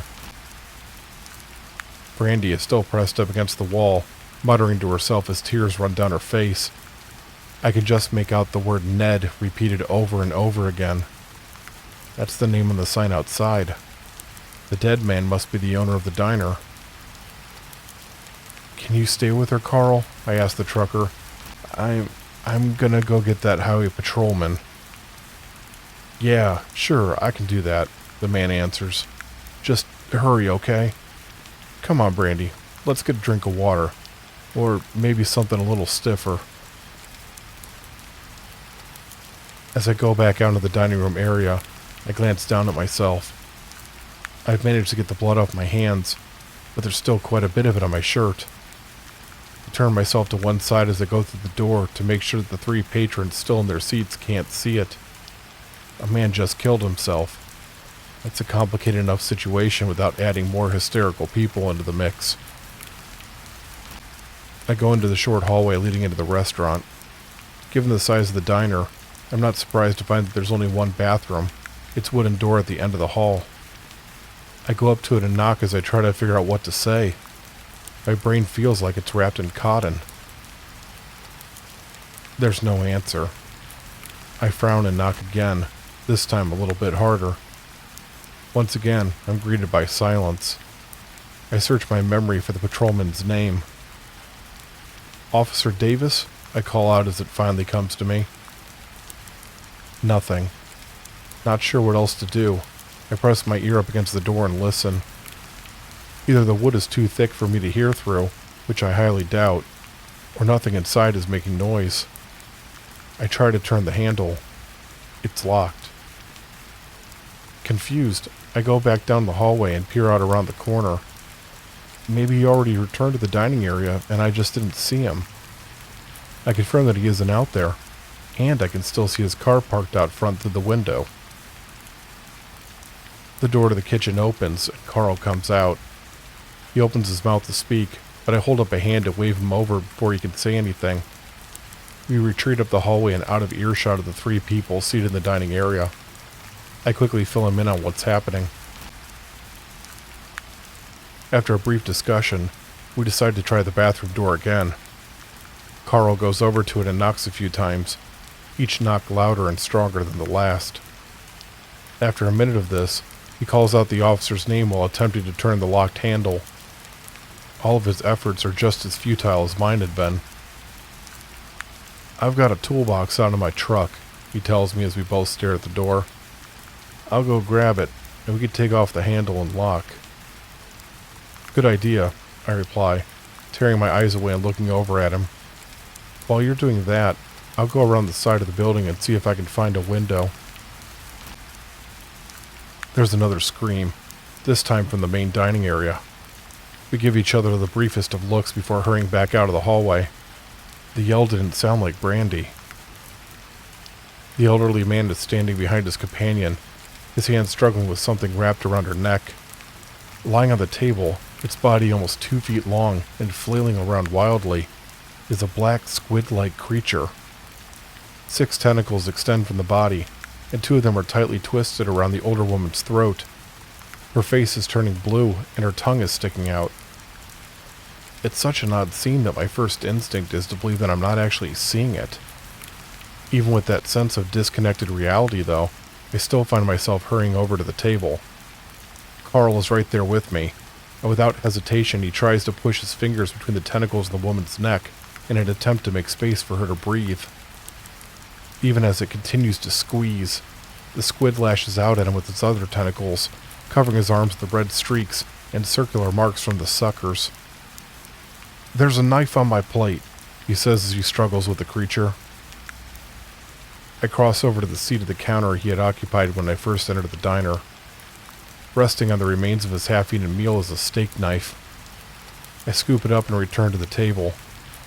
With a crawling sensation of revulsion, I plunge the blade into the glossy round bulge that I believe to be its eye. There's very little resistance as the knife penetrates through it. The squid lets out a squeal and flops around the table for a few seconds before lying still. Without it actively fighting against them, Carl and the elderly man are able to unwrap the tentacles from the woman's neck. As they do so, I hear popping sounds as the suckers are pulled free from her skin. The woman gasps for air, and for a moment I think we're too late. Her breathing slowly returns to normal, though, and she nods when all of us ask if she's going to be all right. There are dark bruises and trickling wounds around her neck, and her left eye is a bit bloodshot. We all stare at the dead squid on the table. Nobody says anything, but nobody has to. We all know that what we're looking at is impossible. The animal had appeared out of thin air, and yet here's the proof that it is somehow possible. What words can there possibly be to discuss something like this? Not knowing what else to do, Carl and I leave the elderly couple to go outside.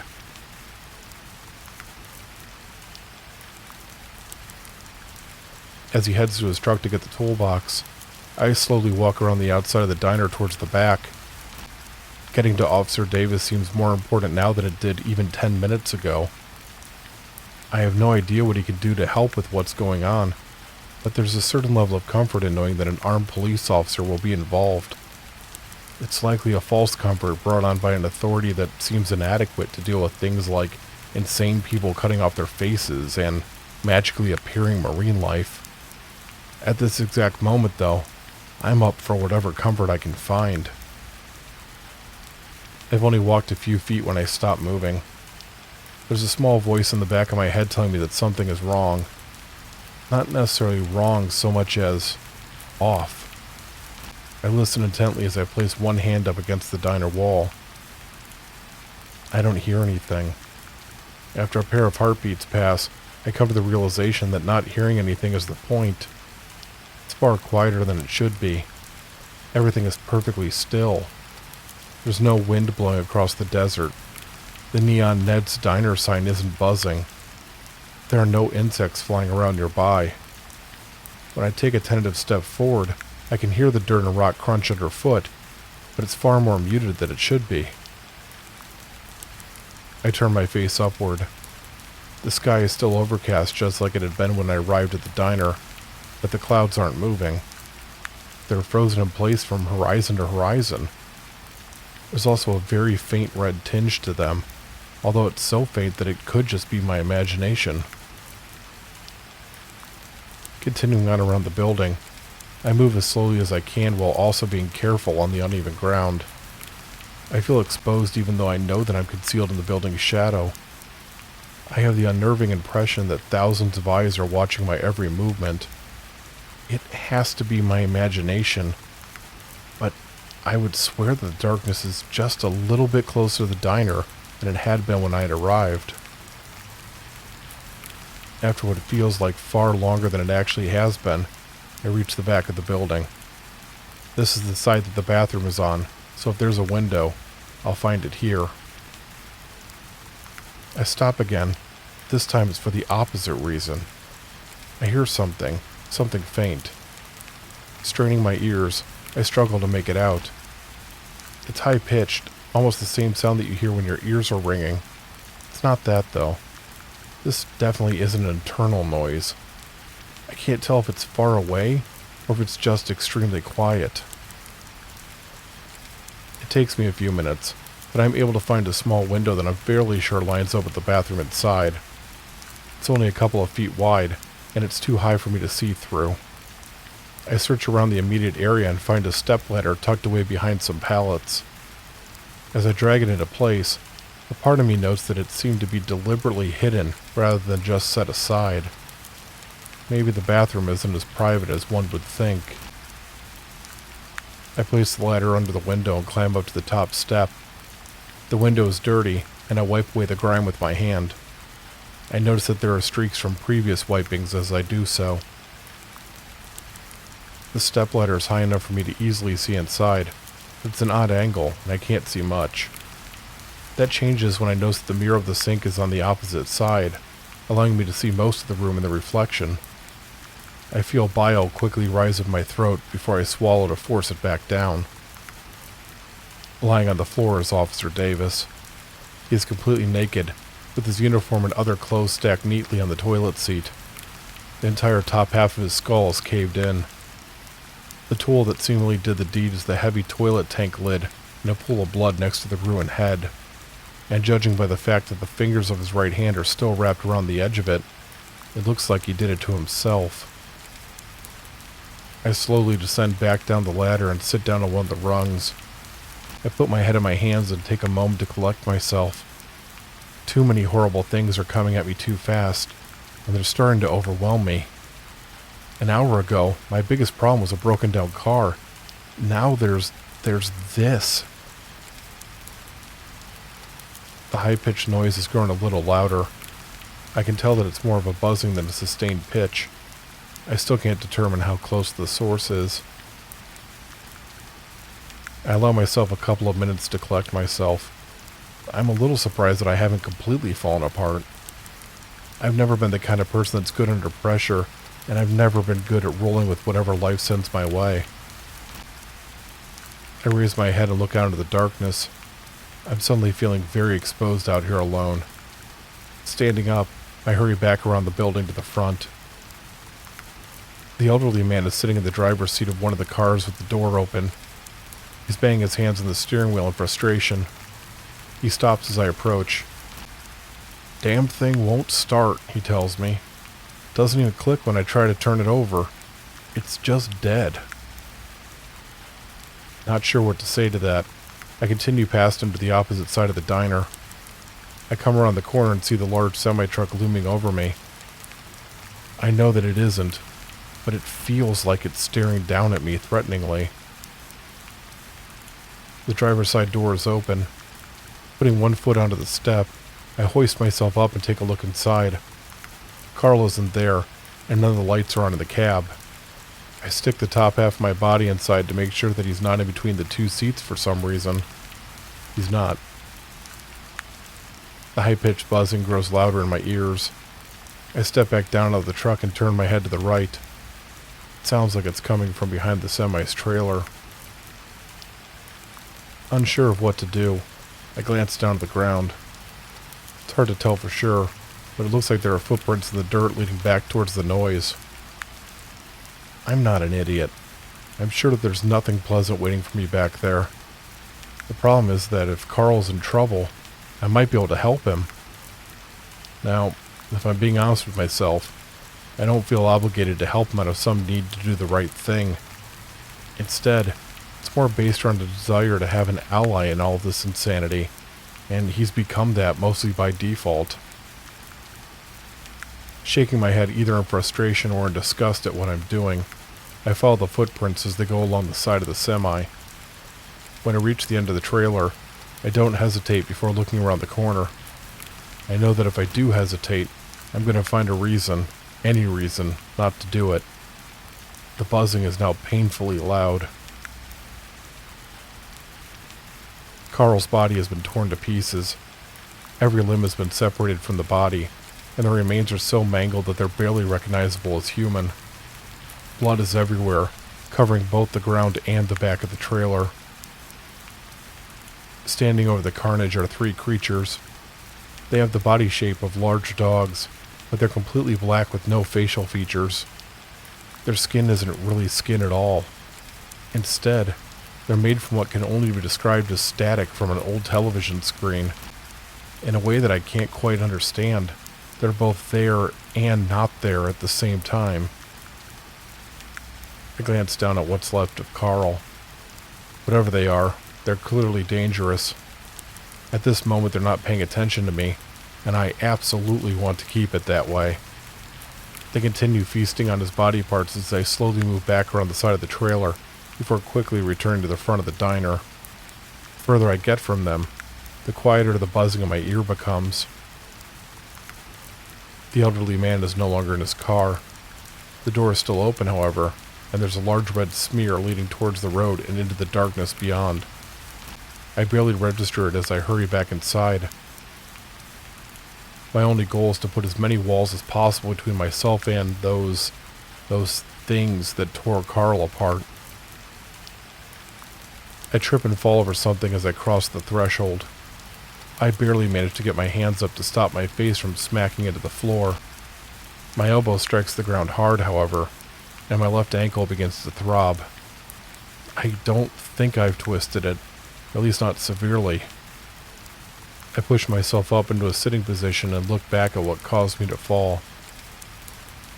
It's the woman who had been sitting with the elderly man, the one that the miraculously appearing squid had attacked. Her body is contorted at odd angles, and her skin is pale white. Thin, nearly translucent tentacles have sprouted from the sucker marks around her neck, and they wave slowly back and forth. Water is pouring out of her open mouth and from her ears. Her thick, bloated tongue is sticking so far out that it's touching the tile floor. I force myself back to my feet and step further away from the body. The small tentacles are now all reaching towards me as if they sense my presence. The thought of them touching me makes my skin crawl. The moment that I look away from the elderly woman's body, I'm immediately assaulted with another terrible image. The waitress, Brandy, is hanging dead halfway out of the door leading into the kitchen. Not through an open doorway, but through the door itself. It's not broken anywhere that I can see, and there's no hole in it. It's like the door had lost all substance, and she had passed through it, only for it to become solid once again when she was halfway through. I think that I've seen one too many impossible things tonight. I don't even question how this could have happened. I just accept it as fact. They're gone. Everyone in the diner is gone except for me. Me and you, I say, surprising myself with the anger in my voice. You're doing all of this, aren't you? The man in the hooded sweatshirt looks up at me from his booth in the corner. His notepad is closed now, and the pen he was using to write in it is placed neatly off to one side. He folds his hands in front of him and nods once at the seat across from him. "Why don't you take a seat?" he says to me in a tone that's neither threatening nor friendly. "Actually, no, wait. Do you want some pie? I feel like some pie." Before I can say anything, he slips out of the booth and walks behind the counter.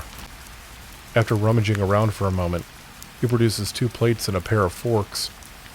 There's a tray with a pie at the end of the counter, and he goes over to it and lifts off the glass cover. He carefully cuts a pair of slices out with the knife sitting next to the pie and places them onto the plates before coming back over with them. "I can't be sure, but I think it's peach," the man tells me as he slides back into the booth and sets the plates down, one on each side of the table. "Not as good as apple, but hey, what you gonna do, right? Come on, sit." I take a quick look around before I do as I'm told. What else can I do? "There we go," he says approvingly. I really hate when people stand over me when I eat. It makes me nervous. I have no idea what to say to that. He uses his fork to take a bite of his slice of pie. He chews for a moment before making a face. "Ah, God, it's pear," he states matter-of-factly. "That's disappointing. I mean, I'm still going to eat it, but I also still wish it was peach." He sets the fork down on his plate and returns his attention to me. "So, Tyler," he says, "you probably have a million questions rattling around in that head of yours, don't you?"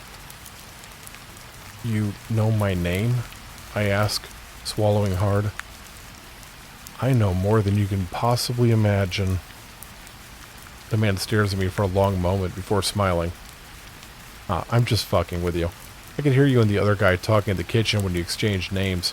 These walls are paper thin." "What is it that you want?" He blinks. "At this moment, a better piece of pie." I shake my head. "That's not what I mean. I mean, why are you doing this? What are you hoping to get out of it?" "You're clearly under some misconceptions, Tyler."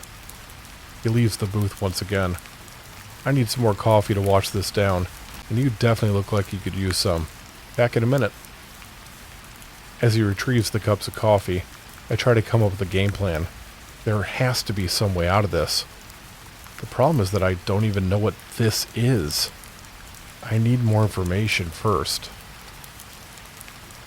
He returns to the table and sets the cups down before returning to his seat. "There we go," he says, taking a couple of packets of sugar from the holder on the table. "I don't know about you, but I really need this. The caffeine specifically. How do you take yours?" "What?" I ask, still not believing that I'm a part of this conversation. "Oh, the coffee, right. Usually with cream. Plenty of that next to the sugar. Help yourself."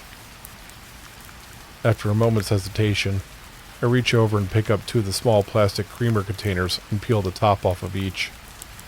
The man watches me as I pour them into my coffee and stir it with a spoon. It isn't until I force myself to take a sip that he begins talking again. "Okay, where was I?" he asks. "Oh, right, your misconceptions. You seem to think that I'm doing all this on purpose, Tyler. That simply isn't true. All of this, well, I suppose you might call it a side effect." "Side effect of what?" I ask. The man smiles. "A side effect of my being here at all. You see, Tyler, I'm not from this world. I come from a parallel reality." He raises up a hand as I open my mouth to speak. Please hold all questions until the end of the lecture. Yes, you heard me correctly. I'm from another reality. I can't really prove that, of course. You're just going to have to take my word for it. How I started hopping from reality to reality is a long story, and I really don't want to get into it. Let's just say that it wasn't my idea, and let's leave it at that. He takes a drink. So what does this have to do with all the craziness at this quaint little diner tonight? That's what you're wondering, right? Well, you see, popping in and out of realities isn't as cut and dry as movies would have you believe. When you switch to another plane of existence, You take a little something with you. I don't really know what that something would be called. Think of it like this. Say that you're a goldfish in a bowl. I put a styrofoam cup into the water to scoop you out. I don't just catch you in that cup though, right? I also get a substantial amount of the bowl water in there with you. When I switch realities, I bring pieces of other realities that I've been to along with me. Are you keeping up so far? Not 100% sure that I am. I nod anyway. Good, because now we're getting to the really weird stuff. A universe's reality doesn't like it when another reality encroaches on it. They don't play nicely with one another. All sorts of strange things happen. What those strange things are is different depending on the reality. But it's extremely rare that the interaction produces anything pleasant. All of this, I begin, my mouth suddenly dry, is because you brought a piece of another reality with you? Oh, no, Tyler, the man says, leaning in closer. All of this is because I brought pieces of a lot of other realities with me. I've been to a lot of places, seen a lot of things, and I've amassed a lot of transdimensional baggage. Needless to say, it's never boring when I'm around. Meanwhile, I am always safe inside some sort of invisible bubble, like being in the eye of the storm when everyone else is being tossed around by the tornado. Why? Why would you keep going knowing that these things are going to happen? He waves a hand dismissively. Simple. I can't control it. At some seemingly random moment, I'll simply pop out of this reality and into another one. After that, there's usually more screaming and dying. I feel anger beginning to rise in me. If you know that you're going to keep killing people, why don't you put an end to it? Just put a gun in your mouth and pull the trigger. Stop the cycle and stop killing innocent people. The man tilts his head slightly. You have no idea what that would do. What do you mean? If I'm the source of these clashes of reality, what if that's all released when I die? Instead of being tied to one place because of my presence, it could be free to spread out in every direction. It could be the equivalent of detonating a nuclear reactor because you detected a small leak. I hesitate. Is that actually what would happen? He shrugs. I have no idea. Neither do you. That's the point. Besides, these aren't real people that I'm killing anyway, so it's not like I really care. I squint. What the hell is that supposed to mean? Easy. You're not real people, at least from my perspective. My real world is the one that I'm from. Everyone across these other realities are just copies, cheap knockoffs of the people from mine. Or in a lot of cases, they don't exist in my reality, so why should I care about them? There are literally infinite versions of everyone. Taking away one from infinity is as noticeable as removing one drop of water from an ocean. So tell me, Tyler, when you take those things into account, why should I give a fuck? I open my mouth to answer, but I close it again without saying anything. I just don't know what to say to what he's just told me. The answer is that these are people, of course, people with real lives to live. However, if he doesn't think these people are important, or real as he put it, there's no point in trying to appeal to his own humanity. He's either crazy, or, worse, a complete psychopath. You might want to eat that pie and drink your coffee, the man says to me. Won't be long now. You might as well face it with a full stomach. I don't understand, I admit. What? You think you're somehow immune to what's happening? Think about it, Tyler. What's the difference between you and everyone else here? The difference... I think it through for a few moments. Maybe it's that I'm not originally from this part of the country, or I did something different that the other people in the diner hadn't. When I eventually work out the answer, it's far simpler. I got here after they did, I answer with a sinking feeling forming in my stomach. There you go, the man confirms. I knew you'd work it out. Takes a bit for this multi-dimensional mojo to start screwing with a person. Your turn will be coming up shortly, probably in the next few minutes. I'm morbidly curious to see what happens. I'm starting to feel a bit warm, and the dryness in my mouth is starting to spread to my throat. I can feel sweat forming on the back of my neck. You should really try this pie, the man says, taking another bite of his piece.